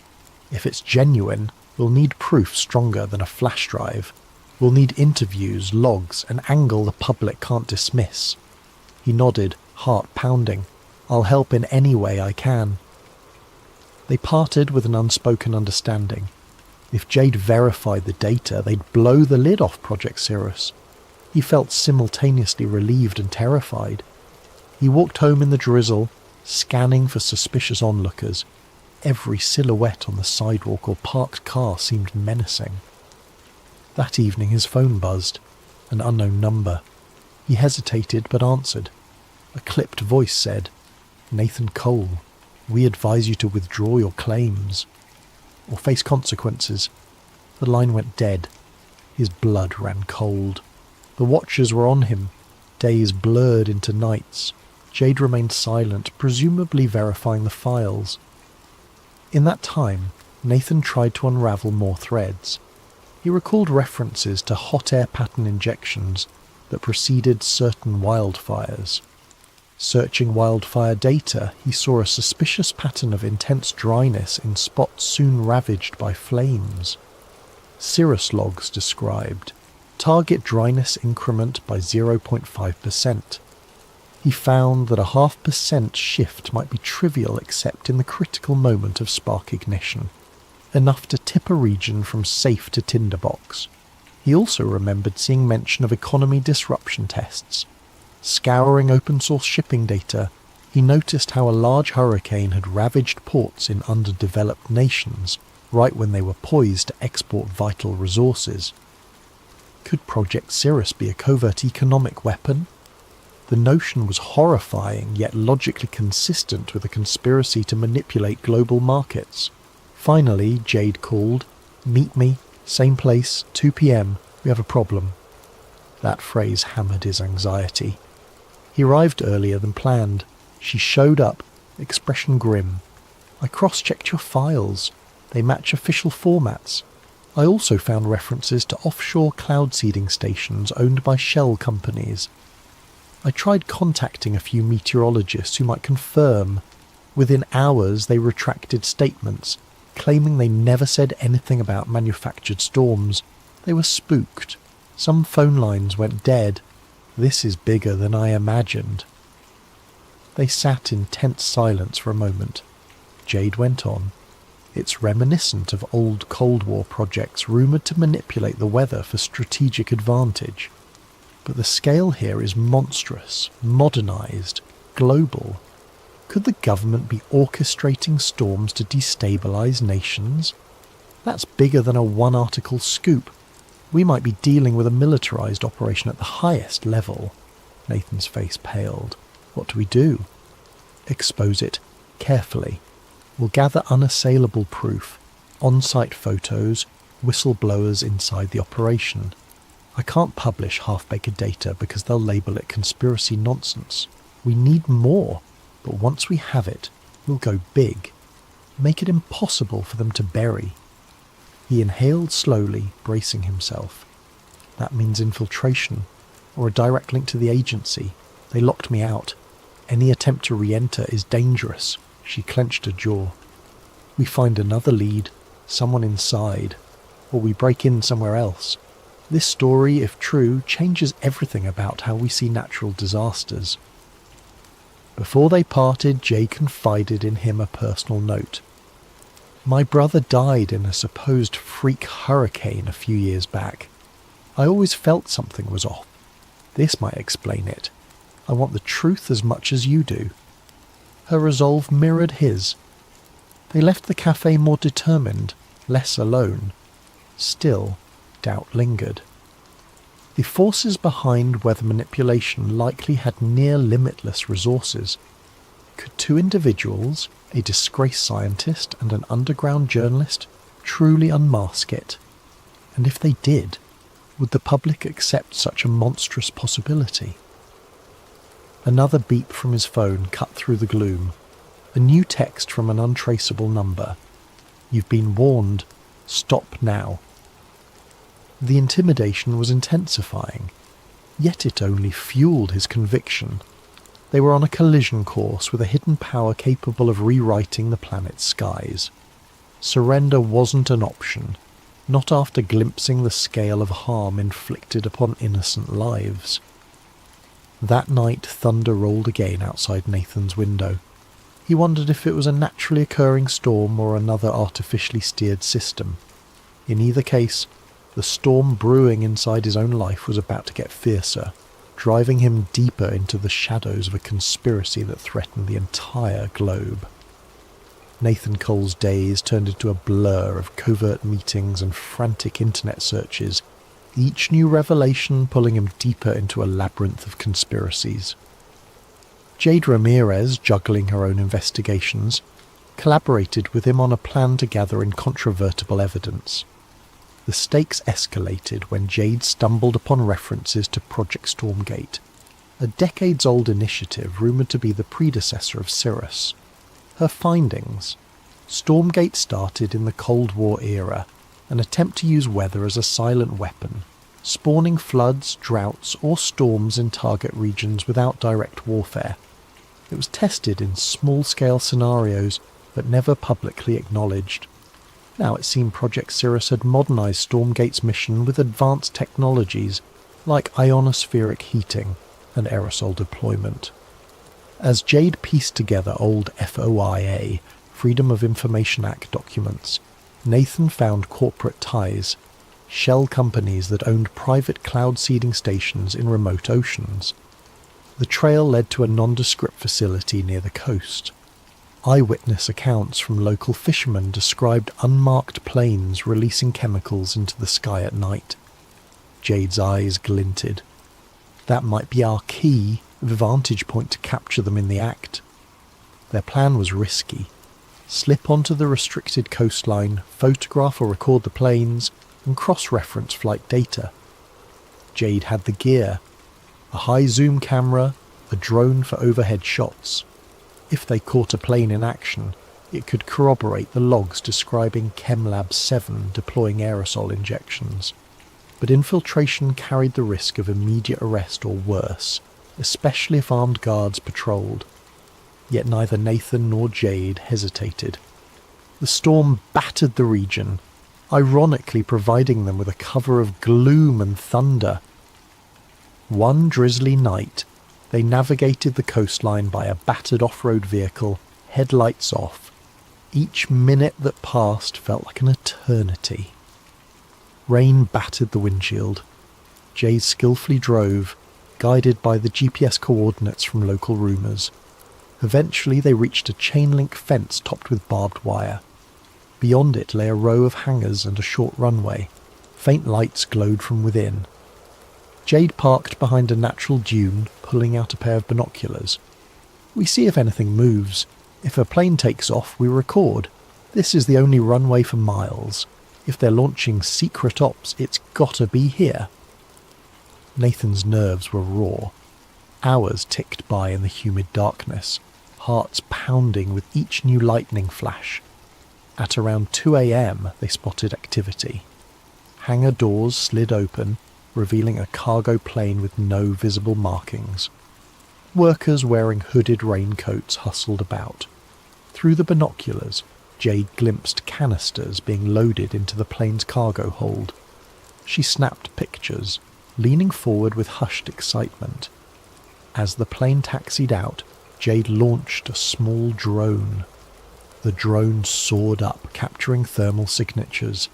A live feed on her laptop showed the canisters inside the hold. The plane took flight, slicing through storm clouds overhead. Jade followed with the drone as best she could, capturing aerial footage of suspicious aerosol jets spraying from the plane's underside. The night vision feed revealed a chemical trail dispersing into the storm. They had proof that matched the Cirrus documentation referencing mid-storm aerosol seeding. Suddenly, warning lights blared on the drone's interface, some kind of jamming signal. The drone feed cut out, the device spiralling. Jade cursed as the laptop screen flickered to static, but they'd already recorded a few minutes of incriminating footage. Gritting her teeth, she saved the partial data to multiple drives. Then came the wail of sirens. Spotlights erupted across the runway, scanning the perimeter. "Time to go," Jade muttered. Nathan nodded, adrenaline surging. They retreated, hearts pounding, water splashing underfoot. They reached the off-road vehicle and sped away. The swirling storm overhead a testament to the operation they'd just witnessed. In the rearview mirror, flashing lights and distant shouts indicated the facility was on high alert. But for now, they were free, with precious evidence in hand. Hours later, they reconvened in Jade's makeshift safe house, a dingy apartment she used for sensitive investigations. She meticulously backed up the footage on encrypted servers. "We have them in the act," she said, breath trembling with excitement. "No official markings, but definitely a plane deploying chemicals into a storm system. The question is, how do we tie it to a government directive?" Nathan rummaged in his bag, pulling out a snippet of log referencing a night ops flight from Hangar 15. The date matched that night. "We link it to that schedule. We still need a direct chain to Director Ashcroft or whomever is behind Project Cirrus. Otherwise they'll claim it's rogue actors or deny the authenticity." A sudden beep from Jade's laptop drew their attention. An intrusion warning popped up. A hacking attempt. Jade hastily scrambled to cut internet access. "They're trying to track us down," she hissed. "We have to move. This place isn't safe anymore." Frantic tension spurred them to pack their gear.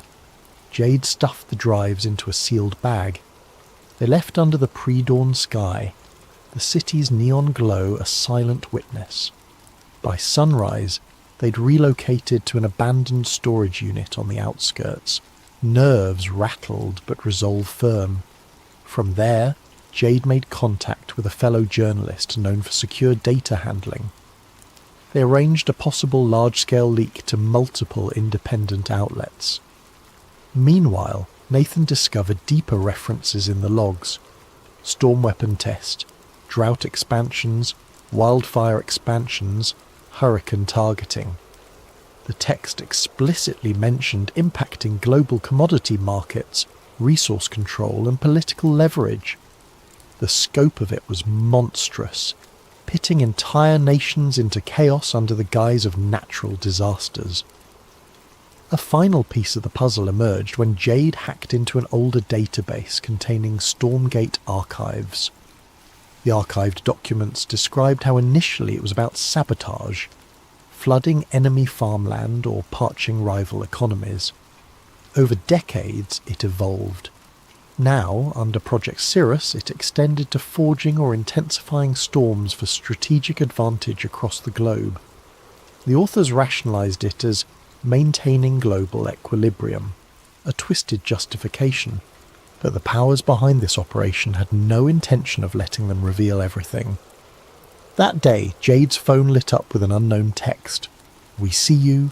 Enough." Then the lights in the storage unit flickered. Nathan's phone rang, the same menacing voice from before.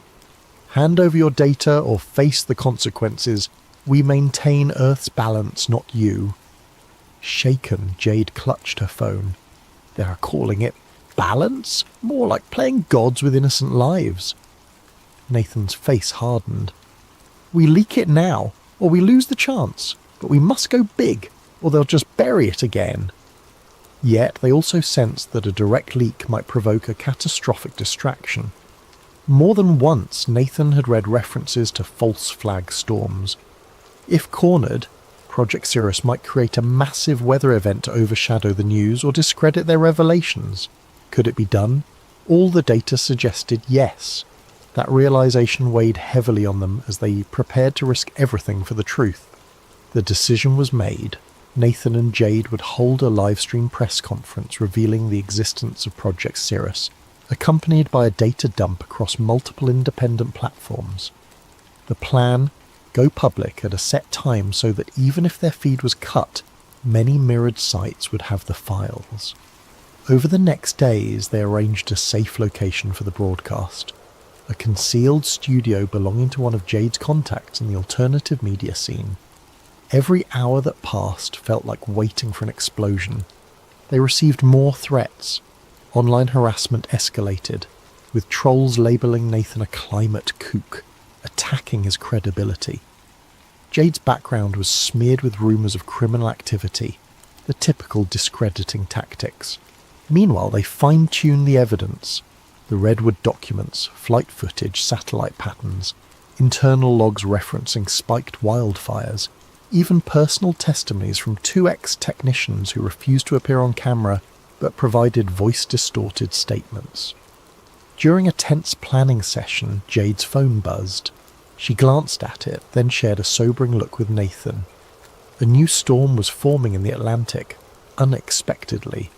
Meteorologists were baffled by its rapid intensification.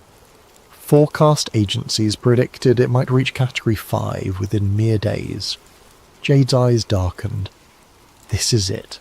They're launching a major event to overshadow our story, or to threaten the entire region if we proceed. Nathan's throat constricted. Jack Calloway was never one to stay up late.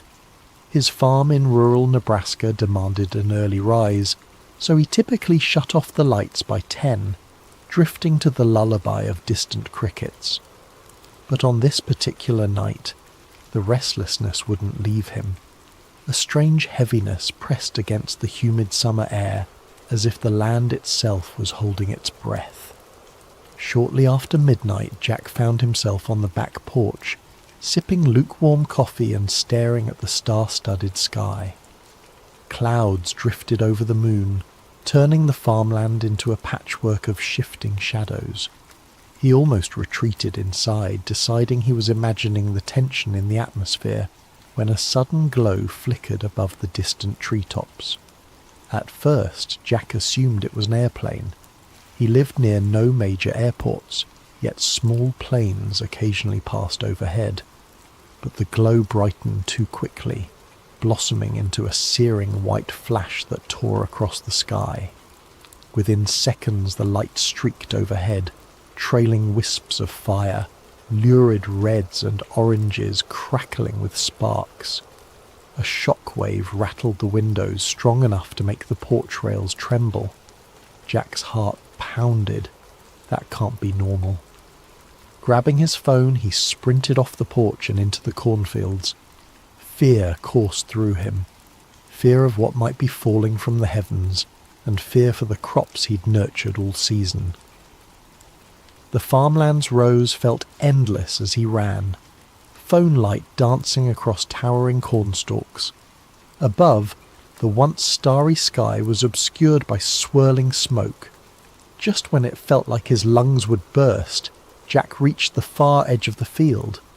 Beyond it was a wide clearing he used for storage, tyres, rusted equipment. Something had crash-landed there, slicing a ragged trench through the earth. Sparks popped and fizzled along twisted shards of a silvery metal half buried in the ground. The craft was about the size of a large truck, shaped in a way that defied immediate description. It wasn't a plane, helicopter, or any design Jack recognised. Part of it glowed with an eerie internal light, bright enough to illuminate the orchard in flickering pulses. Jack's first instinct was to film. He raised his phone, pressing record. The footage captured the craft's warped hull, the shimmering heat waves pouring off it. He tried to speak, narrating that something had crashed, that it wasn't an airplane, but his voice shook so badly the words jumbled. Then, from within the shattered metal, a sliver of movement caught his eye. He inched closer, phone at arm's length. Steam hissed. An acrid smell like scorched wires choked the air. Something was definitely inside, a shape contorting behind the half-melted panels. Jack's heart hammered so loud he thought his chest might explode. Still, he crept forward, bracing himself for any sign of life. A sudden jolt of electricity arced across the debris, snapping him to a halt. He didn't want to risk stepping into a live current. Instead, he circled around, capturing angles of the crash from every side. The phone screen displayed a perfect shot of the wreck. Chunks of metal that glowed white-hot, unearthly symbols etched along the edges. In the distance, a twisted piece of plating flared with colour, like a neon hue that shimmered between purples and blues. Jack whispered to himself, "No one's going to believe this." But he had the footage, and that alone sparked hope that the truth might come to light. Suddenly the craft's lights dimmed. The field fell silent, except for crackling flames. The shape inside retreated deeper into the wreckage. Unsure what else to do, Jack took a few steps forward, balancing caution with curiosity. Then an unexpected surge of static flared from his phone, the screen going haywire. He cursed, stepping back as the phone beeped in protest. He managed to steady the device just as the screen returned to normal. Thank God, he thought. He hit stop on the recording, preparing to call 911, but the phone read, "No service." Jack wasn't surprised. His farmland sometimes struggled for signals. He jogged back through the corn rows, returning to the house. Once inside, he used the landline. It rang once, then cut off. He tried again. Same thing, a dead line. Tapping at his smartphone, he noticed the Wi-Fi icon flicker, then vanish. Confusion twisted in his gut. The night was calm, no storms. Was the crash interfering with signals? Possibly. He rummaged for his laptop, fired it up and attempted to connect. Nothing. Even the router's usual blinking lights were locked in a static glow. A pit of dread sank in his stomach.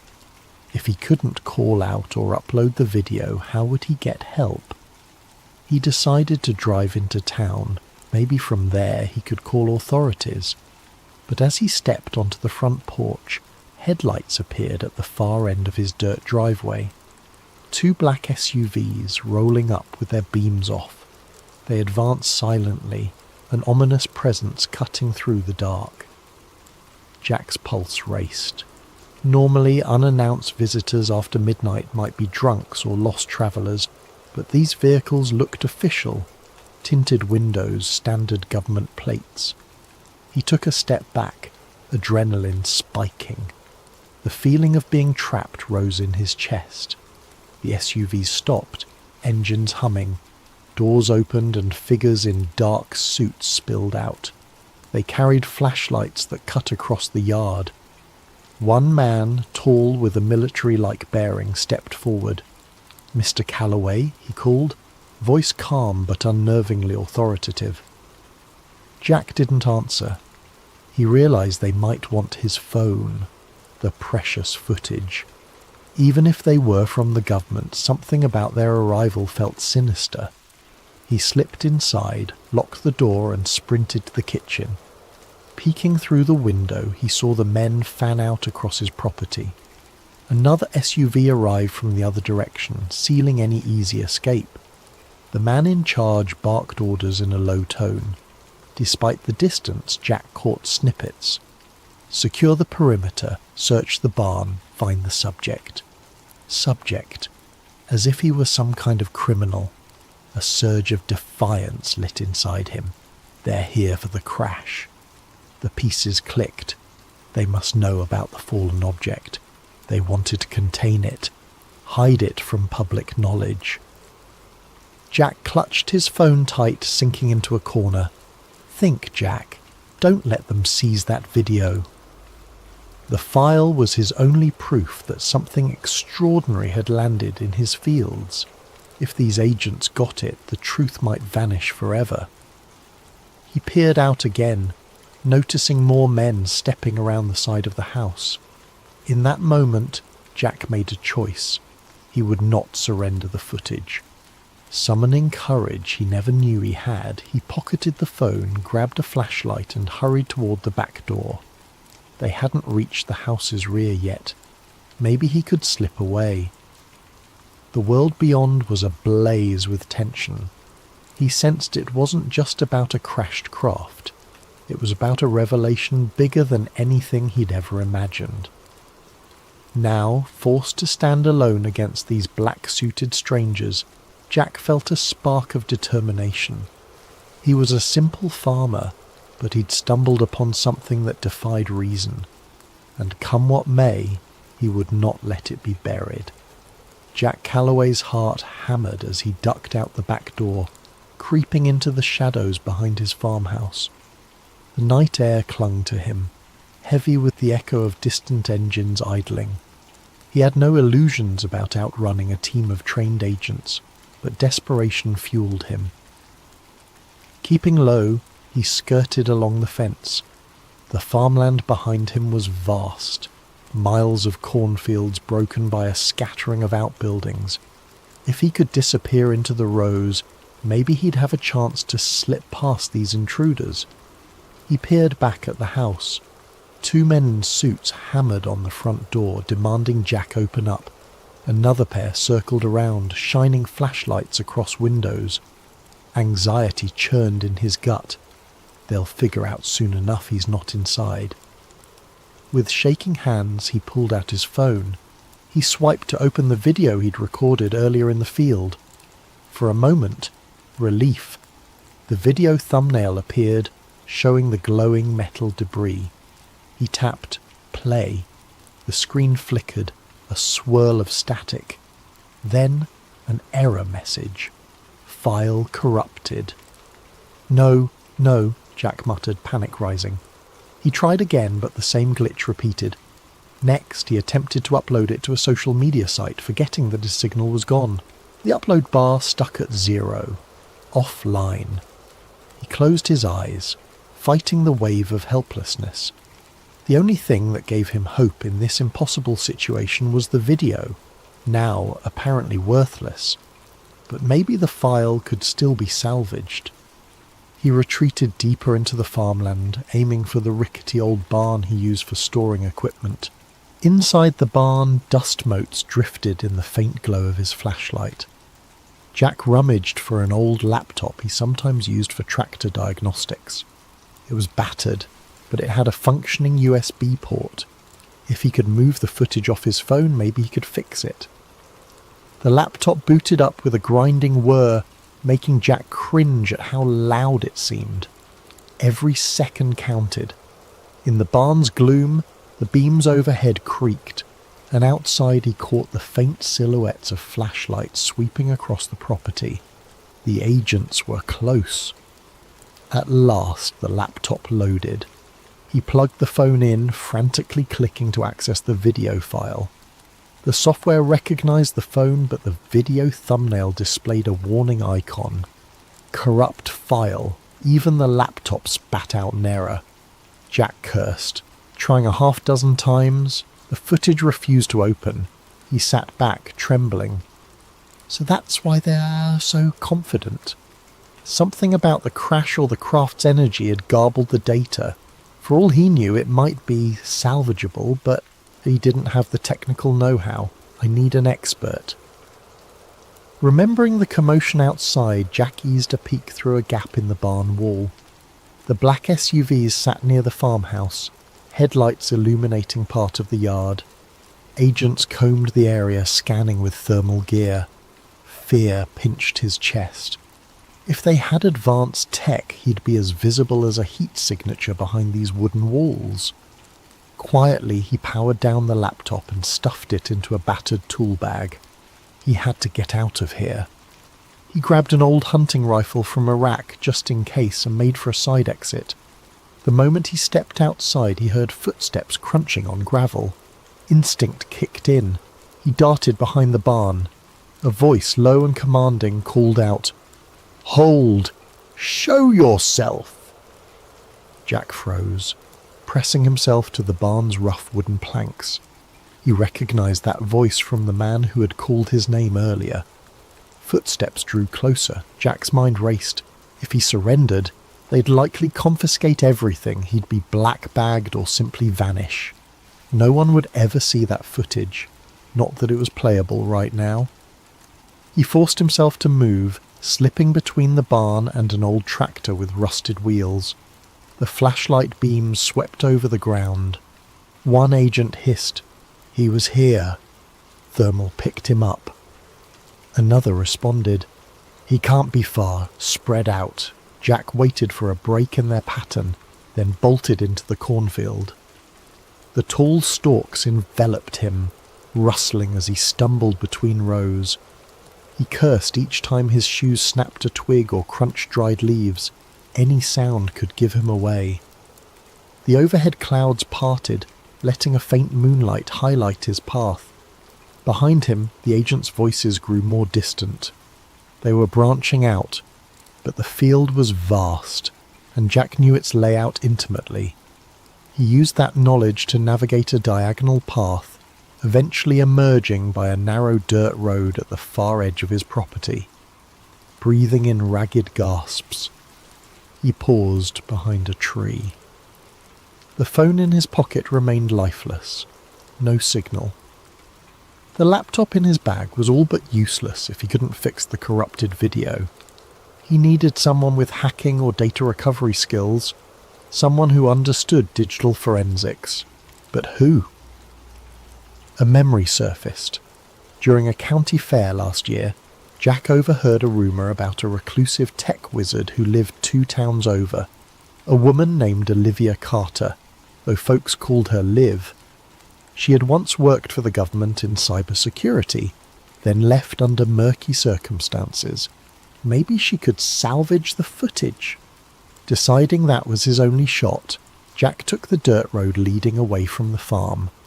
He hopped into his old pickup truck, which he'd parked out near the tree line for hauling feed earlier. The keys were still in the ignition. Country living had made him lax about locks.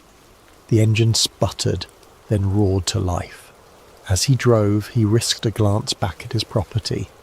The headlights from the agent's SUVs glowed, and faint figures moved across the farmland. A pang of loss hit him. This farm was his home, his life. Now, it was seized by faceless men in black suits, but he refused to let them bury the truth. Hunched over the steering wheel, he pressed the gas, determined. If Liv Carter existed, if she truly had a gift for hacking, maybe she could fix the file. Jack allowed himself the faintest glimmer of hope. He had no illusions about outrunning the government forever, but he'd at least put up a fight.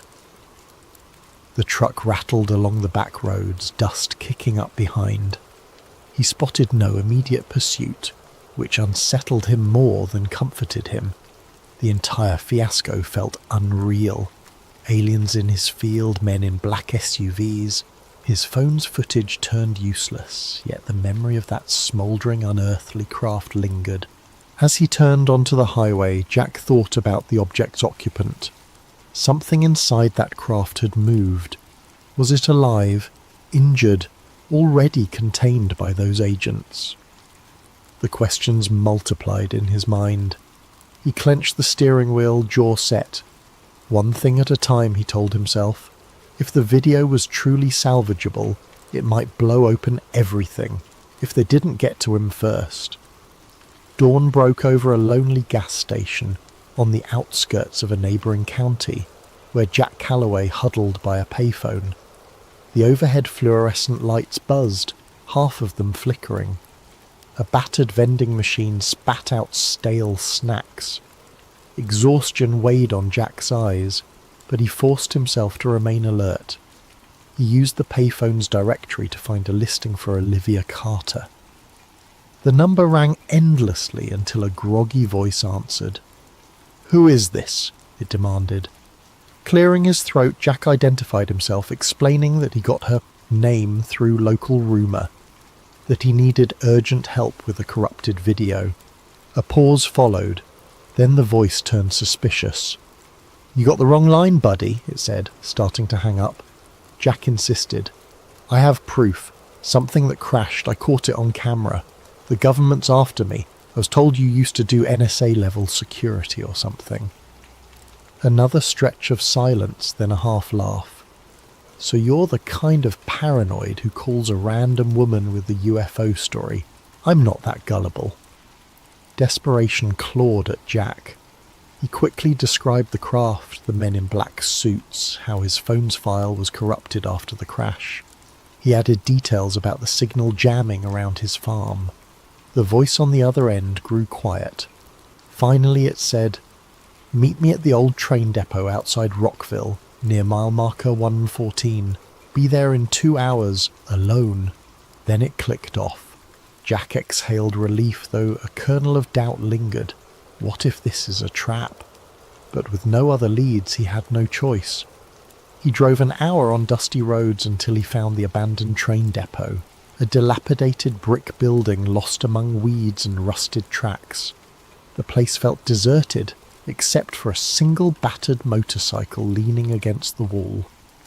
He parked the truck and stepped out, scanning the area. A figure emerged from the depot's shadow. A woman in her 30s, lean and sharp-eyed, wearing a hoodie and clutching a backpack. "You're Jack?" she asked warily. "Yes. You Liv Carter?" She gave a tight nod. "We don't have much time. Show me the phone." Jack handed it over, anxiously summarising the night's events. Crash in the cornfield, black SUVs, corrupted footage. She offered no immediate reaction beyond a raised eyebrow. Settling on a crumbling bench, she booted up a compact laptop from her backpack, hooking Jack's phone to it via cable. "Your data's scrambled," she muttered, eyes flicking across lines of code. "Could be electromagnetic damage or some advanced jamming tech." Jack paced, scanning for signs of watchers. The old train tracks vanished into the horizon. No other vehicles in sight. Liv typed furiously, occasionally murmuring about header corruption or audio anomalies. After a tense half-hour, she said, "I can see partial frames, indistinct shapes, bright lights. This is definitely not a normal glitch." A flicker of hope ignited in Jack. "Can you fix it?" Liv sighed. I might restore enough to see something, but I can't promise clarity. The real kicker is these weird signals embedded in the data, like some kind of layered frequency. I've never encountered anything like this in normal phone footage. Jack's stomach tightened. Something about the crash evidently messed with the electronics. Before he could respond, the roar of engines drew their attention. Down the deserted highway, a convoy of black SUVs approached, just like the ones at his farm. Liv snapped her laptop shut, eyes widening. Who the hell are they? Jack's pulse surged. FBI, CIA, I don't know, he said. But they're after Maul. Liv snatched her gear. We have to move. The two sprinted to their vehicles. Jack scrambled into his pickup. Liv revved her motorcycle. As the SUVs closed in, they sped off from opposite sides of the depot. The agents split, some pursuing Liv, others tailing Jack. Gravel sprayed beneath Jack's tyres as he lurched onto the highway. He glimpsed Liv in his mirror, weaving her motorcycle off-road in a cloud of dust, outmanoeuvring the black SUVs behind her. Jack's own pursuers kept tight, lights flashing. Suddenly a siren whooped, and a different set of lights flared in the distance, local county sheriff vehicles. They blocked the road, forcing Jack to swerve. He recognized the lead patrol car's driver, Sheriff Wade Mitchell. The older man stepped out, arms raised in a calm-down gesture. One of the black-suited agents hopped from his SUV, flashing a badge at Mitchell. Though Jack couldn't hear their exchange, it was clear the agent demanded Mitchell to stand aside. Mitchell frowned, glancing at Jack's truck. He motioned for Jack to pull over. Faced with no immediate path to escape, Jack braked, wheels skidding on cracked asphalt. The agent approached, dark sunglasses masking any expression. Jack Calloway, we'd like you to come with us. There's been an incident on your property. Official business. Mitchell cast a confused look at Jack. The sheriff had known Jack for years. Jack, what's going on? Why are these men chasing you?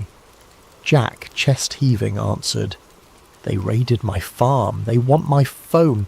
They're covering up something that fell from the sky. The agent tensed. That's nonsense, Sheriff. We're investigating a possible meteor strike. No threat to the public. Mr. Calloway is interfering with our operation. Please, step aside. Mitchell's gaze flicked to Jack. He saw the fear, the sincerity in the farmer's eyes. Something about the agent's calm, clipped tone felt off. I'd like to hear more from Jack, the sheriff said, folding his arms. The agent's jaw tightened. This is a federal matter. You're out of your jurisdiction. Jack took the moment's distraction to speak quickly, explaining the crash, the craft, the suits. He insisted he had footage, though corrupted. Mitchell's face paled, but he stood firm, telling the agent, Federally or not, in my county, I want to see a proper warrant. The agent stared coldly, then motioned to the SUVs. 2 more men joined, brandishing official documents. Here's your warrant, Sheriff. Satisfy your procedures. He smirked, as if expecting compliance. Mitchell studied the pages, then gave Jack a grave look. Let me see your phone, he murmured.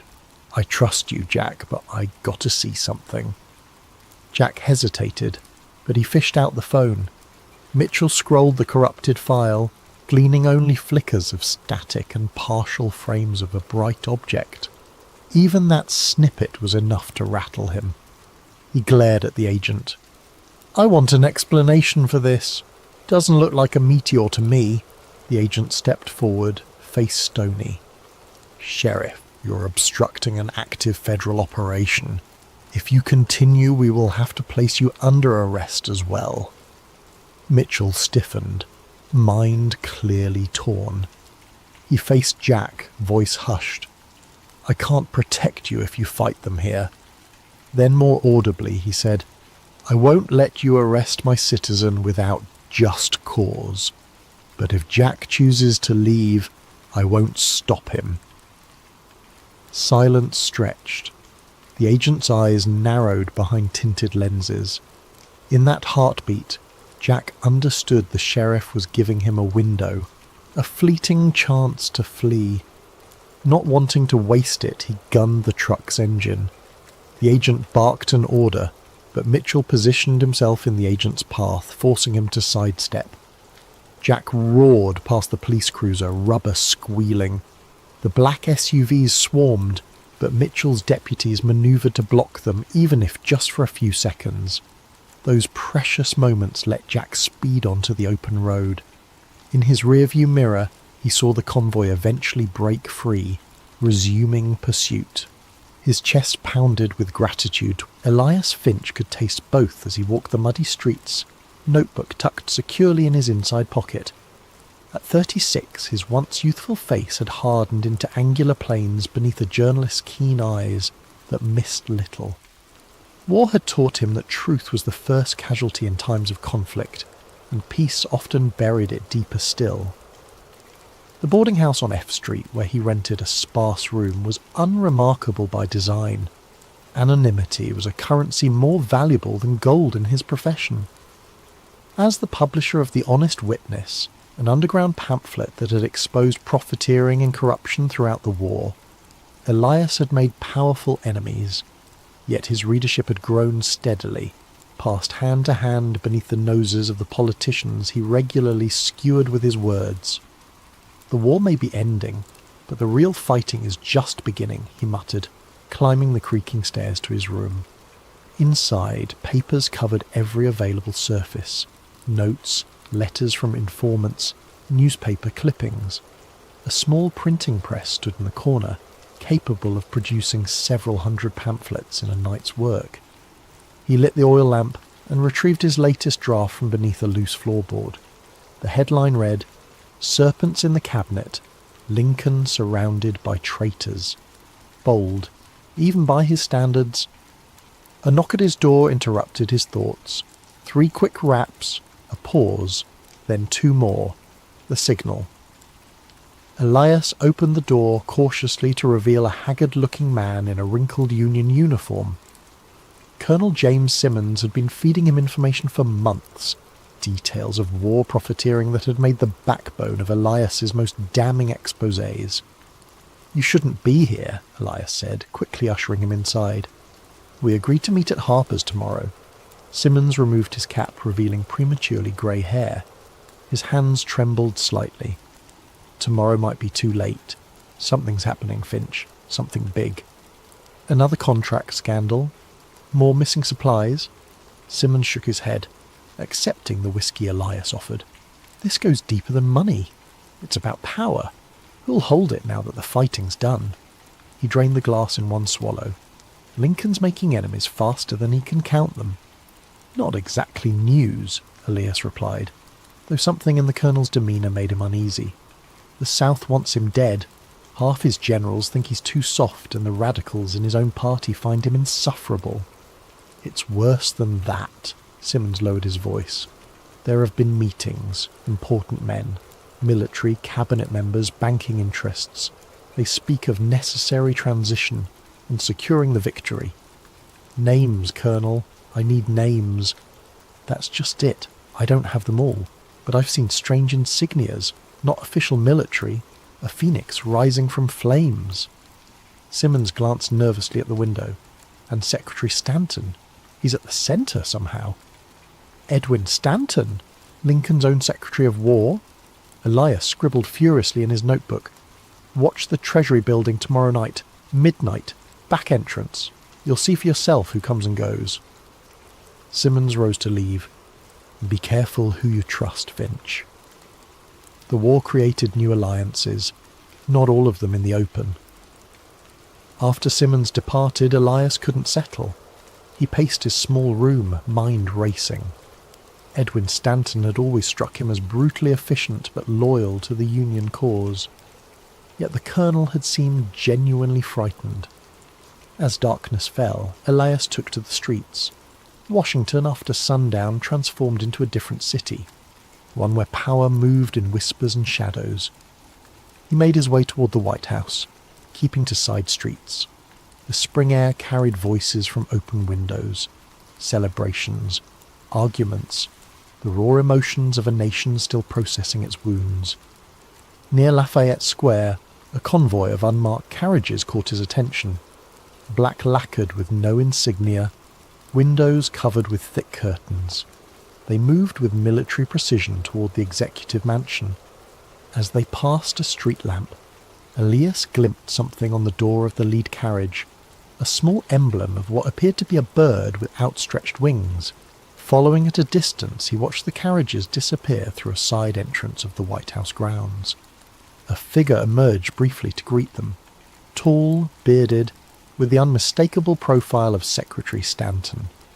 Elias made a note of the time, 11:17 p.m. The following day brought news that General Lee had formally surrendered at Appomattox Courthouse. Washington erupted in celebration. Impromptu parades formed on Pennsylvania Avenue. Bottles of champagne appeared from nowhere. Soldiers embraced in the streets. The long nightmare of war was officially over. But beneath the revelry, Elias sensed something else. A current of uncertainty, of plans being whispered behind closed doors. That evening, as promised, he positioned himself near the Treasury building, hat pulled low, collar turned up against the spring chill. At precisely midnight, carriages began arriving. Not the marked conveyances of government officials, but private vehicles with drawn curtains. Men emerged quickly, faces obscured, and disappeared inside a door Elias knew to be a service entrance. He counted 12 in total, recognizing a few profiles despite their attempts at anonymity. A Supreme Court justice, 2 generals, what appeared to be Vice President Johnson himself. Last to arrive was a smaller carriage. When its occupant stepped out, Elias had to stifle a gasp. Senator Lafayette Baker, head of the National Detective Police, Lincoln's own spy master, was unmistakable even in the dim gaslight. Before entering, Baker paused, scanning the darkness as if sensing Elias's presence. On his lapel glinted a small pin, a phoenix rising from flames. For 3 hours Elias waited in the shadows, fighting the cold and his own growing dread. When the men finally emerged, their expressions were solemn, purposeful. Something had been decided in that room, something that would never appear in any official record. Back in his lodgings, Elias worked feverishly until dawn, connecting threads, forming theories. His hands shook as he sketched out the emblem he'd seen, the Phoenix insignia. Below it he wrote, "The Order of the Phoenix, secret society or military faction." As morning light crept through his window, Elias heard newsboys already crying the headlines. Victory complete. Lincoln to attend Ford's Theatre tomorrow night. An odd chill ran through him as he recalled Simmons's warning. Something big is about to happen. He glanced at his notes. The mysterious meetings, the Phoenix emblem, Stanton's involvement, the timing of it all. A terrible suspicion began to form in his mind, one he dared not even write down.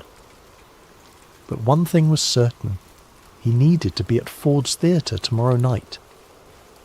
April 14th dawned bright and clear, a Good Friday that seemed to herald the nation's rebirth after its long crucible of war. Flags hung from every building on Pennsylvania Avenue. Church bells rang throughout the day, not in mourning as they had for 4 years, but in celebration. Elias spent the morning visiting contacts, trading information in the back rooms of taverns and print shops. The name, Order of the Phoenix, drew blank stares, or nervous glances. No one would speak of it directly, but their silence told him enough. The name carried weight, inspired fear. By mid-afternoon, he had secured a ticket to Ford's Theatre. Our American cousin was not his idea of quality entertainment, but the president's attendance made it the centre of Washington that night. If his suspicions had any merit, he needed to be there. As dusk settled, Elias dressed with unusual care. His customary rumpled journalist attire was replaced by a respectable suit and cravat, nondescript enough to blend with the theatre crowd, but fine enough not to attract unwanted attention. He slipped his notebook into an inner pocket, along with a small revolver, a precaution he'd never needed before, but tonight felt different. Ford's Theatre blazed with light as he approached. The 3-story brick building on 10th Street had become the centre of Washington society since its renovation 2 years earlier. Tonight it seemed all of official Washington had turned out, a celebration of victory personified by the attendance of the president himself. Elias noted the security, surprisingly light for such an occasion. A few metropolitan police officers milled about, but there was none of the military presence one might expect given the recent end of hostilities. He studied the faces of those entering. Politicians, military officers, social climbers of every variety. All seemed caught up in the festive atmosphere, yet Elias couldn't shake the feeling of performances within performances. In the crowded lobby he spotted a face he recognised. John Parker, a notoriously unreliable presidential bodyguard known more for his drinking than his vigilance. Parker seemed distracted, already glancing toward the bar across the street. Elias made a mental note, taking his seat in the dress circle, one level below the presidential box. Elias had a clear view of both the stage and the entrance to Lincoln's box. The theatre hummed with anticipation. Ladies in silk gowns fanned themselves. Gentlemen exchanged handshakes and political whispers. At precisely 8:30, a stir near the entrance announced the presidential party's arrival. The orchestra struck up "Hail to the Chief" as Lincoln entered, tall and gaunt in his black suit, accompanied by his wife Mary, Major Henry Rathbone, and his fiancée Clara Harris. The audience rose in thunderous applause. Lincoln bowed slightly, his weary face breaking into that familiar melancholy smile. As the play began, Elias divided his attention between the stage and the movements around the theatre. 20 minutes into the performance, he noticed a man in a dark coat slip into the dress circle, moving with the confident ease of someone who knew the building well. Even from profile, the actor John Wilkes Booth was unmistakable, his handsome features and theatrical bearing marking him as clearly as a signature. What caught Elias's attention, however, was not Booth himself, but the man who briefly intercepted him near the back wall, a Union officer whose insignia identified him as a staff colonel. The two exchanged what appeared to be a few terse words. The officer pressed something into Booth's hand, a small object that disappeared instantly into the actor's pocket. Their interaction lasted perhaps 10 seconds before they separated, the officer retreating toward the stairwell. Elias's journalistic instincts flared.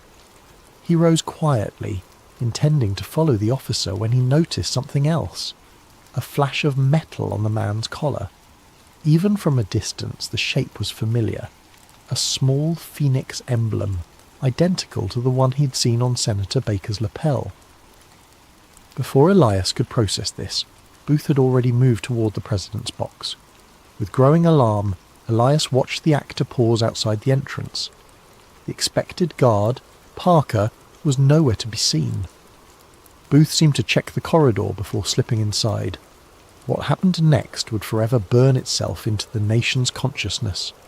The sharp crack of a pistol, Mary Lincoln's piercing scream, Booth leaping from the box to the stage, catching his spur in a Treasury Guard flag, landing awkwardly but still managing to brandish his knife and shout words that would echo through history.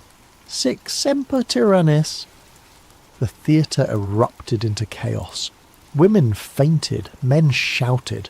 Someone screamed, "The president is shot!" From his position, Elias could see into the presidential box where Lincoln slumped in his rocking chair, a dark stain spreading across his collar. As pandemonium engulfed the theatre, Elias's trained eye caught details others missed. The surprising ease with which Booth escaped through the rear door, where a horse conveniently waited. the momentary hesitation of guards who should have moved more quickly, and most disturbing of all, the Union colonel with the Phoenix insignia, calmly observing from the shadows before slipping out a side exit, not in pursuit of Booth, but in the opposite direction. Elias fought his way through the panicked crowd toward that exit. By the time he reached the alley, the colonel had vanished. Nearby, a stagehand was babbling hysterically to anyone who would listen. "Booth!" It was John Wilkes Booth. "The man who spoke to Booth," Elias demanded, grabbing the stagehand's shoulder. "The officer. Did you see where he went?" The stagehand stared blankly. "What officer?" "The Union colonel. He was right here, not a minute ago." "Mister, there weren't no officers back here. Just that crazy Booth running out like the devil himself was after him." Elias pushed past, scanning the alley. Nothing. It was as if the man had evaporated into the night air. Behind him, the sounds of chaos poured from the theatre. Someone was shouting for a doctor. Someone else was calling for soldiers. As military personnel began arriving, Elias melted into the crowd gathering on 10th Street. His mind raced, attempting to process what he had witnessed. Lincoln shot, Booth as the trigger man. But that exchange, the missing guard, the convenient horse, the colonel with the Phoenix emblem who'd spoken to Booth moments before, none of it felt like the act of a lone madman. By midnight, the city had transformed. Troops patrolled every street. Crowds gathered outside the Peterson house across from the theatre, where doctors fought to save the president's life. Rumours flew like startled birds. The vice president had also been attacked. Secretary Seward had been stabbed in his bed. Confederate sympathisers were storming the city. Elias worked his way through the crowd, gathering fragments of conversation, watching which officials came and went. Shortly before 1 o'clock, he spotted Secretary Stanton arriving, his face a mask of controlled fury. As Stanton pushed through toward the house where Lincoln lay dying, Elias caught a glimpse of who accompanied him. The same colonel from the theatre, now openly wearing his Phoenix insignia, as if it were an official military decoration. Their eyes met briefly across the chaotic street. The colonel's gaze was cold, evaluating, and unmistakably warning. Then he disappeared inside behind Stanton, where the fate of the nation was being decided while its leader slipped away. By dawn, when Lincoln finally surrendered to his wound, Elias had filled his notebook with observations that contradicted the narrative already forming in official circles. As the bells of Washington began to toll, he slipped away from the crowds, certain of only one thing. What he had witnessed at Ford's Theatre was not the impulsive act of a Southern sympathiser, but the opening move in a much larger game. The city awoke to church bells and black crape. By noon on April 15th, Washington had transformed into a city of mourning. Black fabric draped from windows and balconies. Women wept openly in the streets. Men stood in stunned silence outside newspaper offices, reading the bulletins posted every hour. Elias moved through this landscape of grief like a ghost, his journalist's mind cataloguing the discrepancies that were already appearing between what he had witnessed and what was being reported. The papers called Booth a Southern fanatic acting alone. No mention of the officer who had spoken with him, no questions about the convenient absence of the president's guard, no curiosity about how easily the assassin had accessed the box. Most telling was how quickly the official narrative formed. Before Lincoln's body was cold, before any real investigation could begin, the story had already solidified. A vengeful actor, driven by Confederate sympathies, had struck a final blow for the lost Southern cause. Elias made his way to a small printing shop off E Street owned by a German immigrant named Müller, who had printed The Honest Witness throughout the war. The old man's face was grave as Elias entered. "I cannot print for you any more, Herr Finch," Müller said before Elias could speak. "Men came this morning. Government men." "What men? What do they want?" Müller's hands trembled as he rearranged already perfectly ordered type. They asked about you, about your pamphlet. They took my customer ledger." He lowered his voice. "They had that look, Finch. The look of men who break things that cannot be fixed. Did they threaten you directly?" "They didn't need to." Muller glanced nervously at the window. One of them said, "The country needs unity now, not troublemakers." Then he put his hand on my printing press and said, "Beautiful machine. It would be a shame if something happened to it, or to your immigration papers." Elias felt a familiar anger rising. "I need to print what I saw last night, Heinrich. The truth about what happened at Ford's." "Not here you won't." Miller pressed a key into Elias's palm. "Back room of Kennedy's tobacco shop. My brother's old press is there. It's yours if you need it. But, Finch," his eyes were pleading, "be careful.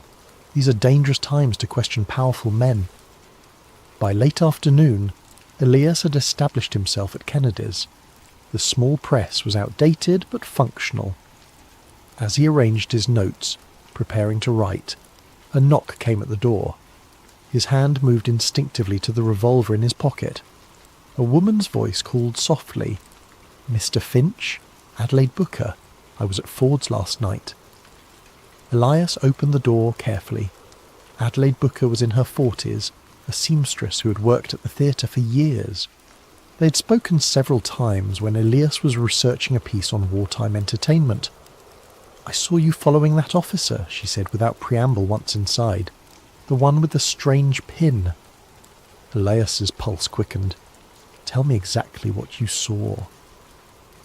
"I was mending a curtain backstage when Mr. Booth arrived. He seemed anxious, checking his pocket watch. Then that officer came in the stage door, which was unusual itself. They spoke briefly. The officer gave him something small, metallic."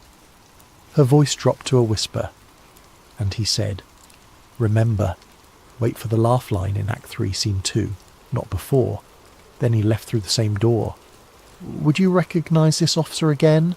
Adelaide nodded. "Colonel Atticus Wade. He's been to the theatre before, always asking about who sits where, studying the layout." She clutched her shawl tighter.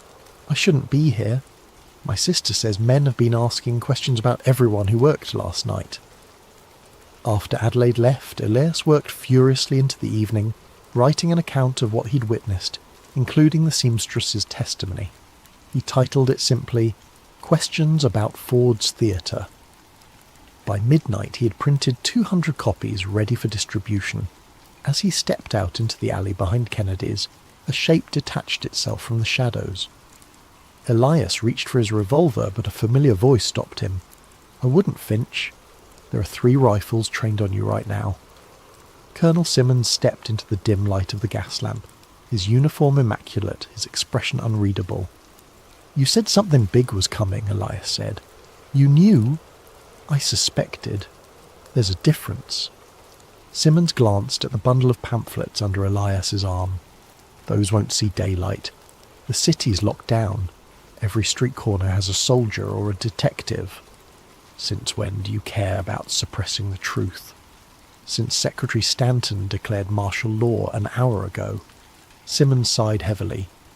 "The official story is that Booth acted with Confederate conspirators. Anyone suggesting otherwise is undermining national security in a time of crisis." Elias stared at him. "You're part of it. The Order of the Phoenix." Simmons flinched almost imperceptibly. "That name isn't to be spoken aloud, especially now." He stepped closer. "Listen to me carefully, Finch. What's done is done. Lincoln was too soft for what comes next. The South needs to be crushed, not coddled. The Phoenix understands this. And Booth? Just a convenient madman you could manipulate? A useful patriot who believed he was serving the Confederacy when in fact he served a greater purpose." Simmons looked genuinely sad. The country needed a villain, and he provided one. Now the real work begins. Stanton? Wade? Baker? How deep does this go? Instead of answering, Simmons handed him a folded paper. "This was left for you. I'd burn it after reading." The paper contained just 5 lines in a flowing script. "The Phoenix rises from necessary fire." What seems an ending is merely transformation. Those who see too clearly become blinded. EF. Choose wisely where blindness falls. April 16th, midnight. Congressional Cemetery. Hamilton plot. When Elias looked up, Simmons had vanished. The alley was empty, save for a stray dog nosing through garbage. Above, the stars were obscured by clouds that promised rain. That night, Elias returned to his lodgings to find it had been searched, thoroughly and professionally. Papers rearranged, floorboards loosened, even the mattress sliced open. His latest notes were gone. On his desk sat a newspaper, folded open to a small item. Adelaide Booker, seamstress at Ford's Theatre, tragically took her own life this evening, overcome by grief at witnessing the president's assassination. Elias felt cold sweat break out across his forehead. Adelaide had been fine mere hours ago, determined, clear-eyed. The message was unmistakable. Witnesses could be erased as easily as words on paper. For the next 24 hours, Elias moved cautiously through a city transformed. Military checkpoints had sprung up overnight. Men in plain clothes, but with the unmistakable bearing of detectives, watched from street corners. Newspapers printed identical accounts of the assassination, as if working from the same script. Booth was now the most hunted man in America. But Elias noticed the search seemed strangely performative. Lots of visible activity. Little actual progress. On the evening of April 16th, as the first drops of rain began to fall, Elias made his way to Congressional Cemetery. The Hamilton plot was easy to find, a grand marble obelisk marking the resting place of a forgotten congressman. As midnight approached, Elias waited in the shadows of a nearby mausoleum, revolver ready. At precisely midnight a carriage arrived. A solitary figure emerged carrying a lantern. Tall, distinguished, instantly recognisable despite the darkness and rain. Secretary of War Edwin Stanton himself, the second most powerful man in the government, now effectively ruling the nation while Vice President Johnson floundered in his new role. Mr. Finch, Stanton called, his voice carrying clearly despite the rain. I know you're here. Let's dispense with theatrics. If I wanted you dead, you would be. Elias stepped cautiously from his hiding place. Like Adelaide Booker? Stanton's expression didn't change. Regrettable, but necessary. Some people cannot adapt to changing circumstances. He studied Elias with shrewd eyes. You, I think, are more practical. Is that why you're here? To discover my price? To offer you perspective. Stanton set the lantern on a nearby grave marker. What do you think you know, Mr. Finch? I know Lincoln was assassinated by conspiracy, not by a lone madman. I know the Order of the Phoenix, whatever it is, orchestrated it. I know you're involved. Stanton nodded slowly. Not inaccurate, but incomplete. The Phoenix is not what you imagine. Not some cabal of power-hungry monsters. We are patriots who understand that sometimes surgery is required to save the patient. And Lincoln was the disease. Lincoln was an obstacle. Stanton's voice softened slightly. A good man, but one whose compassion would have destroyed what we fought for. His plan for malice toward none would have allowed the same southern aristocracy to reclaim power within a decade. The war would have been for nothing. A cold certainty settled in Elias's stomach. So you had him killed. We had him removed, Stanton corrected, for the greater good. Now reconstruction will proceed as it must, with the firm hand the South requires. He stepped closer. History is shaped by those who control its narrative, Mr. Finch. You could be part of that shaping. You want me to be your propagandist? I want you to be realistic. Your talents are considerable. The Honest Witness showed that. The country needs unity now, not discord. Stanton reached into his coat and produced a leather portfolio. Inside is a commission as special correspondent to the War Department, along with enough evidence to suggest you've been working for us all along. The choice is simple. Join us and write the history we need, or fight us and be written out of it entirely. He placed the portfolio atop the grave marker and returned to his carriage. Before entering, he paused. One day, when passions have cooled, the truth can emerge, but not now, not for decades. The rain intensified, nearly drowning his final words. Choose wisely, Mr. Finch. By tomorrow, there will be no other choices left. Rain pounded Washington for 3 days after Stanton's ultimatum, as if the heavens themselves mourned Lincoln. Elias remained in hiding, moving between safe houses known only to the network of informants and dissidents he had cultivated during the war. The portfolio Stanton had offered remained unopened in his coat, Pandora's box of temptation and compromise. On the third night, as thunder rolled across the capital, Elias met with Muller in the cellar of a church, whose minister had secretly treated wounded Confederate soldiers during the war. The street papers say Booth has fled south, Muller reported, shaking rain from his coat. But I heard from my cousin who drives a supply wagon. Soldiers searched the Surratt boarding house again today, tore up floorboards, broke down walls. They're looking for something, Elias mused. Something they think Booth left behind. Or something they planted that they now need to recover. Muller hesitated. There are rumours about a diary. This caught Elias's attention. Booth kept a diary? So they say. A small red leather book where he wrote his thoughts, his plans. The kind of thing that might reveal who he spoke to, who gave him orders. Elias's journalistic instinct flared. Such a diary would be the evidence he needed. Who told you this? A clerk at the War Department. He was drunk, talking too freely at Hannigan's Tavern. Said Stanton himself ordered every inch of the boarding house searched. Said the secretary was white as a ghost when he gave the order. The implications were clear. If Booth had recorded his contacts with the Order of the Phoenix, with Wade or Baker or Stanton himself, such evidence would shatter the carefully constructed narrative of a lone assassin. Elias made his decision. I need to get into Surratt's boarding house. Impossible, Muller protested. It's guarded day and night. Nothing is impossible, Elias countered. Merely inconvenient. He had not spent years cultivating informants and mapping the hidden geography of Washington without learning a few tricks. Are the old tunnel entrances still accessible? Muller's eyes widened. Smuggling tunnels? Some perhaps, but they haven't been used since the early days of the war. Washington's geography held secrets unknown to most citizens. Beneath certain buildings, particularly near the Navy Yard and along the riverfront, a network of tunnels had been used early in the war to move supplies, information, and occasionally people. Most had been sealed or forgotten, but Elias had mapped them meticulously for a story he had never published. That night, guided by nothing but memory and a crude map drawn in his notebook, Elias descended into Washington's underground labyrinth. The entrance, a rusted door behind a false wall in the cellar of an abandoned warehouse, creaked ominously as he forced it open.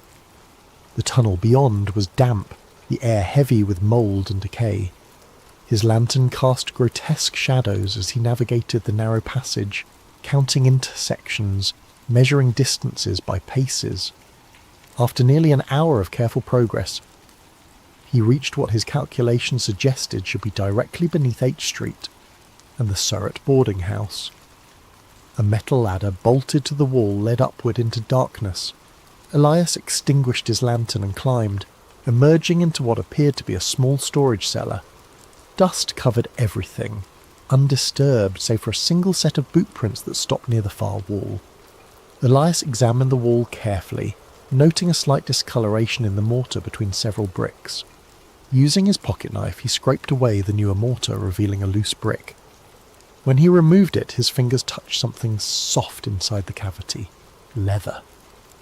With trembling hands, he extracted a small red book, its cover unmarked. Opening it revealed pages filled with an elegant theatrical hand. Booth's diary, hidden where he thought it would be safe. Or perhaps where someone had instructed him to conceal it. Elias tucked the diary into his coat and retraced his steps through the tunnel. Back in the relative safety of the church cellar, he finally examined his prize by lamplight. The diary was not what he had expected. Rather than a detailed account of the conspiracy, it contained the rambling justifications of a man convinced of his own historical importance. Booth compared himself to Brutus, writing of striking down the tyrant to avenge the South. Yet scattered among these self-aggrandizing passages were troubling inconsistencies. One entry from March read, "Met with W again. He assures me that once it is done I will be hailed as a hero throughout the South. Arrangements have been made for my escape. I am to follow the route exactly as planned, making contact at each designated safe house until I reach safety in Virginia." Another, more disturbing entry from early April. "The order has guaranteed my place in history. Their reach extends to the highest levels of government, to men whose names I dare not commit to paper. They speak of a reborn nation, purified by fire, where true patriots will guide America to its rightful destiny. I am merely the instrument of this necessary transformation." Most revealing was an entry from April 13th, the day before the assassination. Final meeting with CW. He provided the derringer and confirmed the timing. Act 3, Scene 2, during the laugh line when the noise will mask the shot. The guard will be absent. This has been arranged. I expressed concern about escaping through the crowded theatre, but CW assured me that certain doors would be unobstructed. Tonight we're delving into a conspiracy thriller titled Dark Side of the Truth, a moon landing conspiracy thriller. It's set in the year 2025, yet it digs into events that occurred more than half a century ago, or so the official history says. Our protagonist, Elliot Graves, isn't the typical tinfoil hat conspiracy theorist. He's a rational investigative journalist who's built his reputation on skepticism and fact-checking. But his life takes a sharp turn when he receives a mysterious reel of 16mm film, suggesting that one of humanity's greatest achievements, the 1969 moon landing, was staged on a secret set. As we progress through the story, you'll meet characters with their own moral compasses, locked in a deadly dance. There's Sam Reyes, a sharp-witted former NASA engineer who knows more about the organization's secrets than is probably safe.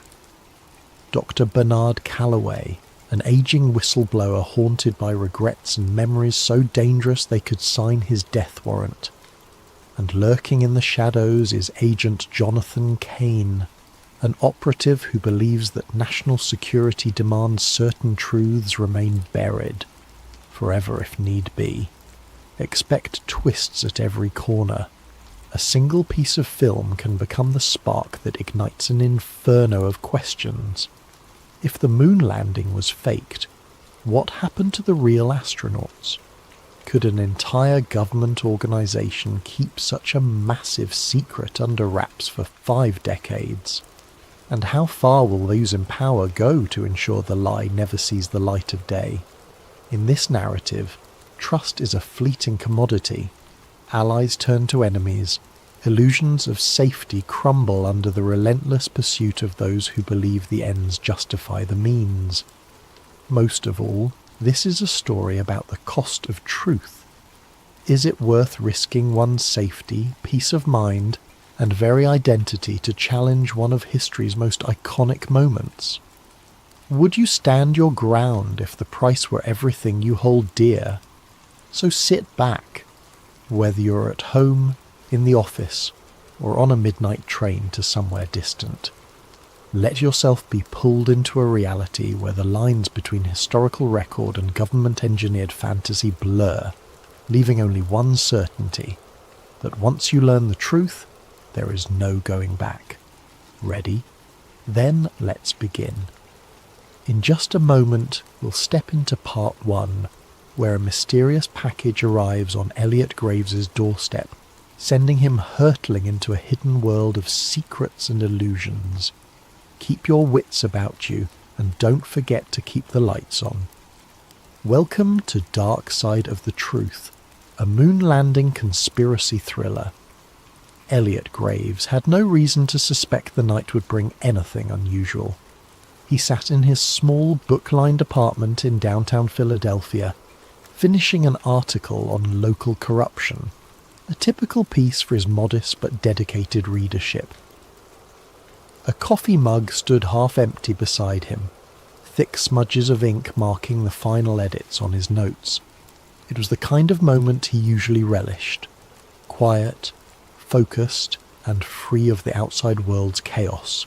Then came the knock, 3 sharp raps, unannounced and oddly urgent. Elliot glanced at the clock.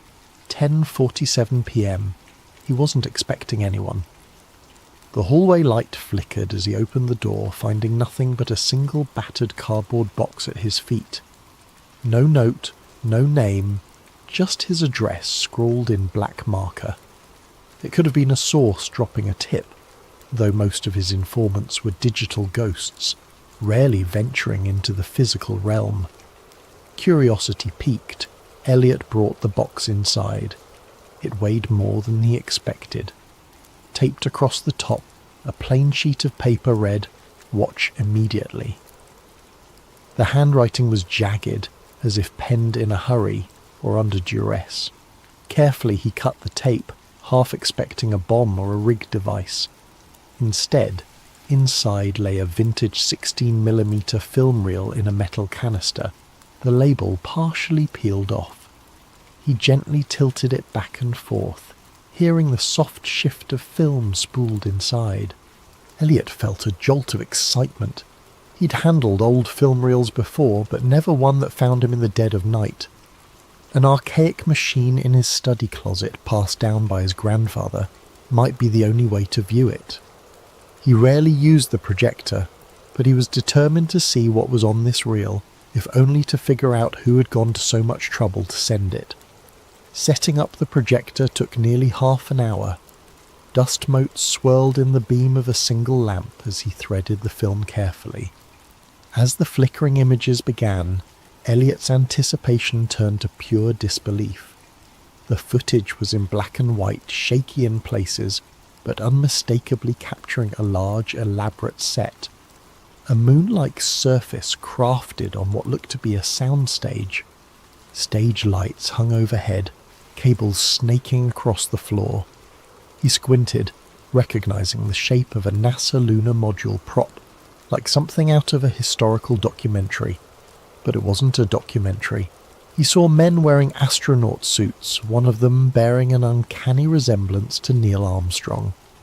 Off to the side, a group of technicians hovered, adjusting cameras that weren't from 1969. They looked older, yes, but not quite from the era. A man stepped into view, clapping a film slate. On it was scribbled, "Apollo 11, Take 3. The adrenaline spiked through Elliot's veins. This reel showed the moon landing being filmed on a set. His rational mind scrambled for explanations. Could this be a Hollywood recreation or some kind of promotional footage? But the detail was too raw, too disorganized for a typical behind-the-scenes doc. There were sections where the astronauts removed their helmets, revealing sweaty faces. The lander and flag props looked hastily put together. One of the men off-screen shouted, "Watch the reflection, we can't show the lights," as if aware of how a real moon environment should look, no visible reflections of rigging in an astronaut's visor. By the time the reel ended, Elliot's hands trembled. He remembered hearing about the moon landing conspiracy theories, wild claims of stage sets and Kubrick involvement, but he'd always dismissed them. He prided himself on debunking such nonsense. Yet here was tangible evidence, or the best fake he'd ever seen. A single question throbbed in his mind. Who would send this to me, and why now? He reached for his phone, intending to call a trusted colleague, only to find the screen black. No power. He was sure it was charged. Strange. He tried to boot up his computer to search for any reference to lost Apollo footage. but the internet connection was dead. He felt his chest tighten in a wave of paranoia. Was he imagining things, or was this more than a coincidence? Deciding to do a quick external check, Elliot gathered the reel, locked up his apartment, and headed for the elevator. As he stepped out onto the street, a hint of movement caught his eye. A black SUV parked at the curb, lights off. Its windows were tinted, impossible to see in. The hair on his arms rose. Philadelphia had plenty of SUVs, but why did this one feel like it was there for him? He took a breath, telling himself not to jump to conclusions. Still, his heart hammered as he walked 2 blocks to an all-night coffee shop known for its reliable Wi-Fi. Inside, the smell of espresso and donuts steadied him a bit. He found a corner table connected to the cafe's network and tried searching for any references to moon landing staged film reel. Thousands of hits, mostly conspiracy websites. Nothing verifiable. Minutes later, he typed a cautious email to a colleague, attaching a single grainy screenshot from the reel. He pressed send. An error message blinked back. Message undeliverable. He tried again. Same result. He wondered if his phone or laptop had been compromised or if there was a bigger net around him. The idea of being watched in real time chilled him. Returning to his apartment would be a risk, but he had nowhere else to analyse this film. As he left the shop, the black SUV was gone. Instead, a grey sedan sat across the street, engine running. Elliot inhaled sharply and hailed a cab. If someone was tailing him, best to lose them in traffic. The entire ride he cradled the film canister on his lap, heart pounding. He found himself muttering under his breath, "It can't be real, it can't be real." Yet some buried part of him whispered that it might be. If so, everything he understood about American history was about to unravel, and he was holding the thread that could unspool it all. Little did he know that before sunrise he'd be a fugitive in his own city, hunted by forces who had protected this secret for over 50 years. And the package was only the beginning. Elliot's morning came too soon, and with far more chaos than he could handle. He hadn't slept. Fear and excitement drove him to sift through every frame of the film reel, making notes, snapping photos with a spare camera he'd found in an old drawer. Perhaps he could create a digital copy, but his attempts to digitize the reel via his laptop repeatedly failed. Some hidden glitch kept corrupting the files. He cursed under his breath. Was it sabotage or just outdated hardware? At first light, he ventured to his usual contact for obscure intel, a quiet archivist named Harriet, who worked at the local historical society. He hoped she might authenticate the film's physical materials. Harriet was meticulous with details, and if anyone could confirm the reel's age, it would be her. The society's building was a grand relic, all marble floors and dusty exhibits. Elliot found Harriet in a back office, squinting through a magnifying glass at a centuries-old map. She looked up, alarmed by his frantic posture. Without preamble, he passed her the film canister. "I need to know if this is genuinely from 1969, he whispered, glancing around as if the walls had ears. Harriet frowned at his secrecy but began her inspection. She murmured something about the film's brand markings, the chemical composition of older film stock, and how certain colour-coded edges could pin down the manufacturing date. Within half an hour she had her verdict. "This reel does appear to be from the late 1960s. "Where'd you get it?" Elliot let out a breath he hadn't realised he was holding. "Somebody sent it to me last night." He hesitated, debating how much to reveal. Before he could continue, Harriet's phone rang. She picked it up, and her expression clouded as she listened.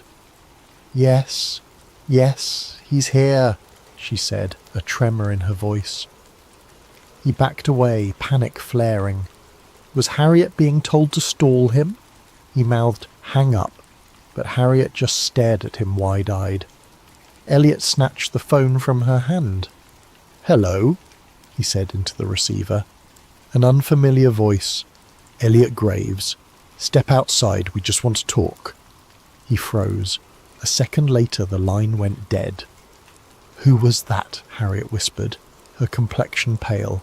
Elliot shook his head, realizing he'd dragged her into danger. "I have to go." He grabbed the film, thanked her in a rush, and bolted out a side entrance. Immediately he spotted two men in dark suits stepping out of a black sedan. They scanned the area, eyes sharp and purposeful. Elliot ducked behind a parked delivery truck. He rummaged for his phone. It still wouldn't connect to a network. He couldn't call for help. Glancing around, he saw a narrow alley. He sprinted for it, ignoring startled pedestrians. The men noticed and gave chase. Footsteps echoed behind him as he weaved through the maze of back streets. He didn't stop until he was sure he'd lost them. Leaning against a graffiti-stained wall, he gulped the cool morning air. The reality sank in. I'm being hunted. His mind raced. Who had the power to track him within hours? Some fraction of NASA, the FBI, or an even more clandestine outfit? He remembered Harriet's stunned face and felt a pang of guilt. Was she safe?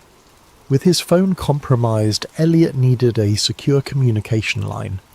That's when he remembered Sam Reyes, a former NASA engineer turned freelance tech wizard. They'd crossed paths a year ago when Sam leaked documents exposing flawed satellite software. She'd proven resourceful and cautious, someone who operated in the grey areas of government secrecy. He rummaged through his wallet for her old business card, typed the number into a borrowed flip phone he'd bought for emergencies.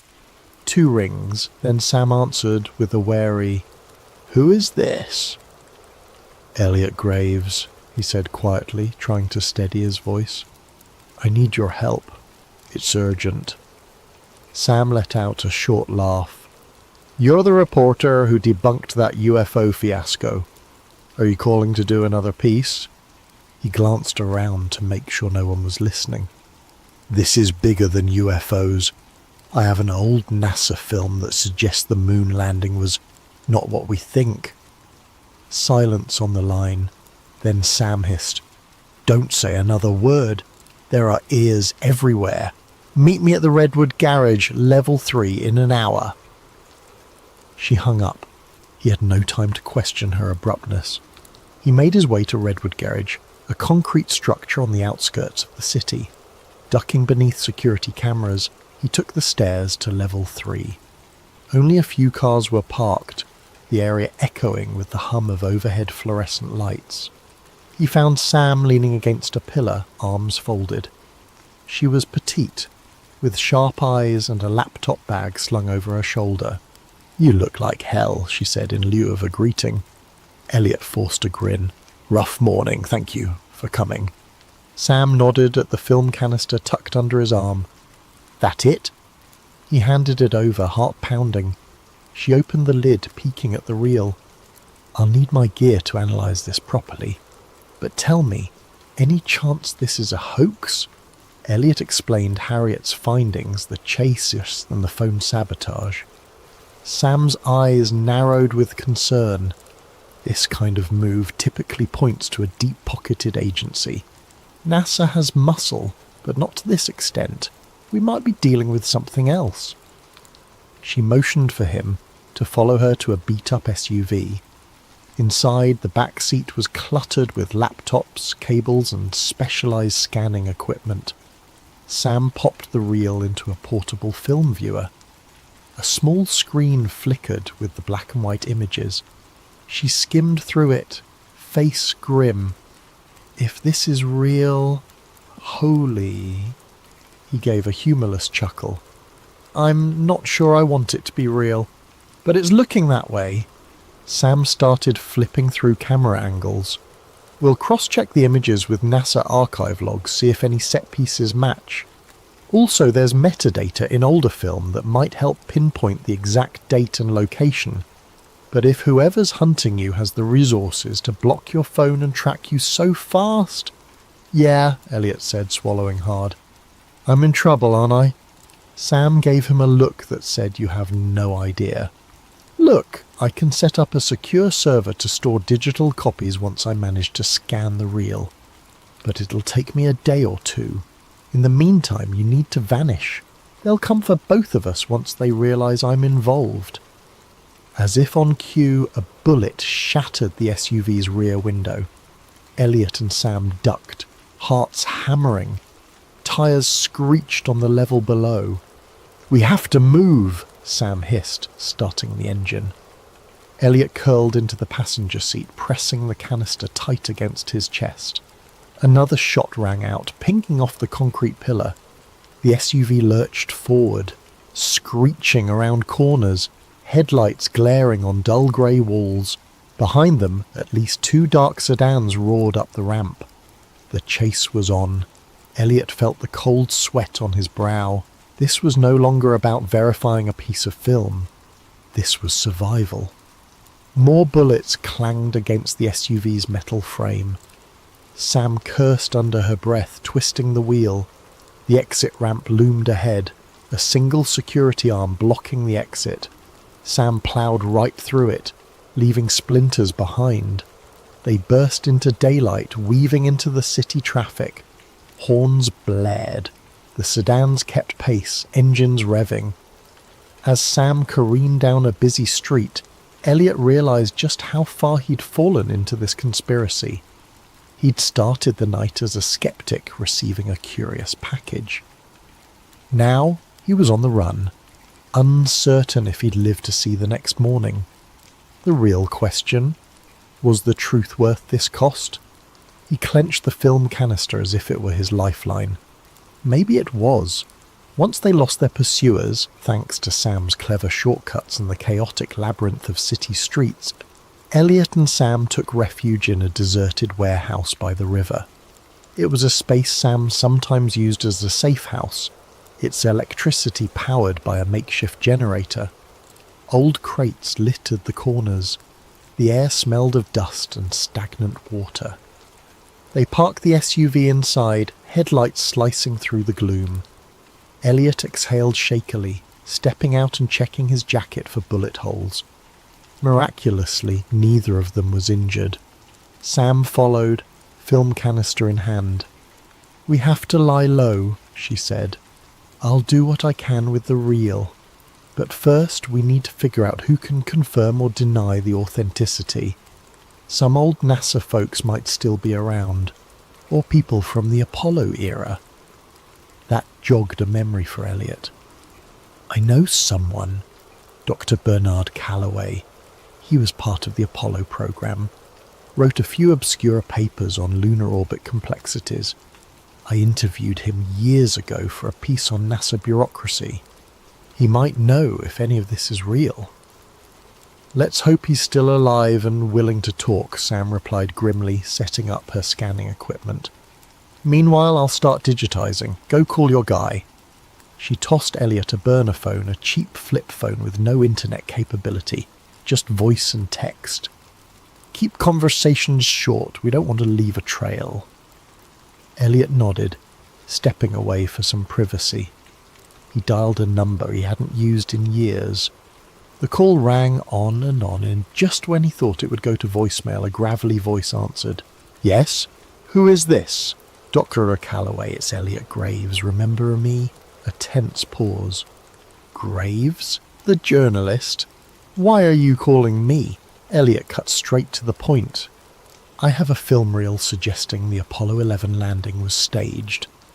I need your perspective." He expected outrage or disbelief, but Calloway only muttered a soft curse. "Damn it, you kids never learn. Where are you?" "Too dangerous to say over the phone," Elliot replied. "Can we meet?" Another heavy silence. "You must be insane. Do you have any idea who might be listening to our conversation right now?" Calloway let out a shuddering breath. "Look, there's a small diner off Route 47 near a truck stop. Tomorrow, noon. If I don't show up, assume I got spooked." Elliot thanked him and hung up, anxiety coiling in his stomach. The man's reaction was more dread than disbelief. That alone spoke volumes.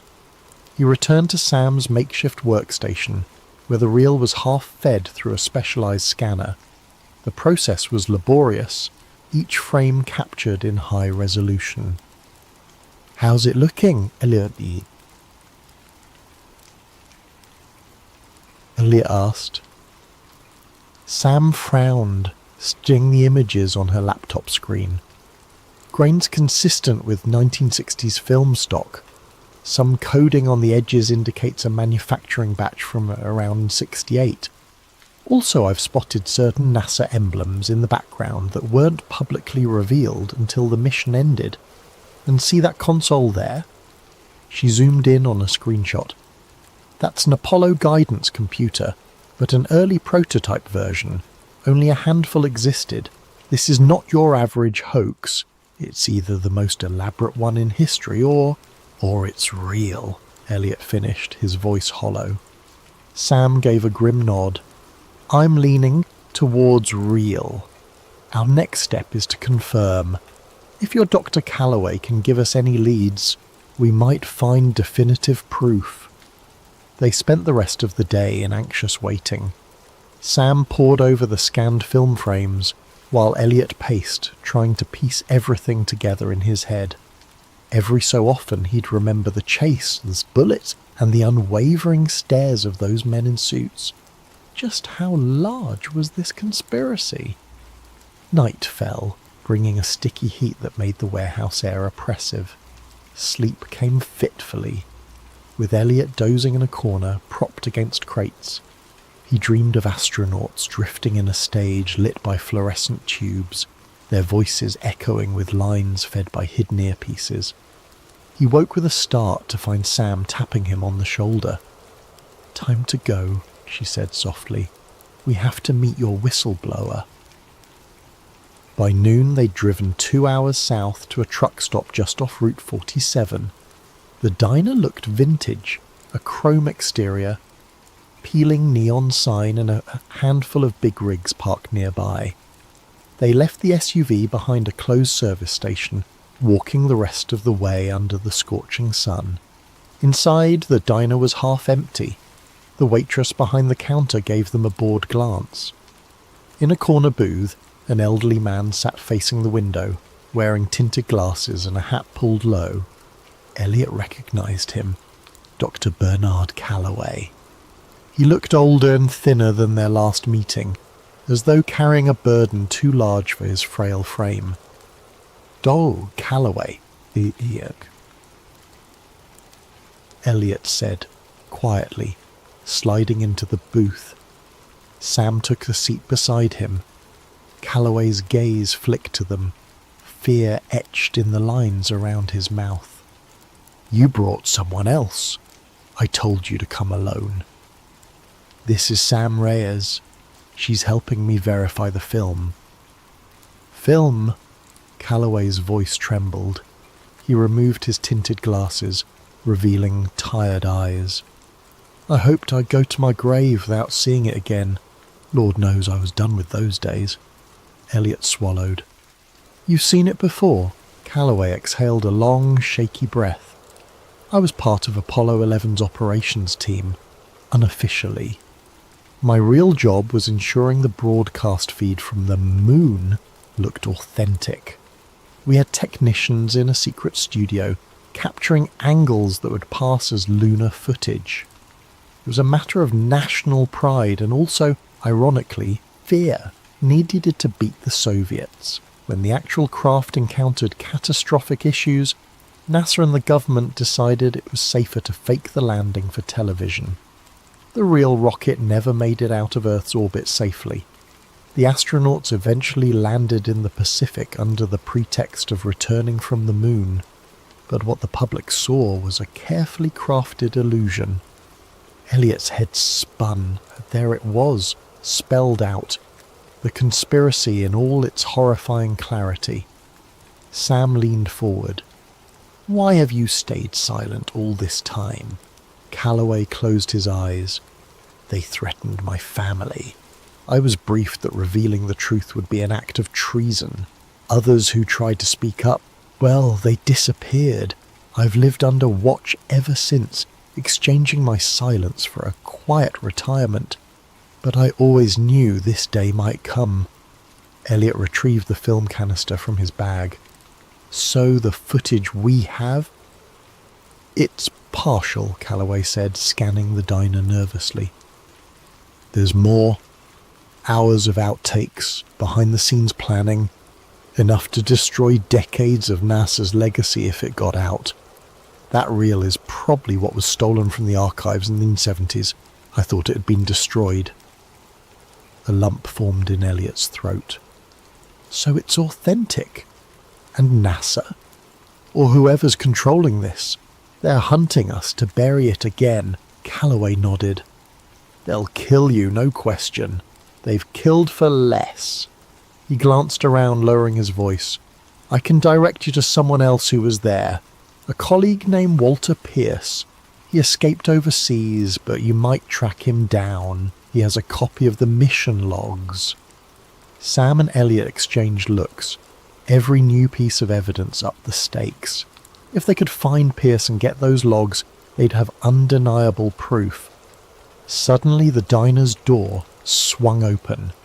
Agent Jonathan Kane stepped in, though Elliot didn't know his name yet. The man wore a crisp suit and surveyed the room calmly, his gaze lingering on each patron. Elliot's heart seized. Calloway's face turned ashen. That's one of them, he whispered, voice trembling. We have to go. They slipped out the back exit, hearts pounding. Behind them they heard the waitress greet the newcomer with a polite, "Welcome, sir." Elliot glanced over his shoulder to see Kane's cold eyes scanning the booths. Outside, the scorching afternoon felt claustrophobic. They hurried toward the dusty parking lot. Here, Calloway said, pressing a small slip of paper into Elliot's hand. Walter's last known location. Use it wisely. Elliot opened his mouth to thank him, but Calloway cut him off. I'll slip away on my own.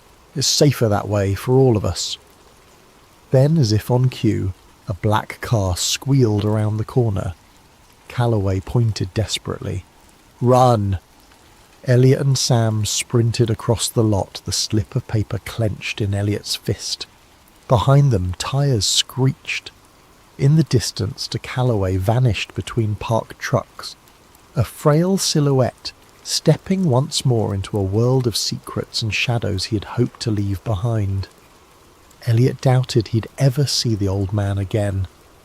3 days slipped by like a fever dream, with Elliot and Sam crisscrossing state lines, dodging digital footprints. Each safe house they chose felt more precarious than the last. A motel in one city, a cramped basement in another, always with one eye on the door and ears pricked for footsteps in the hall. Anxiety pressed against their chests like a constant weight. The film remained hidden in a secure locker they rented under an alias, and Sam carried digital backups on multiple encrypted drives, hoping at least one would survive if they were caught. Meanwhile, they tried to locate Walter Pierce. Hello, listeners of Sleep Theories. Before we begin tonight's story, I hope you're all having a wonderful day, or evening, depending on where you are in the world. Whether you're listening from London at midnight, New York in the afternoon, or perhaps Tokyo as the sun rises, I want you to know that these stories connect us all across time zones and continents. If you're new here, please consider subscribing to Sleep Theories for more tales that blur the line between history and mystery. Now settle in as we explore something that was buried in Soviet archives for over 60 years. Dr. Alexei Morozov, Soviet Geological Survey. Tunguska Region, Siberia, October 1959. Classification, Sekretna, Secret. Declassified 2025. Entry 1, October 12th, 1959. Audio quality, poor wind interference. This is Dr. Alexei Morozov, Soviet Geological Survey designation 4471. I am recording this for the scientific record, though I suspect it will never see the light of day. The date is October 12th, 1959. I'm approximately 40 kilometres southeast of the Tunguska impact site, and I fear we have made a terrible mistake in coming here. But let me start from the beginning. 3 weeks ago, I was summoned to Moscow by the Academy of Sciences, or so I thought. The meeting was held not in the familiar halls of the Academy, but in a nondescript building on Lubyanka Square. Even a geophysicist like myself knows what that means. The man who greeted me wore the pressed uniform of a Soviet army colonel, but his eyes held the cold calculation I'd learned to recognise during my time in Antarctica. KGB without question. "Dr. Morozov," he said, not bothering with pleasantries, "your expertise is required for a matter of national importance." He spread photographs across the metal table between us. Satellite imagery, clearly recent given the resolution quality I'd never seen before. The images showed the Tunguska region from above, but with strange geometric overlays and radiation measurements marked in red. "What am I looking at, Colonel?" "Volkov," he supplied. "Colonel Volkov, and you're looking at proof that the Tunguska event of 1908 was not what our scientists have claimed." The photographs showed radiation patterns that made no sense for a meteor impact. Instead of the expected circular dispersion, the gamma radiation formed precise geometric shapes, hexagons that stretched for kilometres beneath the forest floor. "Our Cosmos satellites detected these anomalies 3 months ago," Volkov continued. 51 years after the explosion, the site is still active. I studied the images more carefully. The radiation signatures were unlike anything in my experience, pulsing in regular intervals according to the timestamps. This suggests an artificial source. Precisely. Volkov's smile held no warmth. "Which is why you're going to Tunguska, Dr. Morozov. Your cover will be a routine geological survey, mapping mineral deposits for the 5-year plan. Your real mission is to determine the source of these signals. And if I refuse, then you will be reassigned to study rocks in Siberia permanently, a much less comfortable arrangement than what I'm offering." The threat was clear. I accepted the assignment that afternoon. Now, as I sit in this makeshift camp listening to the wind howl through trees that have been bent and twisted for over half a century, I understand why previous expeditions never filed complete reports. The forest here feels wrong in ways that have nothing to do with the visible damage from the explosion. My equipment detected the first anomaly this morning. Entry 2, October 13th, 1959. Audio quality moderate, electronic interference noted. The electromagnetic readings are impossible. I've spent the day taking measurements across a grid pattern, working systematically toward what the 1927 Kulik expedition marked as the blast epicenter. Every device I carry, magnetometer, Geiger counter, seismograph, registers patterns that violate everything I know about physics. The magnetic field strength increases as we approach the centre, but not in the gradual manner one would expect from a buried metallic mass. Instead, it pulses. 3-second intervals with mathematical precision. Pulse, pause, like a heartbeat. My Geiger counter tells an even stranger story. Background radiation should be elevated uniformly if this were the site of a nuclear or radiological event. Instead, the radiation forms distinct geometric patterns in the soil. When I map the readings, they create perfect hexagons, each approximately 50 metres across, arranged in a honeycomb pattern that extends beyond my ability to measure. Colonel Volkov has said little during our trek, but I notice he carries no scientific instruments of his own. Instead, his pack contains radio equipment far more sophisticated than anything issued for a geological survey. He reports to Moscow twice daily using codes I don't recognise. The local event guides refuse to accompany us beyond the outer tree line. They speak of lights that dance beneath the ice at night, and a sound they describe as iron screaming. When I pressed them for details, the eldest guide would only say, "The sky fell there, but something else rose up." I dismissed this as folklore until we made camp last night. At 0300 hours, I was awakened by a sound I've never heard before. A deep, rhythmic vibration that seemed to come from the earth itself. It lasted exactly 3 minutes, then stopped abruptly. Volkov was already awake, standing at the edge of our camp with his radio in hand. "Did you record that?" he asked. I had not thought to record it, which now strikes me as a significant oversight for someone trained in scientific observation. The sound was so alien that my mind initially rejected it as impossible. "What was it?" I asked.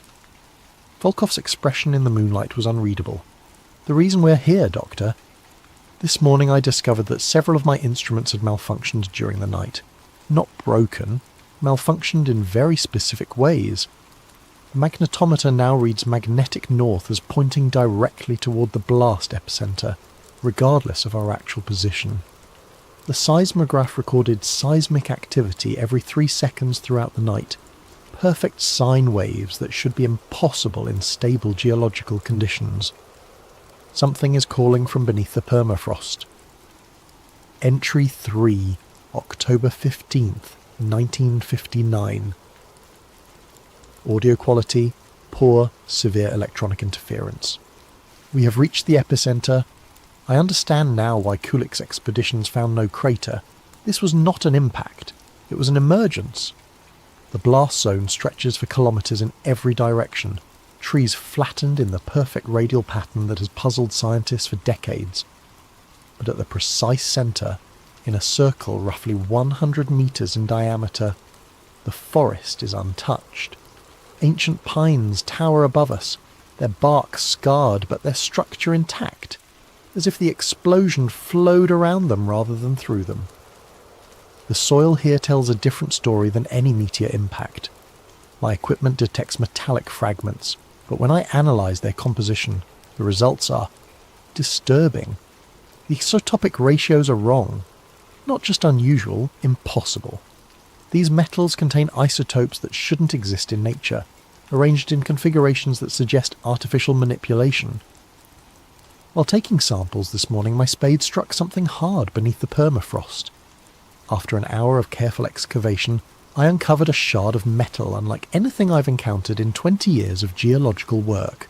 The fragment is approximately 15 centimeters long, smooth as glass, and perfectly black. It reflects no light, creating an absence in my vision that strains the eye to look upon. Most unsettling of all, it vibrates. A constant, barely perceptible vibration at exactly 3 hertz. The same interval as the magnetic pulses I've been recording. When I showed the fragment to Volkov, his reaction confirmed my growing suspicions about this expedition. "Where exactly did you find this?" he demanded, snatching the metal from my hands with gloved fingers. "Buried approximately 2 meters down, directly. You will note its location precisely and excavate no further in that area." He sealed the fragment in a lead-lined container I hadn't known he carried. "Your orders are to survey and report, not to collect specimens." "Colonel, this could be the key to understanding Dr. Morozov." His voice carried the quiet authority of a man accustomed to unquestioned obedience. "The last scientist who asked too many questions about what we found here is now buried under 2 meters of ice. I trust you understand my meaning." The threat was delivered so casually that it took a moment to register. Previous expeditions, previous scientists. How many teams had been sent to this place? That evening, while Volkov was occupied with his radio communications, I managed to take additional readings from the area where I'd found the fragment. The results make no sense according to any geological model I know. The metallic object appears to be part of a much larger structure buried beneath us. Ground-penetrating radar reveals a vast geometric form extending deep into the earth. Not randomly distributed metal deposits, but organised architecture. Hexagonal chambers connected by corridors, stretching down beyond the range of my equipment. Whatever lies beneath the Tunguska site is not natural. It's not human. And according to my radiocarbon dating of the surrounding soil samples, it's been here far longer than the 1908 explosion. The explosion didn't bring something to this place. It revealed something that was already here. Entry 4, October 17th, 1959. Audio quality, moderate, background humming noted. I have accessed Colonel Volkov's classified files. I know this was a breach of protocol that could cost me my life, but scientific curiosity has always been my weakness. While Volkov was conducting his evening radio check, I managed to photograph several documents from his secure case. What I discovered has rewritten my understanding of both this expedition and the Tunguska event itself. The files contain correspondence dating back to 1908, including telegrams between the American inventor Nikola Tesla and Arctic explorer Robert Peary. The telegrams discuss Tesla's experiments with wireless energy transmission from his Wardenclyffe facility on Long Island. According to the documents, Tesla was testing a revolutionary new technology, the ability to transmit electrical energy through the Earth's atmosphere to any point on the globe. His target for the initial test was the Arctic region, where Peary was conducting his polar expeditions. The most revealing telegram is dated June 28, 1908, 2 days before the Tunguska explosion. R. Peary, final test scheduled 0214 GMT June 30th. Expect atmospheric disturbance Arctic region. Exercise extreme caution. Energy disbursement may exceed calculations. Nikola Tesla. Peary's response dated July 2nd. Tesla. Your test successful beyond measure. Sky over Siberia lit like day. Effect visible from Greenland. Indigenous populations report ground shaking 800 miles from target zone. Whatever you activated, it responded. Recommend immediate cessation of experiments as R. Peary. But the most disturbing document is Tesla's private journal entry, included in the KGB files through means I cannot determine. The transmission was successful, but not in the manner intended. We have awakened something that was not meant to wake. The energy beam penetrated not just the atmosphere, but the ancient ice. What we interpreted as successful power transmission was in fact a response signal. We are not the first to wield such power. We are merely the first to do so blindly. Tesla's Wardenclyffe facility was shut down and demolished just days after the Tunguska event. Official records claim financial difficulties, but the classified Soviet documents suggest otherwise. Tesla himself wrote to a colleague, "Some discoveries are too dangerous for the world as it exists." The KGB files contain additional evidence that Soviet authorities have known the truth about Tunguska for decades. Geological surveys in the 1930s detected the same anomalous structures I've been mapping, but the research was classified and the scientists involved were reassigned to other projects, or, as Colonel Volkov implied, disposed of entirely. According to the files, at least 3 previous expeditions have been sent to investigate the Tunguska site since 1945. None filed complete reports. 2 teams vanished entirely. The 3rd team's leader, Dr. Yuri Petrov, was found frozen to death in his tent, his final notes describing hexagonal chambers that extend beyond measurement, and a sound like the Earth itself breathing. The current expedition was authorized after satellite imagery revealed increased activity at the site. The geometric radiation patterns I've been studying have been growing stronger since 1957, suggesting that whatever lies beneath the permafrost is becoming more active. As I write this, I can hear that deep rhythmic vibration again. It begins every night at exactly 0300 hours and continues for precisely 3 minutes. But tonight, it's different, stronger, and I swear I can detect patterns within the sound, mathematical sequences that suggest intelligence. Volkov has been monitoring my activities more closely since I questioned him about the metal fragment. I suspect he knows I've accessed his files. If something happens to me, I hope this journal will survive to tell the truth about what we found at Tunguska. The explosion in 1908 was not a meteor impact. It was not even Tesla's wireless energy transmission, though that may have been the trigger. It was something far older responding to our signals, something that has been waiting beneath the ice for millennia, and now we've woken it up. Entry 5, October 19th, 1959. Audio quality excellent, all interference ceased. The silence is worse than the sounds. For 3 days, the electromagnetic interference that has plagued our equipment has been growing stronger. Radio communications with Moscow became impossible. My instruments registered readings that exceeded their calibrated ranges. The deep, rhythmic vibrations from beneath the earth increased in frequency and duration. Then, at dawn this morning, everything stopped. The sudden absence of electromagnetic activity is more unsettling than the anomalies themselves. It suggests that whatever has been transmitting from beneath the site has achieved its purpose. Volkov received new orders during the night via emergency radio protocol. We are to begin excavation immediately, using equipment that was airdropped to our location under cover of darkness. The machinery includes drilling apparatus far more sophisticated than anything required for a geological survey. "We're going down," Volkov informed me without preamble. "Moscow wants to know what's beneath us." "Colonel, I must advise against aggressive excavation. The structural integrity of whatever lies below is unknown. If we damage it..." "Dr. Morozov, you are here to provide scientific observation, not strategic planning. The decision has been made at the highest levels." The drilling began at 0800 hours. We penetrated the permafrost easily, but at a depth of 5 meters, the drill bit encountered something that sent vibrations through the entire operation. Not rock, not metal, but something that rang like a bell when struck. By midday, we had exposed the upper surface of a structure that defies geological explanation. The surface is composed of hexagonal plates, each roughly 2 meters across, fitted together with seamless precision. The material is unlike anything in my experience. Harder than steel, but with a crystalline structure that suggests organic growth rather than mechanical manufacture. The most disturbing discovery came when we cleared debris from one of the hexagonal plates. Beneath the ice and soil, the surface is not damaged or corroded despite its apparent age.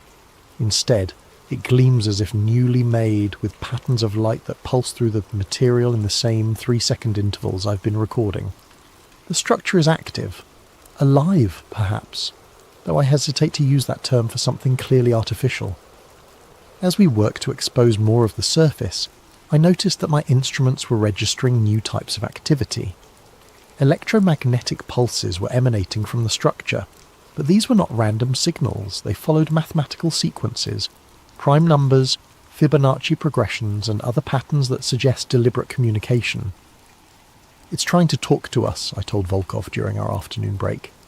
His response chilled me. "No, Doctor, it's talking to something else. We're just listening in." That evening, while reviewing the day's data, I made a discovery that has shaken my understanding of human history.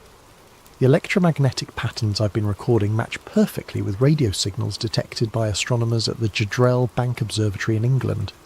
The signals, dismissed by most scientists as background radiation, have been recorded intermittently since 1908. But the signals don't originate from space. They originate here, at Tunguska, and they're being transmitted outward at regular intervals. Whatever lies beneath us has been sending messages to space for over 50 years. Entry 6, October 21st, 1959. Audio quality poor, voice shows signs of extreme stress. We've broken through.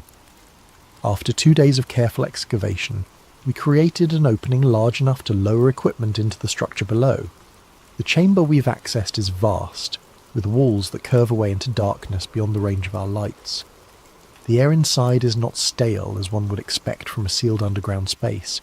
Instead, it carries a metallic taste and a barely perceptible electric charge that makes the hair on my arm stand upright. Most unsettling of all, the air is warm, several degrees above freezing despite the permafrost that has covered this place for millennia.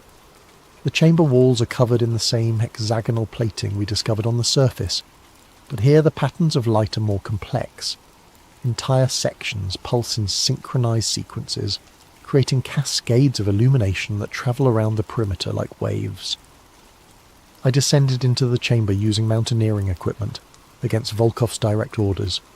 The colonel wanted to wait for specialized personnel from Moscow, but scientific curiosity overcame caution.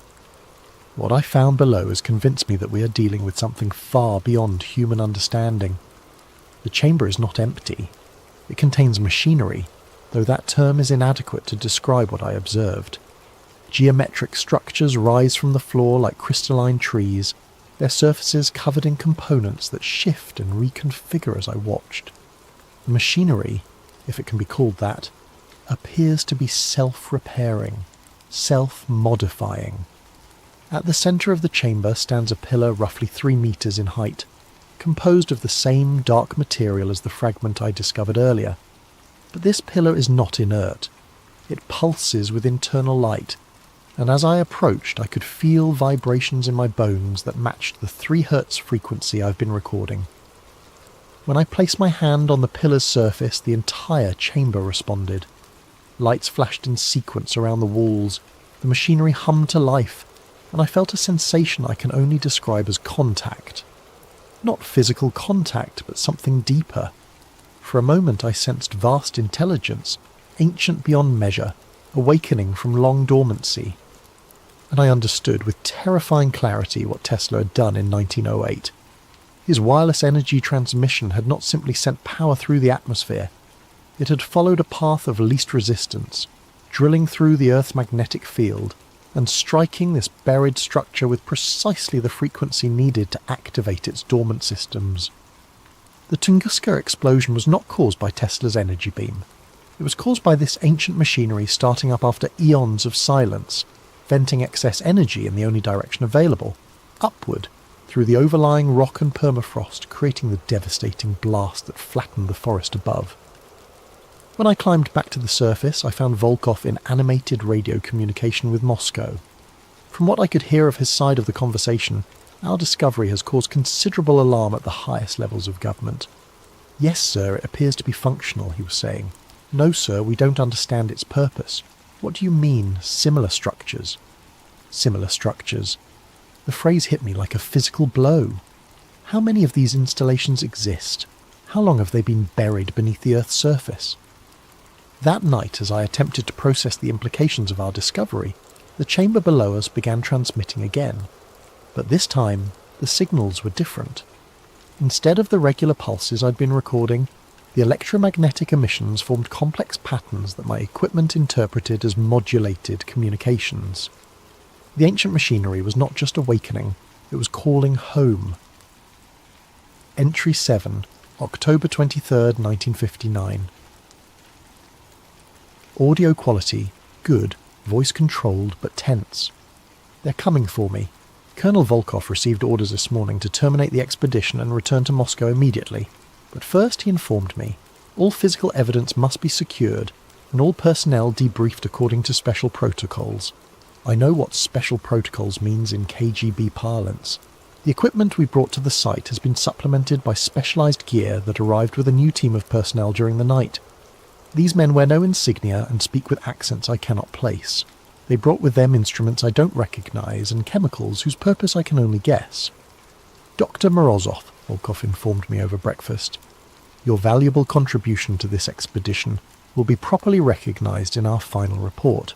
However, the sensitive nature of our discoveries requires that certain security measures be implemented. What kind of security measures? The kind that ensure state secrets remain secret. I have hidden this journal and my personal recordings in a cache approximately 1 kilometre northeast of our primary camp. If I don't survive to retrieve them, perhaps someone else will find them and understand what we discovered here. Before they seal me away from the world, I want to record what I believe happened at Tunguska, based on everything I've observed and documented. The structure beneath us is not human in origin. The materials, the construction techniques, the technology, all of it speaks to a civilization far more advanced than anything we've achieved. Based on geological analysis of the surrounding rock, I estimate the installation has been here for at least 10,000 years, possibly much longer. The machinery I observed in the chamber appears to be some kind of communication array, designed to send and receive signals across vast distances. The regular electromagnetic pulses I've been recording are not random transmissions. They're a beacon, announcing the location of Earth to whoever might be listening in the depths of space. Tesla's 1908 experiment accidentally activated this beacon after millennia of dormancy. The massive energy discharge that created the Tunguska explosion was simply the ancient machinery powering up, like a generator that had been offline for geological ages suddenly roaring back to life. But the most terrifying aspect of this discovery is what it implies about our planet's history. If one such installation exists beneath Siberia, how many others lie buried across the Earth? Who built them? And why? I fear we are not alone in the universe. Worse, I fear we never have been. The electromagnetic signals emanating from the Tunguska site have been growing stronger and more complex since we began our excavation.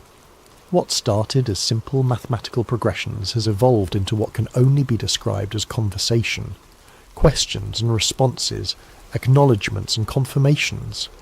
Something is answering the beacon's call. Last night I observed lights in the sky that bore no resemblance to any natural phenomenon I know. They moved with purpose and intelligence, geometric formations that pulsed in synchronization with the signals from below. They hovered over our campsite for nearly an hour before disappearing beyond the horizon. Volkov pretended not to see them, but I noticed he spent the rest of the night in radio contact with Moscow. This morning he informed me that our mission was complete. Complete? I asked. We've barely begun to understand what we've found here. We've confirmed the presence of anomalous structures and documented their basic characteristics, he replied. That was our objective. Our objective was to determine the source of the satellite readings. We've discovered something that could revolutionize our understanding of human history, of our place in the universe. We can't simply walk away. Volkov's expression remained impassive.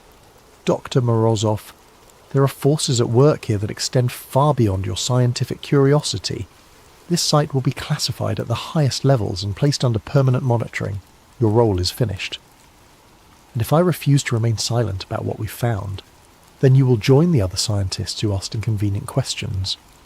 The threat was delivered with casual finality. I understood that my choice was between compliance and death, but I refused to let this discovery be buried along with me. Entry 8, October 24th, 1959. Final entry. Audio quality, whisper, recorded in secret. They think I'm asleep. The debriefing began this afternoon with injections they claimed were vaccinations against Arctic diseases. I recognized the symptoms immediately. Memory suppression drugs, designed to fog recollection and make coherent testimony impossible. But my time in Antarctica taught me certain tricks for maintaining mental clarity under adverse conditions.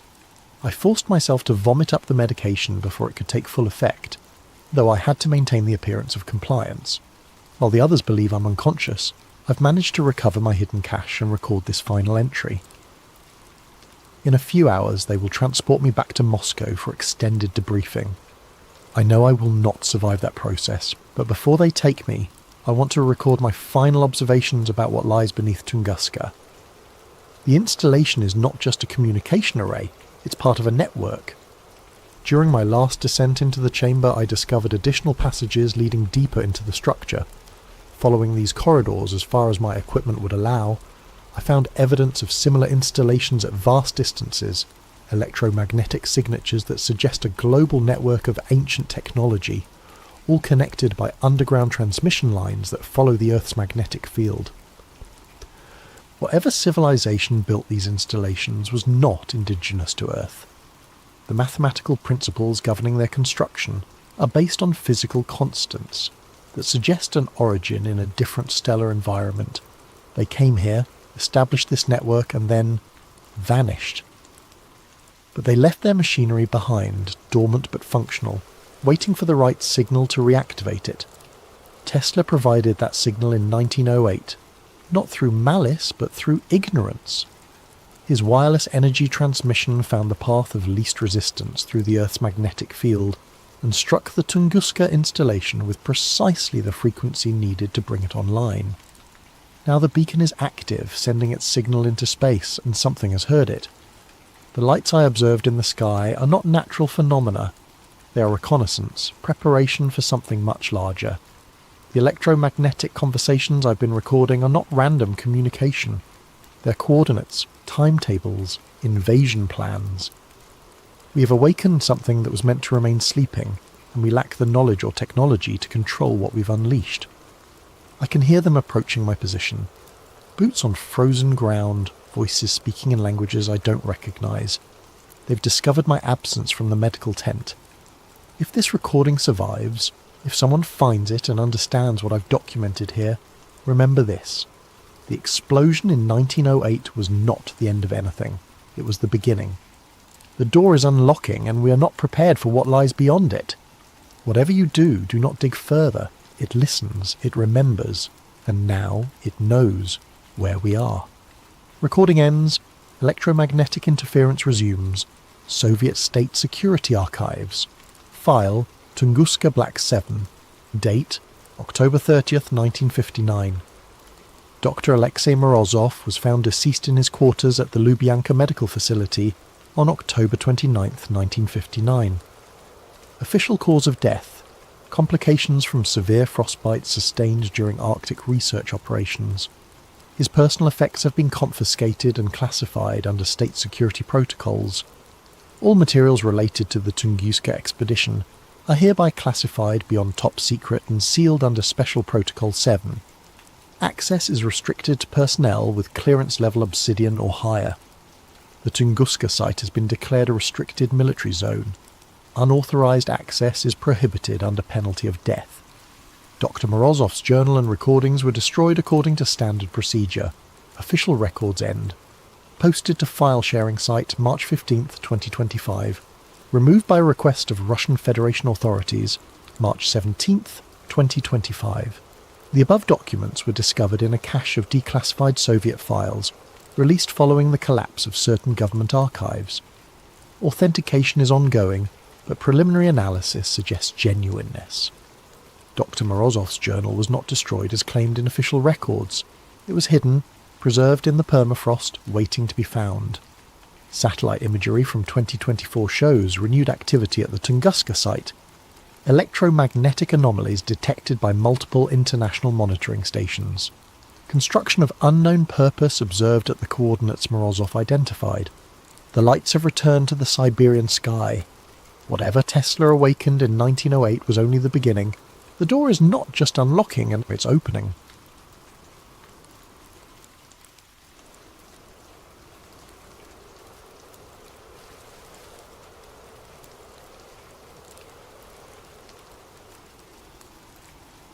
Hello there, and welcome to Sleep Theories. Before we dive into tonight's tale, I hope your day has been treating you well. Whether it's early morning where you are, late evening, or somewhere in between, whatever time zone you're calling home, I'm grateful you've chosen to spend this time with us. If you're new here, make sure to subscribe to Sleep Theories for more stories that will keep you questioning the world around you long after the lights go out. Now, settle in as we explore a story that might feel a little too close to reality. My name is Cal Monroe, and I used to believe in coincidences. That was before Theo jumped off the Memorial Bridge, before the USB drive arrived in my mailbox, and before I learned that some conspiracies aren't theories, they're just well-kept secrets. It was a Tuesday morning in November when I got the call. Detective Sarah Chen's voice was flat, professional, the way cops sound when they're tired of delivering bad news. Cal, this is Detective Chen, Metro PD. I'm calling about Theodore Ramirez. I understand you two are friends. The past tense hit me like ice water. Were? What do you mean were? Mr. Ramirez jumped from the Memorial Bridge last night around 11:30 p.m. I'm sorry for your loss. I sat there in my cramped DC apartment, staring at my laptop screen where I'd been working on an article about facial recognition software in public schools. The cursor blinked at me like a heartbeat. That's impossible, I said. Theo wouldn't. He just wouldn't. I know this is difficult, but no, you don't understand. Theo was getting married next month. He was excited about it. We had drinks 3 weeks ago, and he was talking about honeymoon plans, about kids, about everything. People don't just... Mr. Monroe, I've been doing this for 15 years. Sometimes people hide their pain better than we think. But I knew Theo. We'd been roommates at Georgetown, both journalism majors before he switched to computer science. He was the most methodical person I'd ever met. The kind of guy who researched restaurants for 2 hours before picking where to eat lunch. He didn't make impulsive decisions, especially not permanent ones. After I hung up, I sat in the silence of my apartment, trying to process what I'd heard. That's when I noticed the small package on my kitchen counter, something I'd grabbed from my mailbox the night before and forgotten about in my rush to meet a deadline. The return address made my hands shake. T. Ramirez. Inside was a USB drive and a handwritten note. Cal, if you're reading this, they got to me. Don't trust anyone. Don't use your regular computer. Find somewhere safe and look at everything. The program never ended. T. The drive was labelled with a single word in Theo's careful handwriting. E-C-H-O. I stared at that USB drive for an hour before I worked up the courage to use it. Not on my laptop, Theo's warning was clear enough. I walked 6 blocks to an internet cafe in Chinatown, paid cash, and plugged the drive into a computer that had probably seen more shady transactions than a Swiss bank account. What I found changed everything. The drive contained dozens of files, video footage, audio recordings, spreadsheets, and what looked like medical data. The video showed people in sterile white rooms, not quite hospital rooms, not quite laboratories, more like the kind of spaces you'd imagine in a sensory deprivation study. In one video, a woman in her 30s sat in a chair with electrodes attached to her temples. A voice off camera, clinical, detached, repeated phrases. Your thoughts are not your own. Your memories can be adjusted. You want to comply. You need to comply. The woman's eyes were glassy, unfocused. After 20 minutes of this repetition, the voice asked her to recite her home address. She gave an address in Virginia. Then they asked her again. This time she gave a completely different address in Maryland, reciting it with the same confidence. Another file contained EEG data, brainwave patterns labelled with dates and subject numbers. One folder was labelled Behavioural Modification Protocols. Another, Subliminal Integration Results. But it was the company logo that made my blood run cold. Aeon Metrics. I'd never heard of them, which was strange. I'd spent the last 5 years covering tech surveillance, data privacy, and government contracting. I knew most of the major players, from Palantir to Booz Allen Hamilton. But Aeon Metrics was a ghost. That night, back in my apartment, I did what any good journalist would do. I started digging. Aeon Metrics had a website that looked like it was designed by someone who'd never heard of user experience. Bland corporate speak about cognitive enhancement research and behavioural analytics solutions. Their client list was vague. Federal agencies and healthcare partners. No names, no specifics. Their headquarters was listed as a P.O. box in Arlington, Virginia. I cross-referenced the company name with government contract databases. Nothing. I searched for news articles, press releases, anything. The only mention I found was a single-line item in a Department of Defense budget document from 2019. Aeon Metrics, Specialized Research Services, $2.4 million. That was it. A company that received millions in government funding but left no digital footprint. In 2024, that was like finding a unicorn. I spent the next 3 days going through Theo's files, and a pattern began to emerge. The test subjects weren't random homeless people or prisoners, the usual victims of unethical experiments. These were volunteers who had signed up for legitimate-sounding studies. Sleep optimization research, stress reduction therapy, cognitive enhancement trials. People who thought they were improving their lives, not being reprogrammed. One document made me physically nauseous. It was a recruitment email sent to Georgetown University students, advertising a study on meditation and academic performance. The compensation was $500 for a weekend retreat. The study was conducted by Aeon Metrics. I recognised the email format. I'd received something similar during my senior year. I'd been too broke to pass it up. That's when I realised I might not be investigating this story. I might be living it. The next morning, I drove to the Library of Congress. If you want to research government conspiracies, you go to the place where they can't delete the evidence. At least, not easily. I requested every declassified document I could find on MKUltra, Operation Artichoke, and Project Bluebird. What I discovered over the next 8 hours made Theo's files make terrible sense. MKUltra officially ended in 1973 when CIA Director Richard Helms ordered all documents destroyed. But here's what most people don't know. It didn't actually end. It evolved. The original program used LSD, hypnosis, and brutal psychological torture to break down human personality and rebuild it. The goal was to create perfectly controllable human assets. spies who could be programmed and deployed without even knowing they were working for the agency. But the methods were crude, obvious, and left too many witnesses. The scientists involved were sloppy, keeping detailed records that eventually leaked. So the program went underground, got smarter, and learned from its mistakes.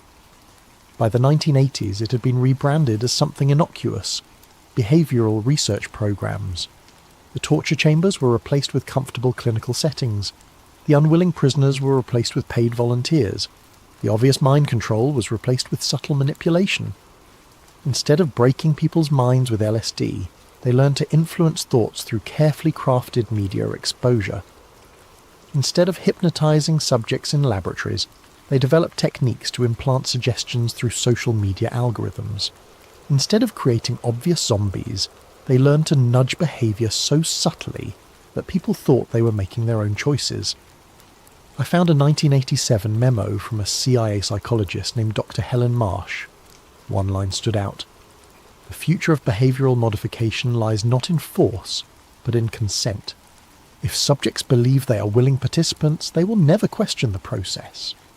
That was 37 years ago. Imagine what they could do now, with smartphones that track our every movement, social media platforms that know us better than we know ourselves, and AI that can predict our behaviour with frightening accuracy. Theo's files suddenly made perfect sense. Echo Protocol wasn't a resurrection of MKUltra, it was its natural evolution. The recruitment process was genius in its simplicity. Instead of kidnapping people, they advertised legitimate-sounding studies through universities, healthcare providers, and wellness apps. The kind of studies college students and cash-strapped adults would jump at. Improve your sleep quality while earning $200. Help advance meditation research, free sessions included.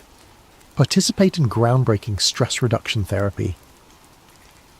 The subjects thought they were helping science and improving their lives.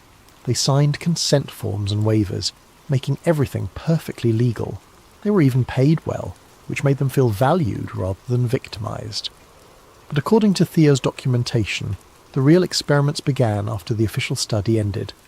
The subjects returned home with subtle implants, not the science fiction kind, but behavioural implants. Carefully crafted memories, embedded suggestions, modified thought patterns. They'd been exposed to subsonic frequencies, targeted electromagnetic fields, and neurological programming disguised as relaxation therapy. More importantly, they'd been tagged. Their phones received updates that modified the algorithms they encountered.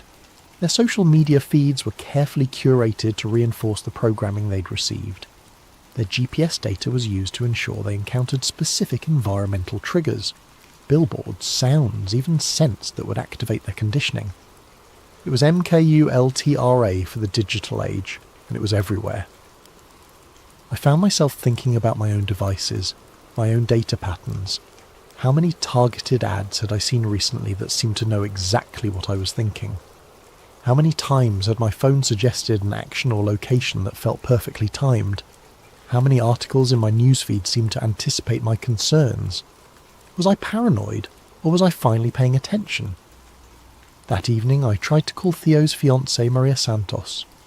We'd met several times over the years, and I thought she might be able to tell me about Theo's state of mind in his final weeks.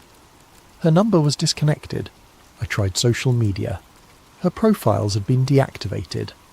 I drove to the address I had for her, an apartment in Alexandria where I'd attended their engagement party 6 months earlier. The building manager told me no one by that name had ever lived there. It was as if Maria Santos had never existed. The gaslighting started small. First, it was my coffee shop. I'd been going to the same place every morning for 3 years, a little cafe called Grind on Connecticut Avenue. The barista knew my order: large dark roast, no cream, no sugar. But when I walked in Thursday morning, she looked at me like she'd never seen me before. "Welcome to Grind. What can I get started for you?" "The usual," I said, assuming she was just having an off day. "I'm sorry, what's your usual?" I stared at her. Jessica had made my coffee hundreds of times. We'd chatted about her art school classes. I'd even bought one of her paintings. "Large dark roast," I said, feeling foolish. "Sure thing," coming right up. She moved with the practiced efficiency of someone who'd made 1,000 coffees, but treated me like a complete stranger. When I paid, I noticed something else. The painting I'd bought from her 6 months ago, a small abstract piece that had been hanging behind the register, was gone. I told myself I was being paranoid. People have bad days. Maybe she'd sold the painting to someone else. But then my email started acting up. I'd sent interview requests to 5 journalists who'd written about government surveillance programs. None of them responded, which was unusual. These were people I'd worked with before, sources who typically replied within hours. I tried calling. Their numbers all went straight to voicemail. I tried reaching out through social media. My messages showed as delivered but never read. By Friday I was convinced something was wrong. I decided to test it. I sent an email to my editor at the Washington Alternative Weekly, a guy named Marcus who'd been badgering me for weeks about a late article on police body cameras. The email bounced back immediately. User not found. I called the WAW office directly. Washington Alternative, this is Rebecca. Hi, this is Cal Monroe. I need to speak with Marcus about... I'm sorry, who? Cal Monroe. I write for you guys. Marcus is expecting an article from me. Sir, I've been the receptionist here for 2 years. We don't have any writer named Cal Monroe, and I don't know anyone named Marcus. I hung up and stared at my phone. I had emails from Marcus going back 3 years. I had published articles with my byline on their website. I had pay stubs from them in my filing cabinet. I opened my laptop and navigated to the WAW website. I searched for my name. No results found. I searched for articles I knew I'd written. The pieces existed, but they were attributed to other writers, people I'd never heard of. My hands were shaking as I opened my filing cabinet. The pay stubs were there, but they looked wrong. The letterhead was slightly different.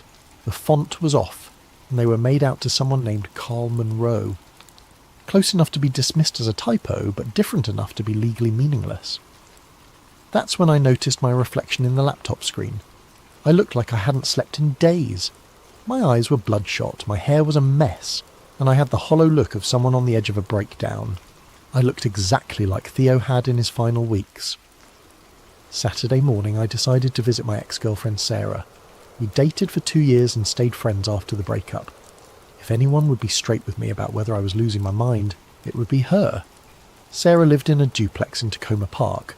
I'd been there dozens of times, but when I knocked on the door, a stranger answered. A middle-aged man in a bathrobe. "Can I help you?"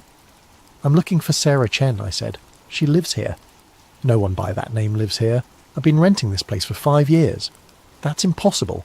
I was here 3 months ago for her birthday party." The man looked concerned. "Son, are you feeling all right? Maybe you're thinking of a different address." I walked away, pulled out my phone and called Sarah's number. It rang twice before she picked up. "Hello?" "Sarah, it's Cal. I'm at your house, but some guy says..." "Cal? Cal Monroe?" "Yes. Who else would it be?" There was a long pause. "Cal, we broke up 2 years ago. You've called me maybe 3 times since then, and each conversation was... strange. Are you okay? You sound like you did the last time you called, talking about conspiracies and people following you. What are you talking about? We had dinner last month. We've been staying in touch." "Cal, I think you need help. You're talking just like..." She stopped. "Like what?" "Like Theo did, before he killed himself. The paranoia, the confusion about basic facts.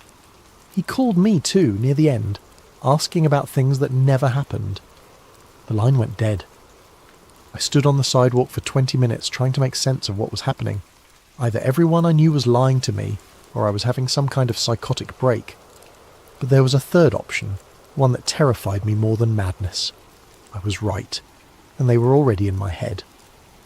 That night I found a note slipped under my apartment door. It was written on plain white paper in block letters. "Your memory is next. Leave now." I packed a bag and drove to a motel in Baltimore, paying cash and using a fake name. I needed time to think, time to plan, and most importantly, time to figure out how to prove I wasn't crazy. Because if I was right about Echo Protocol, then my mind was already compromised. They were just calibrating how much to take. The Aeon Metric Sleep Clinic was located in a generic office park in Herndon, Virginia. From the outside, it looked like any other medical facility. Clean, professional, boring. The kind of place you'd trust with your health. I'd found the address in Theo's files, cross-referenced with online reviews. People praised their cutting-edge sleep studies and life-changing therapy sessions. The reviews all sounded genuine, which somehow made them more disturbing. I'd spent 3 days in that Baltimore motel planning my approach. I couldn't just walk in and start asking questions. If Echo Protocol was real, they'd be expecting that. I could volunteer for a study. I created a fake identity. David Miller, a 28-year-old freelance graphic designer with chronic insomnia. I'd seen enough of Theo's documentation to know what kind of subjects they preferred. Young, educated, financially stressed, and socially isolated. People who wouldn't be missed if something went wrong. I called their intake line and spoke with a woman who sounded like she'd done this conversation 1,000 times. "We're currently enrolling participants for a sleep optimization study," she said. "It's a 3-day program that combines traditional therapy with advanced monitoring technology. Participants receive $800 compensation plus access to our ongoing support network." What exactly does the monitoring involve? Nothing invasive. We use EEG sensors to track your sleep patterns, some biometric monitoring to measure stress responses, and brief cognitive assessments to measure improvement. Many of our participants describe it as the most restful experience of their lives. She scheduled me for the following Monday. I spent the weekend reading everything I could find about counter-surveillance techniques and memory preservation. If they were going to mess with my mind, I wanted to be as prepared as possible. I wrote down everything I knew about myself, my real name, my address, my work history, my relationships, and hid copies in multiple locations. I recorded a video message to myself, explaining what I was doing and why, and uploaded it to a secure server with instructions to email it to me if I didn't check in within a week. Monday morning, I drove to the clinic feeling like I was voluntarily walking into a trap. The facility was more luxurious than I expected. The waiting room looked like an upscale spa with soft lighting, comfortable furniture, and the kind of new age music that's supposed to be calming, but always makes me nervous. The receptionist was friendly, professional, and gave no indication that she was part of a mind control operation. Maybe I really was paranoid. Dr. Elizabeth Harding introduced herself as the lead researcher. She was in her 40s, with the kind of confident manner that made you trust her immediately. She explained the study protocol while I filled out forms that asked detailed questions about my lifestyle, relationships, and psychological history. "We found that sleep disorders are often connected to deeper patterns of thought and behaviour," she said. "Our approach combines sleep monitoring with cognitive restructuring techniques. Think of it as upgrading your mental software."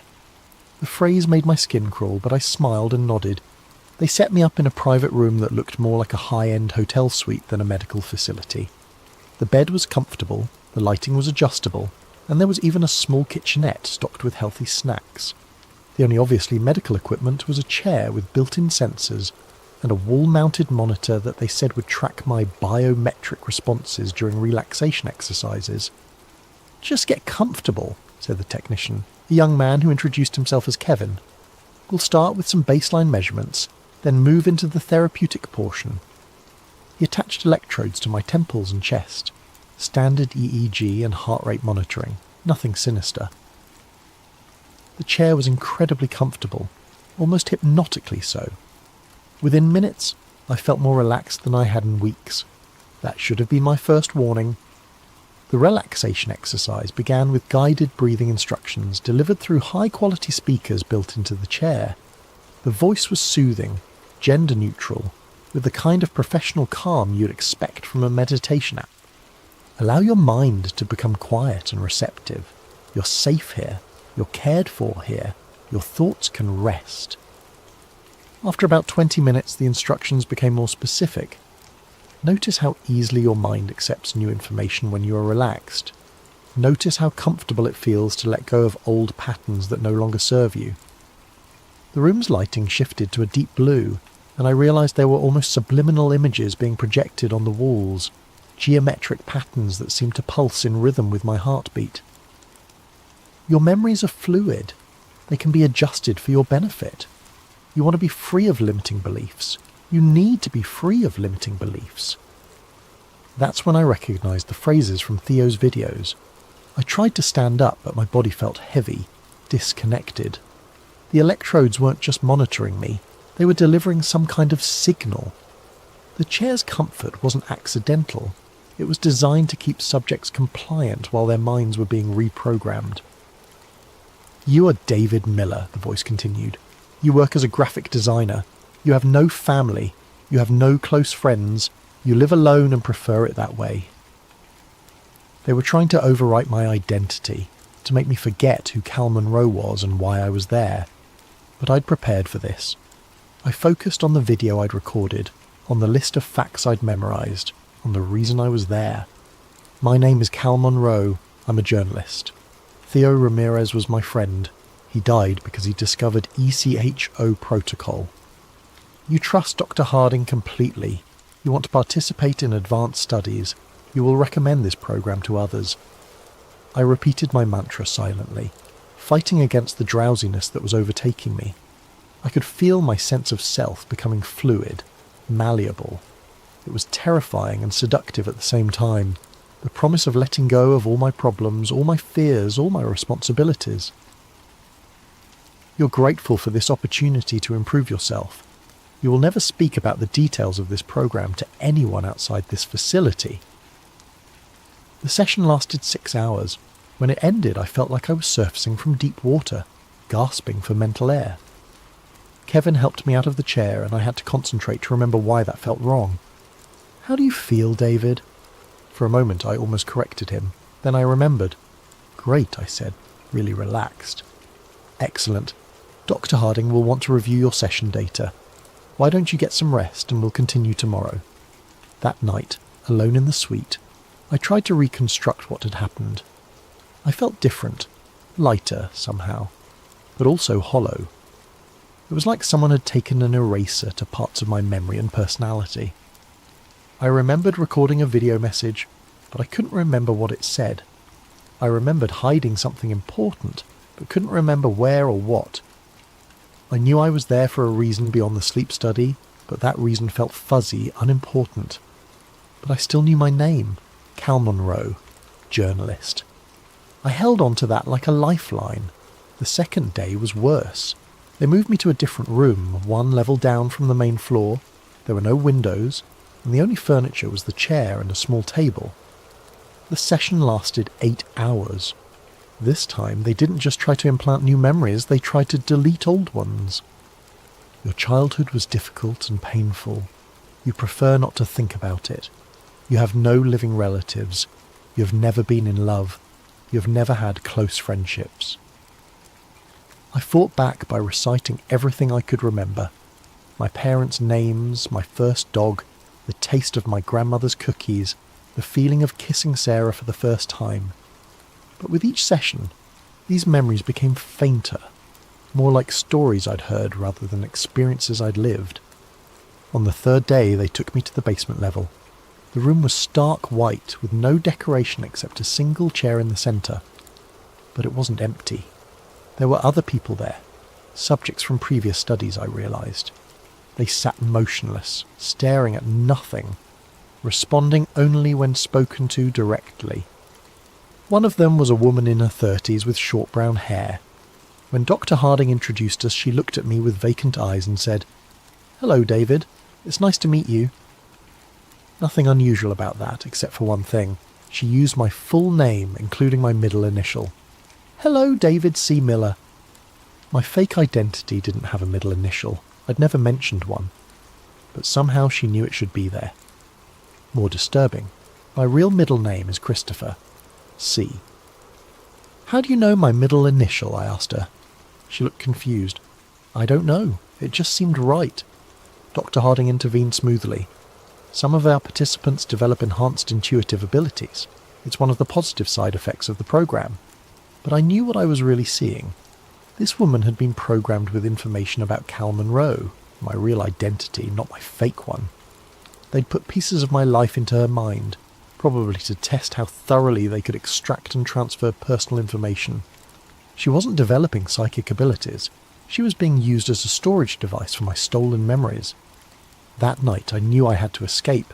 They were going to erase Cal Monroe completely and leave behind David Miller, a friendless, rootless graphic designer with no past and no questions. But first, I needed proof. I waited until 3 a.m, then used a maintenance keycard I'd stolen from a janitor's cart to access the lower levels. The basement was larger than I'd expected, with dozens of rooms containing monitoring equipment and what looked like server farms. I found the room where they stored session recordings, thousands of hours of footage showing people being systematically reprogrammed. I copied everything I could onto a drive I'd hidden in my shoe. But the most damning evidence was in the office files. Echo Protocol wasn't just about individual mind control. It was about social engineering on a massive scale. They were creating networks of modified individuals who would unconsciously influence others. A person programmed with specific beliefs would spread those beliefs to family, friends and co-workers without realizing they were doing it. The modified subjects became unwitting agents, seeding new ideas and behaviours throughout the population. It was social control through viral programming, and it was working. I found files on thousands of subjects going back years. Many were in positions of influence: teachers, journalists, social workers, community leaders. Others were simply well-connected individuals whose social circles made them valuable vectors for spreading programmed behaviours. They weren't just changing individual minds, they were changing society itself, one modified person at a time. I was photographing the last set of files when the lights came on. "Hello, Cal." Dr. Harding stood in the doorway with 2 security guards. She was still calm, still professional, but now her smile looked predatory. "I was wondering when you'd stop pretending to be David Miller. We've known who you are since you walked in. Did you really think we wouldn't recognize Theodore Ramirez's friend?" The guards grabbed my arms, but Dr. Harding waved them back. "No need for force. Cal is going to cooperate, aren't you? Because we have something you want to see." She led me to another room, where a familiar figure sat in one of the white chairs staring at nothing. "Theo?" My friend looked up at me with empty eyes. "Hello," he said politely. "I don't believe we've met." "Theo, it's me. It's Cal." "I'm sorry, but I think you have me confused with someone else. My name is Thomas. I don't know anyone named Theo." Dr. Harding smiled. Theodore Ramirez did jump from that bridge in a way, but we'd been working with him for months before that. The person who died was just a shell.